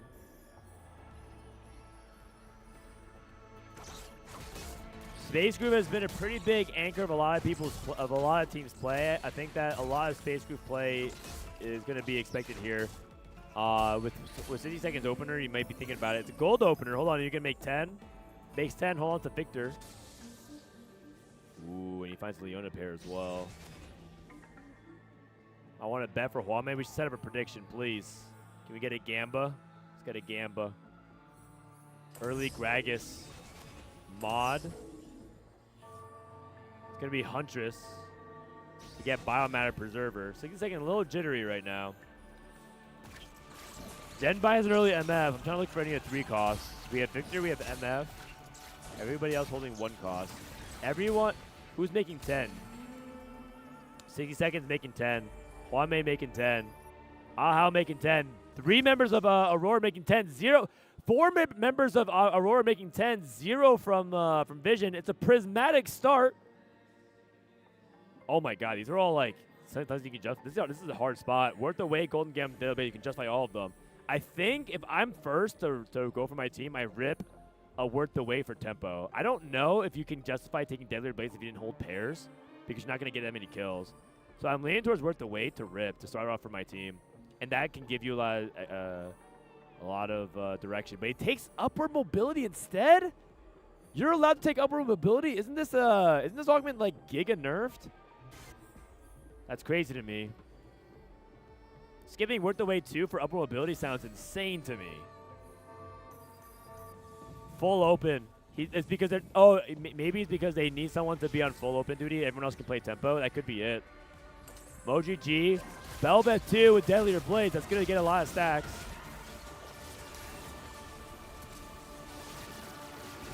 Get your Gambas in. Who's it gonna be? Aurora versus Vision. Because the thing is, Vision is about playing more fundamentally sound. If anything, I have to say that Vision is being led by Flancy and coached by HoroX is probably the most Western influenced or Western coded Chinese team. Flancy is like a fundamentals guy, sticks to like the proper building blocks. Like this is what you're supposed to be doing. This is what makes a good augment choice. This is what makes a good comp. And then HoroX is very data driven, does a bunch of analysis, kind of builds a lot like. And that's how the team works together. Flancy speaks a lot of English. Moji G watches a lot of English streams. He interacts on Twitch, right? So it's like, this, in terms of China, this is probably one of the most Western-influenced Chinese teams out there versus a team driven by Huan Mei and 62nd, who are two players who play very differently from a lot of people, who are very opinionated, have their own styles, might be doing some things off the book, off meta. And so in terms of clash of styles and approach of TFT, there's a lot of differences in terms of how they actually go about it. And I think you just saw one of them. I think upper mobilities, I consider that to be like the very weak augment tier. But maybe they have a good plan for it.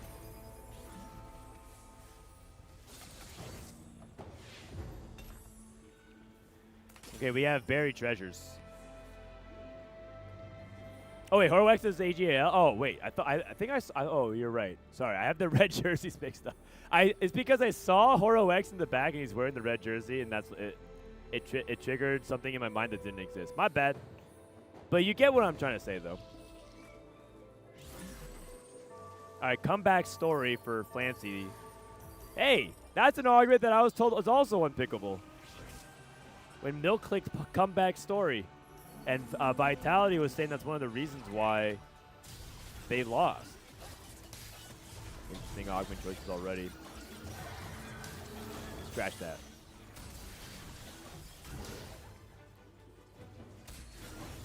Gambler's Blade on Fortune Strength. That's a good one for Timo to get some attack speed.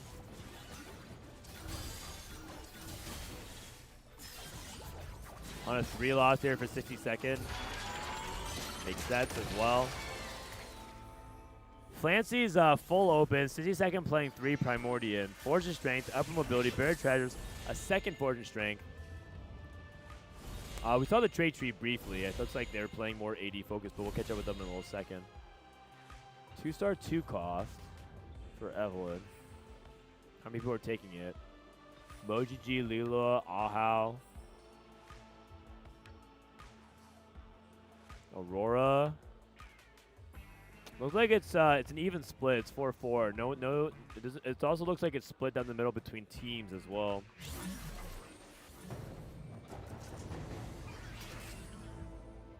Moji G gets Milio 2, double Milio 2. Oh no, that's the same POV. Mordekaiser 2. Marauder Emblem Timebreaker. That's actually pretty good for. This would have been really good for Mastery if you were like trying to play into Mastery, but that line is pretty much unplayable right now in 4v4. MF pair is interesting though. I feel like if you're Genbai, you can actually tempo this. Marauder MF is actually quite solid. And this could be your way that you get into the AD lines. Oh, interesting. Last Whisper Slam for MF. Level 5. Kiss, kiss. That's an Akali 2 with a gold collector for Ahau. Looking solid. A lot of gold being printed.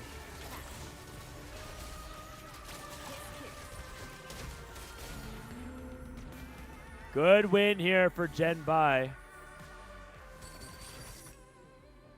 62nd.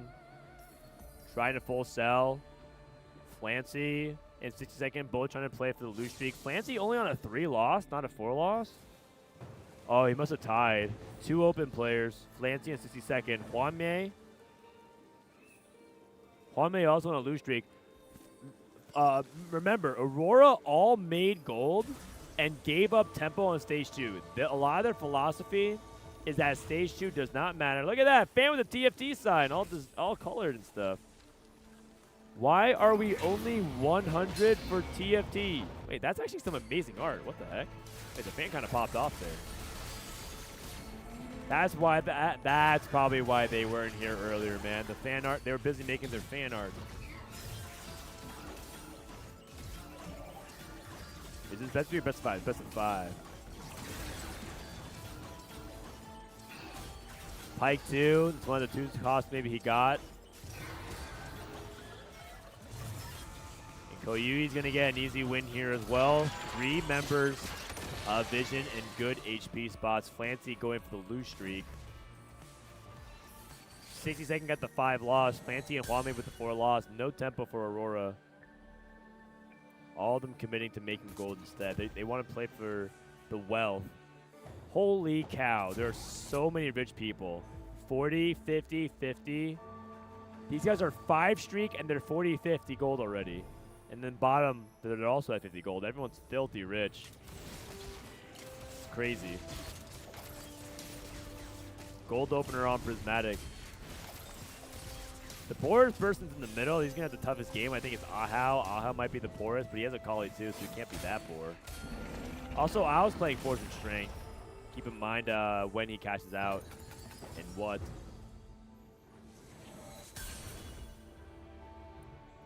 Hwame looking for potential MF2. Hwame actually won a game earlier this tournament with Misfortune reroll.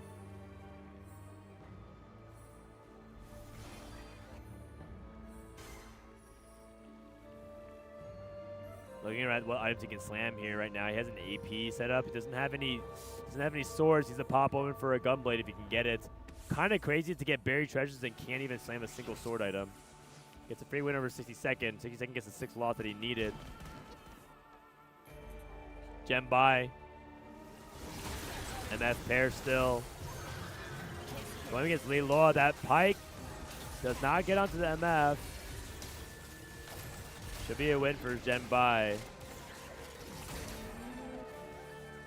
It's actually crazy that not 1 but 2 people of Aurora took upper mobility. Fascinating. Gold. We might be seeing the forbidden triple lose streak strategy on Prismatic with 2 Fast 9 players coming out of Aurora.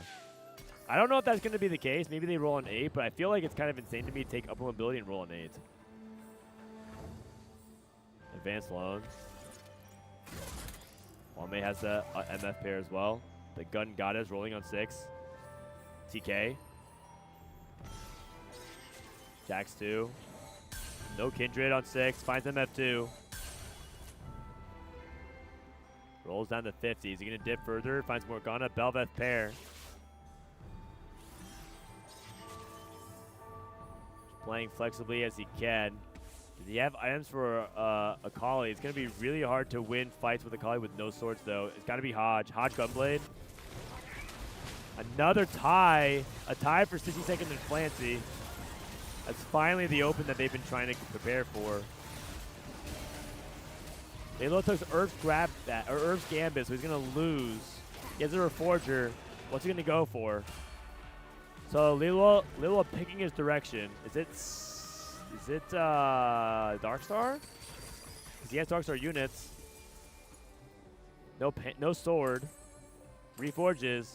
Can go Space Groove as well potentially. Yeah, Space Groove makes sense. Okay, so Lilo on Space Groove. Ahau and Hwame with Akali cores. 60 second with open. Is he Fast 9? Flancy hit Cosmic Restart, by the way. Also insane. Need to catch up with him. OGG on a 7 streak with Deadlier Blades. Disgusting spot. Lilo is Space Groove? Yep, he's Space Groove. Isn't Fast 9 OP with more loose streakers? Yes. But I don't think you can both do it because not everyone can hit the level 9 units. You both don't want to be rolling for Vex 2, Graves 2, and things like that. Ooh, Evelyn. I think if you're 62nd, you're taking Evelyn for sure, right? But who else do you send? Do you send more than one player?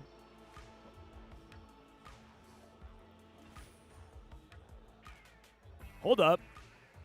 7 players on Thresh? Oh, 2 people, 2 people. 1 person each, 1 person each. Ahao took it. Okay, Ahao and Clancy took it. Kwame. Looks like he got a component. No, that was the component off the thing. I don't know what he got then. Off of his Thresh.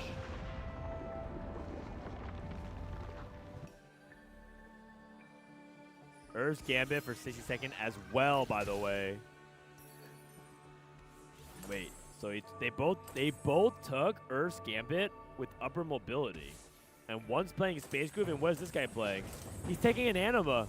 Arbiter Anima. Trying to go for a 100 cash and 2 losses. What is 62nd cooking? He has Kindred Pair. Wait, is he going to pivot to Nova? So then what is Hwanmei and Ahao going to do then? Wait, this is interesting. I don't, if he's pivoting into Nova, what is the rest of his team going to do? Because I think Hwanmei and Ahao both have Nova setups. Hwanmei just made a Caitlyn too. And he has a Kali too, and Ahao has a Kali too. No, maybe he's going to sell at the last second. I'm not sure.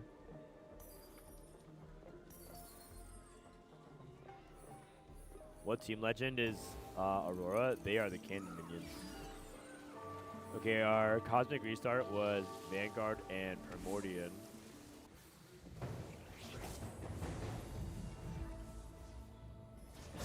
Gonna try to wrap it up here and end on another loss.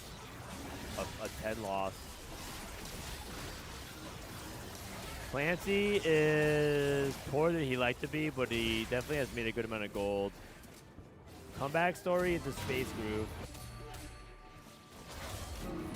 Fancy's played a lot of Space Groove.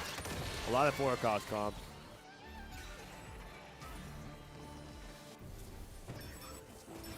Another Kindred falls in the lap of these players. Divine Intervention. Wow, so his strategy gave him Divine Intervention, and he got 3 5-costs. That's nuts. 62nd.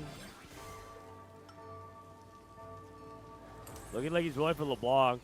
He takes upper mobility to roll on 8 for LeBlanc. Wow, that's very interesting. What's he gonna make with that? So he's gonna make a Voyager emblem? It has to be, right? Or is it Shepherd? I think it's Voyager emblem. I think Voyager's really good.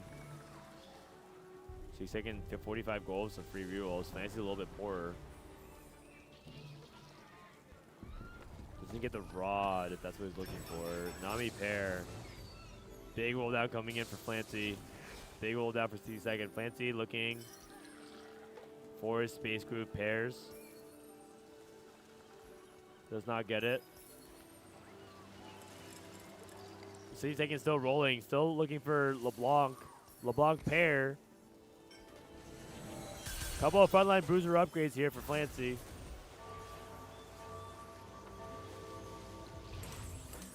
Okay, overall, kind of a mediocre roll down. Neither player able to really get things online right now. Good buff on Blitz. And Jetbai's going to take the big loss here. I think both of them are pretty strong, so they've rolled down. MoGG on Jinx 2 just continues to stack. MoGG's on a 10 streak, still steamrolling.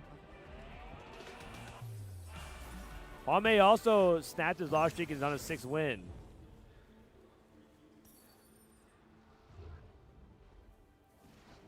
All right, so Lilo on 62nd. Looks like they're going to be on these 4-cost lines, and it might be Ahao and Hwanmei both on Akali. Hwanmei is Prismatic Finale, Focus Fire, MoGG rolling for more Jinxes. Grace's red buff. Shen.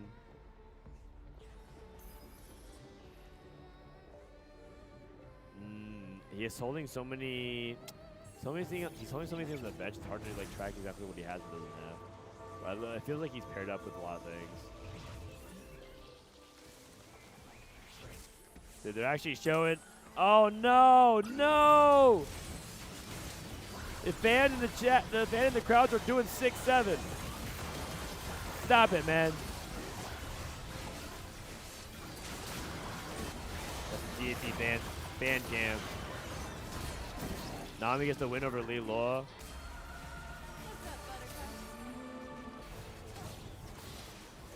Wow. A Cloud9 fan in the wild.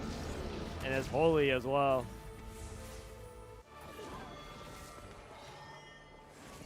Dude, they got crowd shots everywhere, man. We got an audience here. No, not again! Stop it! Stop it! Brother, you have a problem. Okay, we got Karma 2. Make it stop. Booster pack.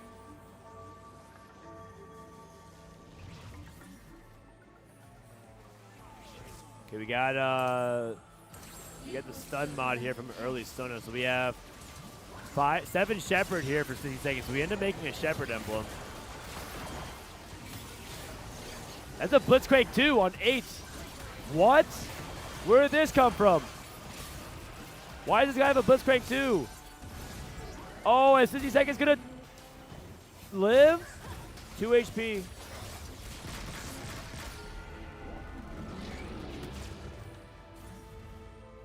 Alright, so that's gonna be 13 HP. Things are not looking good for Aurora if they're taking the first 8th.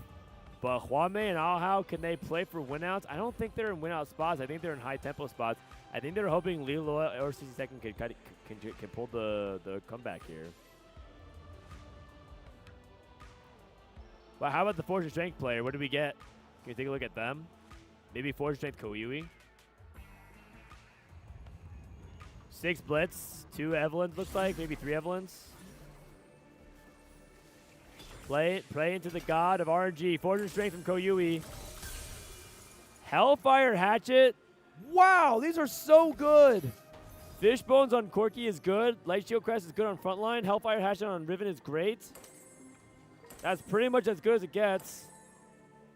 And he gets a Last Whisper from this as well. Gross. Absolutely gross. That's crazy. That's a really, really good result. Really, really good result.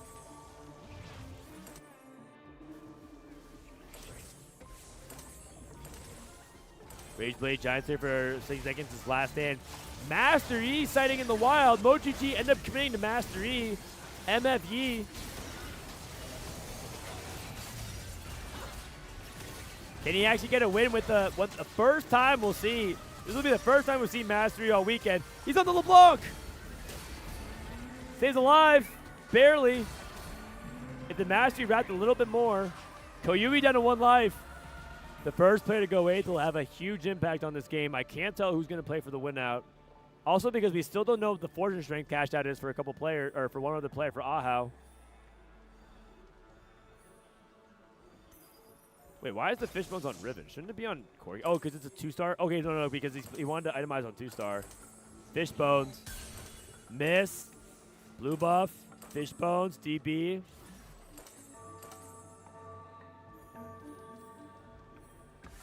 Right side. Now he was just going off of 2-star upgrade versus 1-star. Liloa's on the other side. This is a battle between 8th place, I think, on the left. 60 seconds trying to stay alive. MoGG getting swarmed. Here comes the Corkin Riven. Big ult. Liloa's front line is dying. I think that's too much. I think Liloa's gonna die. Liloa, is he alive? He's the 1 HP. So Yui ends up getting the win here as well. Clancy on a 5 win. Ahau slowly but surely descending into the Force of Strength range. Big gold cash. Koyui hits 2-star Rammus. His board is very strong.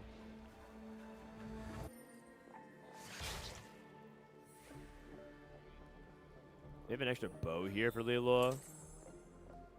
Oh, he has red buff. Double Rage Blade Giant Slayer Shojin. Why do people build IE on Akali? To max her crit.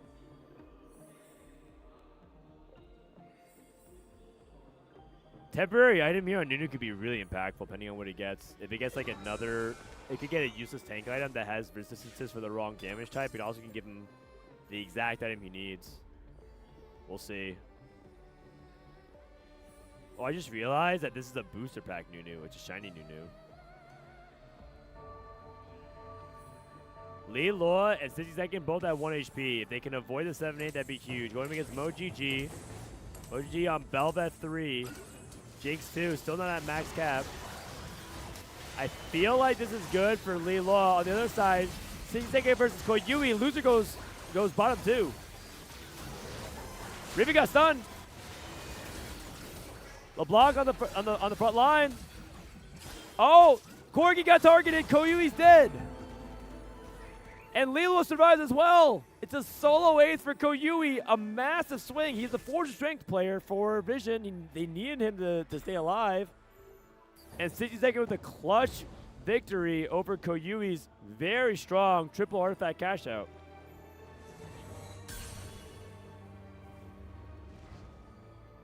Hwame got the level 9. Hwame, wow, Hwame still finding ways to win fights, despite the fact that his board is just playing the 2-star Akali. That guy just, I don't understand, man. I feel like when Hwame plays a 2-star Akali, he just farms, and I watch other people do it, and they just go away. He makes Akali look so OP. Graves getting targeted. Trying to go for the tank Graves for the frontline stun. 60-second targets it. Oh, how is that a purposeful trade? No, he has 2 removers. Oh, close fight, but he's gonna kill off 60-second. 60-second Lilo dead. Okay, I think that's fine. I think that's fine. They killed off his own team, but Ahau is playing. They're playing for a first. They're playing for the whoever wins. So Ahau, I think Aurora is at this point playing selfishly. Whoever can get the win from here will do it for the team. And can they outcap the 3 remaining members of Vision? Flanty, MoGG, and Genbai. MoGG just hit Jinx 3.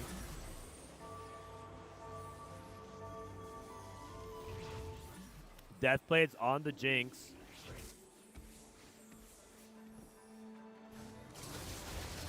I mean, Genbai is playing Master E. Isn't this already a really good result? I think they need Genbai at top 4, and he got the equivalent of top 4 here.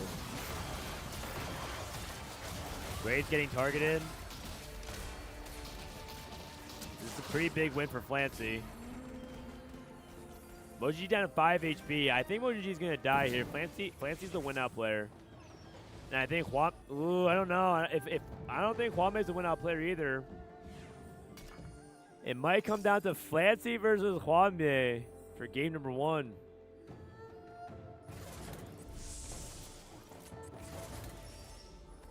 Dawncore, Yasuo's blade work. I mean, part of it is that Ahau, his artifacts are not very good for Kindred.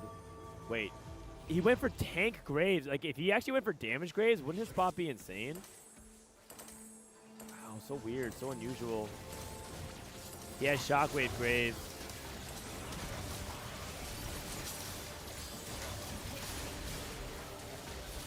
Like, Graves getting so much HP. Is he able to kind of stay alive? MoGG, Hwame going against MoGG. If MoGG can get this win, it'd be huge. Jake's shooting. Hwame takes another loss. And Ahau ends up staying alive. Ahau's going to 9. I think Ahau has to be the win-out player. I just don't. It's crazy because they're both playing Akali Kindred. They're both top 4, but I don't think they can do better. Oh wait, actually, hold on a second. I just realized MoGG's still alive. Triple bot 4's on the table. If Ahao dies, that's triple bot 4 for Aurora.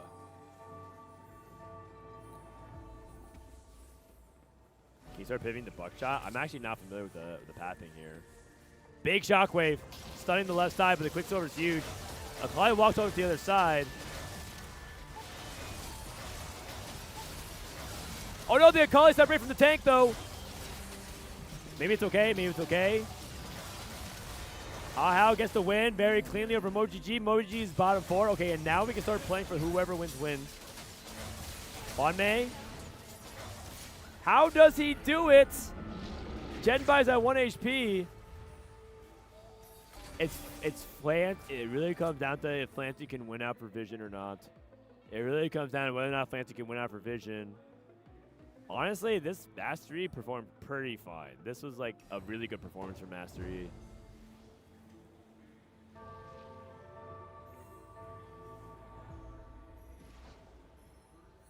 Okay, Wanmei. What do you want here? Looking for Kindred 2. Kindred 2 would be really nice itemization-wise for his dual carry. He's also still playing Fiora 1 right now. Wanmei needs to get to 9. Look for Kindred 2. Look for Fiora 2. Shen. Shen is good. That's a good unit you can play on 9. Or on 10. He's on 10. Only going to 10. Shen. Shen on 10. Fiora pair. Kindred 2. Vex pair. Miss Vex 2. Looking for Fiora 2.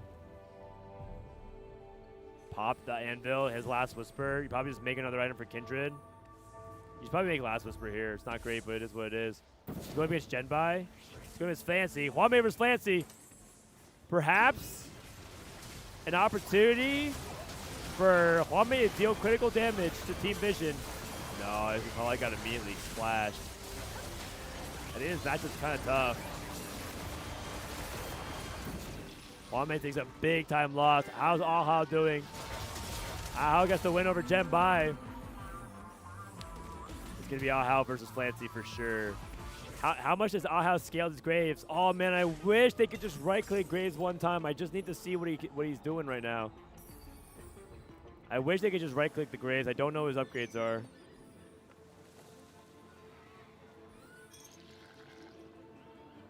Flancy. I mean, he's pretty much capped. He has 2 Blitz 2s. 2 Blitzcrank 2s, level 10. Wanmei sacking the Ahao, saying just, it's all you, brother. Oh, Wanmei's trying to end the game right now. Oh, he's just saying, like, I'll die to whoever, and if you can win this game, we can stop him from being able to scale even further. Wanmei just giving up. Can Ahao do it against level 10? I feel like it's going to be really tough with 2 Blitzcrank 2s. And that's not going to be enough. Flancy and Team Vision are up 1-0. Flancy with a double kill and puts Team Vision up and an early lead in this best of 5. Oh man, Flancy is so happy. Holy cow. Dude, he's so happy, dude. He must hate Wanmei. Holy shit. He must loathe him. Holy cow, he's so happy. This is the happiest I've seen him. Oh man. Holy cow. I don't even know if that's true, by the way. I'm just stirring up drama, so that makes the final more spicy. Really high cap board. Comeback story into Space Group. Hey, justice for Milk. Comeback story's not useless. That dude was getting cooked by his teammates for picking comeback story. Blitz on 2, well played. I mean, it is well played. This is a comeback. This is a grudge match. Yeah, it probably is though. He made comeback story work. LMAO and A. Yeah, I'm pretty sure we just suck, guys. This is exactly how Vitality could have used comeback story. It's true, man. It's true. Good stuff by Vision. Good stuff by Vitality. so, and he secures the win for his team. Now, forcing Aurora Gaming to come back, but it's still very early. After all, it's no longer a best of 3, it's a best of 5. Not very good at throwing a drama. If you always tell us it's not true, I just don't know if it's true, man. I'm Taylor Reflections, Noble Stewart, Hoope. All right, game number 1, Vision versus Aura. Yeah, It went to Vision. Vision. Normally he's the tempo player, he's the one pressuring the lobby, but Juanmi was doing that for Aurora. So both of the heroes of each team taking different roles. Juanmi trying to pressure the early stage of the game to then pop off, and Flancy doing the opposite. Stacking, low in HP, 20 I to feel then pop like it off with the Blister and the we all talk about how important they basically augments are gambled in on the TFT, fortune and the strength first and it augment didn't choice really is always end so up important. being You know, that the strong, communication in a 4v4 neither fortune strength environment. ended up And catching Team up to Vision, that. every single time they think of Flancy as like, okay, what position are you All right, I in, need to go to the and what bathroom role again. do you want to take? In this I need to game, go to the bathroom. Can I go to the bathroom it was again a real comeback quick? story into loose streak, into Yes. double blitzcrank to I'll run right ads, at I'll the go to end the of the bathroom, game. And BRB. it was perfect as well. They had all streaks. It was Zenbai with the 5-win streak. It was MoGG who went on like an 8 or 9 game win streak as well. So they put Flancy in the perfect spot with Aurora Gaming like dropping like flies. 2 of them were like on single-digit HPs in the end. We thought that they could maybe come back, but in the end, Flancy was just too strong. Flancy too strong, and he's been too strong. He's one of the main stories heading into this grand finals. Of course, we got Wanmei on the opposite side, but Flancy is truly that guy at the current moment. The casters were putting their heart and soul into that cast, and we go to stage 5-1 to watch the reactions. The 7 Shepherd stun so big on the Riven. The front line is still holding on. Can the LeBlanc scale in time? The Riven's been taken down. The burst comes out from the Corki. Is it enough? A last more pass cast from comes Nunu! through. The Corki targeted. The damage comes through. Koyui is taken down. And I believe it's 8th place. Lilu lives! It is gonna be Lilu living, 60-second living, and he takes out Koyui. A huge performance from these bottom 2 for Aurora. Hoope, they were going off, but you were also smiling during the clip. Lilu lives. That was the expression there for Casanova, and it was perfect because in that moment, Aurora was taking the lead. They turned it out, they sent Koji in 8th place, and it was perfect for them to set up. But in the end, Vision turned it again, and Flancy taking a win with a cap-out possibility and a perfect board. Honestly, I have to say that might be one of our most entertaining games so far in the entirety of the 5 days of competition. And why not? It's grand finals after all, and the teams are giving their all. Hey, but we've got a lot of great co-streamers in the building, virtually everywhere you look. And one of them I want to speak to, his name is Gotaga, a very special individual. Gotaga, first off, it's great to finally talk to you. I quite literally have been casting over you for more than a decade. How you doing, my guy? I hear you. Hey, it's good to see you, man. Gotaga, first off, you're coming in big for the Esports World Cup. Not only are you here for TFT, but you got plenty of other teams competing, and you have your own booth with the Gentlemates.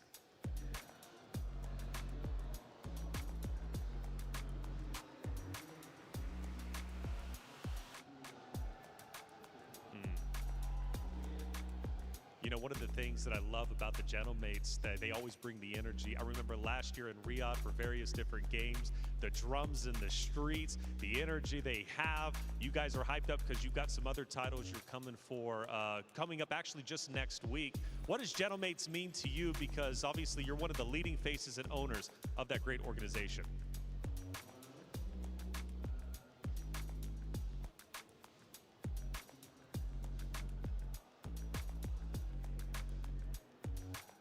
Sure.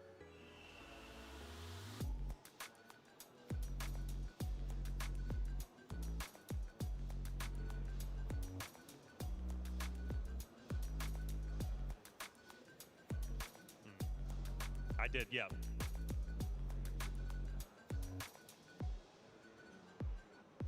That major was insane, by the way. Probably one of the best audiences I've ever seen in that respective title. But clearly, Riot Games also mean a lot to you, and especially TFT. What's your journey been like as a creator through Riot titles, through TFT, and what does it mean for you to support this great scene?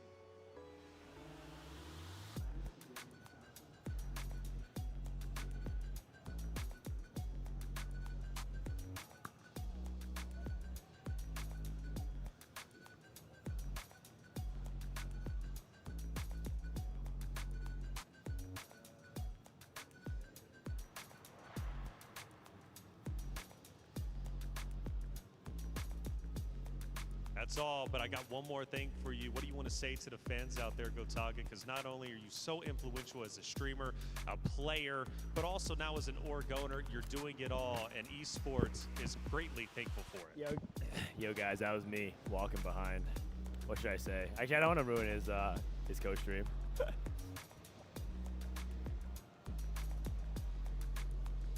All right, I'm back, guys. W speech. Oh. Gotaga, thank you so much. We'll be seeing you around the venue. Thanks for the co-stream, and keep up with everything, Gentlemates. Gotaga, such an incredible individual. Again, I've been casting over for a decade. Finally get a chance to talk to him, but now let's bring it back to where we're currently at, the grand finals. And it's Team Vision leading 1-0. We've only got about 45 seconds before we head back to the stage to start game number 2. Adjustments to be made for Aurora Gaming. What are we thinking? Yeah, Aurora Gaming, we need to find a win-out player for them. You know, Huamne was a tempo player, but no one else really was the player that needed to win out the lobby. I think in the end, Team Vision played around Flancy incredibly well in game number 1, and it's now time for Aurora Gaming to find that win-out player. So influential, I don't have to hear him. Tempo, you have to send 3 players on the bottom, and that's very difficult to absorb. That was the plan for Aurora. Didn't make it happen. If you want to go one-on-one, you need to have the winner player, and it has to be one. Aurora, Kenya, come back. You're down 1-0 in the series, and right now Team Vision is taking your lunch money. Let's head to the stage to continue on with game number 2. I walked past Aurora, but they sound like they were in the middle of talking, so I didn't want to interrupt them. But I was peeing next to Juanme. That's probably too much information for you guys, but that might make me the second best of all time. That might make me the second best of all time. But there were any TFT and Riftbound activities in the venue. Yeah, there's actually, you guys missed it. Every single day, they gave out free Riftbound packs. You were allowed to open 1 pack for free as long as you opened it up on camera so they could film it. There was a booth, and so people would line up, and then you just get 1 pack a day, and then you just rip it open. And you keep the cards, of course.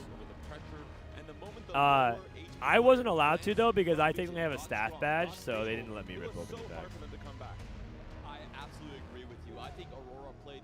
Is the piss next to Juanme buff real? We're about to find out, man. You take upward mobility and you die on level 8, then what you guys thought Ramus pissing was crazy? Wait till you see Juanme pissing. 2-player for the win out. Sometimes copying Vision with fixed roles is good. That's exactly what I was going to say. We've got Vision who's done You say casting for over a decade? You know, some people have been casting for a long time. All right, Ari and Echo, game number 2. Here we go. Here we go. Any good polls? I didn't get any good polls. I wasn't allowed to do any polls. But when I get back, we got some Vendetta packs we can open. That'll be fun. I'll probably do a Riftbound. I'm probably gonna talk about when I get back, but I think I'm gonna be streaming Riftbound like a lot more often because I'll be traveling to more events and I'm gonna be streaming my prep.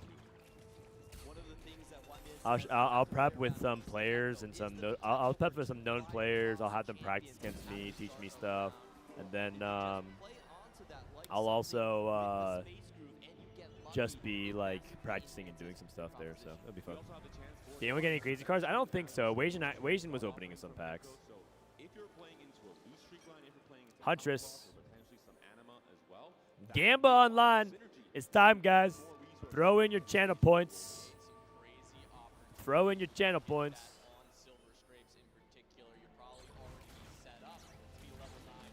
All right, taking a look at the opening here.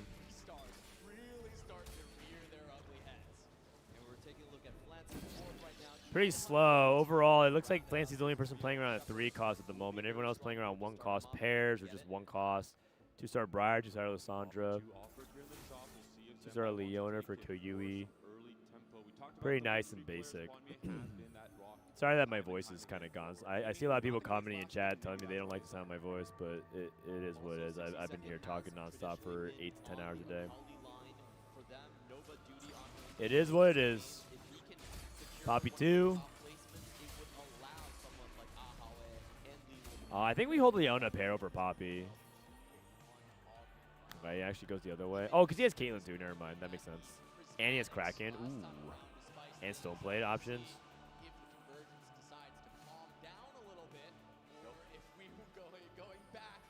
All right, Gen by 2-1 augment. It's gold. I've seen people take booster pack really often just to get started. He did roll and get birthday reunion. I feel like birthday reunion is like just generically quite OP. It's like an augment that a lot of people put premium on. Dude, Jinbai is so animated. I like it. Is he prize fighter? Because he has Poppy 2, Caitlyn 2, and he's thinking like maybe he can play for tempo. If his teammates are all lose streak, you can also think about that as well. Do we get double for winning the Gamba? You get to win the most important thing. You get to win my respect. W Glaze. Birthday reunion, Earth. Salvage bin into Evan Shroud. Probably pop both of those things. He may get some emblems that are going into my line. I can do that by disassembling my items. Salvage bin. So, I mean, I think you can just play anything, just go into tempo. Flancy has been generally really he's been one of the players trying to play for tempo when he can. Interestingly enough, one strategy that Vision's been doing was Flancy's the solo win streaker and all of the players lose streak. Last game, it was the exact opposite.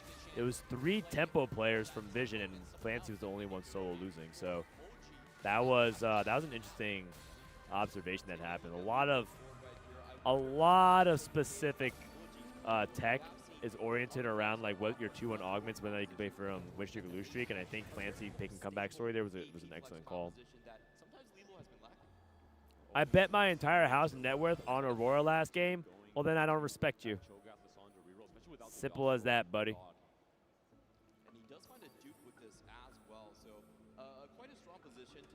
All right, Vanguard. So we have 3 Space Groove. I don't think you want to slam. I don't think you want to slam Sunfire, but you could slam Visage if you want to slam an item. But I feel like he's just gonna greed it here, especially because there's so many people lose streaking. Huame with Salvage bin lose streak. All channel points on Frodan. Okay, sounds good. Thank you, buddy. We're gonna all in once more on Vision. I mean, I think Vision's playing really well. I think both these teams have played really well. I think either of them are deserving to win. The games are pretty close, too.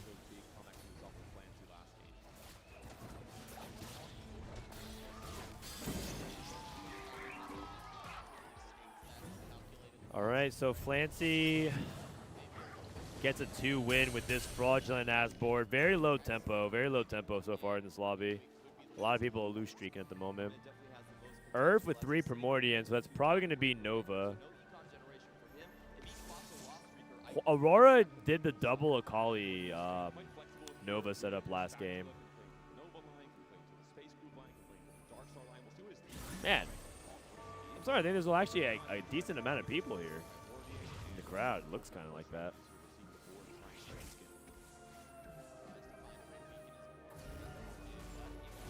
Okay, it's going to be Earth. Blue streak here. So, taking a look at everyone's setup, is there anybody we haven't covered? MoGG has Pandora's, worth noting. Leloa is level 5. Oh no, that's Shepherd, excuse me.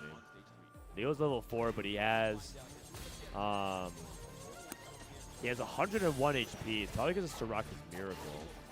Okay, so Leloa is playing Soraka's Miracle Portable Forge. And then we have a Warlord's Honor for 60 seconds taking combat, but he's losing. Ari versus Echo. One gives you 6 gold, maybe even 7, and one gives you 4 gold. But maybe it's a unit that you can use. 60-second clicks on the 4 cost. I think it's because he's playing Warlord's Honor. So Warlord's Honor, like you can start stacking the 4 cost immediately. Because the thing is, when you roll down for Warlord's Honor compositions, you ideally have units that can scale already with the stats, because if you need to win that turn and you don't have the Warlord stacks on, you could be kind of weak. So the earlier you can get it, the better. Where are the other games currently being played? I think they're playing PUBG. I want to say PUBG Mobile, and I also want to say EAFC. EA Sports Football Club. Okay, so we'll see what he gets in a couple rounds here. Earth. Still no Nova emblem for Koyui. Salvage bin. I wouldn't be surprised if Huame full sells here. Yep. Hold up to only Akali. Sells, cues into, I think, Lee Law. Birthday reunion for Genbai. We've been seeing this all throughout the week. It's a very common 44 strategy. Would not recommend it for solo queue. But for 4v4, playing birthday reunion and trying to spike on 5, but later in the game. Is this best of 3? It's best of 5. In the bottom left, right below me, right here, you'll see 1-0 best of 5 grand finals. VSN versus Aurora. AUR. Aurora. OGG with a loss. 3 people on 4 wins. Then we got Vanguard.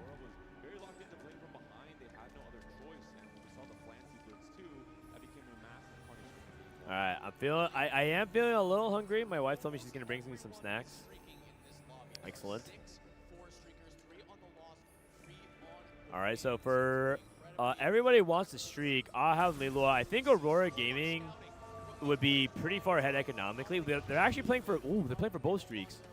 60 Second and Kwame are playing for both lose streaks, and Lilo and Aha are playing for both win streaks. This could be the first time this week we actually see a team have 4 streakers entirely. Like 2 people on 5 wins, 2 people on 5 loss. That'd be crazy. Plans to go against Lilo, but Lilo's a level 4. Okay, so he like didn't level because he was thinking he's gonna lose.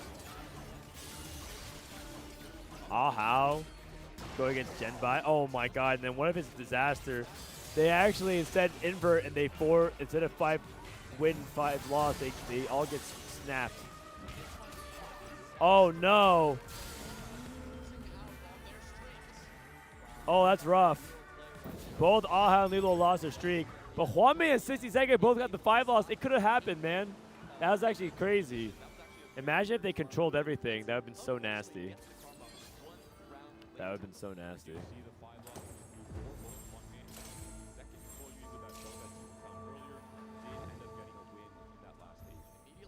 Did not know there was team scores in the bottom left. They ignored it because of sponsors. Yeah, fair enough. Touche. Okay, Juanme. Kind of a big deal to lose those streaks there for the gold. But I know that Aurora in general like don't mind if that ends up happening. We have a Vitality fan. Vitality. Oh man, dude! Imagine if they were playing here. They go crazy. They go crazy. Maybe I should just move my cam. I feel like they're showing so much more fan cam stuff now, so I feel like I should just move it. Maybe I go here. Oh, but I'm covering items then. Boom.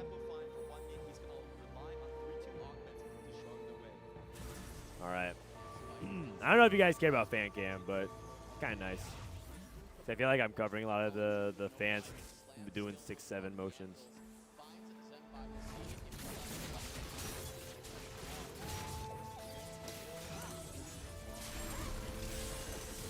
Oh, then I'm covering the items. All right, so I'm here. Boom.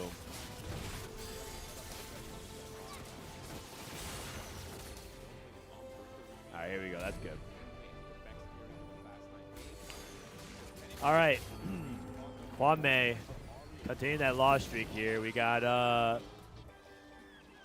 60 Second and Juanme still losing. They're both on 6 loss. Getting low on HP. I see Silver Augment. I saw a recon bob. I don't think anyone's going to be going for it. Why not top left? And then it covers the player POVs, like the head-to-heads. Like like from here, it would show Moji. If Moji G and Juanme were playing, they would show Moji G cam in the bottom right and Juanme in the top left. Player cam not that important? Wait, what? Isn't caster cam not that important? Who cares, man? Branching out, recon bob, augmented power. Branching out to snipers. Sniper's not that good. I think we have to reforge that. If I'm 60 Second, I think I want to refresh that sooner rather than later. Bastion +1. I mean, that's better than Sniper +1. But what does he do from here? Looks like he's going up against 60 Second. or 60-second Hwanmei are facing off. See what I mean? Top left, bottom right. There, and there. Boom.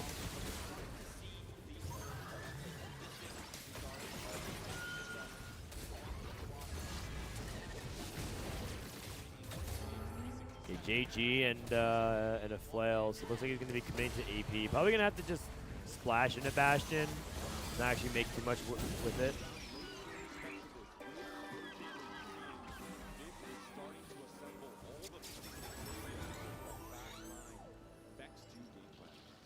There's nothing in the top right. Players all look confused. That's just their natural look, man. They're just kind of locked in at the moment. Hwanmei took team building. That's interesting. Taking a dupe. Genbai took late game specialist. Birthday Unions did late game specialist. That's a pretty powerful combo.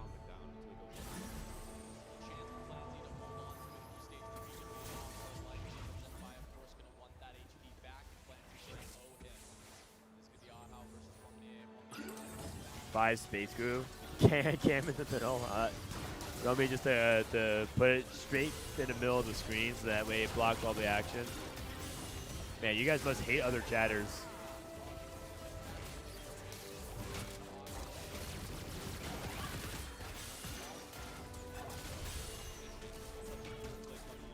Okay, looks like they're gonna keep this loss streak going. So they decided to give Hwanmei the full loss. I trust Hwanmei from full loss the most out of everybody here on the team. Blessing Weld, 2 5-cost champions. A lot of people clicking Echo here, especially because Blessing Weld is not very good. All right, I'll go top left. It seems like people just want top left. Boom. You guys don't care about those cams. Here we go. I'm going top left. There's a 63 HP tip between the teams. One person took Ari. Koyui.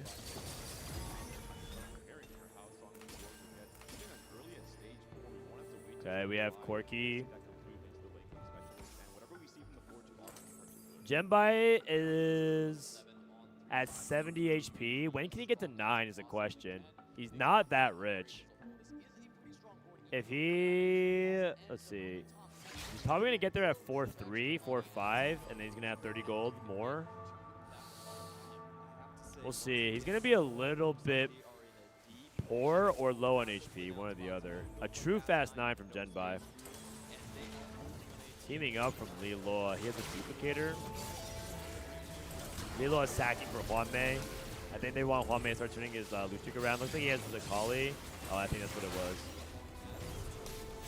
They have they want Hwanmei to start playing Akali to start the comeback. I mean, this is a bad matchup. Chris probably slammed it. Oh, he has no Nova, though.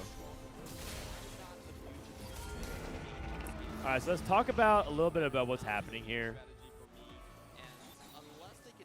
Hwanmei on Akali, 60-second on AP, Liloa on LeBlanc, Ahao on Space Groove, and then we have from China, Koyui on Akali. He's in 7th place.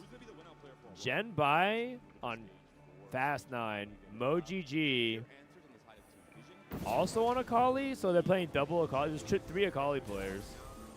And then Flancy on AP Flex. Maybe into Space Group or maybe into Shepherd. It's hard to say. So we have a triple Akali from MoGG, Koyui, and Hwanmei at the moment. It's possible Koyui pivots out if I didn't see his board. He does have Herb, though, so I feel like he's committed. MoGG should be able to get this win. Polly's looking real good. Planty keeping the win streak up. Planty has Shojin, Nashor's JG.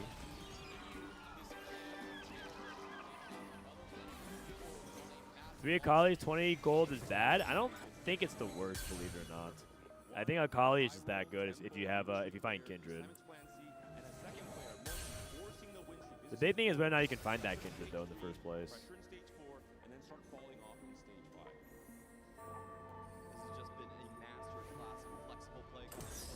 60-second, 41 HP, Warlord's Honor, stacking a lot of AP at the moment.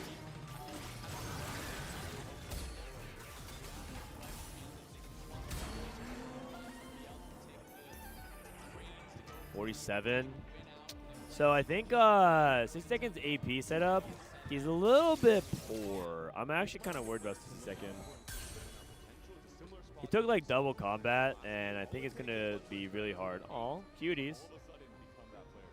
Double up partners. People, couples that double up together stay together. Am I right? G2 fans. Holy cow. That buff. Yeah, 60 seconds so poor. He rolled to stabilize on stage 3, and oh, he's going for Zoe 3. Oh, I thought he was. Man, I misunderstood this entirely. So he went for Warlord Zoe Mord reroll. Wow, that kind of stuck under me. So Juanme and 60 second went for a double 2-cost reroll line.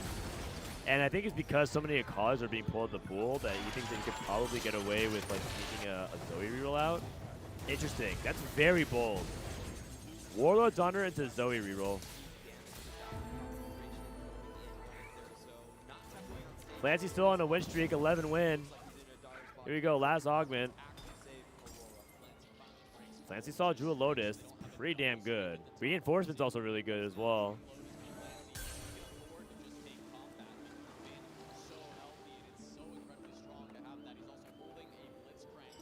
Clancy's waiting half a beat before rolling, probably to see let other people pull things out of the pool. Oh, he's not even rolling? He's gonna go straight to 9? Oh, okay. Okay, I thought Flancy was gonna be rolling here on level 8. So Flancy and Genbar are going to level 9. It might even be an adjustment. Maybe one of those things where he feels like he has to play for the win out and change the course for his team. Lilo has 7 loss, 35 HP. Augment-wise, Lilo has Arcane Victory. A lot of combat. Actually, almost everybody here took combat. The only person that didn't take combat was Ahau. He took Gilded Steel, but Gilded Steel also gives some combat. Hybrid Augment.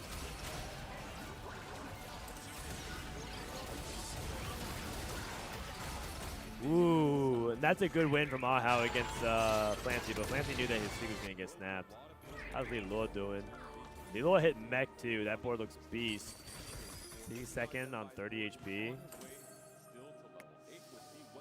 What is this? Oh, this is the Fast 9. Whoa! This is Fast 9? Oh, he's pre-leveled 58 out of 60. I'm like, if this is Fast 9, he is cooked. He might go at 4-5. He also could go at 4-6. I don't know if he'll wait and go down to true 1 life though.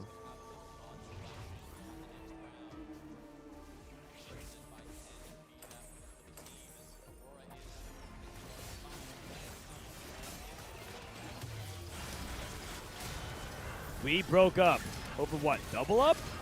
If double up was enough to crack your relationship, then you guys are just bad for each other. Sorry to say.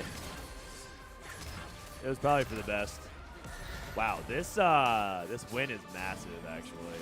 Good time to queue the Flancy as well. Genbai can actually sack too, if he's playing for true win outs. Ari and Echo. Ooh. Echo is potentially so swingy.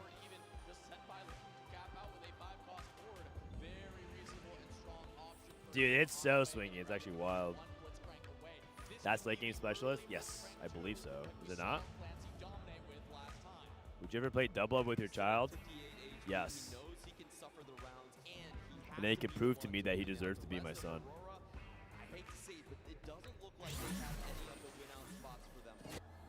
Soraka's Miracle. Koyui's still rolling, looking for Jax 3s, 1 off. Holding Zoe's, 4 copies of Zoe's. Hits the Jax 3. Big time hit for Koyui. But I think Koyui is just trying to race 60 second to 8th. Like, I think 60 second and Koyui, the winner of that matchup, if they queue into each other, probably stays alive. The other goes 8th. Hwame with a big transition turn. Salvage bin, very hard. Probably double Visage here. Warmogs. Oh, Warmog's adaptive. Okay, that works too. Moggs is really good on her. Probably not efficient to stack double Visage. It's just that floating tier is kind of weird. I just like don't know what to do with the tier. Damn. Easy win for Flan. We just happen to watch everyone who Flancy queues up into. Everyone gets a free win. But Yui loses against Genbai. That's a really bad sign. Did he switch his Nova Strike? Is that what it is? Is Kogi sacking for Genbai? We won't know. Could be it. But they might be sacking for Genbai to go for true win out and then just saying Koyu can go 8th. It's fine. It's fine as long as we win the game.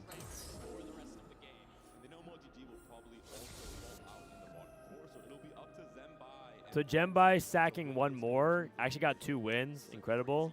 Yeah, it looks like Koyui swapped his Nova Strike off of Akali for his teammate. So they're actually just straight up sacking Koyui and saying, you go 8th, that's fine. You go 7th, that's good. Mo GG.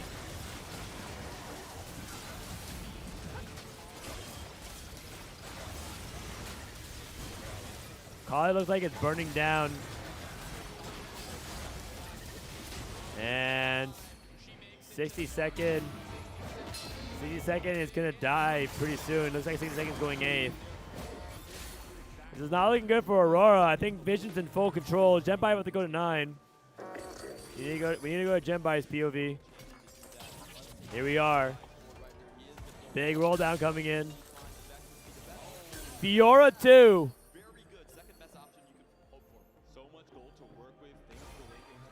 Blitzcrank. I don't think you're supposed to hold on to Jin. I think you're supposed to sell it. Yeah, he missed Jin too, but... Oh, Blitzcrank too. I don't think it's worth the gold. Where's the Vex? No Vex. Frontline is really good. This would make me believe that you're supposed to cut the Maokai Tahm Kench dynamic if you had the Nunu too. But he's going to replace Ross instead and keep it massive frontline.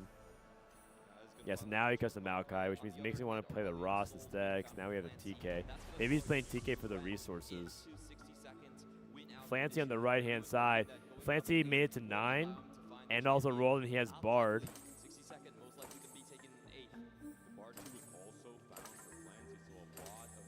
Okay, let's see it. If Genbai passing to Jin is worth it. I think it's worth it.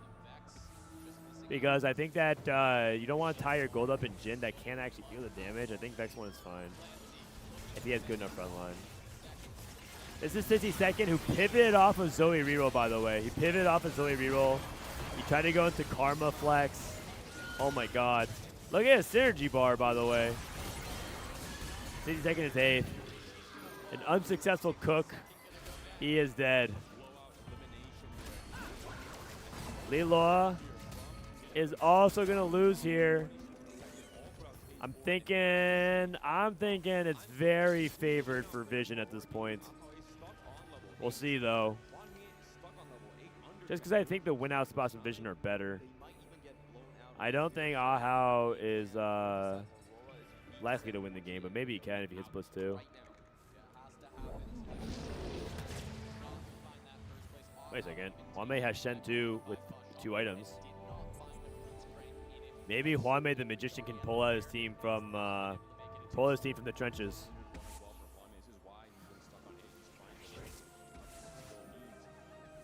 Yeah, the trade web was really cool for 60 seconds. That guy is cooking. If it was like a sexiest synergy bar, he'd probably win. He'd probably get a turbo first. But unfortunately, that's not what TFT selects for. Good matchup though for Koyui, because can he actually get this fight win?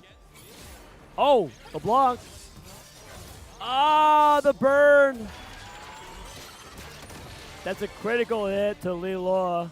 Hwame also loses. I'm thinking that this is going to be a very one-sided game, and it turns out it is. And Liloa, unfortunately, is duo carrying Alessandro too. LeBlanc flex. Honestly, man, I feel like Vision is cooking some cool boards. They're playing like Mech, LeBlanc, and then they're also playing like Karma Conduits. Some really weird stuff going on. But I mean, it's just a classic, man. You're just getting bullied by meta. Cool boards into 8th.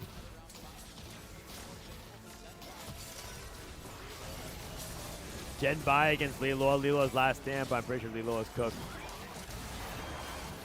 I don't think he can even beat this unless he's level 9. And that's going to be a 7-8. If Juan Mei loses, that's it. They have to go 1-2. Koyui's dead. Juan Mei gets a big win over Ahao. Needs to get that sack. It's technically possible. Ahao and Juan Mei have to win every fight.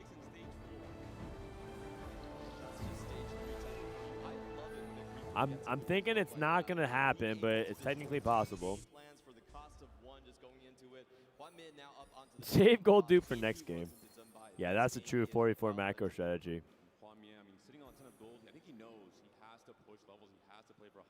They have Warmogs, Genbai.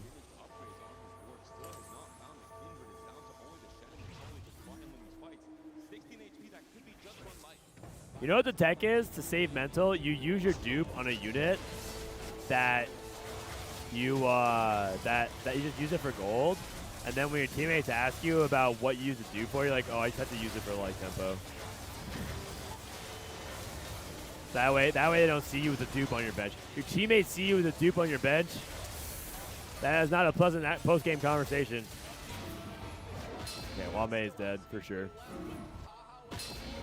Oh God, it's a 4, 5, 7, 8. It's not looking good.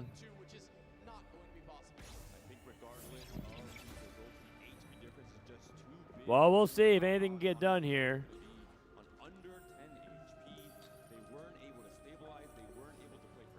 Dude, the casters are standing, man. I wish I could show you guys.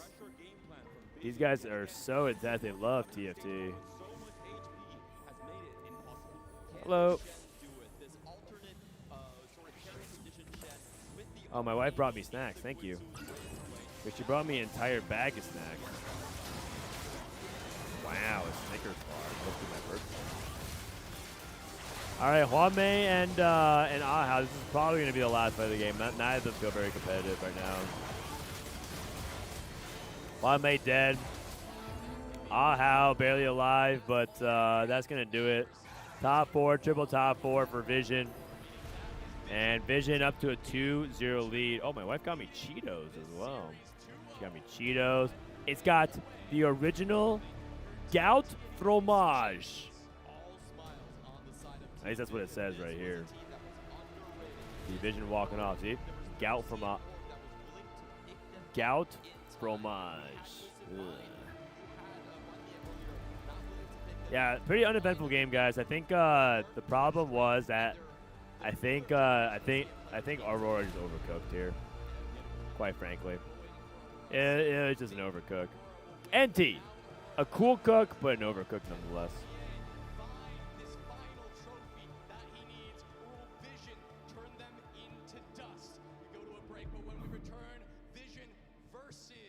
I just saw a really funny screenshot that I should never share.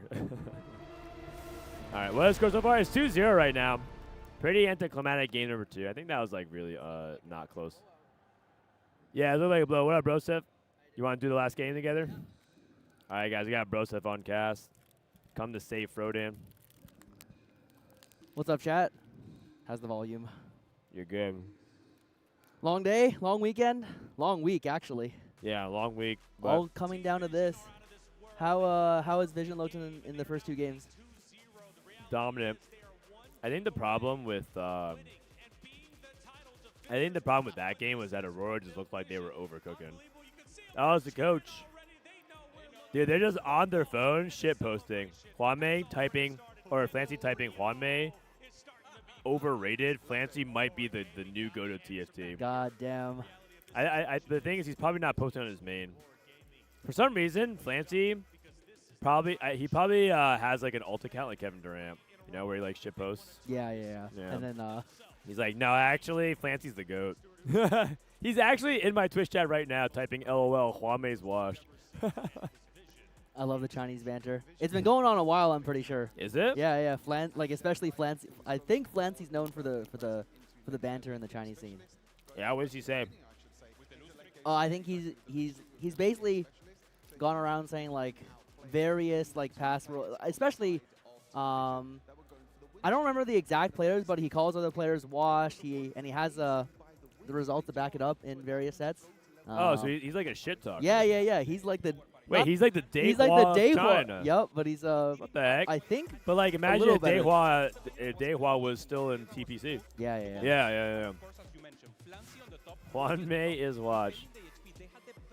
Why are all the NA TFT pros Asian? I think it's like because TFT tends to select for a specific type of gamer, like those who are inclined towards like more of like the STEM fields. And a lot of those people in North America tend to be Asian because they're like overachieving stem cell nerds. But it's not just that. It's also like the type of gamer that also would be likely addicted to League of Legends. Yep. It's League of Legends. It might have to do with PC gaming at the end of the day. I think if you were someone that played mostly like Xbox or like PlayStation in my generation or like a little bit older, you would probably not be like heavy on the TFT skill tree, I think. All right. How you been the past couple days, man? Really good. It's been really fun. I think this is one of the most fun events of the year. You get to see all the other pros from all the other regions. There isn't really like a truly global LAN, I realize, except for this one. Except for this one, yeah. This is only global LAN. Yeah, even the Open at the end of the year has very like skewed representation from the regions, right? Like you don't see all the top Chinese pros come or APAC because it's just kind of expensive and the visas are difficult to acquire. I mean, you technically do have global. Yeah, there's some, yeah. But there's technically more global representation at Open than. Yeah. But to your point, scroll down. China, like that's the representation. China, USA, South Korea, Hong Kong, Japan, Spain, Vietnam. Yep, and then a couple Canada. Yes, sir. Oh, Pancheese is from Canada? Yeah, she's basically my neighbor. Really? Yeah, she lives like 10 minutes from me. Okay. And then Poland, France, Germany, Greece, Italy, Russia, Taiwan. Okay. Were you guys like childhood friends or something? Yeah, we are. Oh, what the heck? We used to do cram school to get to the STEM field thing. We used to do like math cram school in middle school. In NA, we do something called Kumon. Oh, yeah. I think this is like basically exactly the same thing, but it's just a different company, and it's like a smaller company. Kumon's very big, and then this is like a locally owned kind of cram school. Who's the other guy? Very sensual voice. He should do an audiobook. Oh, my name's Frodan. Oh wait, I put the wrong cam up. Sorry. It's Broseph. Oh, me? Coach of Godlike. Yep. We got knocked out by AJL yesterday. Where they went wrong yesterday? I think game 2 was very hard to win. I think after talking to Saopimi from Weibo that we were gapped a little on read. I think their read was better than ours, and I can go into some details before the game starts. And number 2, I think that their execution just is better than ours by an amount that makes it hard to win an even game, I'd say. I think in the first game, we could have maybe done enough damage to send them triple bot 4 or to just kill them out. I think they lost by a tiny bit in game 1.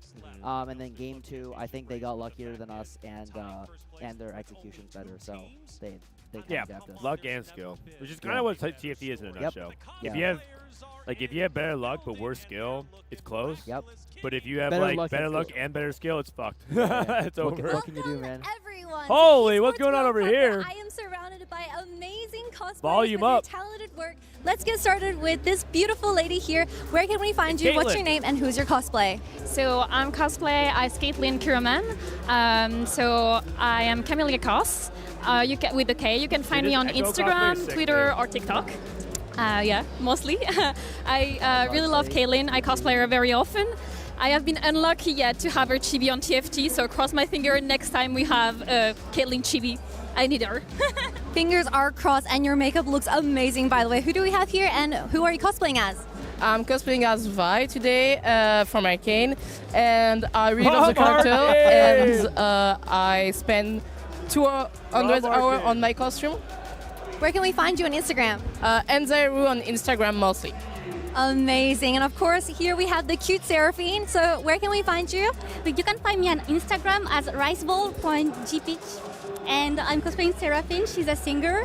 I hope to get many more of her skins with Infinity icons. So yeah. Our girly queen. pop. And finally, who is ready for some TFT?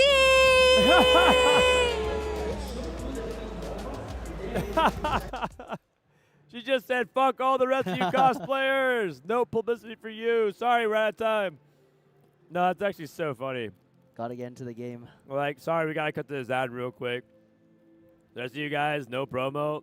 You guys are irrelevant characters anyways. Amazing stuff coming out from our cosplayers. They have been absolutely 07. Should have done the Jinx. They skipped Jinx from Arcane. I know. Bomb Arcane. Dude, Kitty's been crushing it all weekend. Yeah. I mean, it's always nice to have really. Who's your favorite champion in League? League? Who's your favorite male champion in League? And then female champion. Unreal. I think my I am a one-trick in League when I play. I'm a Tarek main, so he's my guy. And then I don't know. I think in terms of female champion, I like Seraphine.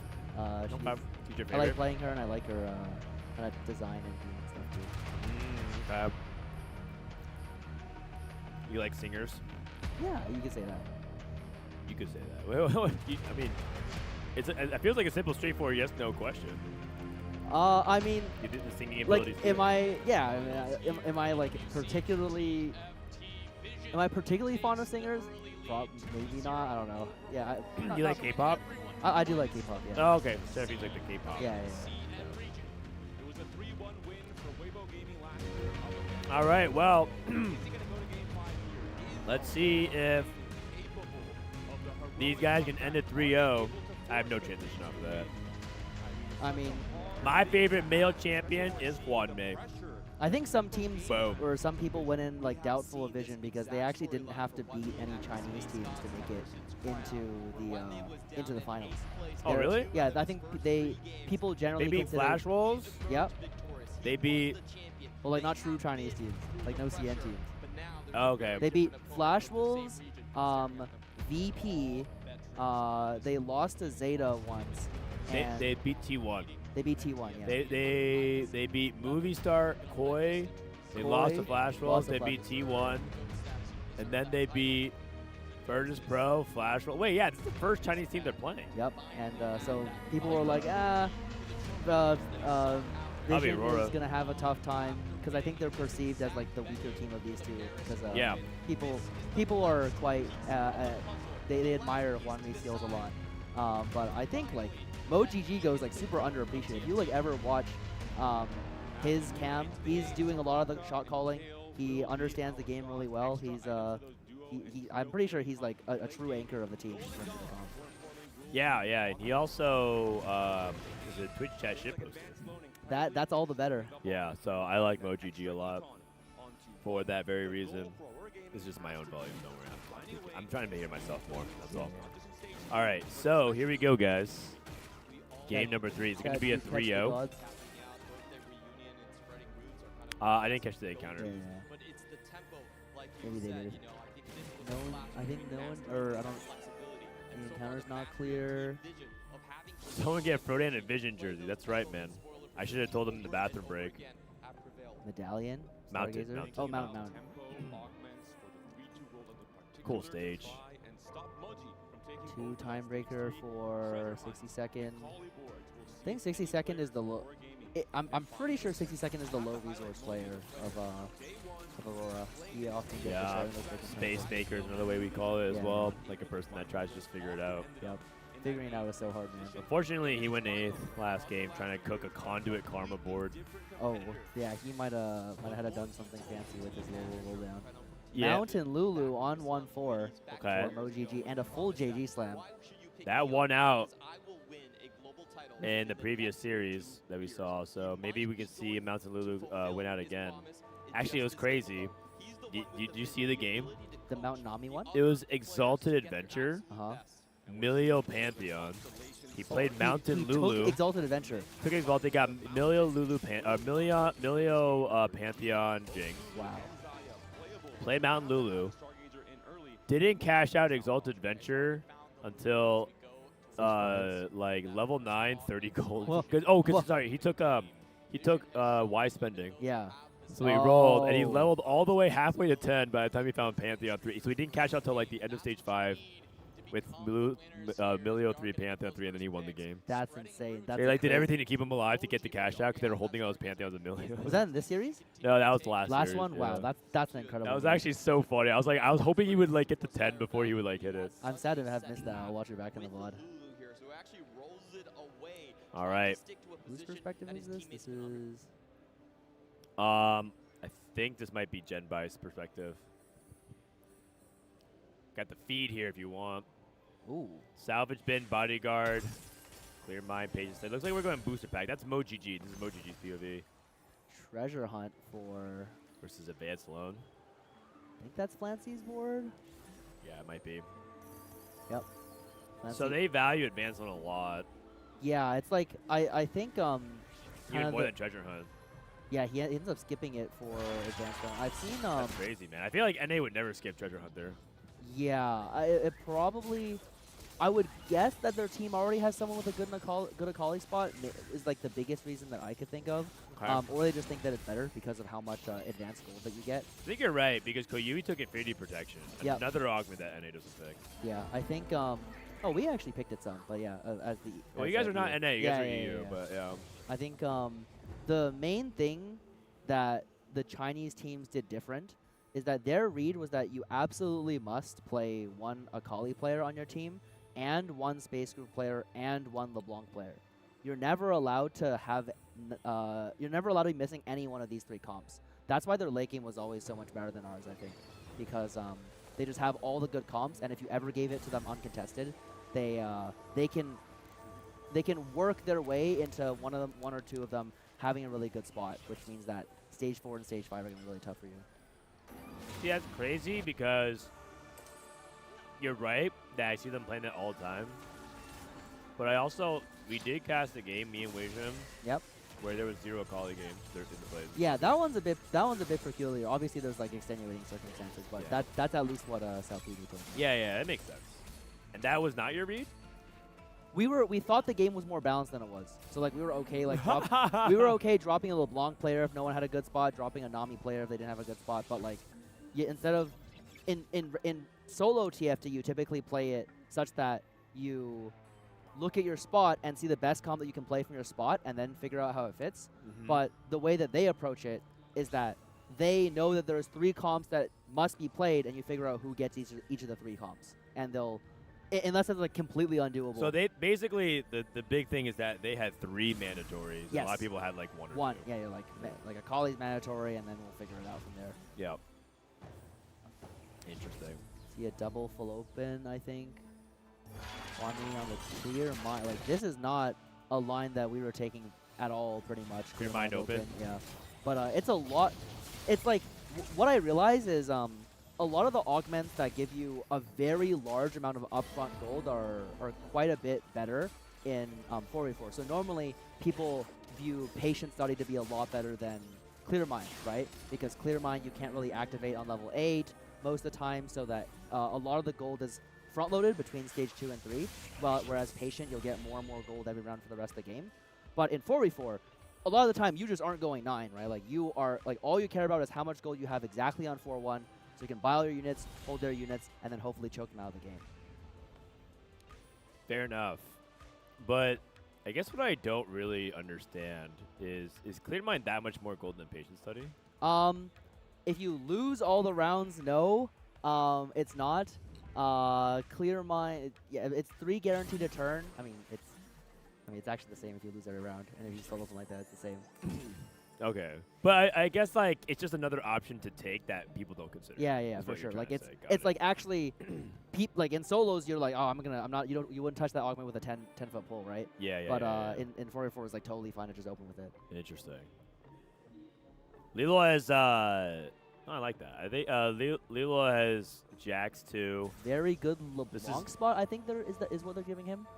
Good LeBlanc spot. Also could play Space Group as well because he has Teemo 2 and he has Warmock Stone play. So yep. Gonna get also the possible. double snap between Hwanmi and Flancy, I think. Faded rivals. I told the story how Flancy crashed out on Hwanmi. But apparently, but the follow-up story is that it's not personal between Flancy and Hwanmi. Flancy flames everyone. Oh, yep. I need to start learning Chinese so I can start watching some Flancy streams. Dude, I need to start learning the Chinese words so I can like actually get their tech on from watching the VODs and listening to their comms. Because they stream their comms too. They're not hiding anything. I mean, you could just like feed that to AI. They can translate for you. Yeah. But I want the feeling of knowing what they're saying myself. True. Blue buff, last Whisper, 3-time breaker, salvage bin. So I mean, says I can play anything. Yeah. I would say that he's leaning towards AD though. Yeah, this one would really just be like if I had control of the camera, I'd be like by 2-1, 2-2, going through all the people on one team and trying to figure out like who has LeBlanc, who has Akali, who has Space Groove, and then what is the guy who's figuring it out doing? How funny is this? 60-second is currently 5 streaking with 3-time breaker. With 3-time breaker. How is in second place with 3-time breaker? Yeah, and they have the exact same board. It's 3-time breaker Gragas. Yeah, I think both teams are trying to play like hyper greed. Pretty greedy. Like if you looked in like some of the previous series that I caught like glimpses of, is they just don't level the 5. Like if you don't have to level the 5, we're not gonna level the 5. No need for that. Or even 4. Yeah, like, they just like natural all the way up. Yep. It's actually like for a while how I played solo queue, but then I realized I was like losing too much HP. But these guys they use up the later things in stage 4 to help each other. Yeah, it's like it really comes down to the format differences. It's like in 4v4, getting the early gold is a lot more like you can use it. It's basically infinitely useful, and you need more gold on 4-1, 4-2 because you have to hold their units too. And then you're also not giving up nearly as much because if you hit your own teammate, then it doesn't really matter, right? If you're level 4 or 5, so you just greed as much gold as you can, unless you're trying to play around like a specific tempo strategy. Good Zai items for Genbai if he wants. Red buff, Mog's adaptive is a possibility here. Yeah, he might go for maybe. I'm trying to figure out like this left bar, this thing is actually really useful. Trying to figure out what people are playing. It doesn't show slammed items, which is a little bit unfortunate. But this could be Space Groove maybe. I think Mountain Space Groove we've seen once and it looked to be quite strong. So his name's Void Staff. Because I think the problem with playing Xayah, I realized, is that if you go under the assumption that you must have those 3 comps, right? Akali would like to run TK and or Morgana. LeBlanc wants to run Morgana and Nunu, and Space Groove wants to run TK or Morgana or something else. The Xayah, it contests a lot of your team's tanks. Like having a 3rd guy on TK is really, really bad unless they can, and like you can't even flex into Morgana because there's already 2 people on your team who kind of want Morgana, and then Nunu's already contested by 1 guy too, so you're kind of just left there without very many options. And if you're behind and you don't hit your Xayahs, it's really easy to send the guy 8th if you just hold like 5 Xayahs. They won't have enough damage. Okay. We've seen it work sometimes when like Mountain starts. It's like that's when it's strong, but otherwise, even then you have to be wary of your position in the game.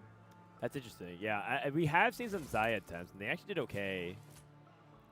But I think it is like you said, it is largely contextual, and you probably have to make some concessions, like maybe the LeBlanc player has Leona 3 instead. And, yep. This is just going to be Akali. He open slams Gunblade.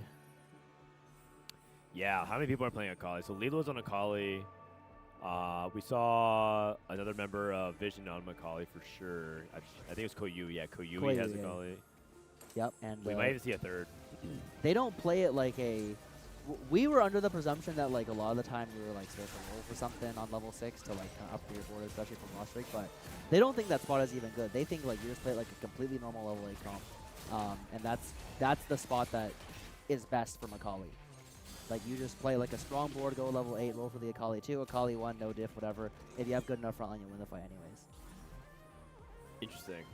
Like that's what you're kind of seeing here, right? Like he's just on the Teemo. He doesn't care about having Akali right He's now. level 5, Yep. in fact. Oh, we're going into full Lulu, so we're not going Xayah.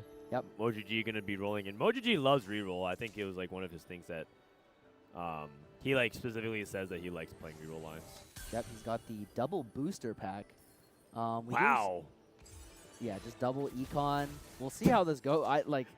I don't know how you were like usually meant to play 3 cost hero in 4v4. I think obviously you definitely need enough gold to be able to hit. I think the benefit of playing Lulu in 4v4 is that there's actually a lot of 2 costs that can spike your board and make you strong. Both on 2-star and 3-star. So we'll see if he looks to find an early Pantheon here, maybe Jax 3. Jax 3 might be a little bit hard to find. Another epic roll down. Quite a few epic roll downs. You have epic roll down, booster pack, another epic roll down. Yeah. And size matters from Flancy. I think Flancy might be going in the next. Let's see. Sees they can still pretty open on what he wants. Size matters from Flancy. Flancy has 3 conduit right now. He has Nasher Slam, so maybe not mech. Nash is a little bit awkward. He has oh wait. Oh, I didn't see the guy. That's not the guy with Salvage, right? No, Salvage was, I believe, 62nd. Nashers is probably Space Groove. I would guess it's Space Groove. Yeah, I'm thinking it's Space Groove as well. And Flancy's played Space Groove in probably like 70%, 60%, 67% of his games, I think. Yeah, a lot of teams have like a good Space Groove player. Like Space Groove has like a lot of intricacies and like items, especially when to roll, and like how wide you're willing to hold units. So yeah, I think on our team, Raiko was very good at playing Space Groove. He knew the amount that you were supposed to greed so that you can get to 9 and cap your board. Yeah, that makes sense. Visit? Did he already get the Warmogs? No, probably not, right? Nothing can proc it on his board. It's really, really hard to proc it without Maokai. I didn't realize until like some of our later scrims that even Leona 3 with the Warmogs doesn't proc it. I think. Oh, wow. Okay. So then what is he hoping to do? Find Maokai. Maybe find Mech? Mech 2 will do it. He's actually... Well, Mech? Well, I mean, I don't know. Like, how else does he proc the thing? This isn't proc it, right? This is probably like 1,000 short or so. Need 3,800. TK2 can do it. Oh, Maokai 2 will do it. If he's playing Space Groove, you just find a Maokai 2, you stun by tank, get him running. I think it's the easiest way. And you don't need 4 Brawler? I don't. With the Warmogs, I don't think so. With Warmogs, it's very, very easy to proc it on Maokai, from what I remember. Well, Aurora's taking big hits. Aurora just they're all losing a lot of HP right now. 62nd does have a good amount of HP to trade to the team, which is nice. Yeah, he's got a really good... He will be playing Xayah here. He's got a really good Xayah spot, I think. Yeah, I think Genbai has too good of a Xayah spot. Kind of unfortunate because I think his teammate is playing Mountain Lulu, so he's contesting a little bit of some of that front line. Like he's going to hold Jax 2. Yeah, Jax 2. You might even opt to hold it Jax 1 maybe.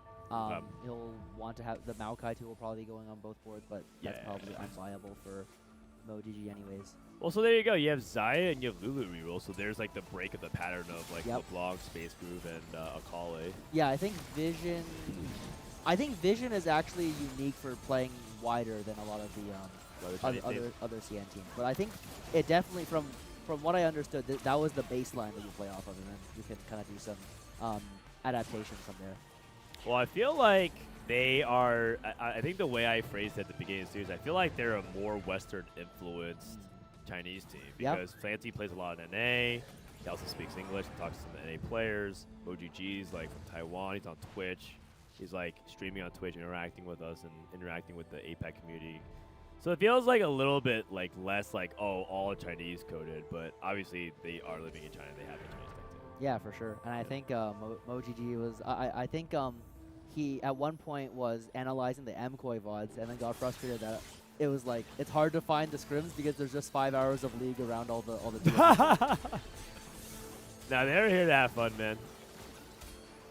No JG quite yet for Hwanmi. He'll be the space group player on the team. Yeah. He has 2 anvils to do it. Yeah, and he's leveling and rolling now. He should be able to get it most of the time. Yep. Has anti-heal in the back if he needs it. A little bit short on the tank items. Nami pair is really good. Holding Xayah pair. Nope. Trying to just... Oh, Blitzcrank. Real big hit. He's rolling against the space group. Wow, that... The Xayah player already has a Nami too. Senpai's already holding Nami too, already rolled. That's rough. And there's no Nami to be found. He's really low. His board is... It'll hold for like a round or 2, but not much past that, I imagine. JG on first anvil. Has red buff. Has probably 2 tank items after popping this anvil. I think this is... He's sacking to his teammate. Oh, well, Lilo is playing AD Karma. Yeah, that will be... That's just... The Karma will become a Kindred soon. IE Rage played Kraken Karma. Honestly, she kind of did some good damage there. Nami 2 Mountain, so we might be seeing some Nami flex with Mountain. Oh, the Edge Knight slam to cheese the fight. Is it going to be enough? Not quite enough. I think it did cancel the first Ace Ult cast, though. Okay. That was his teammate, though. Yep. 60 seconds. Oh, that was his teammate. That was a crazy. That was a crazy. That was a crazy slam. Yeah. Yeah. Well, I think so, because Fancy was the one with the Nashers, right? Yep. Strange. Yeah, that's actually really weird. The more I think about it. Oh well. Is he taking with the roll down? Flancy's about to roll down Morg too. 2. He skips Morg 2 because he knows his teammate needs Flancy it. is also rolling for Nami. Oh, I see. Oh, wow. Okay, so Zenbai, he held the Nami 2s during the entirety of Hwanmi's roll down, and now he sold it so that Flancy can hopefully get access to enough Namis to lock Hwanmi out of the game. Oh, I like it. Holding for your teammate. Yep. He knows Flancy's going to roll off at normal interval. Yep. He's going to roll on 4-1 versus the 4-2. That's a really... That could be like the whole game right here. If Hwanmi can't get to a stabilized spot, just that play alone can flip the entire game, because if Hwanmi goes 8th, it's going to be really hard for them to... it's just way harder to win if you get the 8th guaranteed, especially if they were otherwise going to get a decent placement, which I think Hwanmi often probably should have. That's sick. That's a cool play that I didn't think about at the time. But it makes entirely too much sense. Yeah, the West got to do that one more often. Yeah, but Ahel is like just kind of stat checking some of these guys right now. Oh, this is teammate kill. Never mind. Against the second. Wow, he has some crazy odds, man. Bodyguard, Exiles, a lot of line. Ooh, very high combat potential. Hwanmi down to 1 life. I feel like we've seen Hwanmi in this spot quite a bit, and it's not looking like he has that much of a future. He doesn't have the 2-star yet, and he's completely out of gold. No 2-star frontline or backline. Yeah, I think this is gonna be it for Hwanmi, unless someone else. I mean, Clancy rolled after him and hit that Nami too. The rest of Vision has like really dominant spots too, and the majority of the health to play with. Can Hwanmi survive? Well, he's got Mo GG here. His board might be straight up weaker.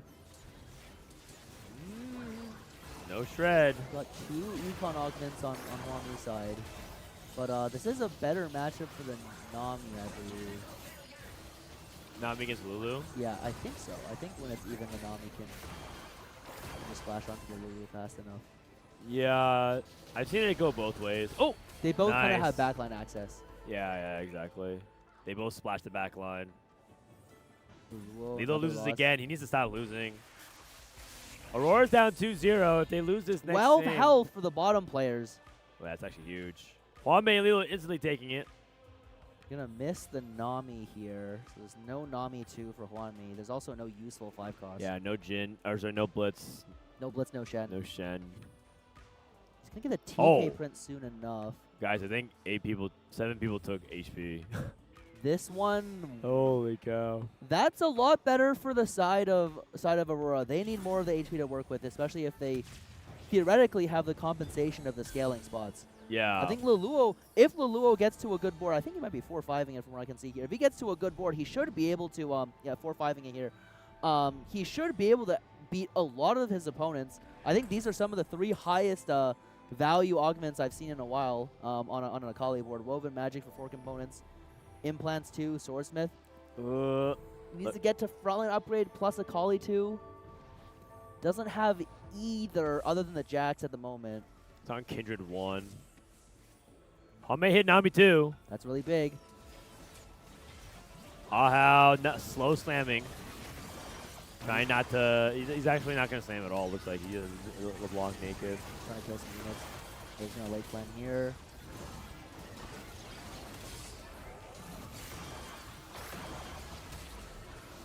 Okay, I think that this is going to be he's going to narrow win by loss. accident. Wait. Oh, Hunmei. I don't know. That Lost was probably teammate. not part of the plan. Yeah, he slammed the death cap, and that might have cost him. Oh, dear. Oh, dear. Ahao thought it was okay because they were trying to play greedy with HP. And now Hunmei's now at true 1 life. Uh-oh. Uh-oh. I don't know if they're supposed to sack Hwanmi here, because when you have this low, like when you have this. No, low that was not share the of plan. health- They removed. They removed for that, right? Yeah, I think so.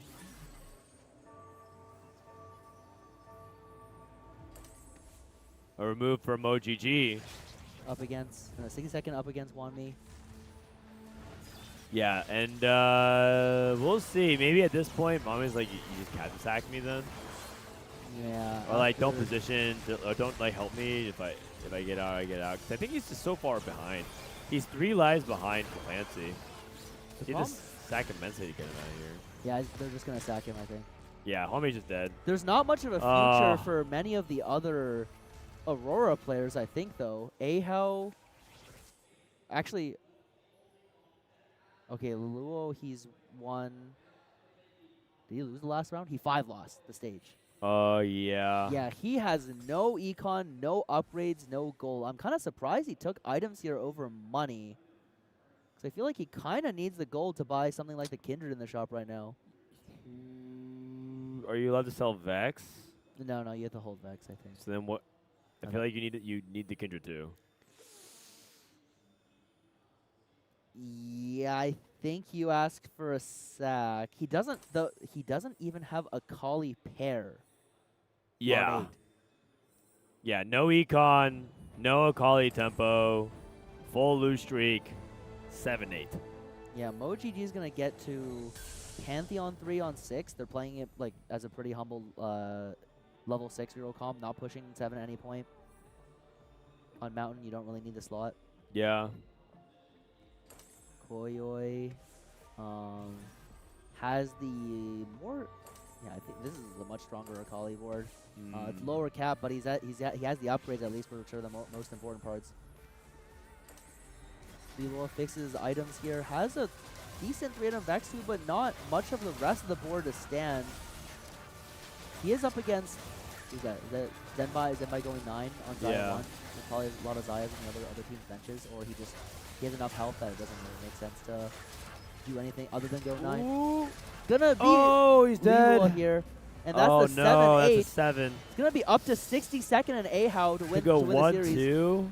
I mean, the HP count is possible. There's so much left for both of them. Yeah, it's doable if Ahao is the one who's winning out, or if at least he's second strongest with 60-second strongest. Ooh. I mean, he does have crazy combat, Yeah, bodyguard and exiles. He can do it. I don't think it's impossible. 60-second definitely isn't going first. I don't think he's going to be able to cap out this core keyboard on anything other than a 3-star forecast.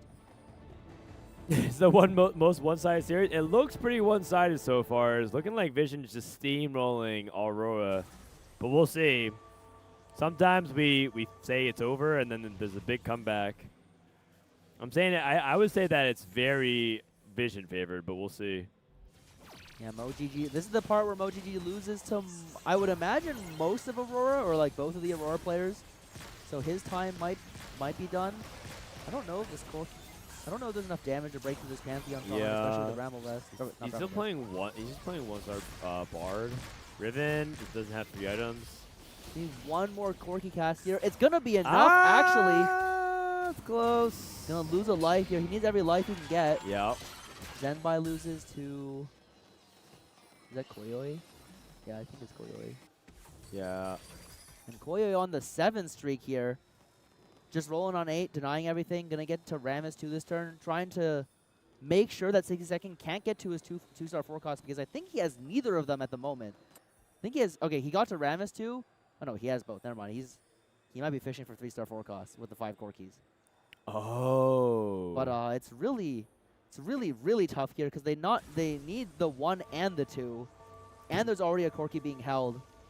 Can they do the meeple print thing? I don't know. He doesn't. He doesn't have 7 meeple. He doesn't have 7 meeple. He doesn't have the health for it. I think the writing might be on the wall here. Is this teammate? Yeah, this is teammate, which means that they're down 1 life to play with. They do have 100 health between the 2 of them. Yeah. To work with.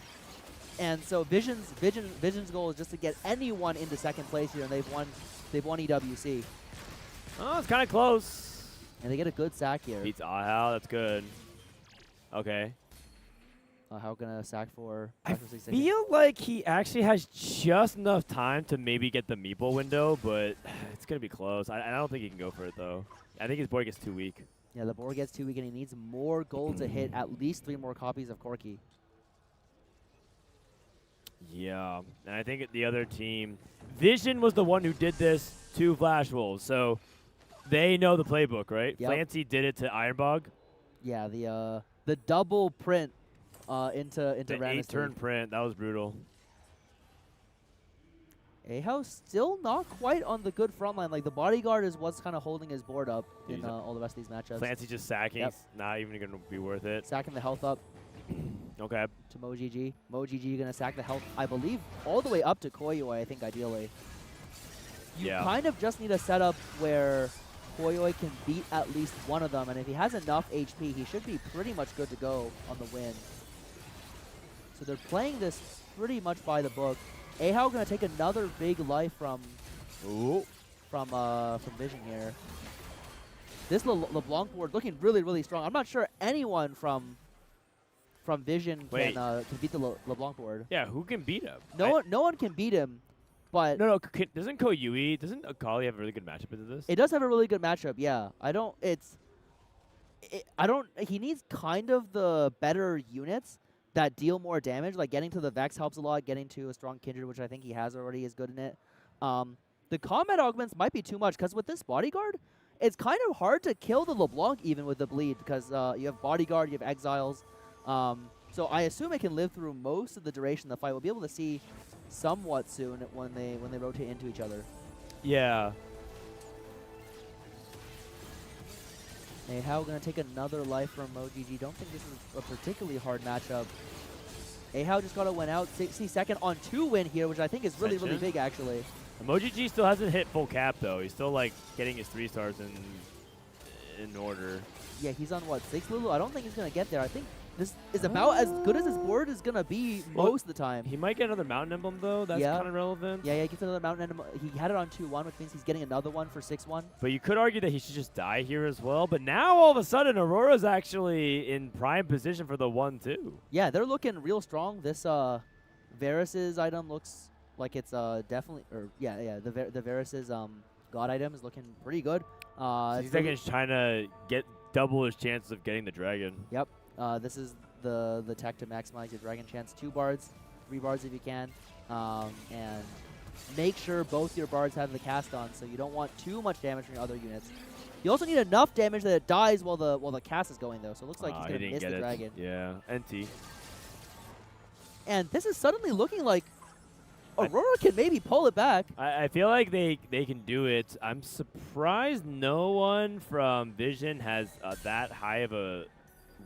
None of them have beat the players from Aurora at all. Yeah, their board strength is just too weak. Like if you look at what 62nd and Ahau have, they both have they both have like pretty strong setups. This is about as strong as Corki gets without having triple combat, I imagine. Yep. Got extra items, the Apotheotic Forge, Kale Boon. Scales pretty well into the late game. Okay. Everyone on Kale Boon. Zenbai is level 10, and it looks like MoGG is sacking, full remove. So again, Zenbai is very strong. Hold on, he got to level 10. Yeah. Level 10, Zaya Okay, 2. he's the cap win player. He's got to be able to beat at least one of them, but if they play their cards right, they're going to get a team fight here between 62nd and Ahau. Oh, yeah, you're right. Ahau's farming infinite because of the gold. That is a lot of gold. I don't know if that's the #1 priority here, though, because they have to get 62nd into the top 2 as well. Oh, you're right. They can't just like deal so much damage for gold. But maybe they interpret. Oh wait, that's 7 kindreds. What? Eight one kindred health, here. 1 health from Ahau, which means that 1 more and is completely blocked. Morgana 2 and shop for Ahao. I'm pretty sure after this Morgana 2 is bought, he will not be losing to anything that's not like an Exodia from Team Vision. He's trying to cap but he's trying to deny the cap, right? Yep. He wants no Jin 2, no Kindred 3, but he can't make Morgana 2, but he thinks he might be able to win without it. Oh, he does it late the last sells, second. Late sells the Jin. Oh wait, I'm not sure if it was Was it Jin or was it Kindred? 7 Kindreds for Koyui. No, I think he says that if you can win this fight, I can sell the Kindred. 60 seconds says sell. I got it. Trust in me. 60 second gets stuck on the tank. Rammus is right in front of the Corki and the Ribbon. The Rammus is holding up very well. Basically tanked the whole left side for the whole duration of the fight. Koyoi. Oh, it's looking quite close. Kindred's going to clean up. Kindred's going to clean up. 60 second takes a loss against Koyoi. Zenbai loses. Ahao gets the win. But Kindred 3 is on the table now for Koyui. I feel like Ahao should have given 60 seconds of life. Huh? Oh, component. No gold, no gold, no gold. It's going to be too far. I think with 1 out, this basically never happens. Yeah, so he has to win again. Koyoi also has a really, really strong Akali setup. You see the Chinese play this comp very well, and they usually get really high placements with it. Better than, I think, basically all the Western teams for sure. Yeah, yeah. So I feel like the Western teams let it bleed out, but it's kind of rare for them to get top placements. Another top left position for the Rammus. Trying to absorb the LeBlanc hits. Trying to move his backhand away from the ankle from Nunu. I think this was really well positioned by Koyui at first, but we'll see that's enough. He's gotten 2 really good rounds of position because the Akali's also opposite side of LeBlanc, so he'll be able to ult basically the entire time. It's really good. Too much stuns. So much tankiness. A lot of front line from Ahao here. Ahao going to roll over Koyoi, and Koyoi's going to die. Koyoi's dead. Zenbai also... Did he lose? We out. No, he won. Oh, 60 second here at 1 life. He needs a sack from Ahao. We won't. Wait, this actually goes back to what you said before. Ahao took the win over 60 second. They need to give it the other way. Zenbai just needs to get a second place. He's looking really strong here. Like if this doesn't win, Jin 2 for Zenbai. Yeah, he can sell Morgana. He just has to beat. He has to outplay 60 second here. There's 2 Corki 2s on 60 seconds board, plus a strong front line. Yeah. No other combats besides that though. Yep. Zenbai has what are Zenbai's augments? Jin 2. He's got little buddies plus not much else other than capped endgame setup. Front line. He's sacking. He's hard sacking. Is Ahao out of removers? 60 seconds out of removers. Yeah, Ahao just front line his back line. Maybe they track the ghost. This feels a little bit. If he doesn't have a remover, I feel it's unnecessary because you want to deal damage to Zenbai, right? There's a way. I think they might have known who Zenbai has on the ghost side. Okay. Or like this. No, but Zenbai got Ahao. Okay, yeah. I mean, I guess there's nothing better. Because he frontline is LeBlanc against him. Okay. They would have to do Corki like a 3. really hard positioning sack, but they don't want to risk anything here. No Corkis. 7 Corkis for 60 second. 60 second. This is where tracking the matchmaking is really important, and also the variance of it here too. If he has Ahao's ghost and Ahao has a remover, he can get an easy matchup. 60 second can. Otherwise, if he's got Zenbai's real, I'm pretty sure it's lights out for him. Unless they can pull off a miracle. Some kind of wrap, maybe some kind of focus down. Riven in the middle. He's gonna get Zenbai's real player. I think this is it. This round is gonna determine who wins EWC. No, his Rammus is on the wrong side. The Rammus is not tanking Xayah or Jin. Morgana's gonna die really quickly. And Riven's gonna be targeted next after that. Riven gets the rogue proc, but then gets bursted down after. There's nothing left. There's nothing left from Team Aurora. Oh, wow. A 3-0 from Team Vision. Team Vision is going to win EWC 3-0 over Aurora, the favorites.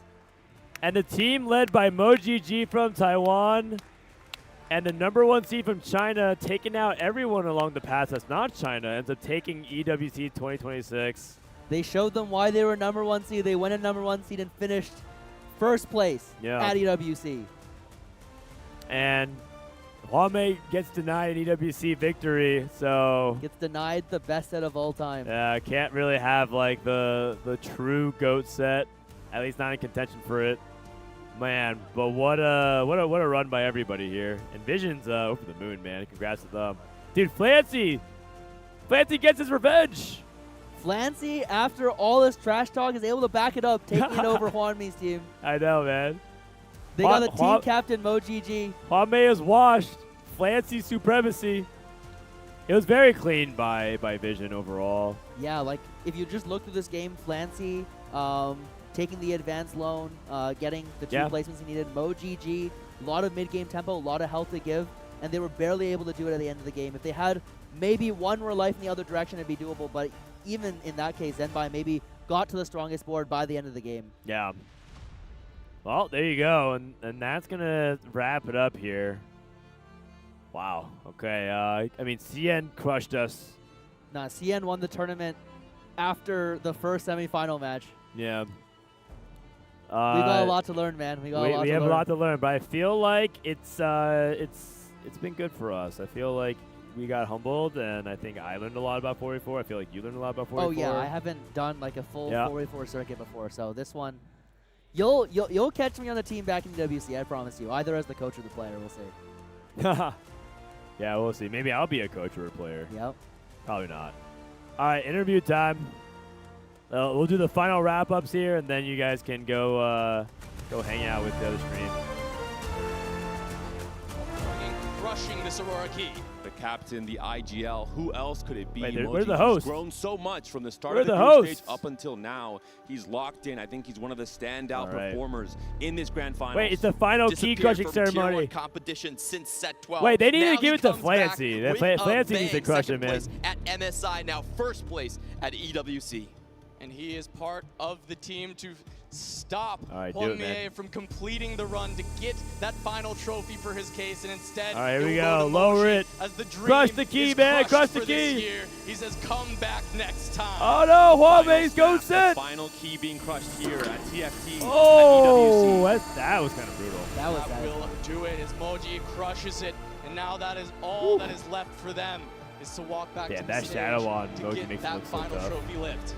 This lighting. What a journey it has been for Moji, coming in from APAC, tough. Joining a CN team and doing it all, taking it home. And now we'll send it down to the stage for the trophy lift as he holds those final pieces, and Rob will talk to him. It's pretty lit. It's for sure. It's pretty fun. I think Ladies they put on a and good gentlemen, show. history has officially been made here at the Esports World Cup. They qualified from the toughest division in the world out of China. And Moji and the rest of Team Vision has shown that they are the best so happy in the that he's world. just laughing. Please. Remember when they thought Huamei was the GOAT? Join us in And then celebrating they're gonna rate the greatest TFT team on planet Earth. No, that's pretty cool. As they insert their key into the trophy, we started with 16, but in the end, there can only be one. Hey, okay, Ladies and gentlemen, oh my put God, I your hope they hands listen it dropped together out. for Team Vision! Yay! Good job, good job.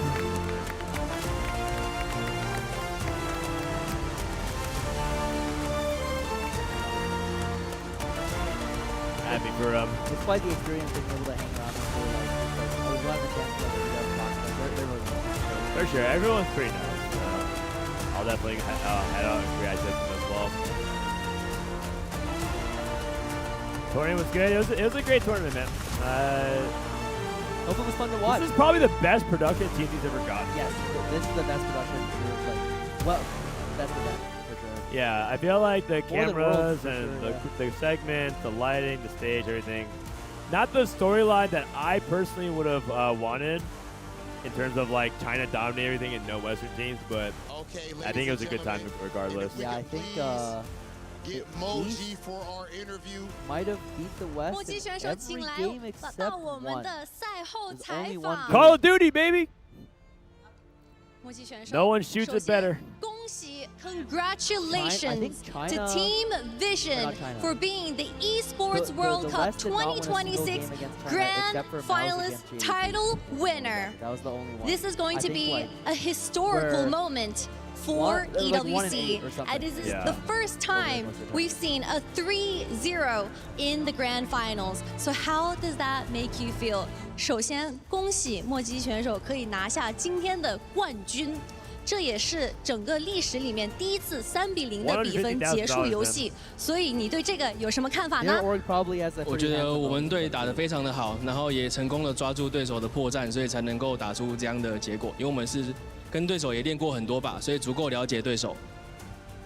I feel like we were able to take the win and of course the title tonight because we are really understanding of the enemy team because we were scrim partners with them and we were able to take it all. So of course, I'm very happy with today.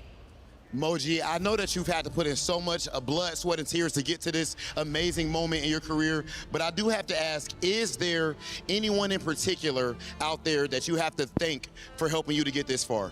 想问一下墨迹选手，其实有很多支持你的人，所以有没有希望跟粉丝们或者你的家人说的感谢的话呢？就是感谢大家都支持我们的，就是感谢支持我们队伍的所有粉丝吧。然后还有就是长期陪伴我们、支持我们直播的兄弟们，然后以及还有就是有很多的时差，但是还是把比赛看完的，在家里的我的老婆。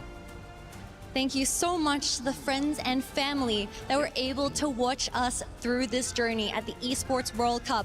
I know that the time zone difference is very big and people stay up very late watching us compete over here in Paris. And finally, I would like to say a special thank you to specifically my wife for supporting me in this journey. This is also going to be your first international win after going back to being a player from the coaching position. So what would you like to say to yourself after making that decision?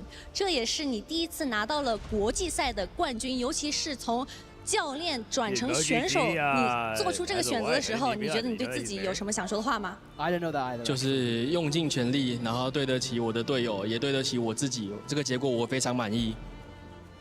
I am incredibly happy about this decision because I feel like I've made it up to myself. I've made it up to my teammates. So I'm very glad that I made this decision from the beginning.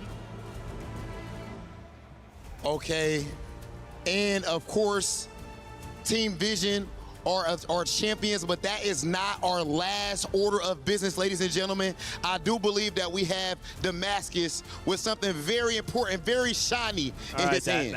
Yes, Rob, we had 16 teams at the beginning of this week. 15 MVP. teams fell, one reigned supreme in the name of Team Vision. But there is one award yet to give away, and this is the also important Sony Finals MVP, rewarding the most valuable player of this entire tournament. I've got the trophy with me, and without further ado, I would like to announce to everyone, ladies and gentlemen, your Sony Finals MVP for EWC TFT. Please make some noise for Team Vision's captain, Flancy! Yeah, that makes a lot of sense. No, it's very justified. You pull out some like truly crazy Congratulations to Flancy for winning the Sony FMVP. Would you like to say any message to the people that have been supporting you throughout your entire journey? 首先，恭喜 Flancy 选手能拿下 FMVP 的奖励。那么有没有什么想对你家里或者支持你的人想说的话吗？首先这个 MVP 肯定是属于我们每个人的，因为我们在整个4次备战过程中，我们都付出了巨大的努力，然后也是就是磨合得很好嘛。我觉得这个 MVP 属于每个人。然后的话就是谢谢支持我的大家嘛，因为这个赛季在单人赛里面我的成绩也是比较可惜，但是我自己觉得自己状态蛮好的，所以说到4次我觉得我们最终的这个成绩也是就是没有白费我们的辛苦和努力吧，对。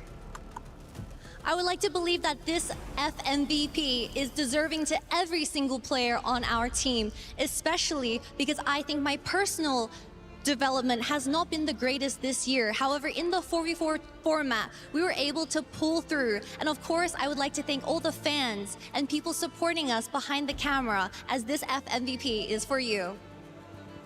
Ladies and gentlemen, you heard it from the finals MVP himself. You've heard from the MVP, you've heard from the captain, and now we need to hear it from all of you. Ladies and gentlemen, one more time for your EWC TFT champions, Team Vision! Yay, congrats guys. I'm happy for them. Well done, well done. All right, guys, GG's. Heck of a coach stream. Thanks for hanging out. W tournament. Man, look at that quarterback cheers. It is Having a good time to man. immortalize your place in history. This is a big achievement, man. Big achievement, man. These guys won some of the biggest money they've ever won. Yep. Clancy barely didn't win Worlds in set 8. He lost a replay. For some of these, like Mo GG, this is definitely his biggest accomplishment. Genbai made final lobby back in set 14. Koyui made Worlds for the first time most recently. He's kind of a newer competitor. So for a lot of these guys, it's like the biggest accomplishment they've had. Yeah. Yeah. Very happy for them. All right, guys. I think that's going to be it for me. A big shout out to everyone who hung out. I am going to head out. Bro, so thanks for stopping by. Anything you want to say before we go? Yeah, thanks for having me. No, keep playing TFT. I'm looking forward to the next set. Even though it's a little bit delayed, I'm already looking at some of the units, and I'm excited to get the ball rolling.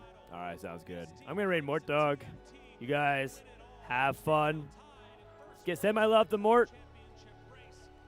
I'll catch you guys when I get back from EWC. I'll be traveling. I'll be definitely playing whenever PB is live. If PB is not live, I hope it goes live on time. Yeah, I'm not entirely sure what to do if PB is not live, but we'll figure something out. Yep. Anyways, so yeah, it's been really fun, and we'll catch you guys in set 18, baby.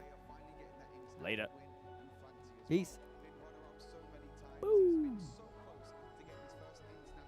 Bye, chat. Bye. Do you need to click that one? Do you need to click that button?